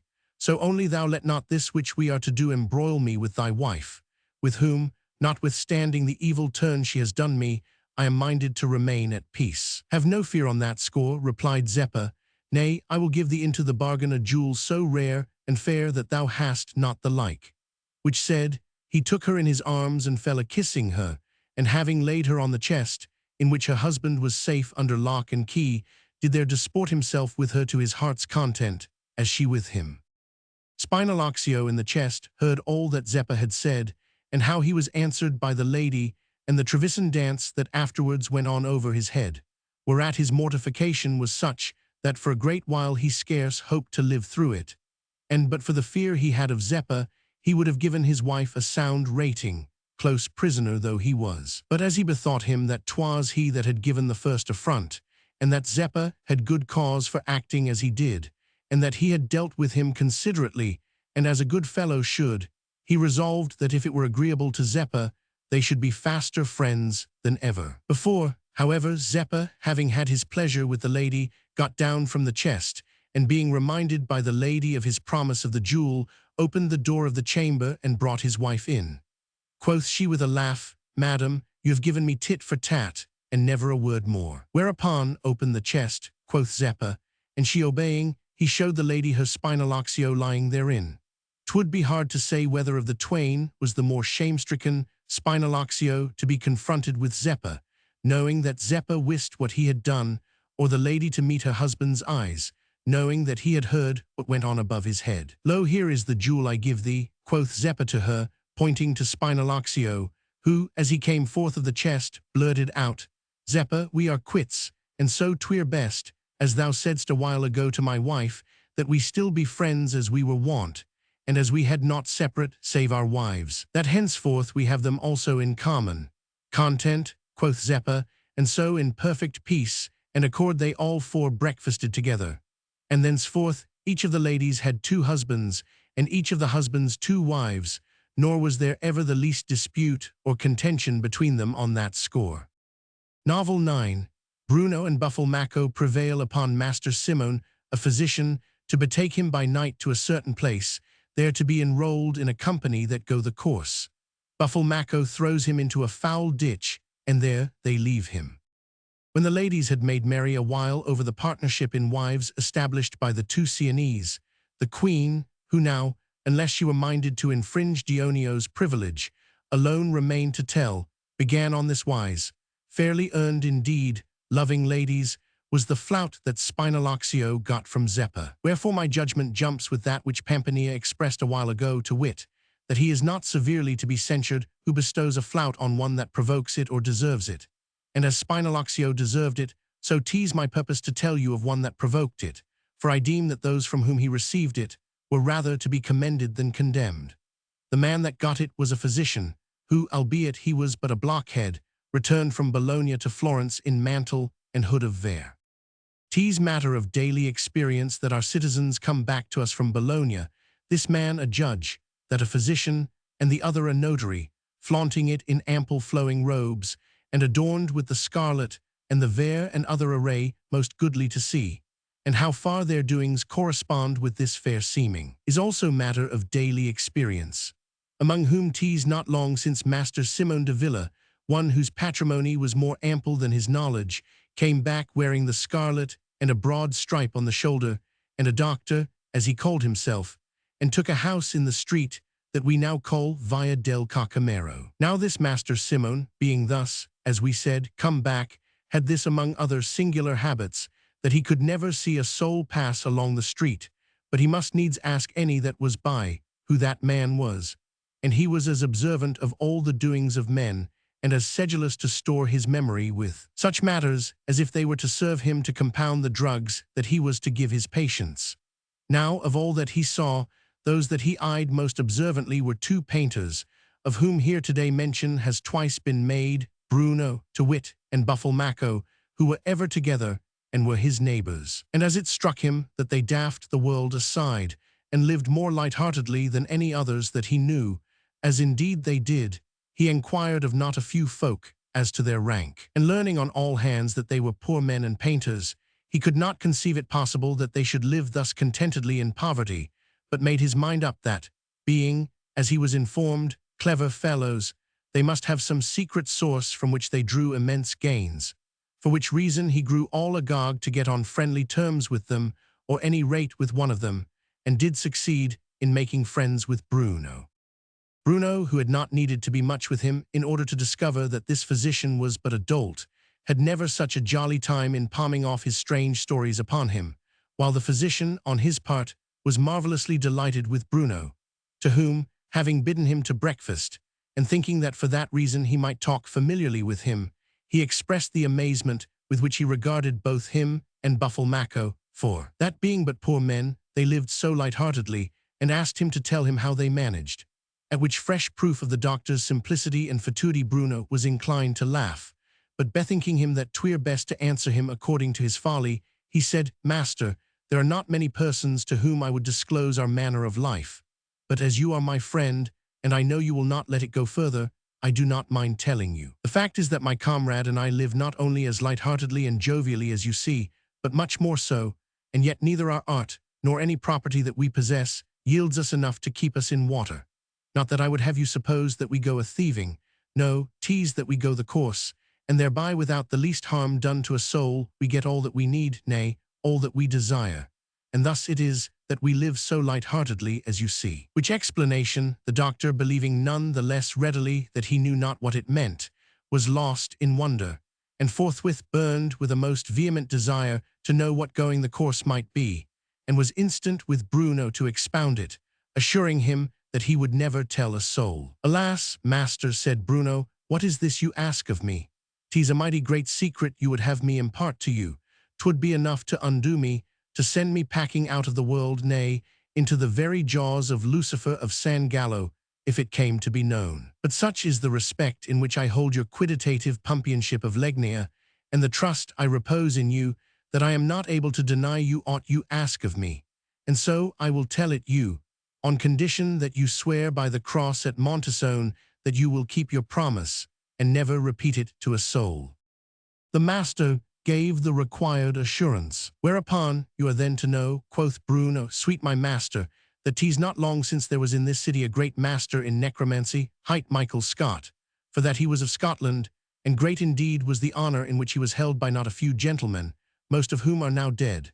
And when the time came that he must needs depart from Florence, he at their instant entreaty left behind him 2 pupils, adepts both, whom he bade hold themselves ever ready, to pleasure those gentlemen who had done him honor.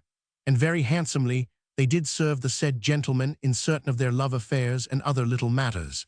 And finding the city and the manners of the citizens agreeable to them, they made up their minds to stay here always, and grew friendly and very intimate with some of the citizens, making no distinction between gentle and simple, rich or poor, so only they were such as were conformable to their ways. And to gratify these their friends they formed a company of perhaps 25 men, to meet together at least twice a month in a place appointed by them, where when they are met, each utters his desire, and forthwith that same night they accomplish it. Now Buffalmacco and I, being extraordinarily great and close friends with these 2 adepts, were by them enrolled in this company, and are still members of it. And I assure you that, as often as we are assembled together, the adornments of the saloon in which we eat are a marvel to see, aye, and the tables laid as for kings, and the multitudes of stately and handsome servants, as well women as men, at the beck and call of every member of the company, and the basins, and the ewers, the flasks, and the cups, and all else that is there for our service in eating and drinking, of naught but gold and silver, and therewithal the abundance and variety of the viands, suited to the taste of each, that are set before us, each in due course, these 2 be marvels. 'Twere vain for me to seek to describe to you the sweet concord that is there of innumerable instruments of music, and the tuneful songs that salute our ears, nor might I hope to tell you how much wax is burned at these banquets, or compute the quantity of the comforts that are eaten, or the value of the wines that are drunk. Nor, my pumpkin, o wit, would I have you suppose that, when we are there, we wear our common clothes, such as you now see me wear. Nay, there is none there so humble but he shows as an emperor, so sumptuous are our garments, so splendid our trappings.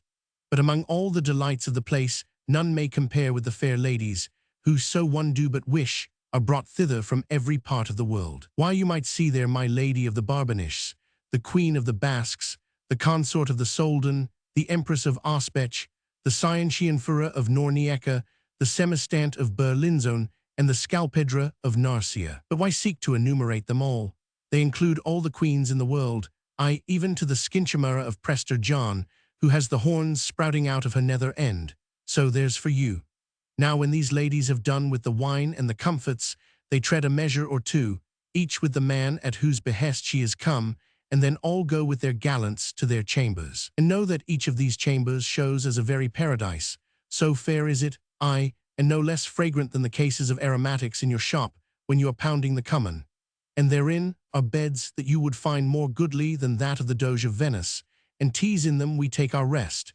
And how busily they ply the treadle, and how lustily they tug at the frame to make the stuff close and compact, I leave you to imagine. However, among the luckiest of all I reckon Buffalmacco and myself, for that Buffalmacco for the most part fetches him the Queen of France, and I do the like with the Queen of England, who are just the finest women in the world, and we have known how to carry it with them so that we are the very eyes of their heads. So I leave it to your own judgment to determine whether we have not good cause to live and bear ourselves with a lighter heart than others, seeing that we are beloved of 2 such great queens, to say nothing of the 1,000 or 2,000 florins that we have of them whenever we are so minded. Now this in the vulgar we call going the course, because, as the corsairs prey upon all the world, so do we, albeit with this difference, that, whereas they never restore their spoil, we do so as soon as we have done with it.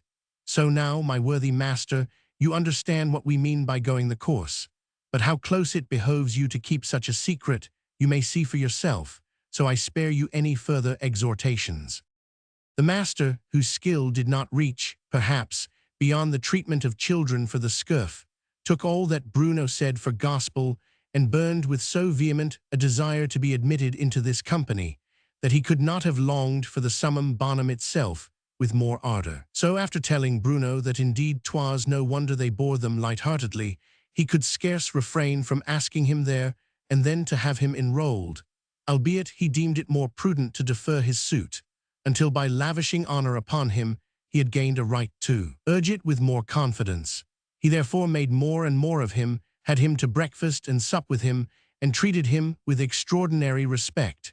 In short, such and so constant was their intercourse that it seemed as though the master wist not how to live without Bruno. As it went so well with him, Bruno, to mark his sense of the honor done him by the doctor, painted in his saloon a picture symbolical of Lent, and an Agnus Dei at the entrance of his chamber, and an alembic over his front door, that those who would fain consult him might know him from other physicians, besides a battle of rats and mice in his little gallery, which the doctor thought an extremely fine piece. And from time to time, when he had not supped with the master, he would say to him, "Last night I was with the company, and being a little tired of the Queen of England, I fetched me the Guemedra of the great Can of Taracy."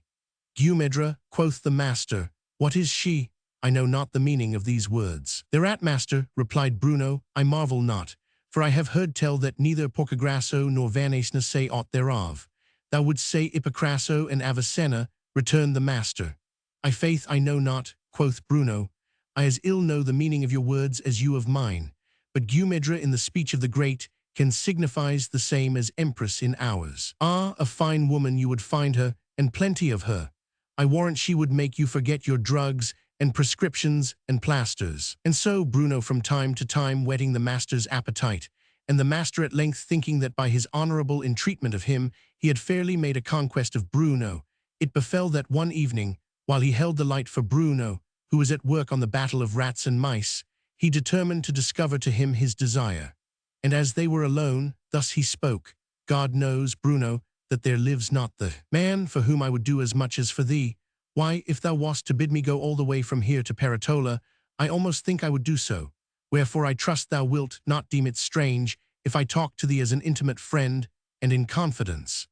Thou knowest 'tis not long since thou didst enlarge with me on thy gay company and their doings, which has engendered in me such a desire as never was to know more thereof. Nor without reason, as thou wilt discover, should I ever become a member of the said company, for I straightway give thee leave to make game of me, should I not then fetch me the fairest maid thou hast seen this many a day, whom I saw last year at Cacavinsigli, and to whom I am entirely devoted. And by the body of Christ, I offered her 10 Bolognese groats, that she should pleasure me, and she would not. Wherefore I do most earnestly entreat thee to instruct me what I must do to fit myself for membership in the company, and never doubt that in me you will have a true and loyal comrade, and one that will do you honor. And above all thou seest how goodly I am of my person, and how well furnished with legs, and of face as fresh as a rose. And therewithal I am a doctor of medicine, and I scarce think you have any such among you, and not a little excellent lore I have, and many a good song by heart, of which I will sing thee one." And forthwith he fell a-singing.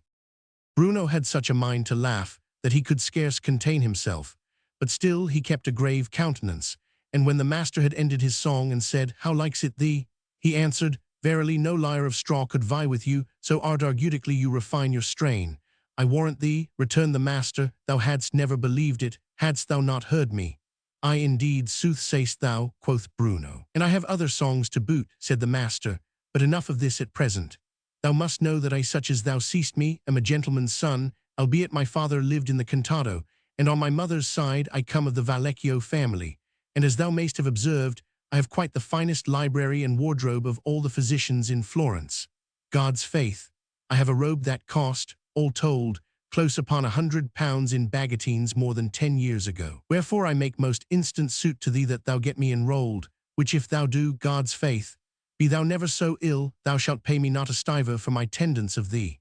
Whereupon Bruno, repeating to himself, as he had done many a time before, that the doctor was a very numbskull, Master, quoth he, show a little more light here, and have patience until I have put the finishing touches to the tails of these rats, and then I will answer you. So he finished the tails, and then, putting on an air as if he were not a little embarrassed by the request, Master mine, quoth he, I should have great things to expect from you, that I know. But yet what you ask of me, albeit to your great mind it seems but a little thing, is a weighty matter indeed for me. Nor know I a soul in the world to whom, though well able, I would grant such a request, save to you alone. And this I say not for friendship's sake alone, albeit I love you as I ought, but for that your discourse is so fraught with wisdom, that 'tis enough to make a beguine start out of her boots, much more, then, to incline me to change my purpose. And the more I have of your company, the wiser I repute you. Whereto I may add, that, if for no other cause, I should still be well disposed towards you for the love I see you bear to that fair piece of flesh of which you spoke. But this I must tell you, 'tis not in my power to do as you would have me in this matter. But though I cannot myself do the needful in your behalf, if you will pledge your faith, whole and solid as may be, to keep my secret, I will show you how to go about it for yourself, and I make no doubt that, having this fine library and the other matters you spoke of a while ago, you will compass your end. Quoth then the master, Nay, but speak freely. I see thou dost yet scarce know me, and how well I can keep a secret. There were few things that Messer Guaspariuolo de Salisto did, when he was podesta of Forlin Populi, that he did not confide to me, so safe he knew they would be in my keeping. And wouldst thou be satisfied that I say sooth? I assure you I was the first man whom he told that he was about to marry Bergamina, so there's for thee. Well and good, said Bruno, if such as he confided in you, well indeed may I do the like. Know then that you will have to proceed on this wise. Our company is governed by a captain and a council of 2, who are changed every 6 months. And on the calends without fail Buffalmacco will be captain, and I counsellor. 'Tis so fixed, and the captain has not a little power to promote the admission and enrolment of whomsoever he will. Wherefore, methinks, you would do well to make friends with Buffalmacco and honourably entreat him.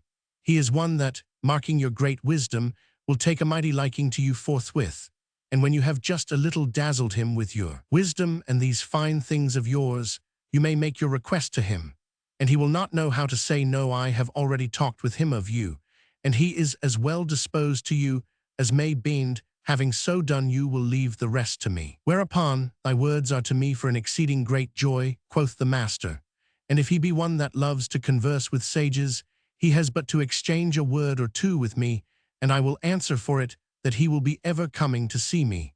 For so fraught with wisdom am I, that I could furnish a whole city therewith, and still remain a great sage.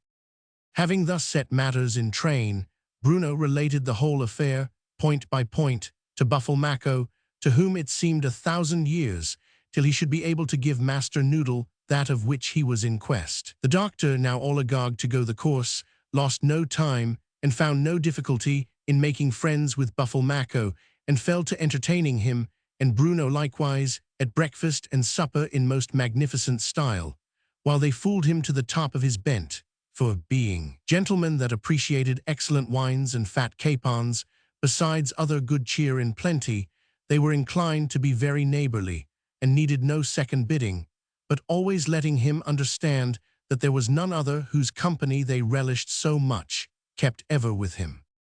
However, in due time, the master asked of Buffalmacco that which he had before asked of Bruno. Whereat Buffalmacco feigned to be not a little agitated, and turning angrily to Bruno, made a great pother about his ears, saying, By the most high God of Passignano I vow I can scarce forbear to give thee that over the head that should make thy nose fall about thy heels, traitor that thou art, for 'tis thou alone that canst have discovered these secrets to the master.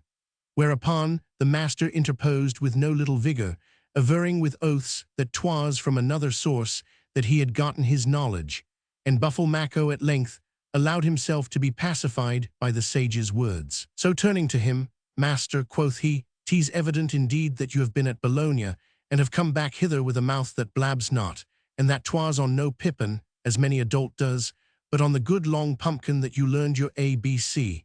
And if I mistake not, you were baptized on a Sunday, and though Bruno has told me that 'twas medicine you studied there, 'tis my opinion that you there studied the art of catching men, of which, what with your wisdom and your startling revelations, you are the greatest master that ever I knew."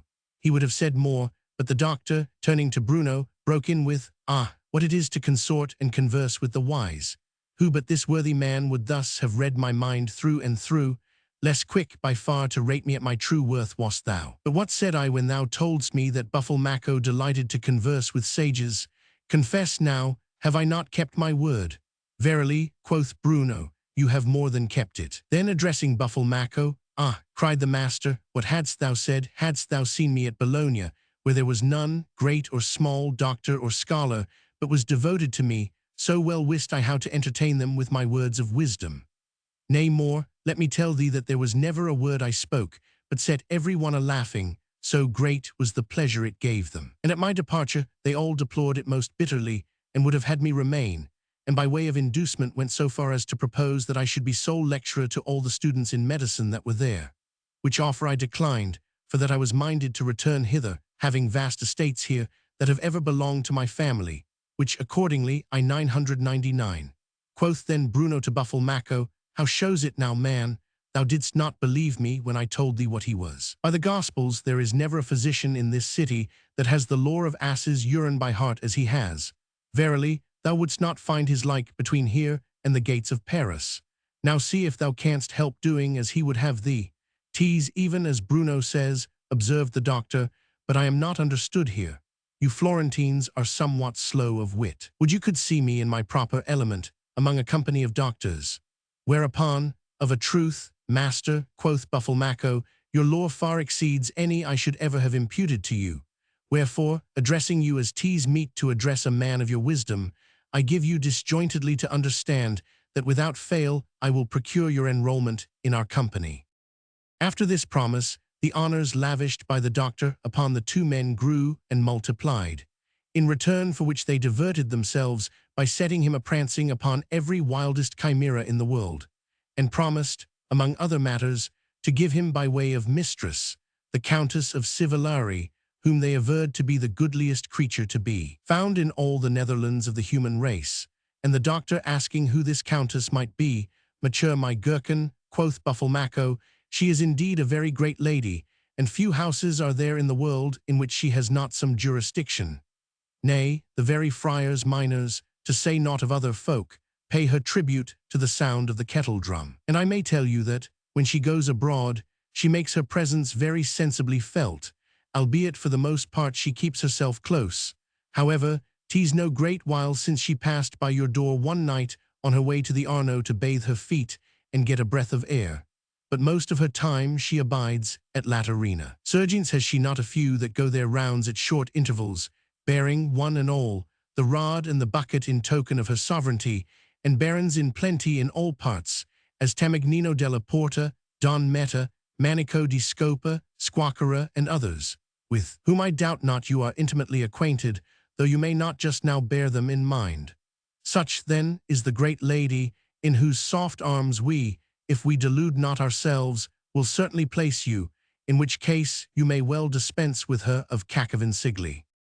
The doctor, who had been born and bred at Bologna, and understood not their words, found the lady quite to his mind, and shortly afterwards the painters brought him tidings of his election into the company. Then came the day of the nocturnal gathering, and the doctor had the two men to breakfast, and when they had breakfasted, he asked them after what manner he was to join the company.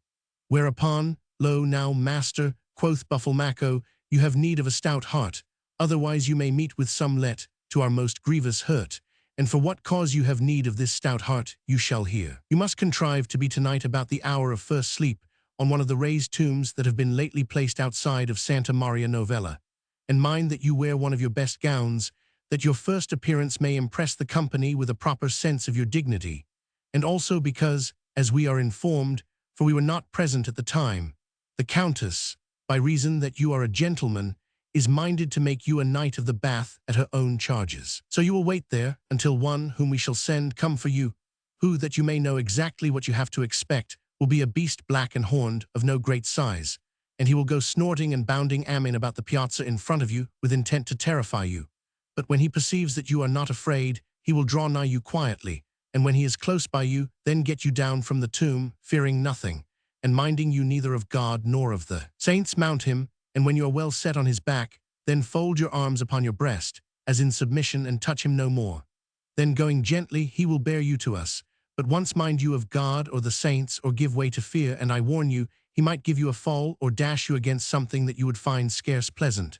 Wherefore, if your heart misgives you, you are best not to come, for you would assuredly do yourself a mischief, and us no good at all. Quoth then the doctor, you know me not as yet, 'tis perchance, because I wear the gloves and the long robe that you misdoubt me. Ah, did you but know what feats I have done in times past at Bologna, when I used to go after the women with my comrades, you would be lost in amazement. God's faith, on one of those nights, there was one of them, a poor sickly creature she was too, and stood not a cubit in height, who would not come with us. So first I treated her to many a good cuff, and then I took her up by main force, and carried her well nigh as far as a crossbow will send a bolt, and so caused her, willy-nilly, come with us. And on another occasion I mind me that, having none other with me but my servant, a little after the hour of Ave Maria, I passed beside the cemetery of the Friars Minors, and though that very day a woman had been there interred, I had no fear at all. So on this score you may make your minds easy, for indeed I am a man of exceeding great courage and prowess. And to appear before you with due dignity, I will don my scarlet gown, in which I took my doctor's degree, and it remains to be seen if the company will not give me a hearty welcome, and make me captain out of hand. Let me once be there, and you will see how things will go.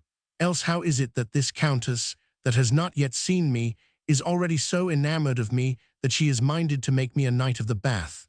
And whether I shall find knighthood agreeable, or know how to support the dignity well or ill, leave that to me. Whereupon, well said, excellent well said, quoth Buffalmacco, but look to it you disappoint us not, either by not coming or by not being found, when we send for you. And this I say, because 'tis cold weather, and you medical gentlemen take great care of your health. God forbid, replied the doctor, I am none of your chilly folk. I fear not the cold. 'Tis seldom indeed, when I leave my bed o' nights, to answer the call of nature, as one must at times, that I do more than throw a pelisse over my doublet. So rest assured that I shall be there. So they parted, and towards nightfall the master found a pretext for leaving his wife, and privily got out his fine gown, which in due time he donned, and so hied him to the tombs, and having perched himself on one of them, huddled himself together, for 'twas mighty cold, to await the coming of the beast. Meanwhile Buffalmacco, who was a tall man and strong, provided himself with one of those dominoes that were wont to be worn in certain revels which are now gone out of fashion, and enveloped in a black pelisse turned inside out, showed like a bear, save that the domino had the face of a devil, and was furnished with horns. In which guise, Bruno following close behind to see the sport, he hied him to the piazza of Santa Maria Novella. And no sooner wist he that the master was on the tomb, than he fell a-careering in a most wild and furious manner to and fro the piazza, and snorting and bellowing and gibbering like one demented, insomuch that, as soon as the master was ware of him, each several hair on his head stood on end, and he fell a-trembling in every limb, being in sooth more timid than a woman, and wished himself safe at home. But as there he was, he strove might and main to keep his spirits up, so overmastering was his desire to see the marvels of which Bruno and Buffalmacco had told him. However, after a while Buffalmacco allowed his fury to abate, and came quietly up to the tomb on which the master was, and stood still. The master, still all of a tremble with fear, could not at first make up his mind, whether to get on the beast's back or no. But at length, doubting it might be the worse for him if he did not mount the beast, he overcame the one dread by the aid of the other, got down from the tomb, saying under his breath, God help me, and seated himself very comfortably on the beast's back, and then, still quaking in every limb, he folded his arms as he had been bidden. Buffalmacco now started, going on all fours, at a very slow pace, in the direction of Santa Maria della Scala, and so brought the master within a short distance of the convent of the Ladies of Ripali.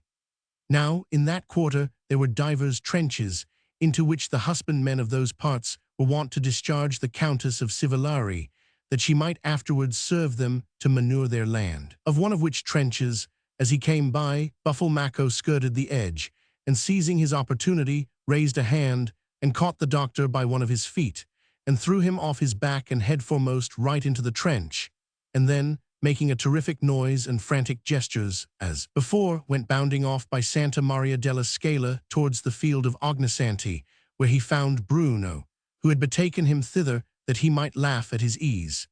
And there the two men in high glee took their stand to observe from a distance how the bemired doctor would behave. Finding himself in so loathsome a place, the master struggled might and main to raise himself and get out, and though again and again he slipped back and swallowed some drams of the ordure, yet, bemired from head to foot, woebegone and crestfallen, he did at last get out, leaving his hood behind him. Then, removing as much of the filth as he might with his hands, knowing not what else to do, he got him home, where, by dint of much knocking, he at last gained admittance. And scarce was the door closed behind the malodorous master, when Bruno and Buffle were at it, all agog to hear after what manner he would be received by his wife. They were rewarded by hearing her give him the soundest rating that ever bad husband got. "Ah," quoth she, "fine doings, these. Thou hast been with some other woman, and wast minded to make a brave show in thy scarlet gown. So I was not enough for thee, forsooth, I that might content a crowd. Would they had choked thee with the filth in which they have soused thee, 'twas thy fit resting place. Now to think that a physician of repute and a married man should go by night after strange women." Thus, and with much more to the like effect, while the doctor was busy washing himself, she ceased not to torment him until midnight. On the morrow, Bruno and Buffle having painted their bodies all over with livid patches to give them the appearance of having been thrashed, came to the doctor's house, and finding that he was already risen, went in, being saluted on all hands by a foul smell, for time had not yet served thoroughly to cleanse the house. The doctor, being informed that they were come to see him, advanced to meet them, and bade them good morning. Whereto Bruno and Buffle having prepared their answer, replied, "No good morning shall you have from us. Rather we pray God to give you bad years enough to make an end of you, seeing that there lives no more errant and faithless traitor. 'Tis no fault of yours, if we, that did our best to honor and pleasure you, have not come by a dog's death. Your faithlessness has cost us tonight as many sound blows as would more than suffice to keep an ass a-trotting all the way from here to Rome. Besides which, we have been in peril of expulsion from the company in which we arranged for your enrollment.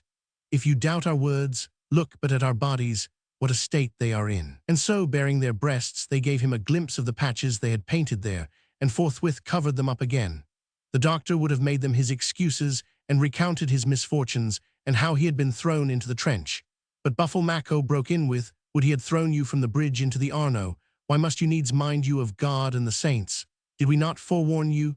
God's faith," returned the doctor, "that did I not." "How," quoth Buffle "you did not? You do so above a little. For he that we sent for you told us that you trembled like an aspen and knew not where you were. You have played us a sorry trick, but never another shall do so, and as for you, we will give you such requital thereof as you deserve." The doctor now began to crave their pardon, and to implore them for God's sake not to expose him to shame, and used all the eloquence at his command to make his peace with them. And if he had honorably entreated them before, he thenceforth, for fear they should publish his disgrace, did so much more abundantly, and courted them both by entertaining them at his table and in other ways. And so you have heard how wisdom is imparted to those that get it not at Bologna. Novel 10. A Sicilian woman cunningly conveys from a merchant that which he has brought to Palermo. He, making a show of being come back thither with far greater store of goods than before, borrows money of her, and leaves her in lieu thereof water and tow. How much in divers passages the Queen's story moved the ladies to laughter, it boots not to ask. None was there in whose eyes the tears stood not full a dozen times for excess of merriment. However, it being ended, and Dionio witting that 'twas now his turn, thus spake he, "Gracious ladies, 'tis patent to all that whiles are diverting in the degree of the wiliness of him that is by them beguiled.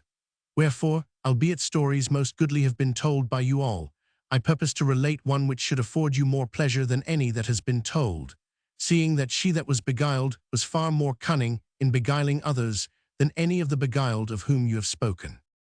There was, and perhaps still is, a custom in all maritime countries that have ports, that all merchants arriving there with merchandise should on discharging bring all their goods into a warehouse, called in many places Degana, and maintained by the state or the lord of the land, where those that are assigned to that office allot to each merchant, on receipt of an invoice of all his goods and the value thereof, a room in which he stores his goods under lock and key, whereupon the said officers of the Degana enter all the merchant's goods to his credit in the book of the Degana, and afterwards make him pay duty thereon, or on such part as he withdraws from the warehouse. By which book of the Degana the brokers not seldom find out the sorts and quantities of the merchandise that is there, and also who are the owners thereof, with whom, as occasion serves, they afterwards treat of exchanges, barters, sales, and other modes of disposing of the goods, which custom obtained, as in many other places, so also at Palermo in Sicily, where in like manner there were and are not a few women, fair as fair can be, but foes to virtue, who by whoso knows them not would be reputed great and most virtuous ladies. And being given not merely to fleece, but utterly to flay men, they no sooner espy a foreign merchant in the city than they find out from the book of the Degana how much he has there and what he is good for. And then by caressing and amorous looks and gestures and words of honeyed sweetness they strive to entice and allure the merchant to their love, and not seldom have they succeeded, and wrested from him great part or the whole of his merchandise. And of some they have gotten goods, and ship, and flesh and bones, so delightsomely have they known how to ply the shears.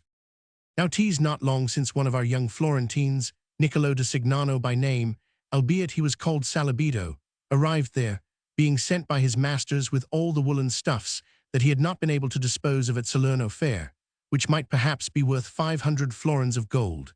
And having given the invoice to the officers of the Degana and stored the goods, Salabito was in no hurry to get them out of bond, but took a stroll or two about the city for his diversion. And as he was fresh-complexioned and fair and not a little debonair, it so befell that one of these ladies that plied the shears, and called herself Jankofir, began to ogle him, whereof he taking note, and deeming that she was a great lady, supposed that she was taken by his good looks, and cast about how he might manage this amour with all due discretion. Wherefore, saying naught to a soul, he began to pass to and fro before her house, which she observing, occupied herself for a few days in inflaming his passion, and then affecting to be dying of love for him, sent privily to him a woman that she had in her service, and who was an adept in the arts of the procuress. She, after not a little palaver, told him, while the tears all but stood in her eyes, that for his handsome person and winsome air her mistress was so enamored of him that she found no peace by day or by night, and therefore, if 'twere agreeable to him, there was naught she desired so much as to meet him privily at a bagnio, whereupon she drew a ring from her purse, and gave it him by way of token from her mistress. Overjoyed as ne'er another to hear such good news, Salabito took the ring, and after drawing it across his eyes and kissing it, put it on his finger, and told the good woman that, if Madonna Jankofir loved him, she was well requited, for that he loved her more dearly than himself, and that he was ready to meet her wherever and whenever she might see fit. With which answer the procuress hied her back to her mistress, and shortly afterwards Salabito was informed that he was to meet the lady at a certain bagnio at vespers of the ensuing day. So saying naught to a soul of the matter, he hied him punctually at the appointed hour to the bagnio, and found that it had been taken by the lady. Nor had he long to wait before two female slaves made their appearance, bearing on their heads, the one a great and goodly mattress of wadding, and the other a huge and well-filled basket. And having laid the mattress on a bedstead in one of the rooms of the bagnio, they covered it with a pair of sheets of the finest fabric, bordered with silk, and a quilt of the whitest cypress buckram, with two daintily embroidered pillows. The slaves then undressed and got into the bath, which they thoroughly washed and scrubbed, whither soon afterwards the lady, attended by other two female slaves, came and made haste to greet Salabito with the heartiest of cheer. And when, after heaving many a mighty sigh, she had embraced and kissed him, "I know not," quoth she, "who but thou could have brought me to this, such a fire hast thou kindled in my soul, little dog of a Tuscan." Whereupon she was pleased that they should undress and get into the bath, and two of the slaves with them, which accordingly they did, and she herself, suffering none other to lay a hand upon him, did with wondrous care wash Salabito from head to foot with soap perfumed with musk and cloves, after which she let the slaves wash and shampoo herself. The slaves then brought 2 spotless sheets of finest texture, which emitted such a scent of roses, that 'twas as if there was not there but roses, in one of which having wrapped Salabito, and in the other the lady, they bore them both to bed, where, the sheets in which they were enfolded being withdrawn by the slaves, as soon as they had done sweating, they remained stark naked in the others. The slaves then took from the basket cruets of silver most goodly, and full, this of rosewater, that of water of orange blossom, a third of water of jasmine blossom, and a fourth of nantha water, wherewith they sprinkled them, after which, boxes of comfits and the finest wines. Being brought forth, they regaled them a while. To Salabito 'twas as if he were in paradise. 1,000 times he scanned the lady, who was indeed most beautiful, and he counted each hour as 100 years until the slaves should get them gone, and he find himself in the lady's arms. At length, by the lady's command, the slaves departed, leaving a lighted torch in the room, and then the lady and Salabito embraced, and to Salabito's prodigious delight, for it seemed to him that she was all but dissolved for love of him, tarried there a good while. However, the time came when the lady must needs rise, so she called the slaves, with whose help they dressed, regaled them again for a while with wine and comfits, and washed their faces and hands with the odoriferous waters. Then as they were going, quoth the lady to Salabito, "If it be agreeable to thee, I should deem it a very great favor if thou wouldst come tonight to sup and sleep with me." Salabito, who, captivated by her beauty and her studied graciousness, never doubted but he was dear to her as her very heart, made answer, "Madam, there is naught you can desire, but is in the last degree agreeable to me. Wherefore tonight, and ever tease my purpose to do whatsoever you may be pleased to command." So home the lady hied her, and having caused a brave show to be made in her chamber with her dresses and other paraphernalia, and a grand supper to be prepared, awaited Salabito, who, being come there as soon as 'twas dark, had of her a gladsome welcome, and was regaled with an excellent and well-served supper.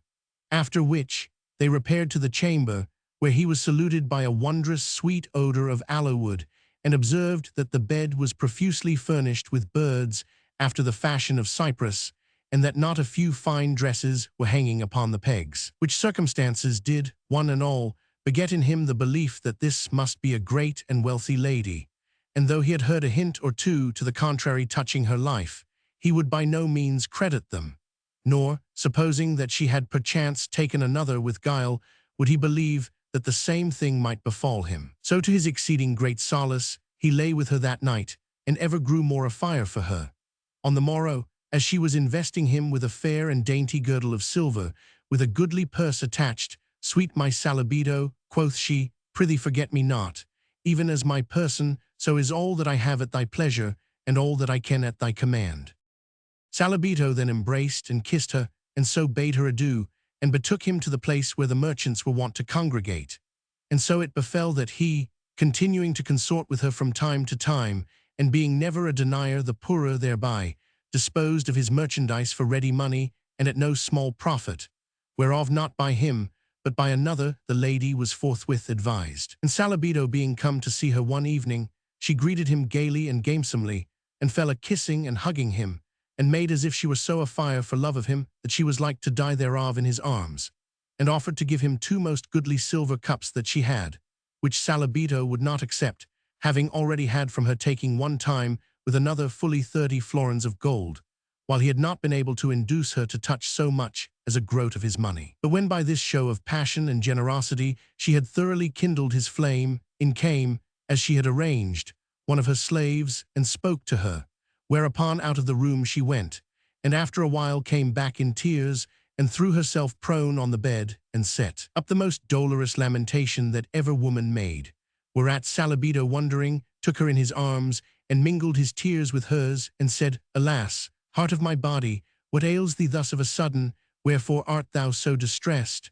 Ah, tell me the reason, my soul." The lady allowed him to run on in this strain for a good while, and then, "Alas, sweet my lord," quoth she, "I know not either what to do or what to say. I have but now received a letter from Messina, in which my brother bids me sell, if need be, all that I have here, and send him without fail within 8 days 1,000 florins of gold. Otherwise he will forfeit his head. I know not how to come by them so soon. Had I but 15 days, I would make a shift to raise them in a quarter where I might raise a much larger sum, or I would sell one of our estates. But as this may not be, would I had been dead, or ere this bad news had reached me. Which said, affecting to be utterly broken-hearted, she ceased not to weep.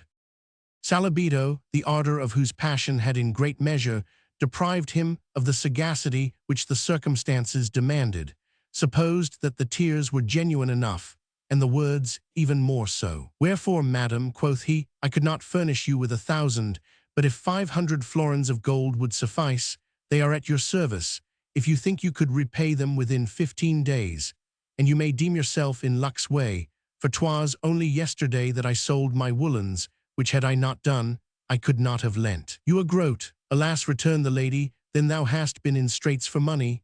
Oh, why didst thou not apply to me? Though I have not 1,000 at my command, I could have given thee quite 100, nay, indeed 200 florins. By what thou hast said thou hast made me hesitate to accept the service that thou proposest to render me." Which words fairly delivered Saladino into the lady's hands, insomuch that, "Madam," quoth he, "I would not have you decline my help for such a scruple, for had my need been as great as yours, I should certainly have applied to you." Quoth then the lady, "Ah, Saladino mine, well I wot that the love thou bearest me is a true and perfect love, seeing that, without waiting to be asked, thou dost so handsomely come to my aid with so large a sum of money. And albeit I was thine without this token of thy love, yet assuredly it has made me thine in an even greater degree. Nor shall I ever forget that 'tis to thee I owe my brother's life. But God knows I take thy money from thee reluctantly, seeing that thou art a merchant, and 'tis by means of money that merchants conduct all their affairs. But as necessity constrains me, and I have good hope of speedily repaying thee, I will even take it, and by way of security, if I should find no readier method, I will pawn all that I have here." Which said, she burst into tears, and fell upon Saladino, pressing her cheek upon his. Saladino tried to comfort her, and having spent the night with her, on the morrow, being minded to show himself her most devoted servant, brought her, without awaiting any reminder, 500 fine florins of gold, which she, laughing at heart, while the tears streamed from her eyes, took, Saladino trusting her mere promise of repayment. Now that the lady had gotten the money, the complexion of affairs began to alter, and whereas Saladino had been wont to have free access to her whenever he was so minded, now for one reason or another he was denied admittance 6 times out of 7, nor did she greet him with the same smile, or shower on him the same caresses, or do him the same cheer as of yore. So a month, 2 months, passed beyond the time when he was to have been repaid his money, and when he demanded it, he was put off with words, whereby Saladino, being now aware of the cheat which his slender wit had suffered the evil-disposed woman to put upon him, and also that, having neither writing nor witness against her, he was entirely at her mercy in regard of his claim, and being, moreover, ashamed to lodge any complaint with anyone, as well because he had been forewarned of her character, as because he dreaded the ridicule to which his folly justly exposed him, was chagrined beyond measure, and inly bewailed his simplicity. And his masters having written to him, bidding him change the money and remit it to them, he being apprehensive that, making default as he must, he should, if he remained there, be detected, resolved to depart, and having taken ship, he repaired not as he should have done to Pisa, but to Naples, where at that time resided our gossip Pietro dello Canigiano, treasurer of the Empress of Constantinople, a man of great sagacity and acuteness, and a very great friend of Saladino and his kinsfolk, to whom, trusting in his great discretion, Saladino after a while discovered his distress, telling him what he had done, and the sorry plight in which by consequence he stood, and craving his aid and counsel, that he might the more readily find means of livelihood there, for that he was minded never to go back to Florence. Impatient to hear of such folly, "'Twas ill done of thee," quoth Canigiano, "thou hast misbehaved thyself, wronged thy masters, and squandered an exorbitant sum in lewdness. However, 'tis done, and we must consider of the remedy." And indeed, like the shrewd man that he was, he had already bethought him what was best to be done, and forthwith he imparted it to Saladino. Which expedient Saladino approving, resolved to make the adventure, and having still a little money, and being furnished with a loan by Canigiano, He provided himself with not a few bales well and closely corded, and bought some 20 oil casks, which he filled, and having put all on shipboard, returned to Palermo. There he gave the invoice of the bales, as also of the oil casks, to the officers of the Dogana, and having them all entered to his credit, laid them up in the storerooms, saying that he purposed to leave them there until the arrival of other merchandise that he expected. Which Jancofer learning, and being informed that the merchandise that he had brought with him was worth fully 2,000 florins of gold, or even more, besides that which he expected, which was valued at more than 3,000 florins of gold, bethought her that she had not aimed high enough, and that 'twere well to refund him the 500, if so she might make the greater part of the 5,000 florins her own. Wherefore she sent for him, and Salabito, having learned his lesson of cunning, waited on her. Feigning to know naught of the cargo he had brought with him, she received him with marvellous cheer, and began, Lo, now, if thou wast angry with me, because I did not repay thee thy money in due time. But Salabito interrupted her, saying with a laugh, Madam, 'tis true I was a little vexed, seeing that I would have plucked out my heart to pleasure you. But listen, and you shall learn the quality of my displeasure. Such and so great is the love I bear you, that I have sold the best part of all that I possess, whereby I have already in this port merchandise to the value of more than 2,000 florins, and expect from the Levant other goods to the value of above 3,000 florins, and mean to set up a warehouse in this city, and live here, to be ever near you, for that I deem myself more blessed in your love than any other lover that lives. Whereupon, Harkai Salabito, quoth the lady, whatever advantages thee is mighty grateful to me, seeing that I love thee more than my very life, and right glad am I that thou art come back with intent to stay, for I hope to have many a good time with thee.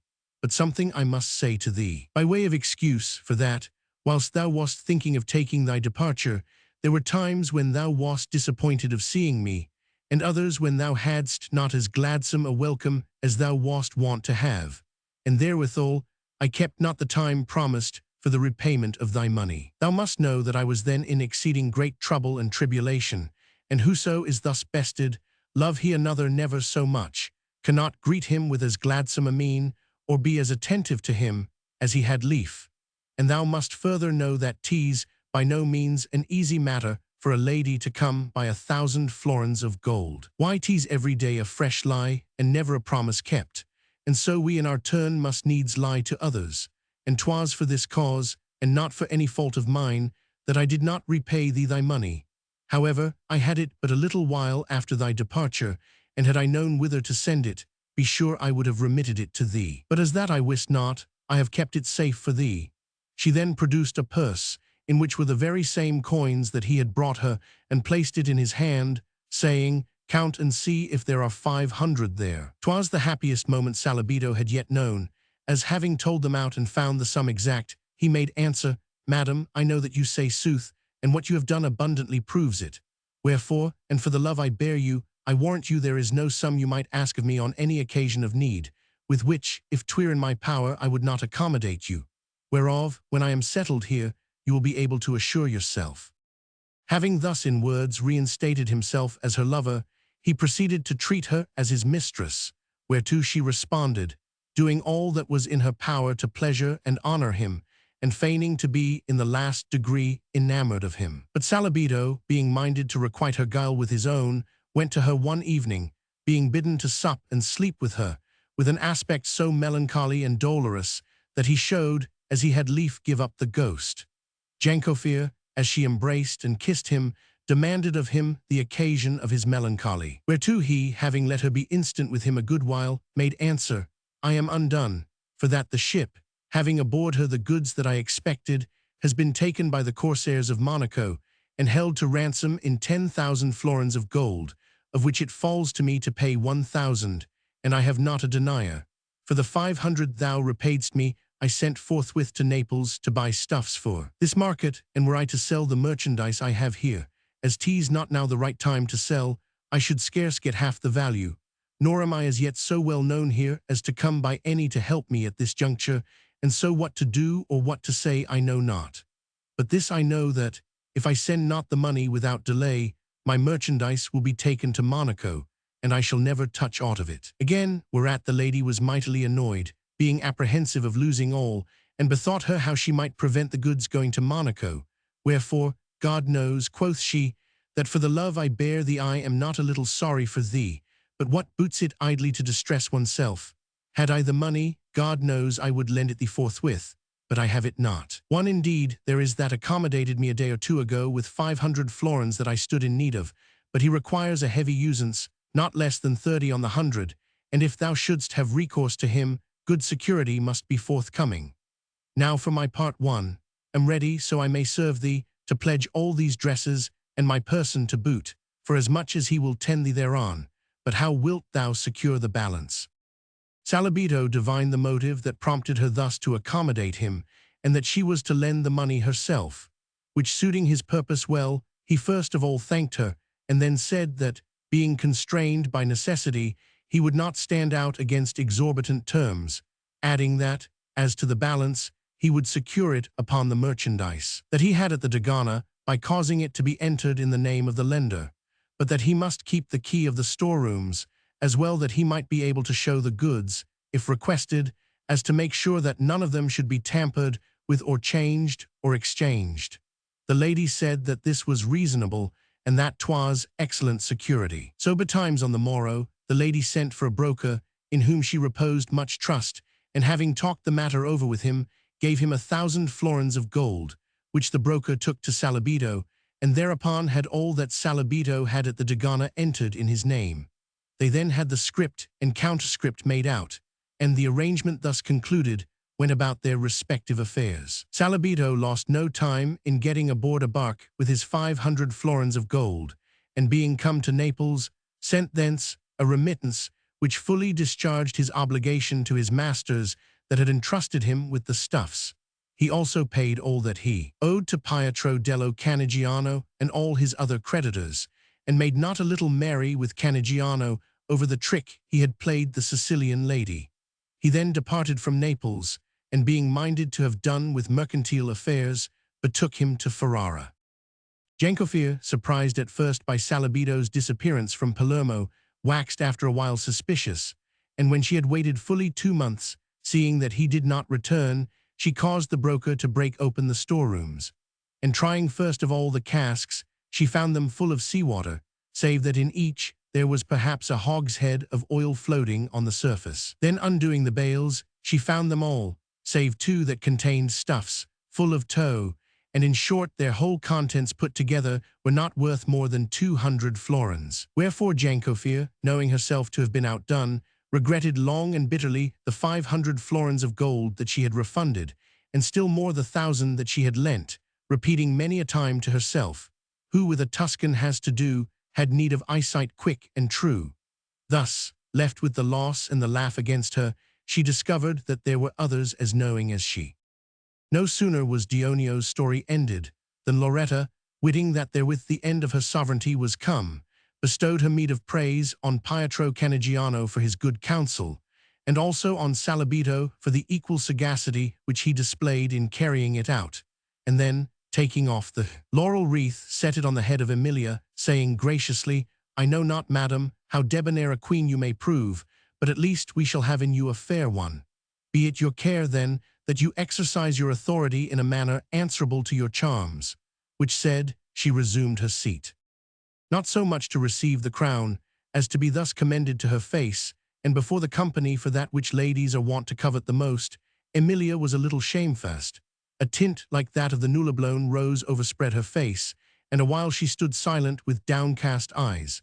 Then, as the blush faded away, she raised them, and having given her seneschal her commands touching all matters pertaining to the company, thus she spake, "Sweet my ladies, 'tis matter of common experience that, when the oxen have swunken a part of the day under the coercive yoke, they are relieved thereof and loosed, and suffered to go seek their pasture at their own sweet will in the woods.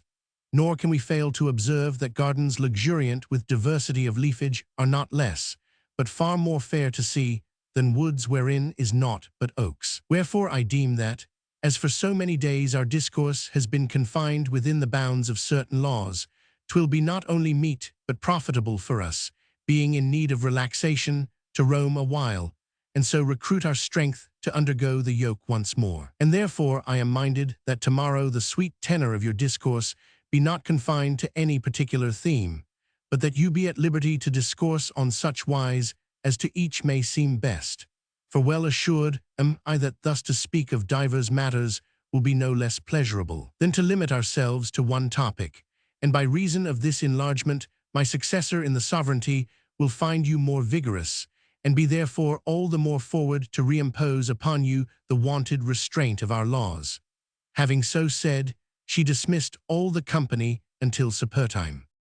All approved the wisdom of what the queen had said, and being risen betook them to their several diversions, the ladies to weave garlands and otherwise disport them, the young men to play and sing, and so they whiled away the hours until supper time, which being come, they gathered about the fair fountain, and took their meal with gay and festal cheer. Supper ended, they addressed them to their wonted pastime of song and dance, at the close of which the queen, notwithstanding the songs which divers of the company had already gladly accorded them, called for another from Pamphilo, who without the least demur thus sang. So great, O love, the bliss, through thee I prove, so jocund my estate, that in thy flame to burn I bless my fate. Such plenitude of joy my heart doth know, of that high joy and rare, wherewith thou hast me blessed, as bounds disdaining still doth overflow, and by my radiant airs my blitheness manifest, for by thee thus possessed, with love where meeter tweer to venerate, I still consume within thy flame elate.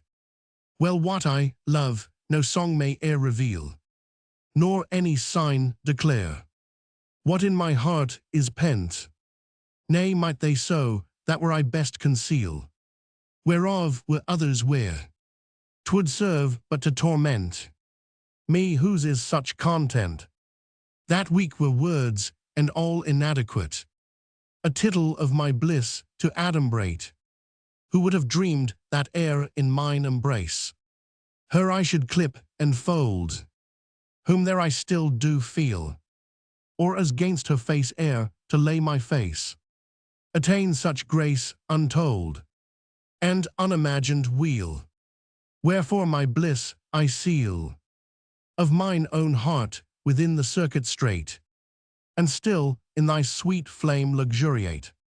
So ended Pamphilo his song, whereto all the company responded in full chorus, nor was there any but gave to its words an inordinate degree of attention, endeavoring by conjecture to penetrate that which he intimated that 'twas meet he should keep secret.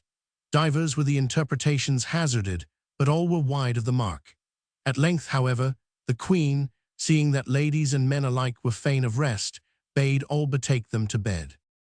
Endeth here the 8th day of the Decameron, beginneth the 9th, in which, under the rule of Emilia, discourse is had, at the discretion of each, of such matters as most commend themselves to each in turn. The luminary, before whose splendor the night takes wing, had already changed the 8th heaven from azure to the lighter blue, and in the meads the flowerets were beginning to lift their heads, when Emilia, being risen, roused her fair gossips, and likewise the young men. And so the queen leading the way at an easy pace, and the rest of the company following, they hied them to a copse at no great distance from the palace, where, being entered, they saw the goats and stags and other wild creatures, as if witting that in this time of pestilence they had naught to fear from the hunter, stand awaiting them with no more sign of fear than if they had been tamed. And so, making now towards this, now towards the other of them, as if to touch them, they diverted themselves for a while by making them skip and run. But as soon as the sun was in the ascendant, by common consent they turned back, and whoso met them, garlanded as they were with oak leaves, and carrying store of fragrant herbs or flowers in their hands, might well have said, either shall death not vanquish these, or they will meet it with a light heart.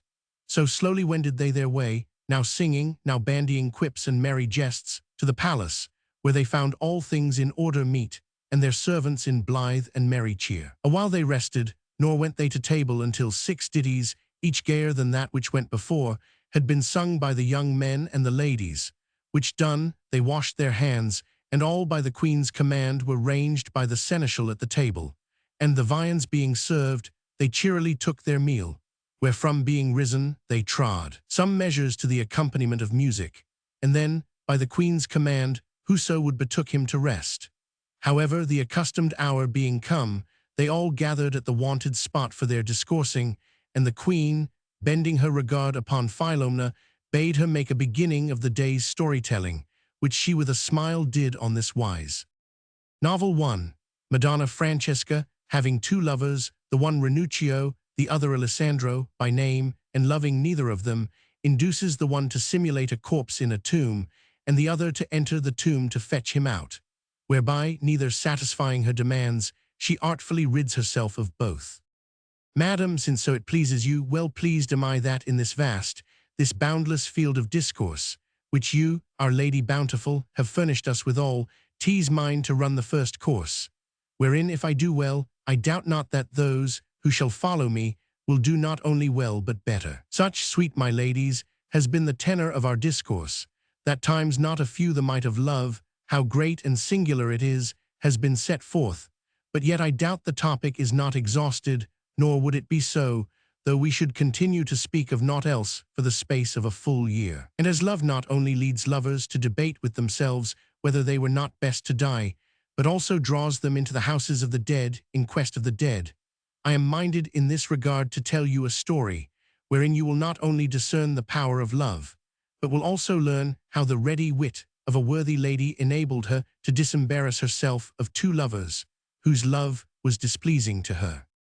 Know then that there dwelt aforetime in the city of Pistia a most beauteous widow lady, of whom it so befell that two of our citizens, the one Ranuccio Palermini, the other Alessandro Chiaramontesi, by name, tarrying at Pistia, for that they were banished from Florence, became, neither witting how it stood with the other, in the last degree enamored. Wherefore each used all his arts to win the love of Madonna Francesca de Lazzari. Such was the lady's name, and she, being thus continually plied with ambassages and entreaties on the part of both, and having indiscreetly lent ear to them from time to time, found it no easy matter discreetly to extricate herself, when she was minded to be rid of their pestering, until it occurred to her to adopt the following expedient, to wit, to require of each a service, such as, though not impracticable, she deemed none would actually perform, to the end that, they making default, she might have a decent and colorable pretext for refusing any longer to receive their ambassages, which expedient was on this wise. One day there died in Pistia, and was buried in a tomb outside the church of the Friars Minors, a man who, though his forbears had been gentlefolk, was reputed the very worst man, not in Pistia only, but in all the world, and therewithal he was of form and feature so preternaturally hideous, that whoso knew him not could scarce see him for the first time without a shudder. Now the lady, pondering her design on the day of this man's death, it occurred to her that he might in a measure subserve its accomplishment, wherefore she said to her maid, "Thou knowest to what worry and annoyance I am daily put by the ambassages of these two Florentines, Ranuccio and Alessandro. Now I am not disposed to gratify either of them with my love, and therefore, to shake them off, I am minded, as they make such great protestations, to put them to the proof by requiring of each something which I am sure he will not perform, and thus to rid myself of their pestering. So list what I mean to do. Thou knowest that this morning there was interred in the ground of the Friars Minors this Scanadio. Such was the name of the bad man of whom we spoke, but now whose aspect, while he yet lived, appalled even the bravest among us. Thou wilt therefore go privily to Alessandro and say to him, Madonna Francesca sends thee word by me that the time is now come when thou mayst win that which thou hast so much desired, to wit, her love and joyance thereof, if thou be so minded, on the following terms. For a reason which thou shalt learn hereafter, one of her kinsmen is to bring home to her tonight the corpse of Scanadio, who was buried this morning. And she, standing in mortal dread of this dead man, would fain not see him. Wherefore she prays thee to do her a great service, and be so good as to get thee this evening at the hour of first sleep, to the tomb wherein Scanadio is buried, and go in, and having wrapped thyself in his grave clothes, lie there as thou wert Scanadio himself, until one come for thee, when thou must say never a word, but let him carry thee forth, and bear thee to Madonna Francesca's house, where she will give thee welcome, and let thee stay with her, until thou art minded to depart, and for the rest, thou wilt leave it to her. And if he says that he will gladly do so, well and good.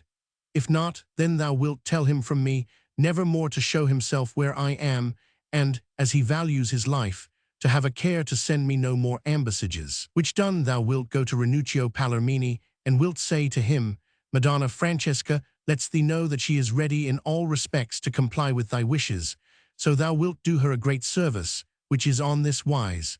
Tonight, about midnight, thou must go to the tomb wherein was this morning interred Scannadio, and saying never a word, whatever thou mayst hear or otherwise beware of, bear him gently forth to Madonna Francesca's house, where thou shalt learn wherefore she requires this of thee, and shalt have thy solace of her. And if thou art not minded to obey her in this, see that thou never more send her ambassage. The maid did her mistress's errand, omitting nothing, to both the men, and received from each the same answer, to wit, that to pleasure the lady he would adventure a journey to hell, to say nothing of entering a tomb. With which answer the maid returned to the lady, who waited to see if they would be such fools as to make it good. Night came, and at the hour of first sleep Alessandro Chiaramontesi, stripped to his doublet, quitted his house, and bent his steps towards Scannadio's tomb, with intent there to take the dead man's place. As he walked, there came upon him a great fear, and he fell a-saying to himself, Ah, what a fool am I! Whither go I? How know I that her kinsmen, having detected my love, and surmising that which is not, have not put her upon requiring this of me, in order that they may slay me in the tomb? In which event I alone should be the loser, for naught would ever be heard of it, so that they would escape scot-free. Or how know I but that 'tis some machination of one of my ill-wishers, whom perchance she loves, and is therefore minded to abet? And again quoth he to himself, but allowing that 'tis neither the one nor the other, and that her kinsmen are really to carry me to her house, I scarce believe that 'tis either that they would fain embrace Scannadio's corpse themselves, or let her do so. Rather it must be that they have a mind to perpetrate some outrage upon it, for that, perchance, he once did them an evil turn. She bids me say never a word, no matter what I may hear or be otherwise whereof. Suppose they were to pluck out my eyes, or my teeth, or cut off my hands, or treat me to some other horseplay of the like sort, how then? How could I keep quiet?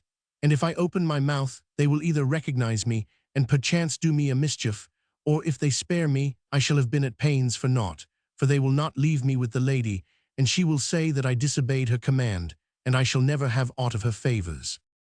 As thus he communed with himself, he was on the point of turning back, but his overmastering love plied him with opposing arguments of such force that he kept on his way and reached the tomb, which having opened, he entered, and after stripping Scannadio and wrapping himself in the grave clothes, closed it, and laid himself down in Scannadio's place. He then fell a-thinking of the dead man and his manner of life, and the things which he had heard tell of as happening by night, and in other less appalling places than the houses of the dead, whereby all the hairs of his head stood on end, and he momently expected Scannadio to rise and cut his throat.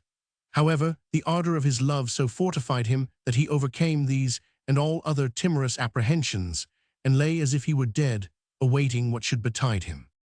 Towards midnight Ranuccio, bent likewise upon fulfilling his lady's behest, sallied forth of his house, revolving as he went divers forebodings of possible contingencies, as that, having Scannadio's corpse upon his shoulders, he might fall into the hands of the Signory and be condemned to the fire as a wizard, or that, should the affair get wind, it might embroil him with his kinsfolk, or the like, which gave him pause. But then with a revulsion of feeling, shall I, quoth he to himself, deny this lady, whom I so much have loved and love, the very first thing that she asks of me, and that too when I am thereby to win her favor? No, though 'twere as much as my life is worth, far be it from me to fail of keeping my word. So on he fared, and arrived at the tomb, which he had no difficulty in opening, and being entered, laid hold of Alessandro, who, though in mortal fear, had given no sign of life, by the feet, and dragged him forth, and having hoisted him on to his shoulders, bent his steps towards the lady's house. And as he went, being none too careful of Alessandro, he swung him from time to time against one or other of the angles of certain benches that were by the wayside, and indeed the night was so dark and murky that he could not see where he was going. And when he was all but on the threshold of the lady's house, she standing within at a window with her maid, to mark if Ranuccio would bring Alessandro, and being already provided with an excuse for sending them both away. It so befell that the patrol of the Signory, who were posted in the street in dead silence, being on the lookout for a certain bandit, hearing the tramp of Ranuccio's feet, suddenly showed a light, the better to know what was toward, and whither to go, and advancing targes and lances, cried out, "Who goes there?" Whereupon Ranuccio, having little leisure for deliberation, let Alessandro fall, and took to flight as fast as his legs might carry him. Alessandro, albeit encumbered by the grave clothes, which were very long, also jumped up and made off. By the light shewn by the patrol, the lady had very plainly perceived Ranuccio, with Alessandro on his back, as also that Alessandro had the grave clothes upon him. And much did she marvel at the daring of both, but for all that, she laughed heartily to see Ranuccio drop Alessandro, and Alessandro run away, overjoyed at the turn the affair had taken, and praising God that he had rid her of their harass. She withdrew from the window, and betook her to her chamber, averring to her maid that for certain they must both be mightily in love with her, seeing that 'twas plain they had both done her bidding. Crestfallen and cursing his evil fortune, Ranuccio nevertheless went not home, but as soon as the street was clear of the patrol, came back to the spot where he had dropped Alessandro, and stooped down and began feeling about, if haply he might find him, and so do his devoir to the lady.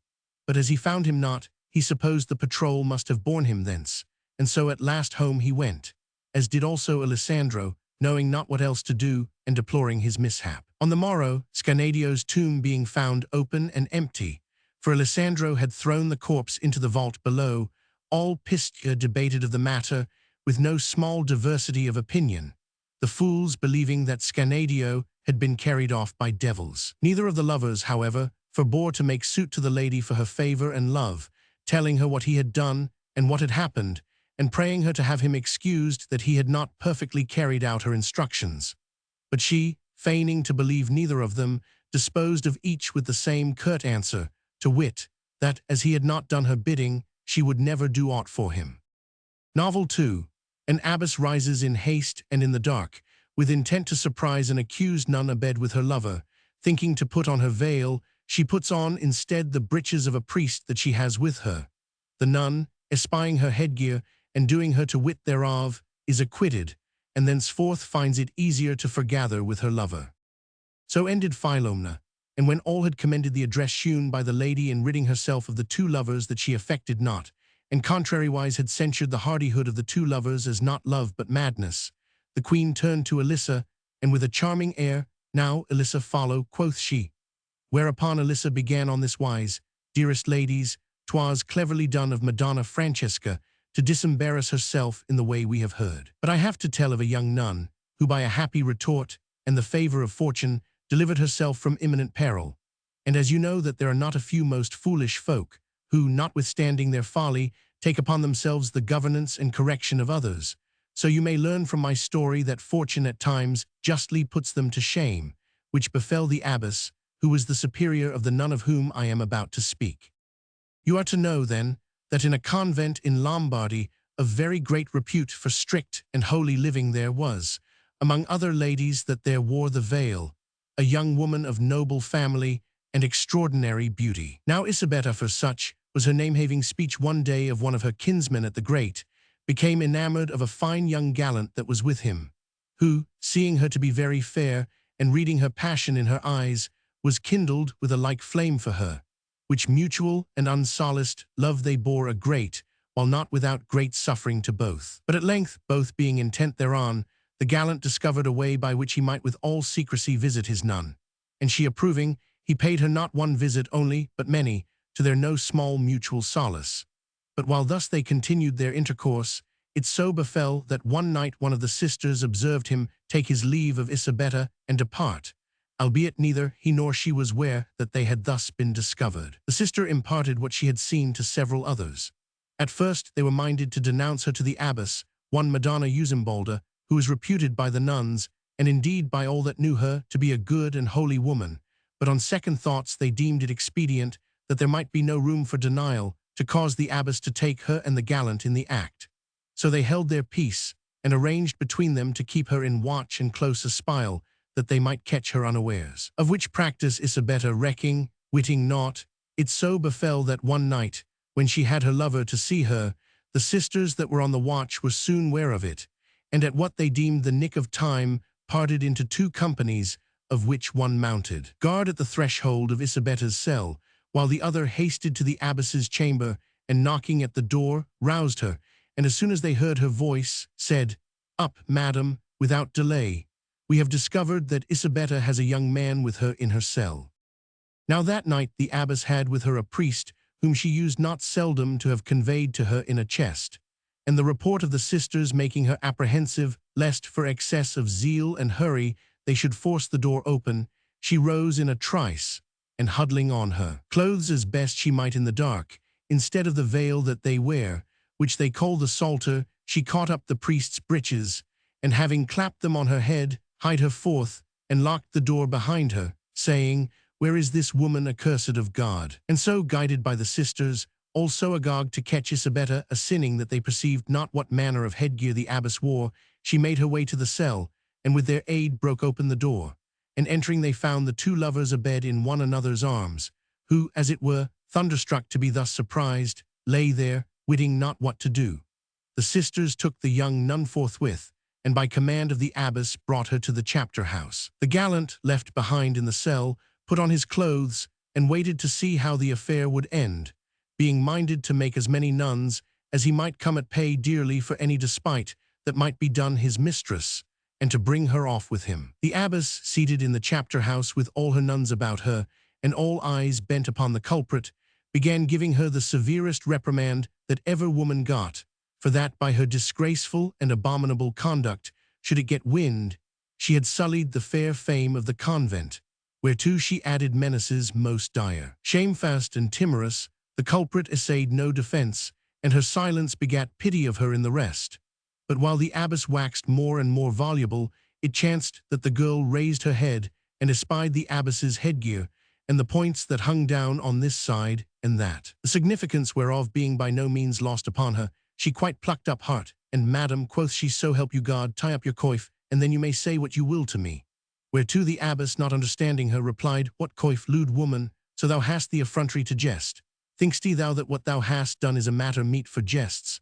Whereupon, "Madam," quoth the girl again, "I pray you tie up your coif, and then you may say to me whatever you please." Which occasioned not a few of the nuns to look up at the abbess's head, and the abbess herself to raise her hands thereto. And so she and they at one and the same time apprehended Isabetta's meaning. Wherefore the abbess, finding herself detected by all in the same sin, and that no disguise was possible, changed her tone, and held quite another sort of language than before, the upshot of which was that 'twas impossible to withstand the assaults of the flesh, and that, accordingly, observing due secrecy as theretofore, all might give themselves a good time, as they had opportunity. So, having dismissed Isabetta to rejoin her lover in her cell, she herself returned to lie with her priest. And many a time thereafter, in spite of the envious, Isabetta had her gallant to see her, the others, that lacked lovers, doing in secret the best they might to push their fortunes. Novel 3. Master Simone, at the instance of Bruno and Buffalmacco and Nello, makes Calandrino believe that he is with child. Calandrino, accordingly, gives them capons and money for medicines, and is cured without being delivered.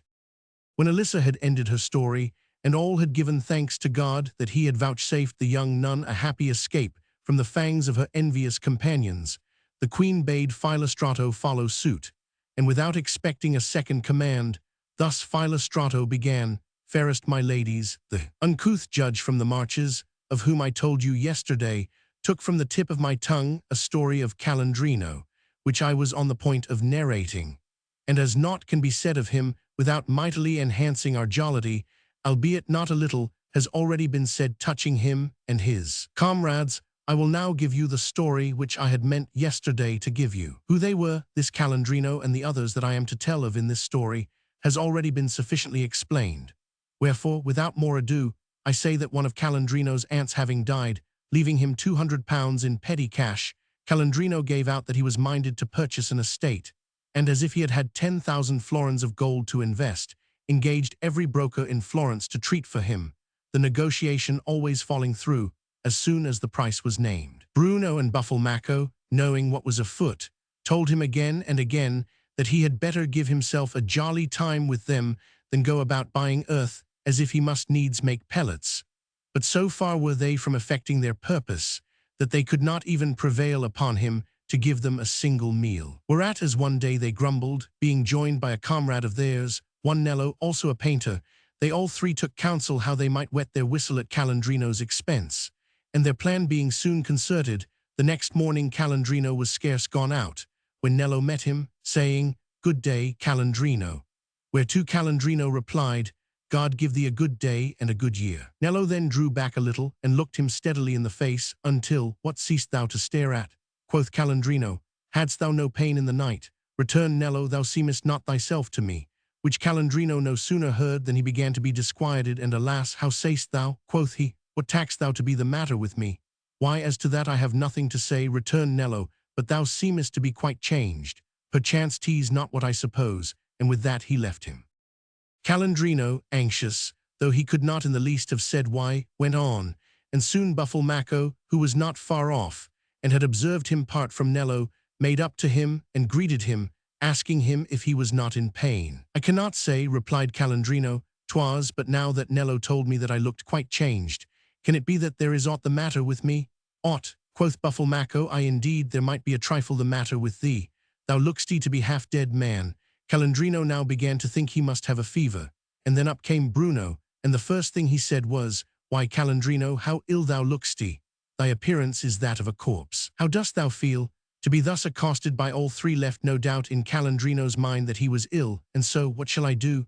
quoth he in a great fright. "My advice," replied Bruno, "is that thou go home and get thee to bed and cover thee well up, and send thy water to Master Simon, who, as thou knowest, is such a friend of ours.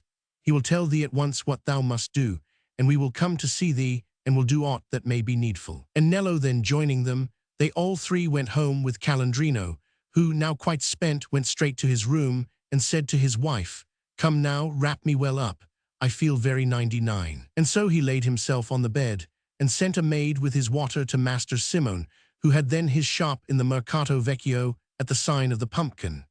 Whereupon, quoth Bruno to his comrades, "You will stay here with him, and I will go hear what the doctor has to say, and if need be, will bring him hither." "Prithee do so, my friend," quoth Calandrino, "and bring me word how it is with me, for I feel as how I cannot say in my inside." So Bruno hied him to Master Simon, and before the maid arrived with the water, told him what was afoot. The master, thus primed, inspected the water, and then said to the maid, "Go tell Calandrino to keep himself very warm, and I will come at once, and let him know what is the matter with him, and what he must do." With which message the maid was scarce returned, when the master and Bruno arrived, and the master, having seated himself beside Calandrino, felt his pulse, and by, in the presence of his wife, said, "Harkye, Calandrino, I speak to thee as a friend, and I tell thee that what is amiss with thee is just that thou art with child." Whereupon Calandrino cried out querulously, "Woe's me! 'Tis thy doing, Tessa, for that thou must needs be uppermost. I told thee plainly what would come of it," whereat the lady, being not a little modest, colored from brow to neck, and with downcast eyes withdrew from the room, saying never a word by way of answer. Calandrino ran on in the same plaintive strain, "Alas, woe's me, what shall I do? How shall I be delivered of this child? What passage can it find? Ah, I see only too plainly that the lasciviousness of this wife of mine has been the death of me. God make her as wretched as I would fain be happy. Were I as well as I am not, I would get me up and thrash her, till I left not a whole bone in her body, albeit it does but serve me right for letting her get the upper place. But if I do win through this, she shall never have it again. Verily she might pine to death for it, but she should not have it." Which to hear, Bruno and Buffalmacco and Nello were like to burst with suppressed laughter, and Master Simone laughed so frantically that all his teeth were ready to start from his jaws. However, at length, in answer to Calandrino's appeals and entreaties for counsel and succor, "Calandrino," quoth the master, "thou mayst dismiss thy fears, for God be praised, we were apprised of thy state in such good time that with but little trouble, in the course of a few days, I shall set thee right. But 'twill cost a little." "Woe's me," returned Calandrino, "be it so, master, for the love of God.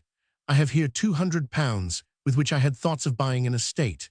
Take them all, if you must have all, so only I may escape being delivered, for I know not how I should manage it, seeing that women, albeit 'tis much easier for them, do make such a noise in the hour of their labor, that I misdoubt me if I suffered so, I should die before I was delivered. Disquiet not thyself, said the doctor, I will have a potion distilled for thee. Of rare virtue it is, and not a little palatable, and in the course of 3 days 'twill purge thee of all, and leave thee in better fettle than a fish. But thou wilt do well to be careful thereafter, and commit no such indiscretions again. Now to make this potion we must have 3 pair of good fat capons, and for divers other ingredients, thou wilt give one of thy friends here 5 pounds in small change to purchase them, and thou wilt have everything sent to my shop. And so, please God, I will send thee this distilled potion tomorrow morning, and thou wilt take a good beakerful each time. Whereupon, be it as you bid, master mine, quoth Calandrino, and handing Bruno 5 pounds, and money enough to purchase 3 pair of capons, he begged him, if it were not too much trouble, to do him the service to buy these things for him. So away went the doctor, and made a little decoction by way of draught, and sent it him. Bruno bought the capons, and all else that was needed to furnish forth the feast, with which he and his comrades and the doctor regaled them. Calandrino drank of the decoction for 3 mornings, after which he had a visit from his friends and the doctor, who felt his pulse, and then, beyond a doubt, Calandrino, quoth he, thou art cured, and so thou hast no more occasion to keep indoors, but needst have no fear to do whatever thou hast a mind to. Much relieved, Calandrino got up, and resumed his accustomed way of life, and wherever he found anyone to talk to, was loud in praise of Master Simon for the excellent manner in which he had cured him, causing him in 3 days, without the least suffering, to be quit of his pregnancy. And Bruno and Buffalmacco and Nello were not a little pleased with themselves that they had so cleverly got the better of Calandrino's niggardliness, albeit Monna Tessa, who was not deceived, murmured not a little against her husband. Novel 4. Secco, son of Messer Forterigo, loses his all at play at Buonconvento, besides the money of Secco, son of Messer Angiulieri, whom, running after him in his shirt and crying out that he has robbed him, he causes to be taken by peasants. He then puts on his clothes, mounts his palfrey, and leaves him to follow in his shirt. All the company laughed beyond measure to hear what Calandrino said touching his wife. But when Philostrato had done, Nephil, being bidden by the queen, thus began, Noble ladies, were it not more difficult for men to evince their good sense and virtue than their folly and their vice, many would labor in vain to set bounds to their flow of words, whereof you have had a most conspicuous example in poor blundering. Calandrino, who, for the better cure of that with which in his simplicity he supposed himself to be afflicted, had no sort of need to discover in public his wife's secret pleasures, which affair has brought to my mind one that fell out contrariwise, inasmuch as the guile of one discomfited the good sense of another to the grievous loss and shame of the discomfited, the manner whereof I am minded to relate to you. 'Tis not many years since there were in Siena 2 young men, both of age, and both alike named Secco, the one being son of Messer Angiulieri, the other of Messer Forterigo, who, albeit in many other respects their dispositions accorded ill, agreed so well in one, to wit, that they both hated their fathers, that they became friends, and kept much together. Now Angiulieri, being a pretty fellow and well-mannered, could not brook to live at Siena on the allowance made him by his father, and learning that there was come into the March of Ancona, as legate of the Pope, a cardinal to whom he was much bounden, resolved to resort to him there, thinking thereby to improve his circumstances. So having acquainted his father with his purpose, he prevailed upon him to give him there, and then all that he would have given him during the next 6 months, that he might have the wherewith to furnish himself with apparel and a good mount, so as to travel in a becoming manner. And as he was looking out for some one to attend him as his servant,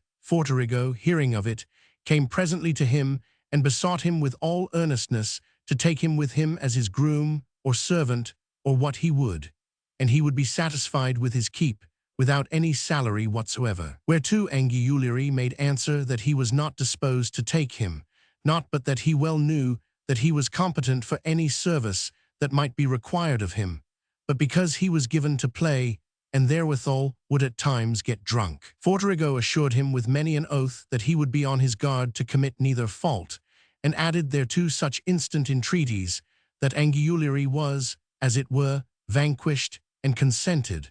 So one morning they took the road for Buonconvento, being minded there to breakfast. Now when Angiolari had breakfasted, as 'twas a very hot day, he had a bed made in the inn, and having undressed with Forterigo's help, he composed himself to sleep, telling Forterigo to call him on the stroke of none. Angiolari thus sleeping, Forterigo repaired to the tavern, where, having slaked his thirst, he sate down to a game with some that were there, who speedily won from him all his money, and thereafter in like manner all the clothes he had on his back. Wherefore he, being anxious to retrieve his losses, went, stripped as he was to his shirt, to the room where lay Angiolari, and seeing that he was sound asleep, he took from his purse all the money that he had, and so went back to the gaming table and staked it, and lost it all, as he had his own. By and by Angiolari awoke, and got up and dressed, and called for Forterigo, and as Forterigo answered not, he supposed that he must have had too much to drink, and be sleeping it off somewhere, as was his wont. He accordingly determined to leave him alone, and doubting not to find a better servant at Corsignano, he let saddle his palfrey and attach the valise. But when, being about to depart, he would have paid the host, never a coin could he come by. Whereat there was no small stir, so that all the inn was in an uproar, Angiolari averring that he had been robbed in the house, and threatening to have them all arrested and taken to Siena. When lo, who should make his appearance but Forterigo in his shirt, intent now to steal the clothes, as he had stolen the moneys of Angiolari. And marking that Angiolari was accoutred for the road, "How is this, Angiolari?" quoth he. "Are we to start so soon?" "Nay, but wait a little. One will be here presently that has my doublet in pawn for 38 soldi. I doubt not he will return it me for 35 soldi, if I pay money down." And while they were yet talking, in came one that made it plain to Angiolari that 'twas Forterigo that had robbed him of his money, for he told him the amount that Forterigo had lost. Whereat Angiolari, in a towering passion, rated Forterigo right soundly, and but that he stood more in fear of man than of God, would have suited action to word. And so, threatening to have him hanged by the neck, and proclaimed an outlaw at the gallows tree of Siena, he mounted his horse. Forterigo, making as if 'twas not to him, but to another, that Angiolari thus spoke, made answer, "Come now, Angiolari, we were best have done with all this idle talk, and consider the matter of substance. We can redeem for 35 soldi if we pay forthwith, but if we wait till tomorrow, we shall not get off with less than 38, the full amount of the loan. And 'tis because I staked by his advice that he will make me this allowance. Now, why should not we save these 3 soldi? Whereat Angiolari waxed well-nigh desperate, more particularly that he marked that the bystanders were scanning him suspiciously, as if, so far from understanding that Forterigo had staked and lost his, Angiolari's money, they gave him credit for still being in funds, so he cried out, "What have I to do with thy doublet?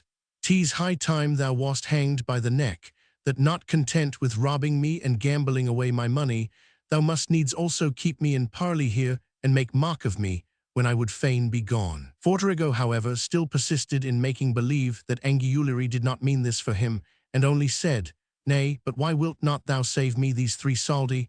Think'st thou I can be of no more use to thee? Prithee, and thou lovest me, do me this turn. Wherefore in such a hurry? We have time enough to get to Torineri this evening. Come now, out with thy purse. Thou knowest I might search Siena through, and not find a doublet that would suit me so well as this. And for all I let him have it for 38 soldi, 'tis worth 40 or more, so thou wilt wrong me twice over." Vexed beyond measure that, after robbing him, Forterigo should now keep him clavering about the matter, Angiolari made no answer, but turned his horse's head, and took the road for Torineri. But Forterigo with cunning malice trotted after him in his shirt, and 'twas still his doublet, that he would have of him. And when they had thus ridden 2 good miles, and Angiolari was forcing the pace to get out of earshot of his pestering, Forterigo espied some husbandmen in a field beside the road, a little ahead of Angiolari, and fell a-shouting to them, "Amen, take thief, take thief." Whereupon they came up with their spades and their mattocks, and barred Angiolari's way, supposing that he must have robbed the man that came shouting after him in his shirt, and stopped him and apprehended him. And little indeed did it avail him to tell them who he was, and how the matter stood. For up came Forterigo with a wrathful air, and, "I know not," quoth he, "why I spare to kill thee on the spot, traitor, thief that thou art, thus to despoil me and give me the slip." And then, turning to the peasants, "You see, gentlemen," quoth he, in what a trim he left me in the inn, after gambling away all that he had with him and on him. Well, indeed may I say that under God teased to you I owe it, that I have thus come by my own again, for which cause I shall ever be beholden to you. Anguillary also had his say, but his words passed unheeded. Forterigo, with the help of the peasants, compelled him to dismount, and having stripped him, donned his clothes, mounted his horse, and leaving him barefoot and in his shirt, rode back to Siena, giving out on all hands that he had won the palfrey and the clothes from Anguillary. So Anguillary, having thought to present himself to the cardinal in the march, a wealthy man, returned to Buonconvento poor and in his shirt, and being ashamed for the time to show himself in Siena, pledged the nag that Forterigo had ridden for a suit of clothes, and betook him to his kinsfolk at Corsignano, where he tarried, until he received a fresh supply of money from his father. Thus, then, Forterigo's guile disconcerted Anguillary's judicious purpose, albeit when time and occasion served, it was not left unrequited. Novel 5. Calandrino being enamored of a damsel, Bruno gives him a scroll, averring that, if he but touch her therewith, she will go with him. He is found with her by his wife, who subjects him to a most severe and vexatious examination.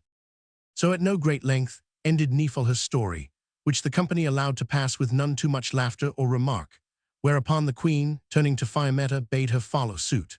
Fiammetta, with mien most gladsome, made answer that she willingly obeyed, and thus began, as I doubt not, ladies most debonair, be the topic of discourse never so well worn, it will still continue to please, if the speaker knows how to make due choice of time and occasion meet. Wherefore, considering the reason for which we are here, how that tease to make merry and speed the time gaily, and that merely, I deem that there is naught that may afford us mirth and solace, but here may find time and occasion meet, and after serving 1,000 turns of discourse, should still prove not unpleasing for another 1,000. Wherefore, notwithstanding that of Calandrino and his doings not a little has from time to time been said among us, yet, considering that, as a while ago Philostrato observed, there is naught that concerns him that is not entertaining, I will make bold to add to the preceding stories another, which I might, well had I been minded to deviate from the truth, have disguised, and so recounted it to you under other names.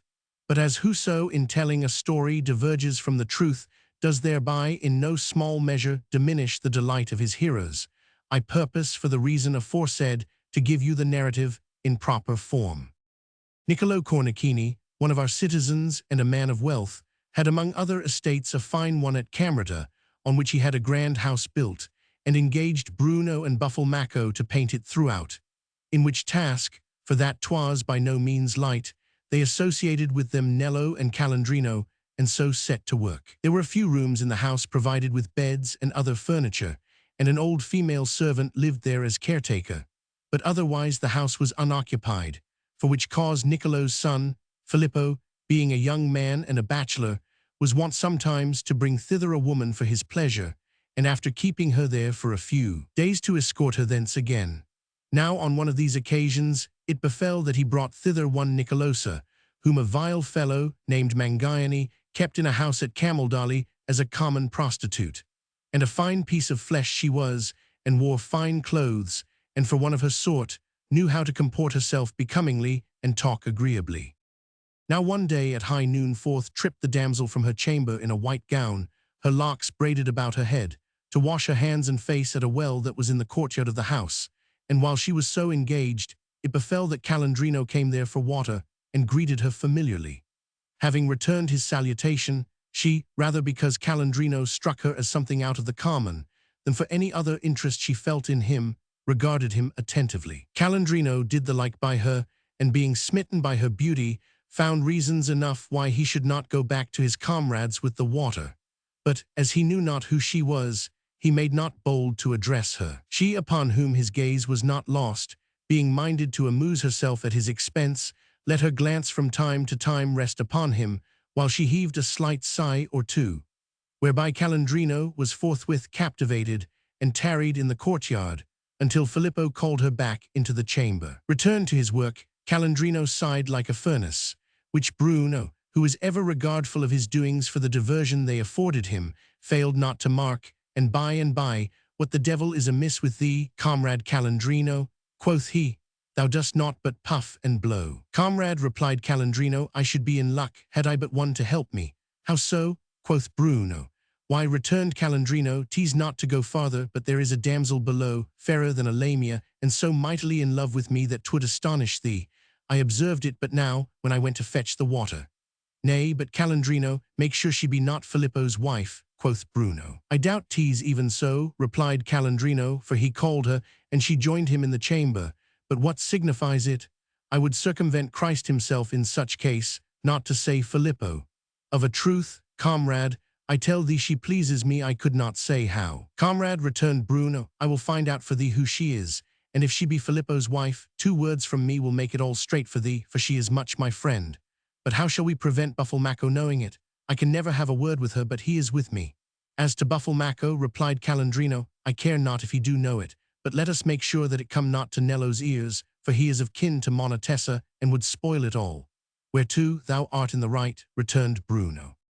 Now Bruno knew what the damsel was, for he had seen her arrive, and moreover Filippo had told him. So Calandrino, having given over working for a while, and betaken him to her, Bruno acquainted Nello and Buffalmacco with the whole story, and thereupon they privily concerted how to entreat him in regard of this love affair. Wherefore, upon his return, quoth Bruno softly, didst see her? I woes me, replied Calandrino, she has stricken me to the death. Quoth Bruno, I will go see if she be the lady I take her to be, and if I find that 'tis so, leave the rest to me. Whereupon down went Bruno, and found Filippo and the damsel, and fully apprised them what sort of fellow Calandrino was, and what he had told them, and concerted with them what each should do and say, that they might have a merry time together over Calandrino's love affair. He then rejoined Calandrino, saying 'tis the very same, and therefore the affair needs very delicate handling, for if Filippo were but ware thereof, not all Arno's waters would suffice to cleanse us. However, what should I say to her from thee, if by chance I should get speech of her? I faith, replied Calandrino, why first of all, thou wilt tell her that I wish her 1,000 bushels of the good seed of generation, and then that I am her servant, and if she is fain offered thou taxed me. I, quoth Bruno, leave it to me. Suppertime came, and the day's work done, they went down into the courtyard, Filippo and Nicolosa being there, and there they tarried a while to advance Calandrino's suit. Calandrino's gaze was soon riveted on Nicolosa, and such and so strange and startling were the gestures that he made that they would have given sight to the blind. She on her part used all her arts to inflame his passion, primed as she had been by Bruno, and diverted beyond measure as she was by Calandrino's antics, while Filippo, Buffalmacco, and the rest feigned to be occupied in converse, and to see naught of what passed. However, after a while, to Calandrino's extreme disgust, they took their leave, and as they bent their steps towards Florence, I warrant thee, quoth Bruno to Calandrino, she wastes away for thee like ice in the sunlight. By the body, O God, if thou wert to bring thy Rebecca, and sing her 1 or 2 of thy love songs, she would throw herself out of window to be with thee. Quoth Calandrino, think'st thou, comrade, think'st thou 'twere well I brought it? I indeed, returned Bruno. Whereupon, comrade, quoth Calandrino, so thou wouldst not believe me when I told thee today. Of a truth I perceive there's ne'er another knows so well what he would be at as one. Who but I would have known how so soon to win the love of a lady like that. Lucky indeed might they deem themselves, if they did it, those young gallants that go about, day and night, up and down, a-strumming on the one-stringed viol, and would not know how to gather a handful of nuts once in a millennium. Mayst thou be by to see when I bring her the Rebecca, thou wilt see fine sport. List well what I say, I am not so old as I look, and she knows it right well. And anyhow I will soon let her know it, when I come to grapple her. By the very body of Christ, I will have such sport with her, that she will follow me as any lovesick maid follows her swain. O, quoth Bruno, I doubt not thou wilt make her thy prey, and I seem to see thee bite her dainty vermeil mouth and her cheeks, that show as twin roses, with thy teeth, that are as so many lute pegs, and afterwards devour her bodily. So encouraged, Calandrino fancied himself already in action, and went about singing and capering in such high glee that 'twas as if he would burst his skin. And so next day he brought the Rebecca, and to the no small amusement of all the company sang several songs to her. And in short, by frequently seeing her, he waxed so mad with passion that he gave over working, and 1,000 times a day he would run now to the window, now to the door, and anon to the courtyard, on the chance of catching sight of her. nor did she, astutely following Bruno's instructions, fail to afford him abundance of opportunity. Bruno played the go-between, bearing him her answers to all his messages, and sometimes bringing him messages from her. When she was not at home, which was most frequently the case, he would send him letters from her, in which she gave great encouragement to his hopes, at the same time giving him to understand that she was at the house of her kinsfolk, where as yet he might not visit her. On this wise Bruno and Buffalmacco so managed the affair as to divert themselves inordinately, causing him to send her, as at her request, now an ivory comb, now a purse, now a little knife, and other such dainty trifles, in return for which they brought him, now and again, a counterfeit ring of no value, with which Calandrino was marvelously pleased. And Calandrino, to stimulate their zeal in his interest, would entertain them hospitably at table, and otherwise flatter them. Now, when they had thus kept him in play for 2 good months, and the affair was just where it had been, Calandrino, seeing that the work was coming to an end, and bethinking him that, if it did so before he had brought his love affair to a successful issue, he must give up all hopes of ever so doing, began to be very instant and importunate with Bruno. So in the presence of the damsel, and by preconcert with her and Filippo, quoth Bruno to Calandrino, "Hark, comrade, this lady has vowed to me 1,000 times that she will do as thou wouldst have her, and as for all that she does not to pleasure thee, I am of opinion that she leads thee by the nose. Wherefore, as she keeps not her promises, we will make her do so willingly if thou art so minded." "Nay, but for the love of God, so be it," replied Calandrino, "and that speedily." "Darest thou touch her then with a scroll that I shall give thee?" quoth Bruno. "I dare," replied Calandrino. "Fetch me then," quoth Bruno, "a bit of the skin of an unborn lamb, a live bat, 3 grains of incense, and a blessed candle, and leave the rest to me." To catch the bat taxed all Calandrino's art and craft for the whole of the evening, but having at length taken him, he brought him with the other matters to Bruno, who, having withdrawn into a room by himself, wrote on the skin some cabalistic jargon, and handed it to him, saying, "Know, Calandrino, that, if thou touch her with this scroll, she will follow thee forthwith, and do whatever thou shalt wish. Wherefore, should Filippo go abroad today, get thee somehow up to her, and touch her, and then go into the barn that is herbities the best place we have, for never a soul goes therean thou wilt see that she will come there too. When she is there, thou wottest well what to do." Calandrino, overjoyed as ne'er another, took the scroll, saying only, "Comrade, leave that to me." Now Nello, whom Calandrino mistrusted, entered with no less zest than the others into the affair, and was their confederate for Calandrino's discomfiture. Accordingly, by Bruno's direction, he hied to Florence, and finding Monna Tessa, "Thou hast scarce forgotten, Tessa," quoth he, "what a beating Calandrino gave thee, without the least cause, that day when he came home with the stones from Mugnon, for which I would have thee be avenged, and so thou wilt not, call me no more kinsman or friend. He has fallen in love with a lady up there, who is abandoned enough to go closeting herself not seldom with him, and tease, but a short while since they made assignation to forgather forthwith. So I would have thee go there, and surprise him in the act, and give him a sound trouncing." Which when the lady heard, she deemed it no laughing matter, but started up and broke out with, "Alas, the errant knave! Is't thus he treats me? By the holy rood, never fear but I will pay him out." And wrapping herself in her cloak, and taking a young woman with her for companion, she sped more at a run than at a walk, escorted by Nello, up to Camerata. Bruno, espying her from afar, said to Filippo, "Lo, here comes our friend." Whereupon Filippo went to the place where Calandrino and the others were at work, and said, "My masters, I must needs go at once to Florence, slacken not on that account." And so off he went, and hid himself where, unobserved, he might see what Calandrino would do. Calandrino waited only until he saw that Filippo was at some distance, and then he went down into the courtyard, where he found Nicolosa alone, and fell a-talking with her. She, knowing well what she had to do, drew close to him, and showed him a little more familiarity than she was wont.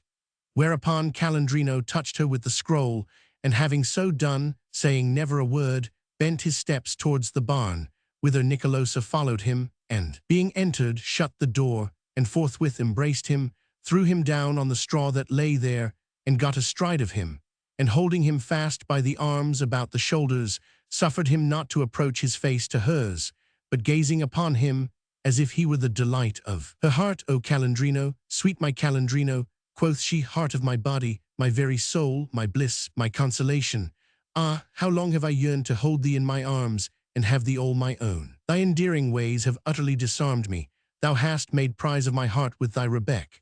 Do I indeed hold thee in mine embrace? Calandrino, scarce able to move, murmured, Ah, sweet my soul, suffer me to kiss thee. Whereto? Nay, but thou art too hasty, replied Nicolosa.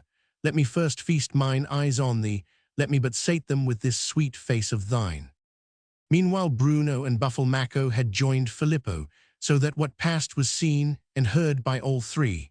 And while Calandrino was thus intent to kiss Nicolosa, lo, up came Nello with Monna Tessa. By God, I swear they are both there, ejaculated Nello as they entered the doorway.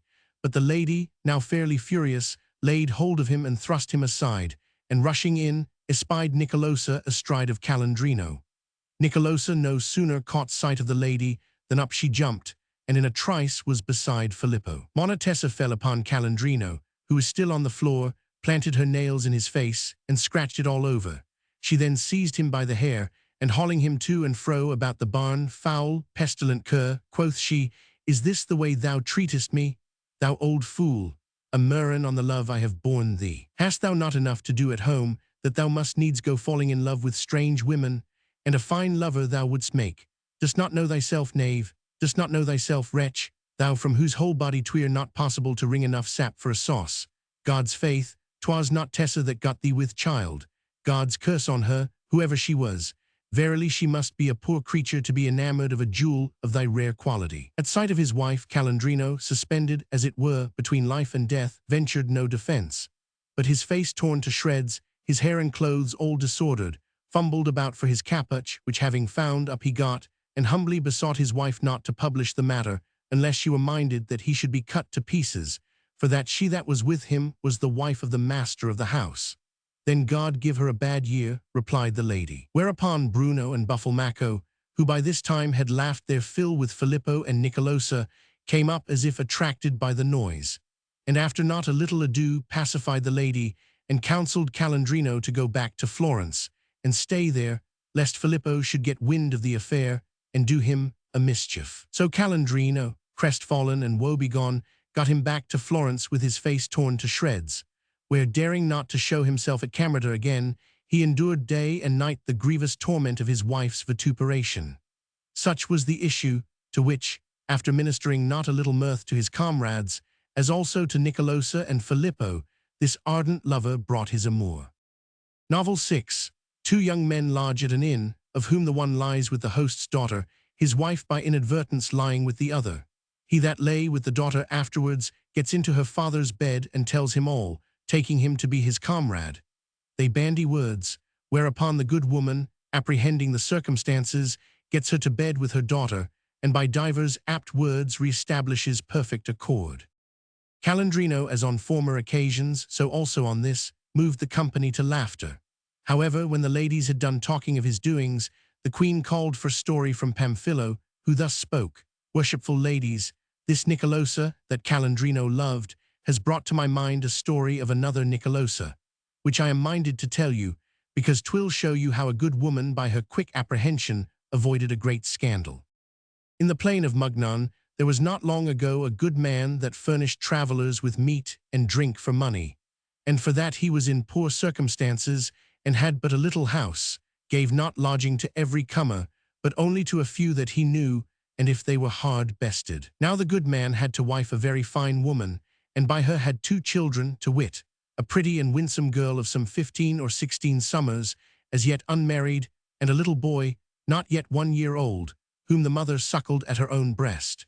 The girl had found favor in the eyes of a goodly and mannerly young gentleman of our city, who was not seldom in those parts, and loved her to the point of passion. And she, being mightily flattered to be loved by such a gallant, studied how to comport herself so debonairly as to retain his regard, and while she did so, grew likewise enamored of him.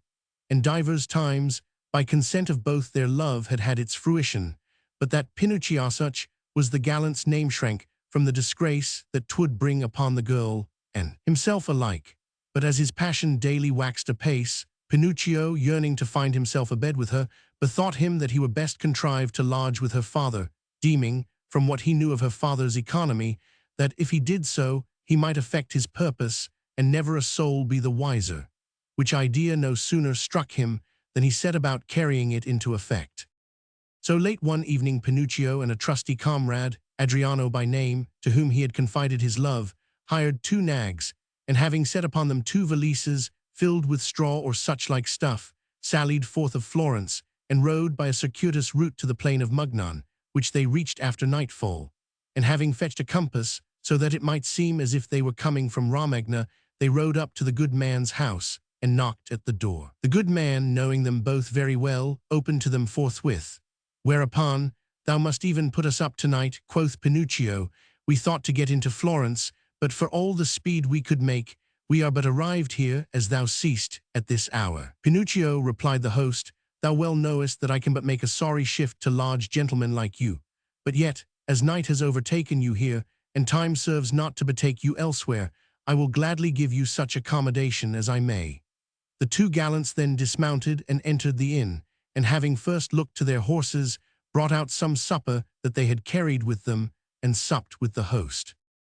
Now the host had but one little bedroom, in which were 3 beds set as conveniently as he could contrive, 2 on one side of the room, and the 3rd on the opposite side, but for all that, there was scarce room enough to pass through. The host had the least discomfortable of the 3 beds made up for the 2 friends, and having quartered them there, some little while afterwards, both being awake, but feigning to be asleep, he caused his daughter to get into one of the other 2 beds, while he and his wife took their places in the 3rd, the good woman setting the cradle, in which was her little boy, beside the bed. Such then being the partition made of the beds, Pinocchio, who had taken exact note thereof, waited only until he deemed all but himself to be asleep, and then got softly up and stole to the bed in which lay his beloved, and laid himself beside her, and she according him albeit a timorous, yet a gladsome welcome, he stayed there, taking with her that solace of which both were most fain. Pinocchio being thus with the girl, it chanced that certain things, being overset by a cat, fell with a noise that aroused the good woman, who, fearing that it might be a matter of more consequence, got up as best she might in the dark, and betook her to the place whence the noise seemed to proceed. At the same time Adriano, not by reason of the noise, which he heeded not, but perchance to answer the call of nature, also got up, and questing about for a convenient place, came upon the cradle beside the good woman's bed, and not being able otherwise to go by, took it up, and set it beside his own bed, and when he had accomplished his purpose, went back, and giving never a thought to the cradle got him to bed. The good woman searched, until she found that the accident was no such matter as she had supposed, so without troubling to strike a light to investigate it further, she reproved the cat, and returned to the room, and groped her way straight to the bed in which her husband lay asleep. But not finding the cradle there, quoth she to herself, "Alas, blunderer that I am, what was I about? God's faith, I was going straight to the guest's bed," and proceeding a little further she found the cradle, and laid herself down by Adriano in the bed that was beside it, taking Adriano for her husband. And Adriano, who was still awake, received her with all due benignity, and tackled her more than once to her no small delight. Meanwhile Pinocchio, fearing lest sleep should overtake him while he was yet with his mistress, and having satisfied his desire, got up and left her, to return to his bed. But when he got there, coming upon the cradle, he supposed that 'twas the host's bed, and so going a little further, he laid him down beside the host, who thereupon awoke. Supposing that he had Adriano beside him, "I warrant thee," quoth Pinocchio to the host, "there was never so sweet a piece of flesh as Nicolosa. By the body of God, such delight have I had of her as never had man of woman. And mark me, since I left thee, I have got me up to the farm some 6 times." Which tidings the host, being none too well pleased to learn, said first of all to himself, "What the devil does this fellow here?" Then, his resentment getting the better of his prudence, "'Tis a gross affront thou hast put upon me, Pinocchio," quoth he, "nor know I what occasion thou hast to do me such a wrong, but by the body of God, I will pay thee out." Pinocchio, who was not the most discreet of gallants, albeit he was now apprised of his error, instead of doing his best to repair it, retorted, "And how wilt thou pay me out? What canst thou do? Hark what high words our guests are at together." Quoth meanwhile the host's wife to Adriano, deeming that she spoke to her husband. "Let them be," replied Adriano with a laugh, "God give them a bad year. They drank too much yestereve." The good woman had already half recognized her husband's angry tones, and now that she heard Adriano's voice, she at once knew where she was and with whom. Accordingly, being a discreet woman, she started up, and saying never a word, took her child's cradle, and though there was not a ray of light in the room, bore it, divining rather than feeling her way, to the side of the bed in which her daughter slept. And then, as if aroused by the noise made by her husband, she called him, and asked what he and Pinocchio were bandying words about. "Hearest thou not," replied the husband, "what he says he has this very night done to Nicolosa?" "Tush! He lies in the throat," returned the good woman. "He has not lain with Nicolosa. For what time he might have done so, I laid me beside her myself, and I have been wide awake ever since. And thou art a fool to believe him. You men take so many cups before going to bed that then you dream, and walk in your sleep, and imagine wonders. 'Tis a great pity you do not break your necks. What does Pinocchio there? Why keeps he not in his own bed?"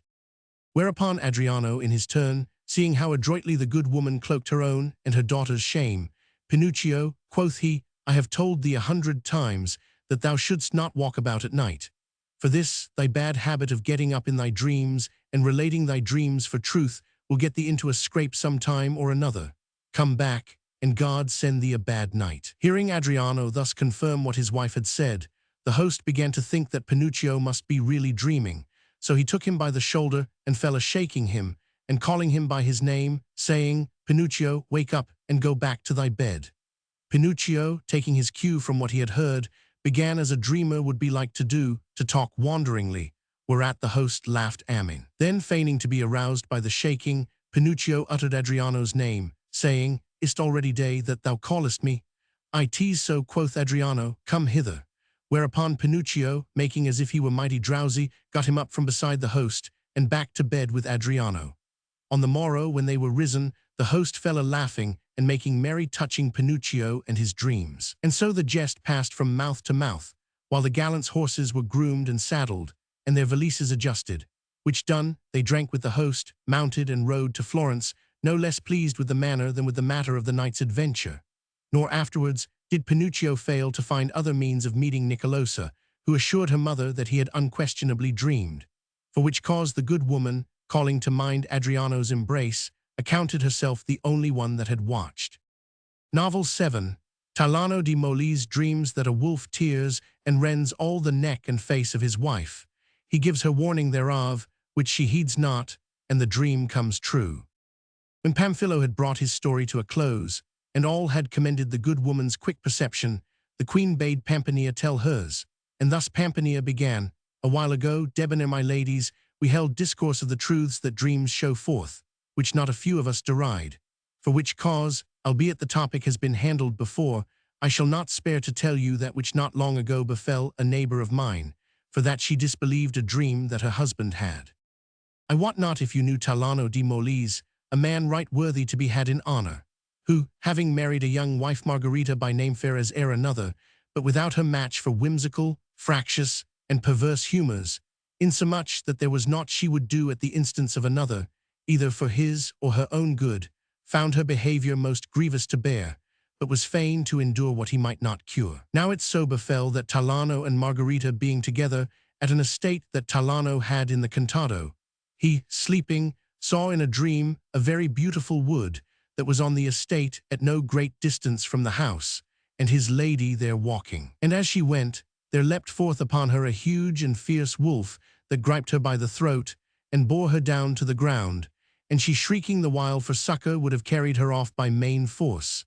But she got quit of his jaws, albeit her neck and face showed as quite disfigured. On the morrow, as soon as he was risen, Talano said to his wife, "Albeit for thy perversity I have not yet known a single good day with thee, yet I should be sorry, wife, that harm should befall thee, and therefore, if thou take my advice, thou wilt not stir out of doors today."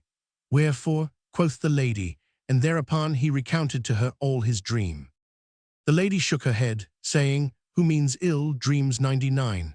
Thou makest as if thou wast mighty tender of me, but thou bodest of me in thy dream that which thou wouldst fain see betide me.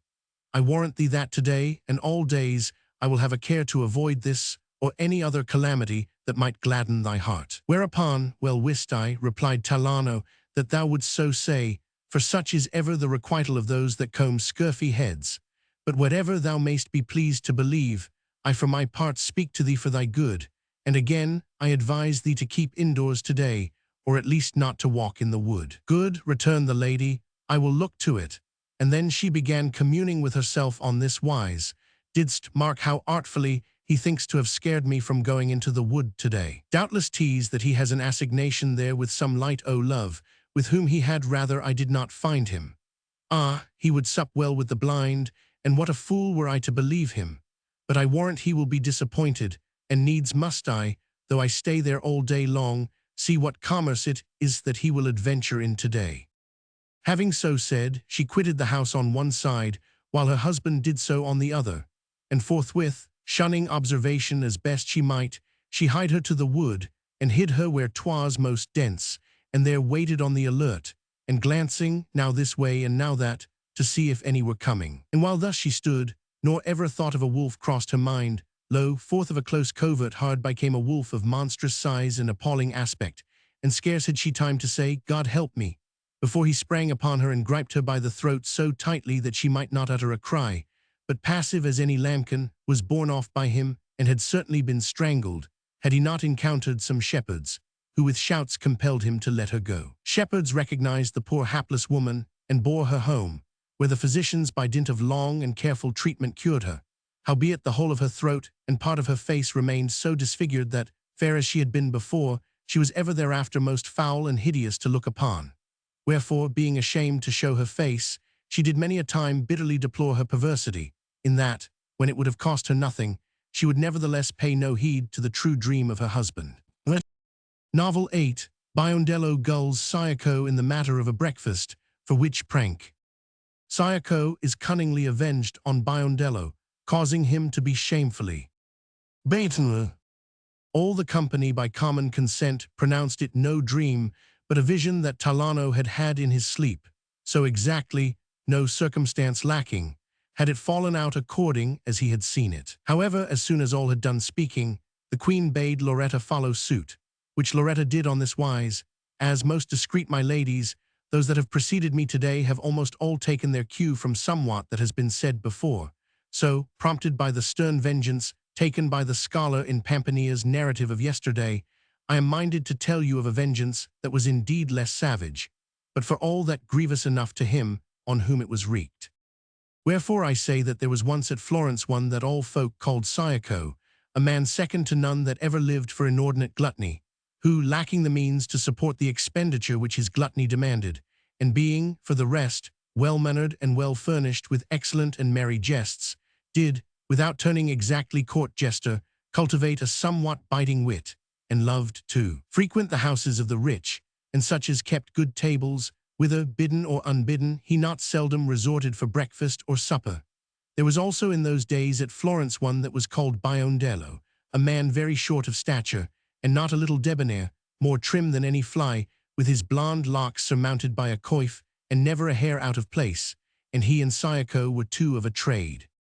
Now one morning in Lent Biondello, being in the fish market purchasing 2 mighty fat lampreys for Messer Viri de Cerci, was observed thus engaged by Sayako, who came up to him, and, "What means this?" quoth he. "Why," replied Biondello, "'tis that yesterev Messer Corso Donati had 3 lampreys much finer than these, and a sturgeon sent to his house, but as they did not suffice for a breakfast that he is to give certain gentlemen, he has commissioned me to buy him these 2 beside.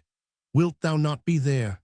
"Ay, marry, that will I," returned Sayako. And in what he deemed due time, he hied him to Messer Corso Donati's house, where he found him with some of his neighbors not yet gone to breakfast.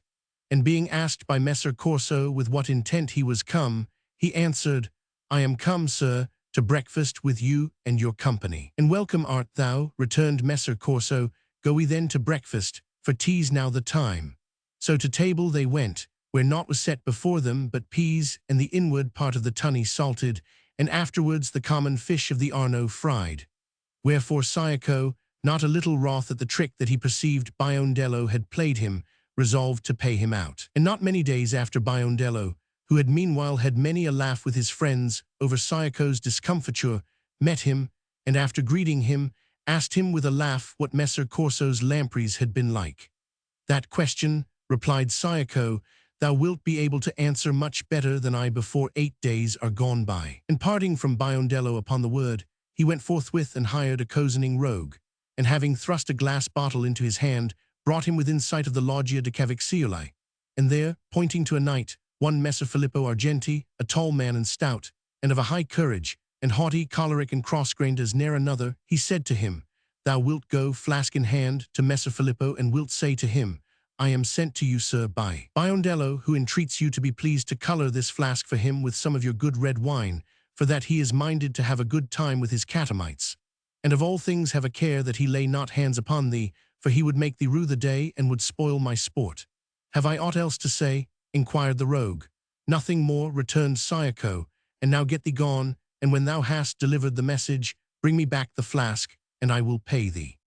So away went the rogue, and did the errand to Messer Filippo, who forthwith, being a hasty man, jumped to the conclusion that Biondello, whom he knew, was making mock of him, and while an angry flush overspread his face, colour the flask, forsooth, quoth he, and catamites, God send thee and him a bad year. And therewith up he started, and reached forward to lay hold of the rogue, who, being on the alert, gave him the slip and was off, and reported Messer Filippo's answer to Sayako, who had observed what had passed. Having paid the rogue, Sayako rested not until he had found Biondello, to whom wast thou but now, quoth he, at the Loggia de Cavixioli? Indeed no, replied Biondello, wherefore such a question? Because, returned Sayako, I may tell thee that thou art sought for by Messer Filippo, for what cause I know not. Good, quoth Biondello, I will go thither and speak with him. So away went Biondello, and Sayako followed him to see what course the affair would take. Now having failed to catch the rogue, Messer Filippo was still very wroth, and inly fumed and fretted, being unable to make out aught from what the rogue had said save that Biondello was set on by some one or another to flout him. And while thus he vexed his spirit, up came Biondello, whom he no sooner espied than he made for him, and dealt him a mighty blow in the face, and tore his hair and coif, and cast his capuch on the ground, and to his alas, sir, what means this? Still beating him, Amen, traitor, cried he, I will give thee to know what it means to send me such a message. Colour the flask, forsooth, and catamites, dost take me for stripling to be befooled by thee? And therewith he pummeled Biondello's face all over with a pair of fists that were liker to iron than aught else, until it was but a mass of bruises. He also tore and dishevelled all his hair, tumbled him in the mud, rent all his clothes upon his back, and that without allowing him breathing space to ask why he thus used him, or so much as utter a word. Colour me the flask, and catamites, rang in his ears, but what the words signified he knew not. In the end very badly beaten, and in very sorry and ragged trim, many folk having gathered around them, they, albeit not without the utmost difficulty, rescued him from Messer Filippo's hands, and told him why Messer Filippo had thus used him, censuring him for sending him such a message, and adding that thenceforth he would know Messer Filippo better, and that he was not a man to be trifled with.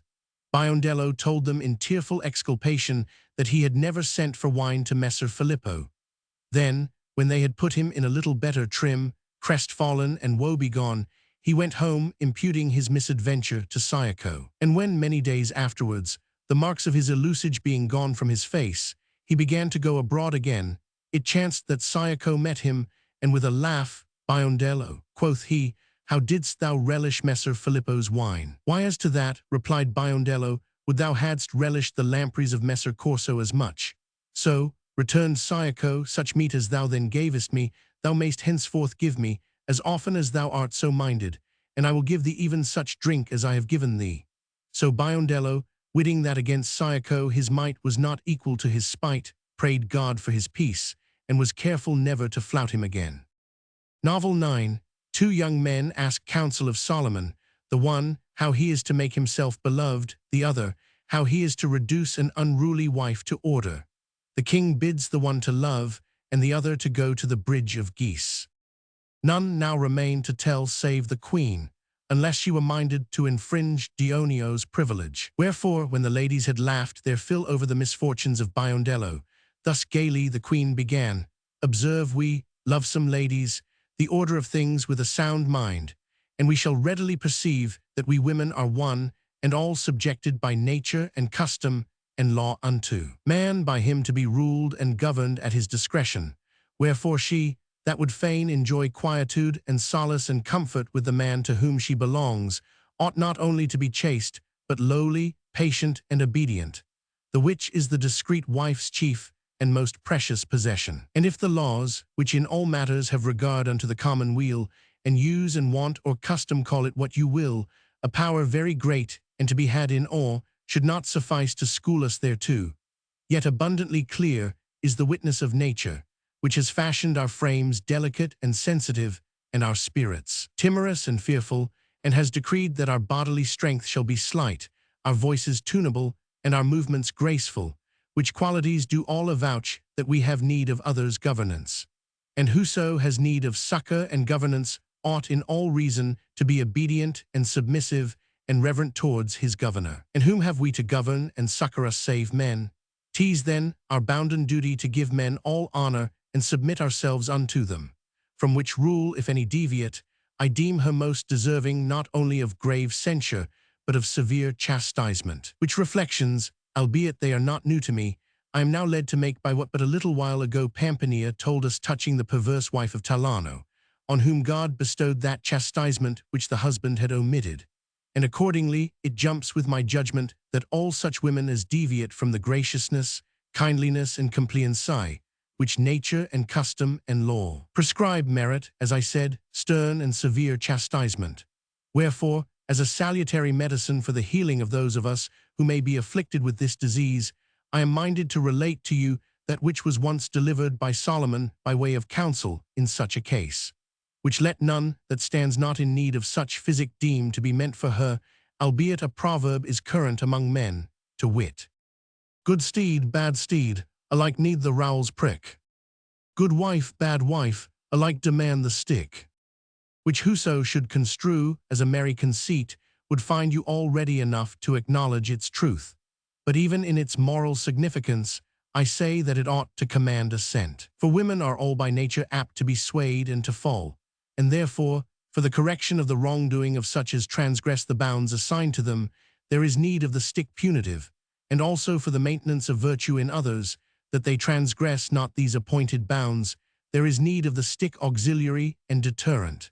However, to cut short this preachment, and to come to that which I purpose to tell you, I say, that the bruit of the incomparable renown of the prodigious wisdom of Solomon, as also of the exceeding great liberality with which he accorded proof thereof to all that craved such assurance, being gone forth over well nigh all the earth, many from divers parts were wont to resort to him for counsel in matters of most pressing and arduous importance, among whom was a young man, Melisso by name, a very wealthy nobleman, who was, as had been his fathers before him, of Lazistan, and there dwelt.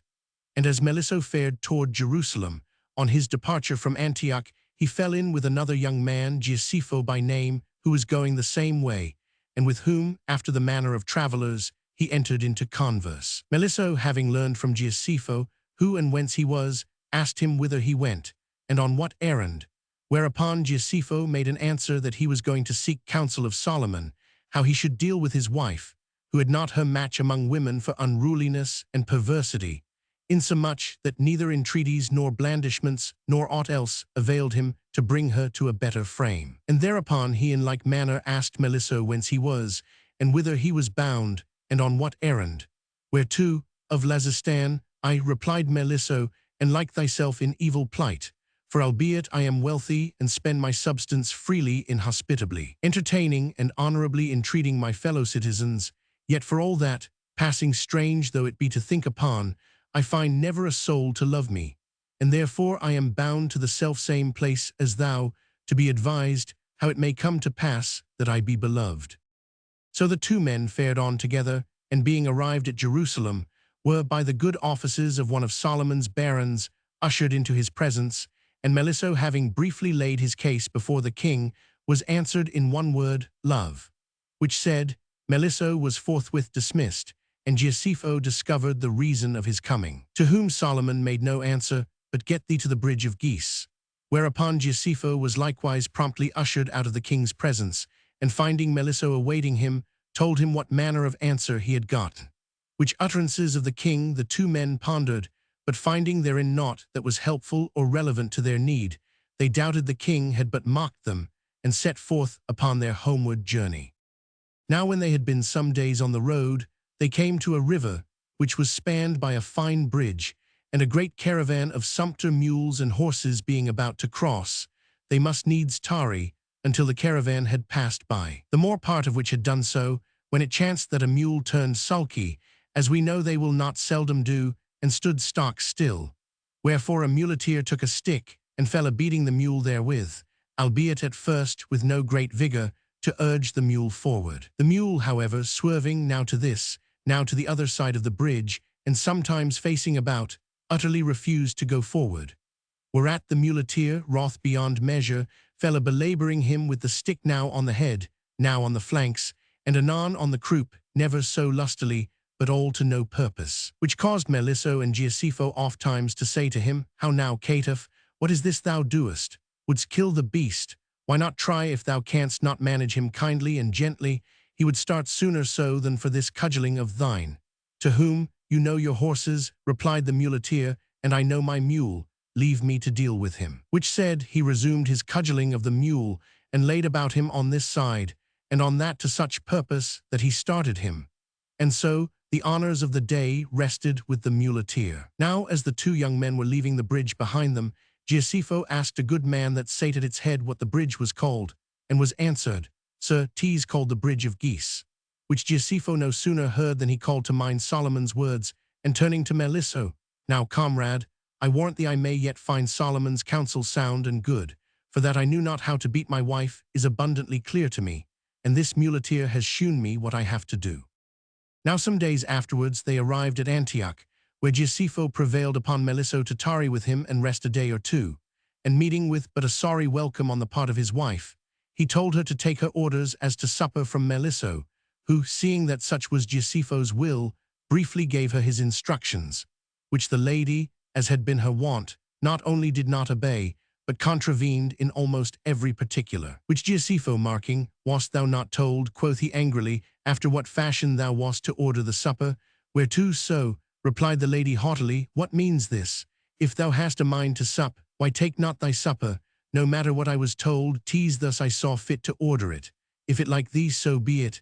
If not, 'tis thine affair. Melisso heard the lady with surprise and inward disapprobation. Giuseppe retorted, Ay, wife, thou art still as thou wast used to be, but I will make thee mend thy manners. Then turning to Melisso, Friend, quoth he, thou wilt soon prove the worth of Solomon's counsel, but prithee let it not irk thee to look on, and deem that what I shall do is but done in sport. And if thou shouldst be disposed to stand in my way, bear in mind how we were answered by the muleteer, when we pitied his mule. I am in thy house, replied Melisso, and thy pleasure is to me law.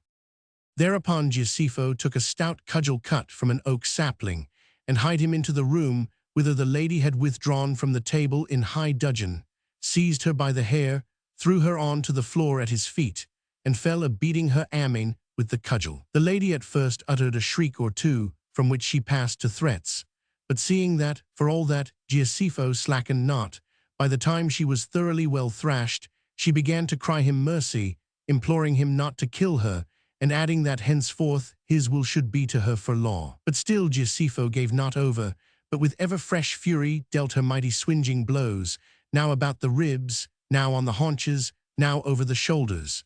Nor had he done with the fair lady, until, in short, he had left never a bone or other part of her person whole, and he was fairly spent. Then, returning to Melisso tomorrow, quoth he, We shall see whether get thee to the Bridge of Geese will prove to have been sound advice or no.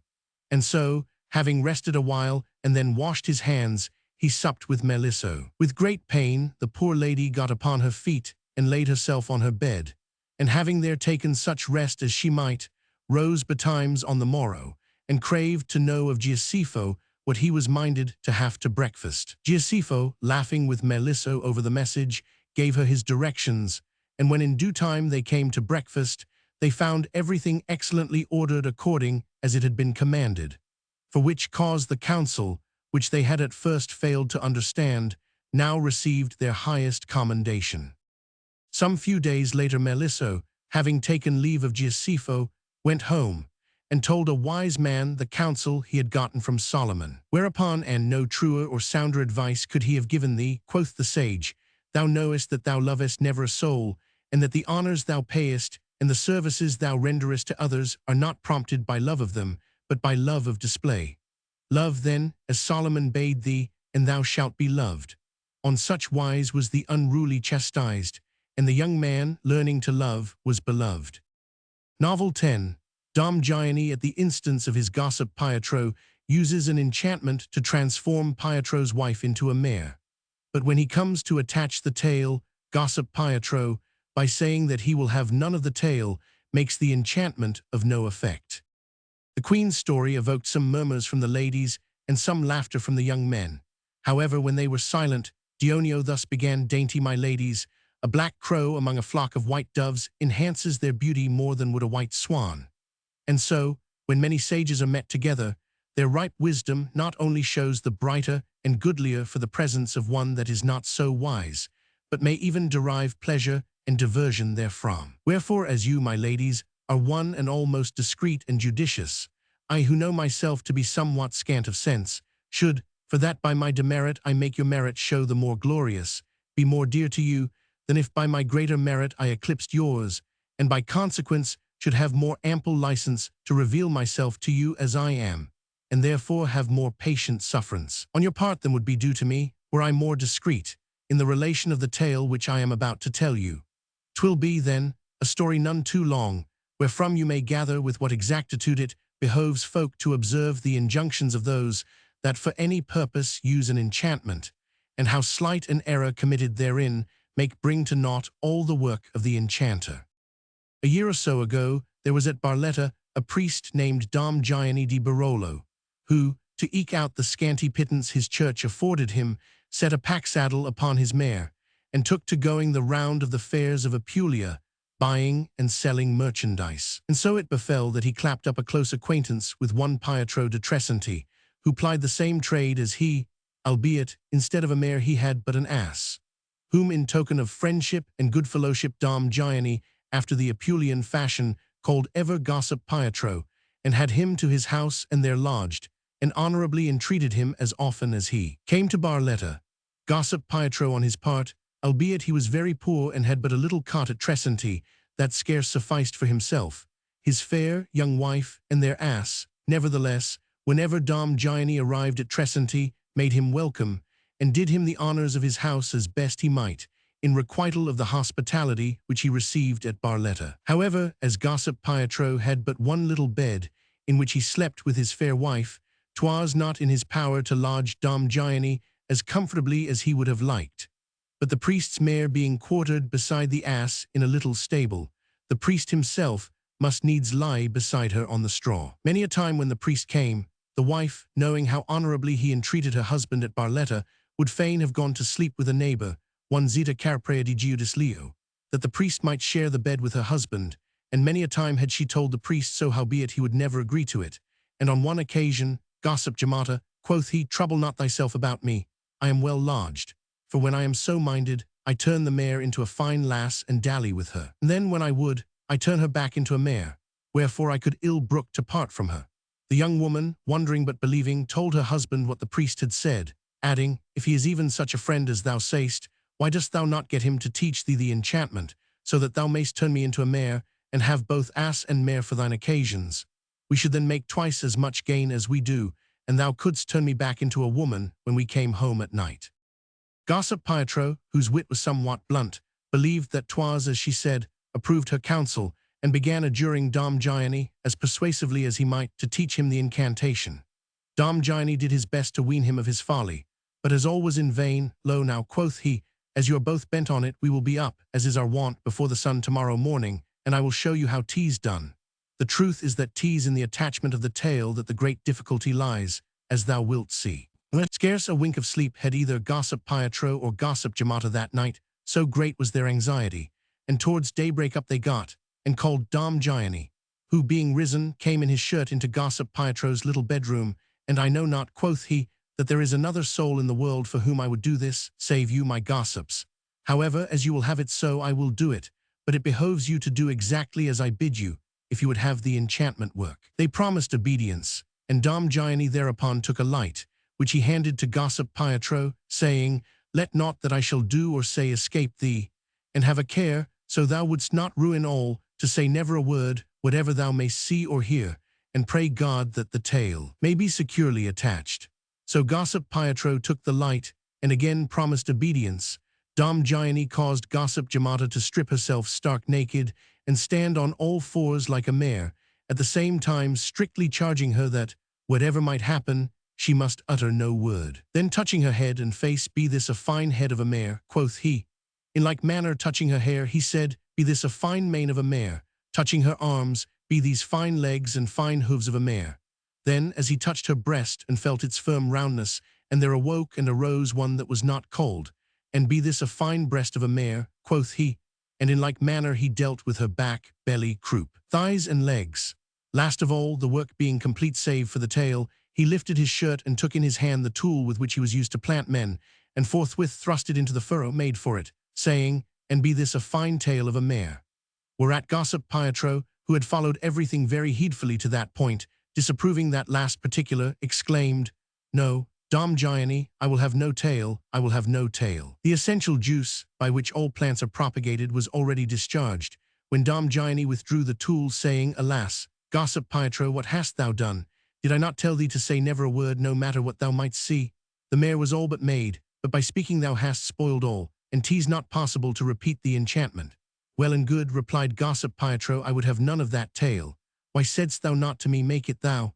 And besides, thou wast attaching it too low." "'Twas because," returned Dom Gianni, "thou wouldst not have known, on the first essay, how to attach it so well as one." Whereupon the young woman stood up, and in all good faith said to her husband, "Fool that thou art, wherefore hast thou brought to naught what had been for the good of us both? When didst thou ever see mare without a tail? So help me God, poor as thou art, thou deservest to be poorer still." So after gossip Pietro's ill-timed speech, there being no way left of turning the young woman into a mare, downcast and melancholy, she resumed her clothes. And gossip Pietro plied his old trade with his ass, and went with Dom Gianni to the fair of Bitonto, and never asked him so to serve him again. What laughter this story drew from the ladies, who understood it better than Dionio had wished, may be left to the imagination of the fair one that now laughs thereat. However, as the stories were ended, and the sun now shone with a tempered radiance, the queen, witting that the end of her sovereignty was come, stood up and took off the crown, and set it on the head of Pamphilo, whom alone it now remained thus to honor, and said with a smile, "My lord, 'tis a great burden that falls upon thee, seeing that thou, coming last, art bound to make good my shortcomings and those of my predecessors, which God give thee grace to accomplish, even as he has given me grace to make thee king." "With gladsome acknowledgment of the honor, I doubt not," replied Pamphilo, "that, thanks to your noble qualities and those of my other subjects, I shall win even such praise as those that have borne sway before me." Then, following the example of his predecessors, he made all meet arrangements in concert with the seneschal, after which he turned to the expectant ladies and thus spoke, "Enamored my ladies, Emilia, our queen of today, deeming it proper to allow you an interval of rest to recruit your powers, gave you license to discourse of such matters as should most commend themselves to each in turn.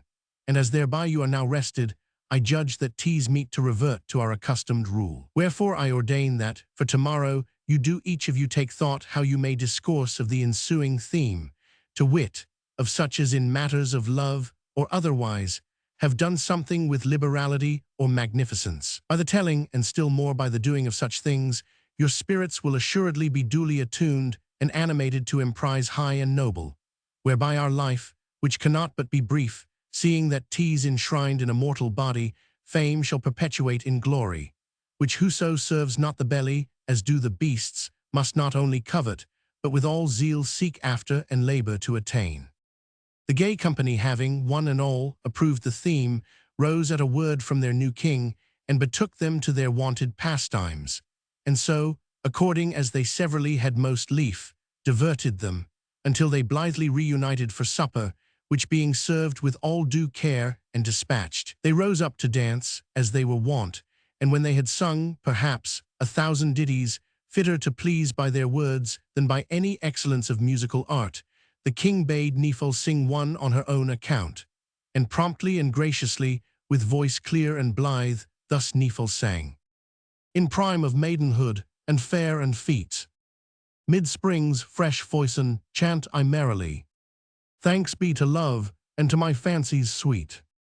As o'er the grassy mead I, glancing fair, I mark it white and yellow and vermeil dight, with flowers, the thorny rose, the lily white, and all alike to his face I compare, who, loving, hath me ta'en, and me shall e'er hold bounden to his will, sith I am she, that in his will findeth her joy complete, whereof if so it be, that I do find any that I most like to him approve, that pluck I straight and kiss with words of love, discovering all, as best I may my mind, yea, all my heart's desire, and then entwined I set it in the chaplet daintily, and with my yellow tresses bind and pleat, and as mine eyes do drink in the delight which the flower yields them, even so my mind, fired with his sweet love, doth such solace find, as he himself were present to the sight, but never word of mine discover might, that which the flower's sweet smell awakes in me. Witness the true tale that my sighs repeat, for from my bosom gentle and hot they fly, not like the gusty sighs that others heave, weenas they languish and do sorely grieve, and to my love incontinent they hie, whereof when he is ware, he, by and by, to meward hasting, cometh suddenly, when lest I faint, I cry, come, I entreat. The king and all the ladies did not a little commend Nephil's song, after which, as the night was far spent, the king bade all go to rest until the morrow. Endeth here the 9th day of the Decameron, and beginneth the 10th, in which, under the rule of Pamphilo, discourse is had of such as in matters of love, or otherwise, have done something with liberality or magnificence. Some cloudlets in the west still showed a vermeil flush, albeit those of the eastern sky, as the sun's rays smote them anar, were already fringed as with most lucent gold, when uprose Pamphilo, and roused the ladies and his comrades, and all the company being assembled, and choice made of the place whither they should betake them for their diversion, he, accompanied by Philomna and Fiametta, led the way at a slow pace, followed by all the rest. So fared they no little space, beguiling the time with talk of their future way of life, whereof there was much to tell and much to answer, until, as the sun gained strength, they returned, having made quite a long round, to the palace, and being gathered about the fountain, such as were so minded drank somewhat from beakers, rinsed in its pure waters, and then in the delicious shade of the garden they hied them hither and thither, taking their pleasure until breakfast time. Their meal taken, they slept as they were wont, and then, at a spot chosen by the king, they reassembled, where Nephil, having received his command to lead the way, blithely thus began. Novel 1. A knight in the service of the King of Spain deems himself ill requited, wherefore the king, by most cogent proof, shows him that the blame rests not with him, but with the knight's own evil fortune, after which he bestows upon him a noble gift. Highly graced, indeed, do I deem myself, honorable my ladies, that our king should have given to me the precedence in a matter so arduous to tell of as magnificence, for as the sun irradiates all the heaven with his glory and beauty, even so does magnificence enhance the purity and the splendor of every other virtue. I shall therefore tell you a story, which to my thinking is not a little pretty, and which assuredly it must be profitable to call to mind.